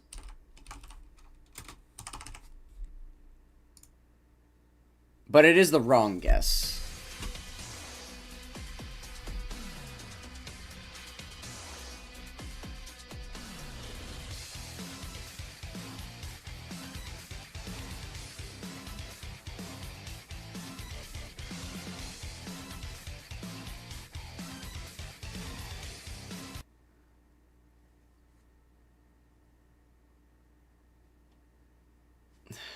Damn, I'm having such a hard time hearing, like, the rest of this OST after this ends.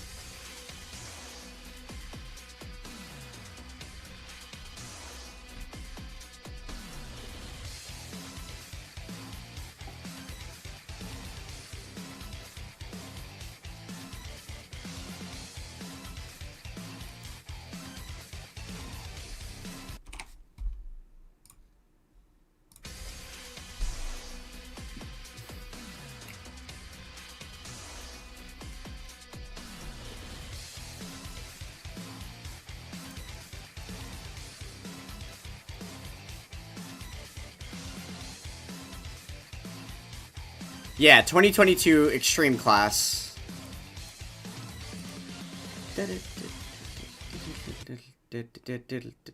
Yeah, year 7.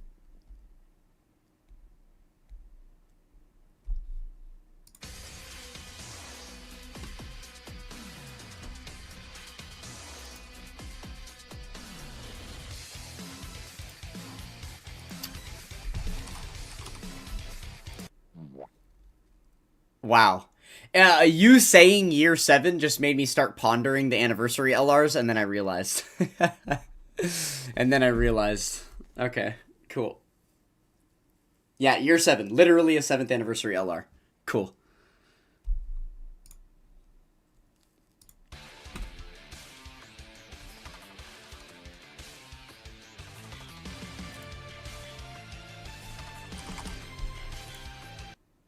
That's not tech hit?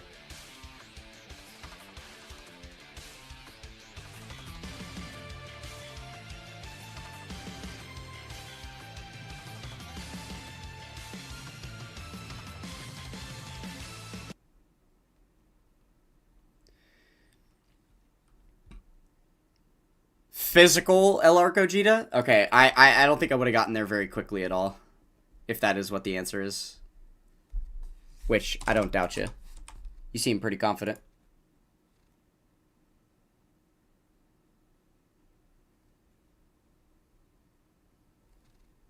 Cool. Alright, so here's the deal. There's multiple physical units that technically are Gogeta cards. There's one of them that's not... It's literally not Gogeta. Oh, you're saying the Super Saiyan 4s. Okay. Yeah. So, like, who the fuck calls that physical LR Gogeta?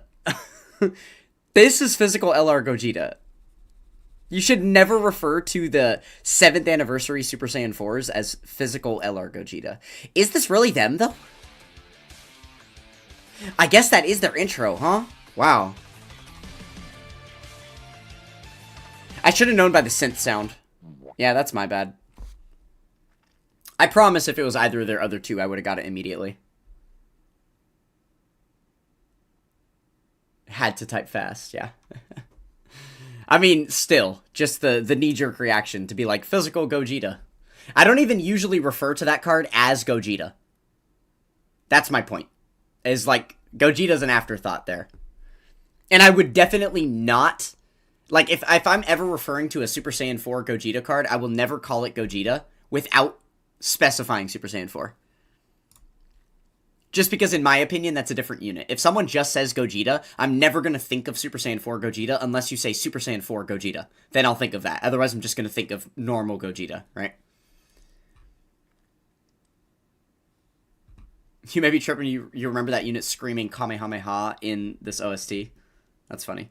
I don't really watch animations in-game enough to know that kind of thing.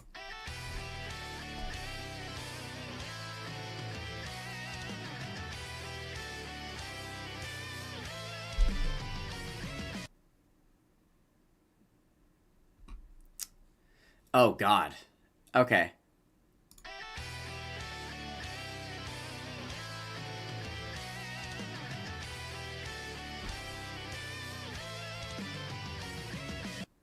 And then it's like, bink, bunk, bee bunk, bink, bunk, bunk, bunk. Like, oh, God, how does that sound again?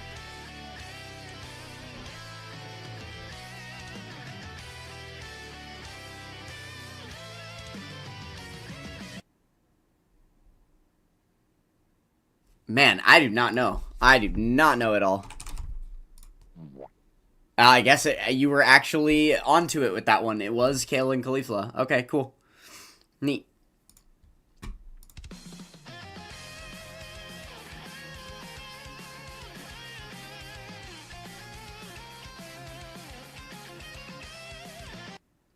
Well, yeah, no, not STR Kefla.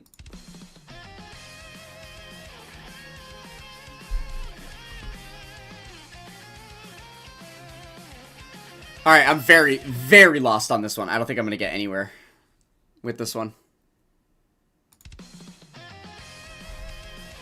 Oh, yeah, you had their OST on your profile.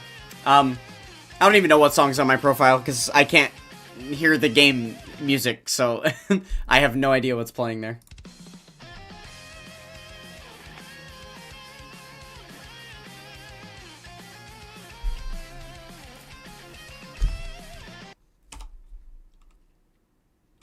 I have no clue.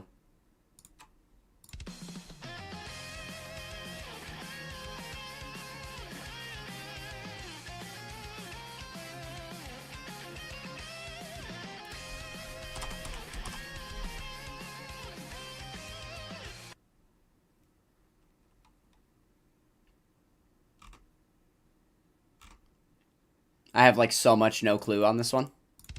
Okay, 2024.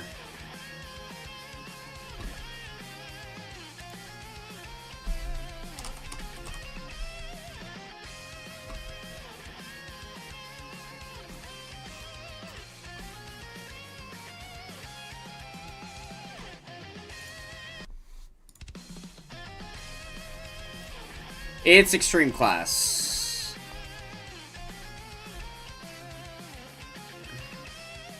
Now I don't even know what to guess. Now I'm completely locked down. I'm ready to hit the X and move to the next one. We are on a streak of 11, though, by the way. We've been doing very well for a second here. I just have no fucking clue. No clue at all.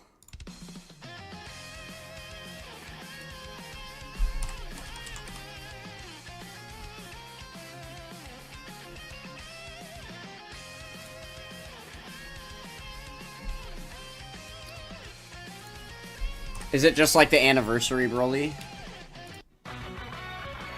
Okay. Was Namek Vegeta. Cool. We failed. We failed.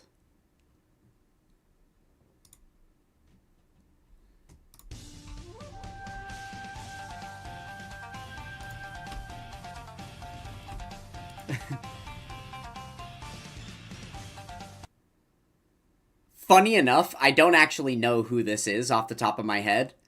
I'm assuming, based on the way it sounds, that it has to be... Wait, am I lying to you? Okay, yeah. I feel like it has to be Dragon Ball Saga.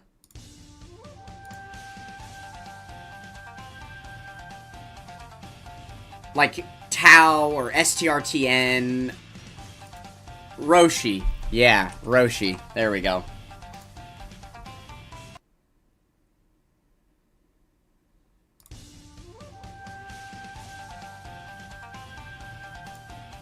But Tao has, like, a heavier, like, heavy metal...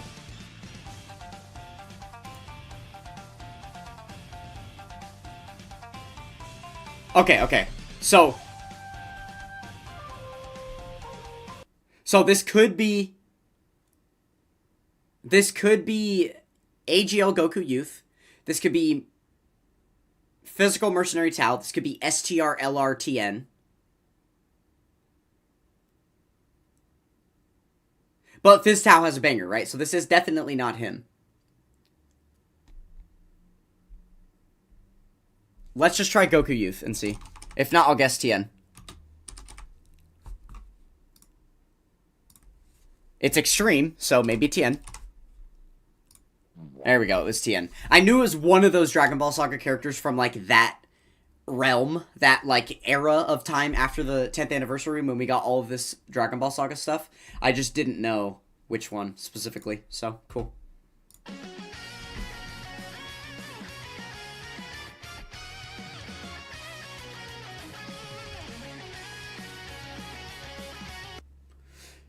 Did we already get this OST once?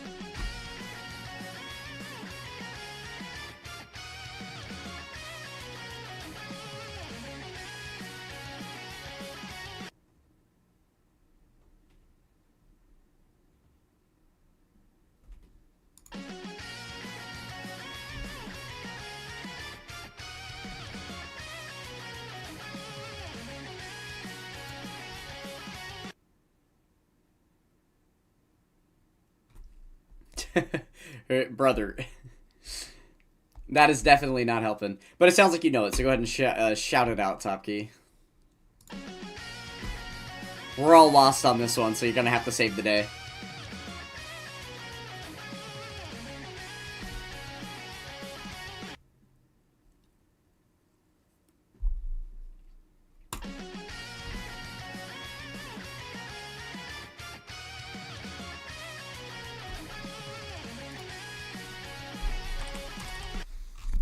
His guess is making you think them. Okay.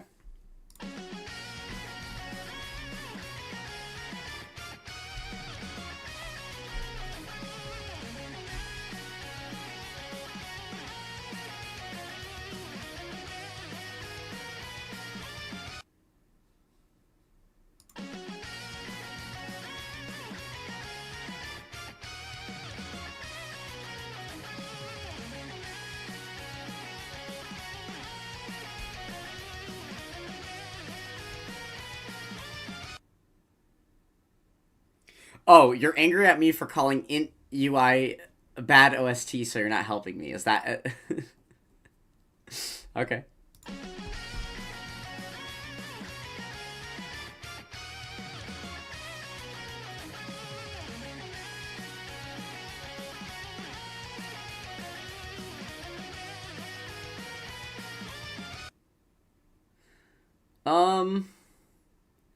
I don't really have any guesses. I really don't. I really don't. Okay, 2023 Superclass.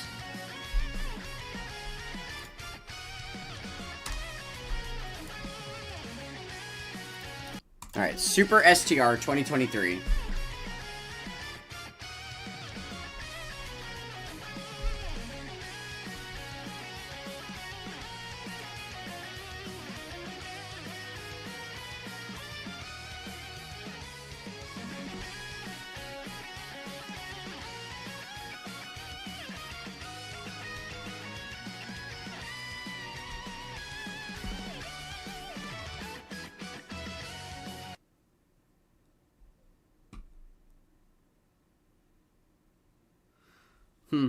I still have no guesses.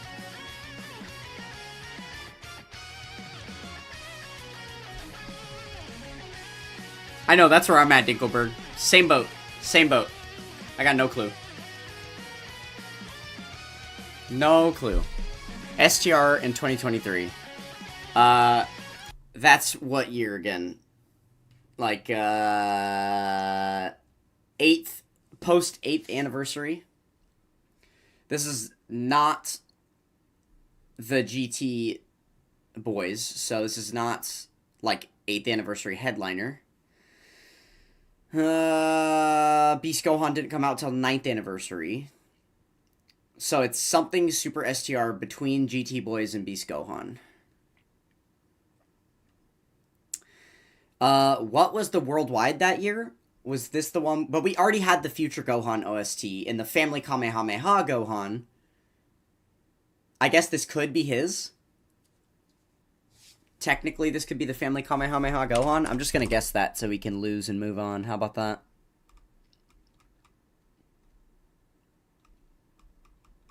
Where's he at?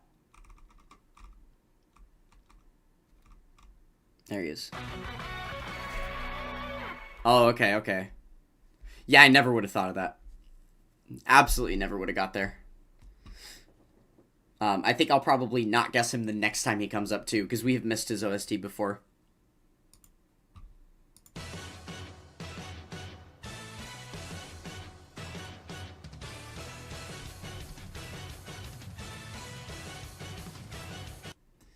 And then it goes bum bum ba da da da da da da da bum bum ba da da da da da da, and then something.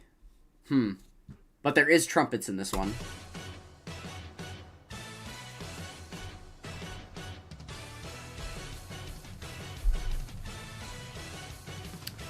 Dinkelberg, you almost guessed him. Well, you know that almost only counts in horseshoes and hand grenades, so unfortunately you don't get credit for that here. Should have thrown out the guess.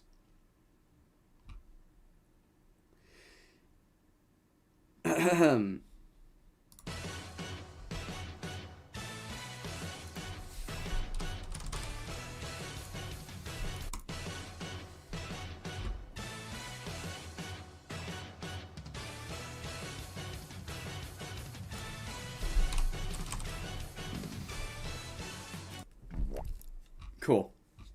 The first time that some encoded hint from Top Key has actually helped me. When the coded hint is just superhero, then yeah. Next time you just slam it into the chat. That is literally what I recommend every single time we play this game. I think I enjoy this game more when there are more and more and more guesses in the chat, and it's things that I can naysay based on my expertise or agree with, and then keep the game moving along. It keeps me in a headspace where I am focused much more on entertaining you guys and keeping the content lively than like trying to dig through my brain for some unit that I'm not gonna think of while the chat is being silent. That just puts me into this panic mode that makes me think the stream isn't going well, and that I'm sitting here silently listening to some music that I don't know, that no one else knows, and it's like, let's move on to the next thing. So I would much rather everybody just be throwing out a million possible guesses in the chat the whole time, rather than just silence because we're not sure, right? That kind of like ruins the flow of what we've got going on here. So yeah, I would always rather you just guess, even if you're not even close to confident.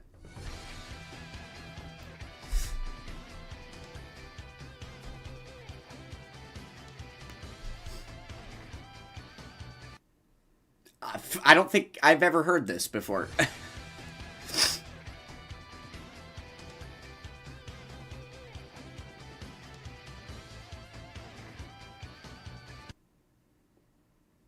I'm also going, I promise. Yeah, that's fair, that's fair. I'm not accusing you of purposely making this harder for me or something like that. I'm just letting you know what you can do to assist me in the process. That's all.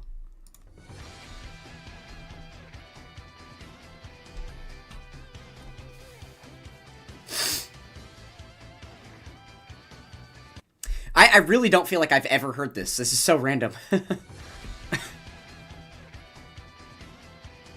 I mean, it is kind of forgettable, so...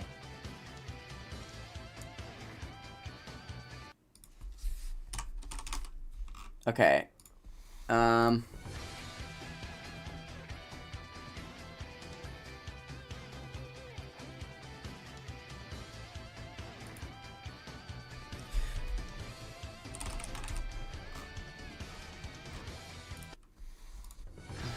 Okay, 2019, a little older.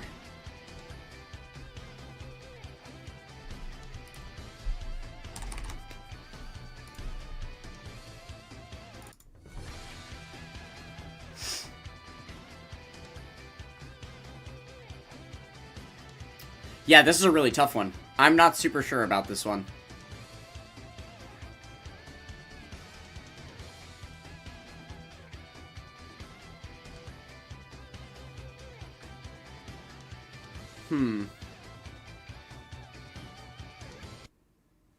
Yeah, I don't really know.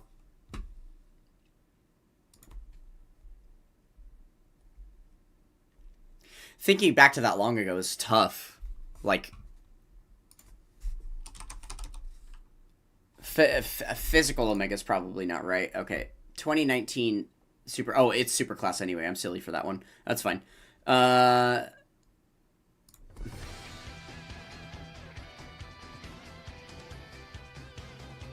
2019 super tech.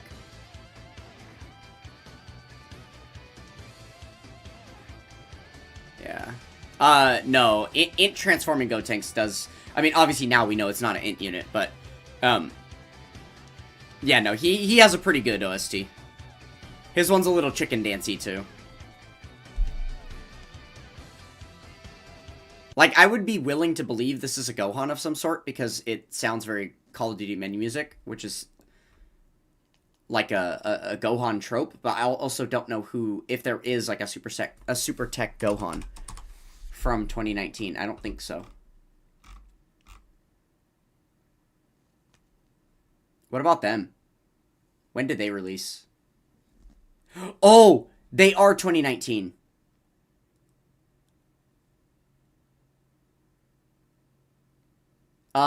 Transforming Trunks. I guess it could also be Transforming Trunks, yeah.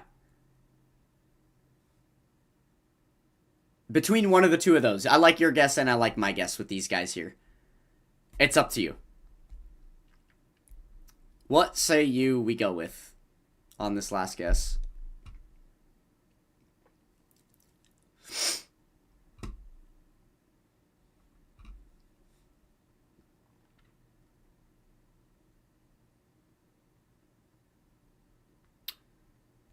GoPro's a good guess too. Okay, let's just guess GoPros and see. Yeah, nice. All right, we got it right. Okay, last one, guys. My stomach is turning inside out. I need to get some food in me. So I think I'm probably just gonna be ending the stream. I think we're not gonna bother with the 2018 reaction video. I'll probably just do that another time. But yeah, I am getting close to being done here. So let's do one more OST guess here, and then we're gonna finish up the stream. And another thing that I'm gonna be doing tonight that I forgot to even mention earlier, the new season of the live-action Avatar: The Last Airbender released on Netflix, and I need to watch that. So I am planning to spend the rest of Dokkan Day binge-watching the entire new season of that released. So the quicker I end the stream, the quicker I get to start that as well. Will be exciting. Alright, so yeah, next level, here we go. Very last OST. Let's see who the winner will be. Who's gonna claim the correct guess on this very last one?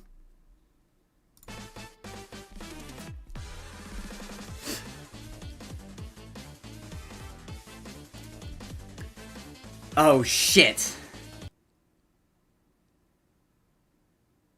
Oh, my God. There's so much more to this OST. There's so much more to this OST.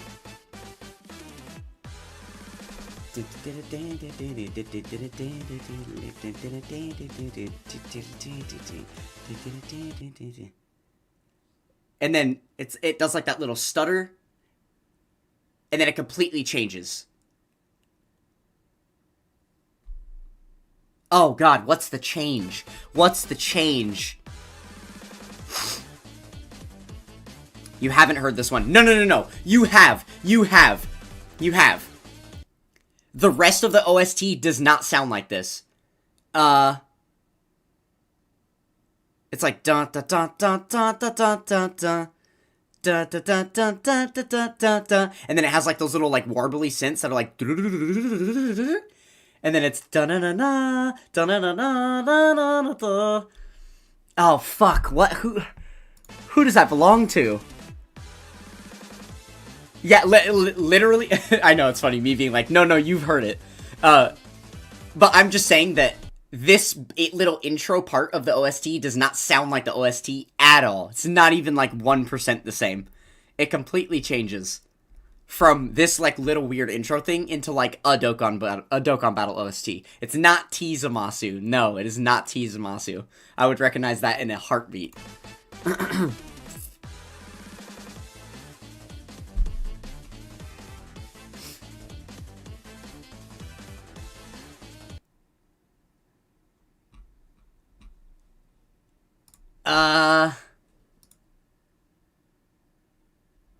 Dude, this is so tough.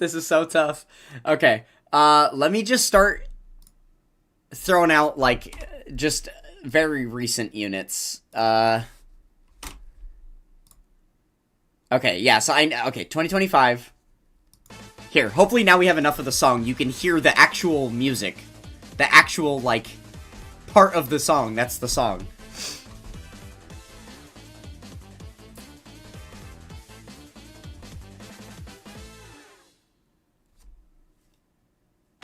There.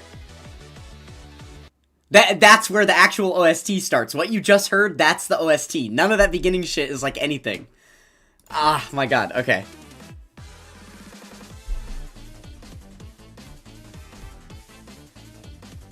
Yeah, no. See, you just said Tech DB Saga LR Friendship because you think that this is a whimsy OST. It's not.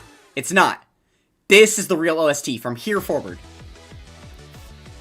Da, da, da, da, da, da, da, da, da, da. And then it's like da da da da da da da da da da, something like that. Oh my goodness. Okay, okay.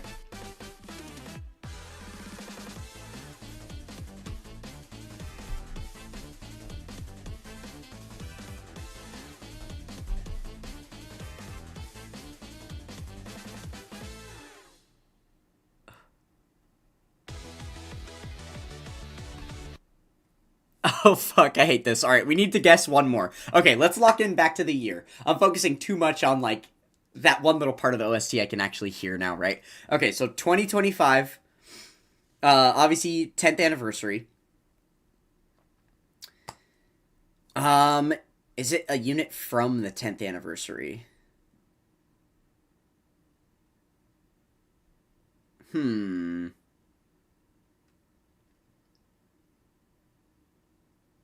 Maybe it is just like 10th anniversary tech Vegito. Maybe.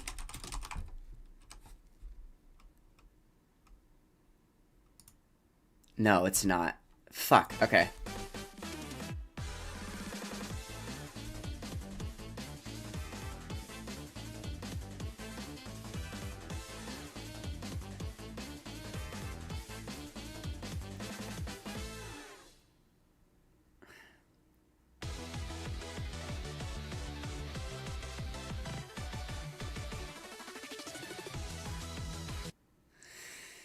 Oh man, yeah, this has got to be one of the most misleading intros to an OST ever because it's just so different. But fuck, what does that belong to?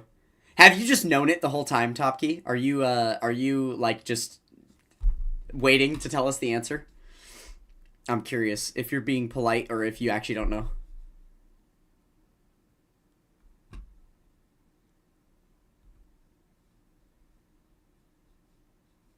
Uh, okay, I wonder, is it GDC? This is not Super Saiyan 4.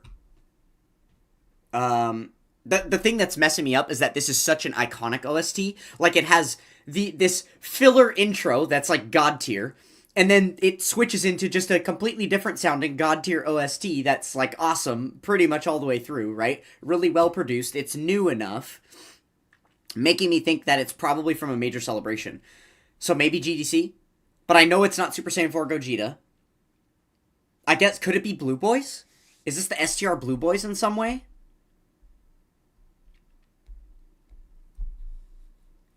Is this the free-to-play Gohan and Trunks kids?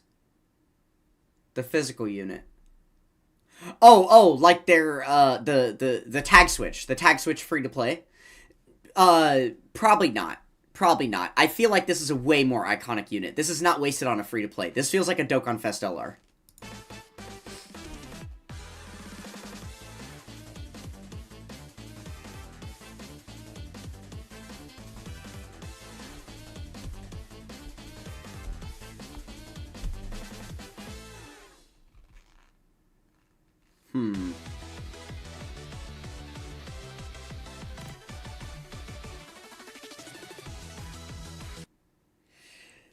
Damn, bro. This is insanely hard. Okay, I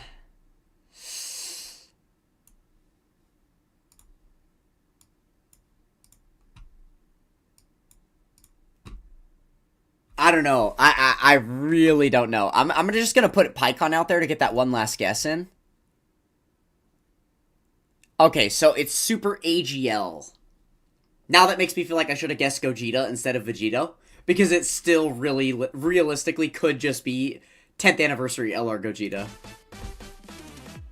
Though, you guys are like decently versed in OSTs, so I feel like if it was him, you would have just said that immediately, right?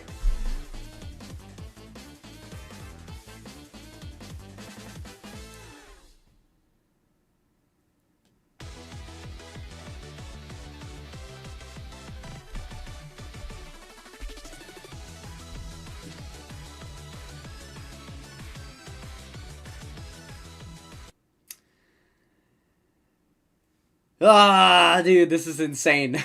I don't know why I can't think of, like, anything. I mean, does it just have to be Gogeta? But here's the other thing. Here's the other thing. I'm using a little bit of, like, meta,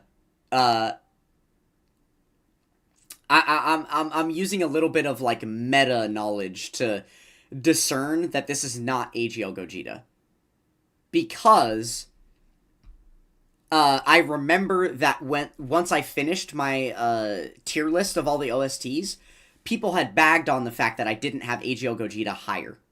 If this was the OST that I heard for him, he would have been in Z tier for sure, because this is a sick-ass OST. So, I don't think it's it's 10th Annie Gogeta, but I'm also trying to rack my brain for, like, what I would have put in Z tier. Damn. I did say who that was. What do you mean? Like, it's someone you mentioned earlier in the stream and we're wrong about a different OST? Or what do you mean? Because you haven't really said a unit in a long time. So I'm not sure who you're referring to. Let's play it again.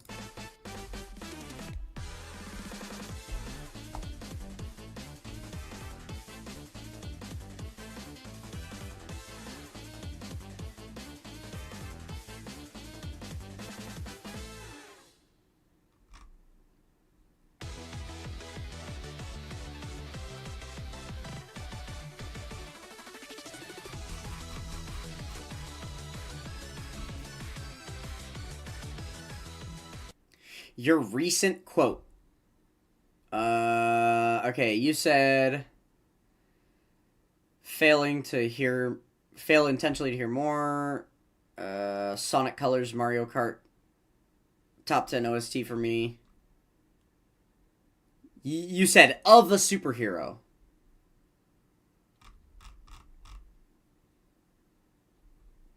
Is it the Goku active on the AGL Gogeta card? The failed fusion active, the Ghost Usher.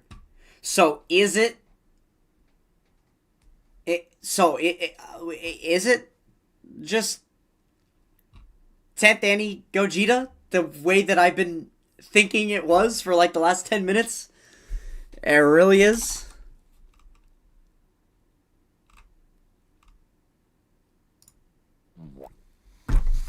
Okay. Interesting. Alright, then there's one more there's one more thing that needs to go down real quick. Where is the... Okay. Let me see where I put that OST in my tier list. Hold on. Hold on. Wow, holy load times, huh?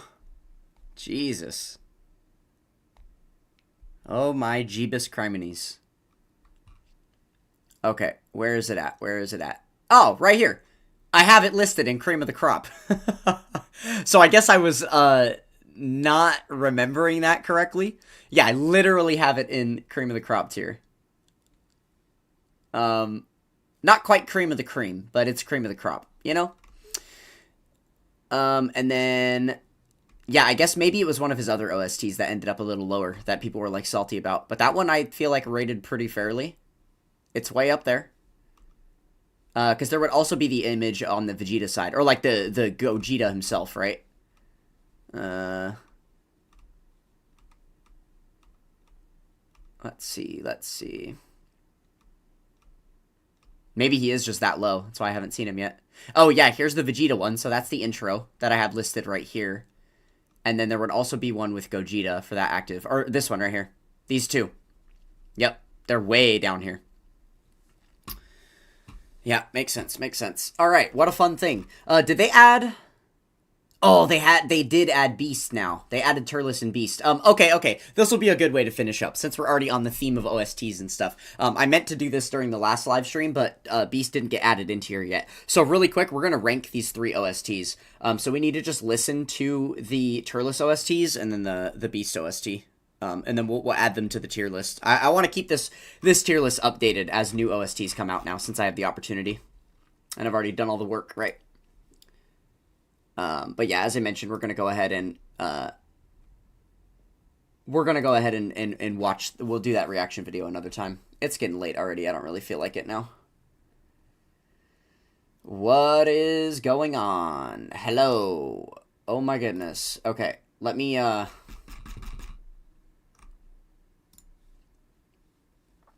Where is it? Where is it? I have this playlist saved. Here we go. Okay. Alright, let's take a look at the intro. Oh, wow, Beast Gohan's, Oh, loud. Sorry. So sorry if that blew out your ears. My bad.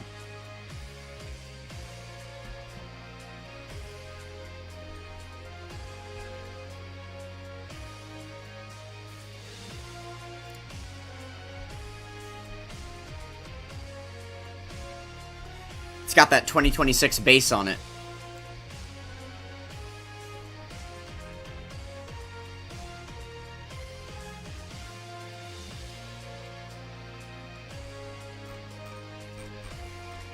Okay, that one's going right in the B tier. B or C, honestly. Probably C. Yeah. I'm okay with that one being in C. Alright, let's see what's up with this one.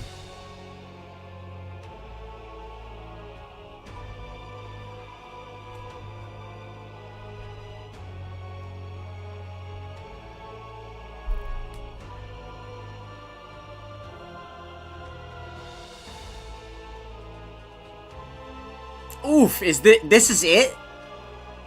Nah. It's just gonna do this the whole time? Oh, that's not good.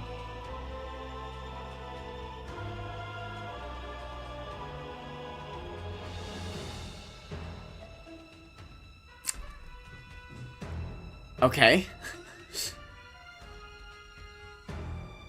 Unironically, the best part of the OST yet.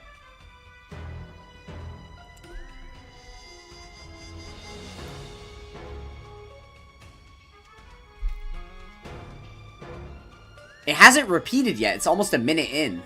But also, nothing's happened the whole time.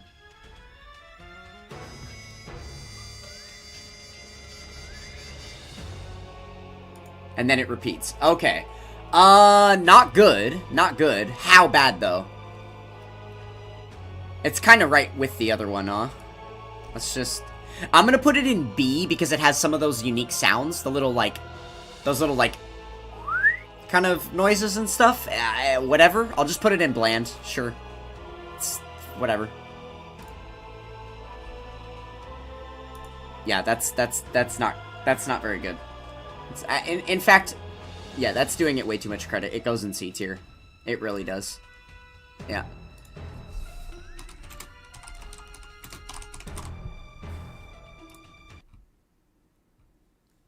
Okay, here we go. Again, brace for impact. I do not know about volume. Alright, we're chilling.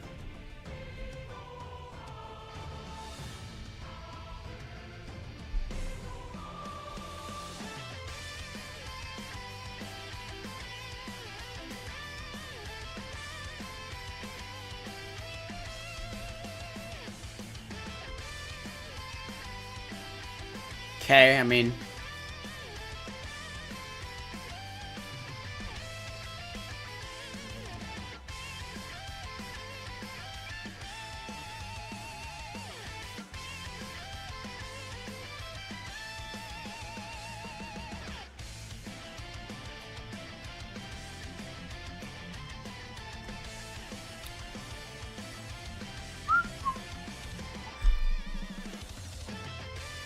Okay. Yes, Tech Cooler has already made it onto the list. He's right here in C tier. His other OST is right here in A tier. I'm pretty sure we're probably just gonna put Beast here in A tier. Maybe B tier. Yeah, there's like a whole lot of guitar slop in these couple tiers here that are just not that great. Based on like where have Yamcha at and Beerus.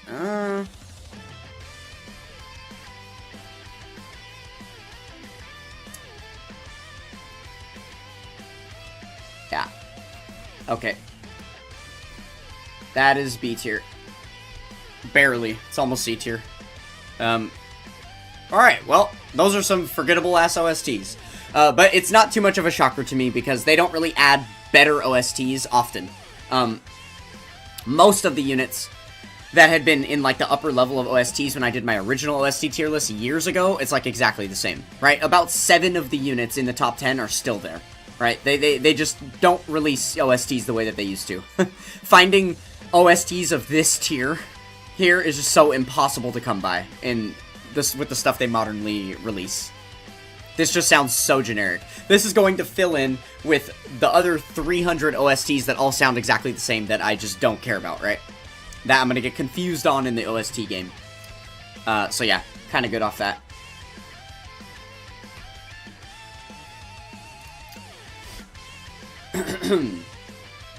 Yeah, I think the Metal Cooler OSTs are decent. It's just comparing them to a lot, you know?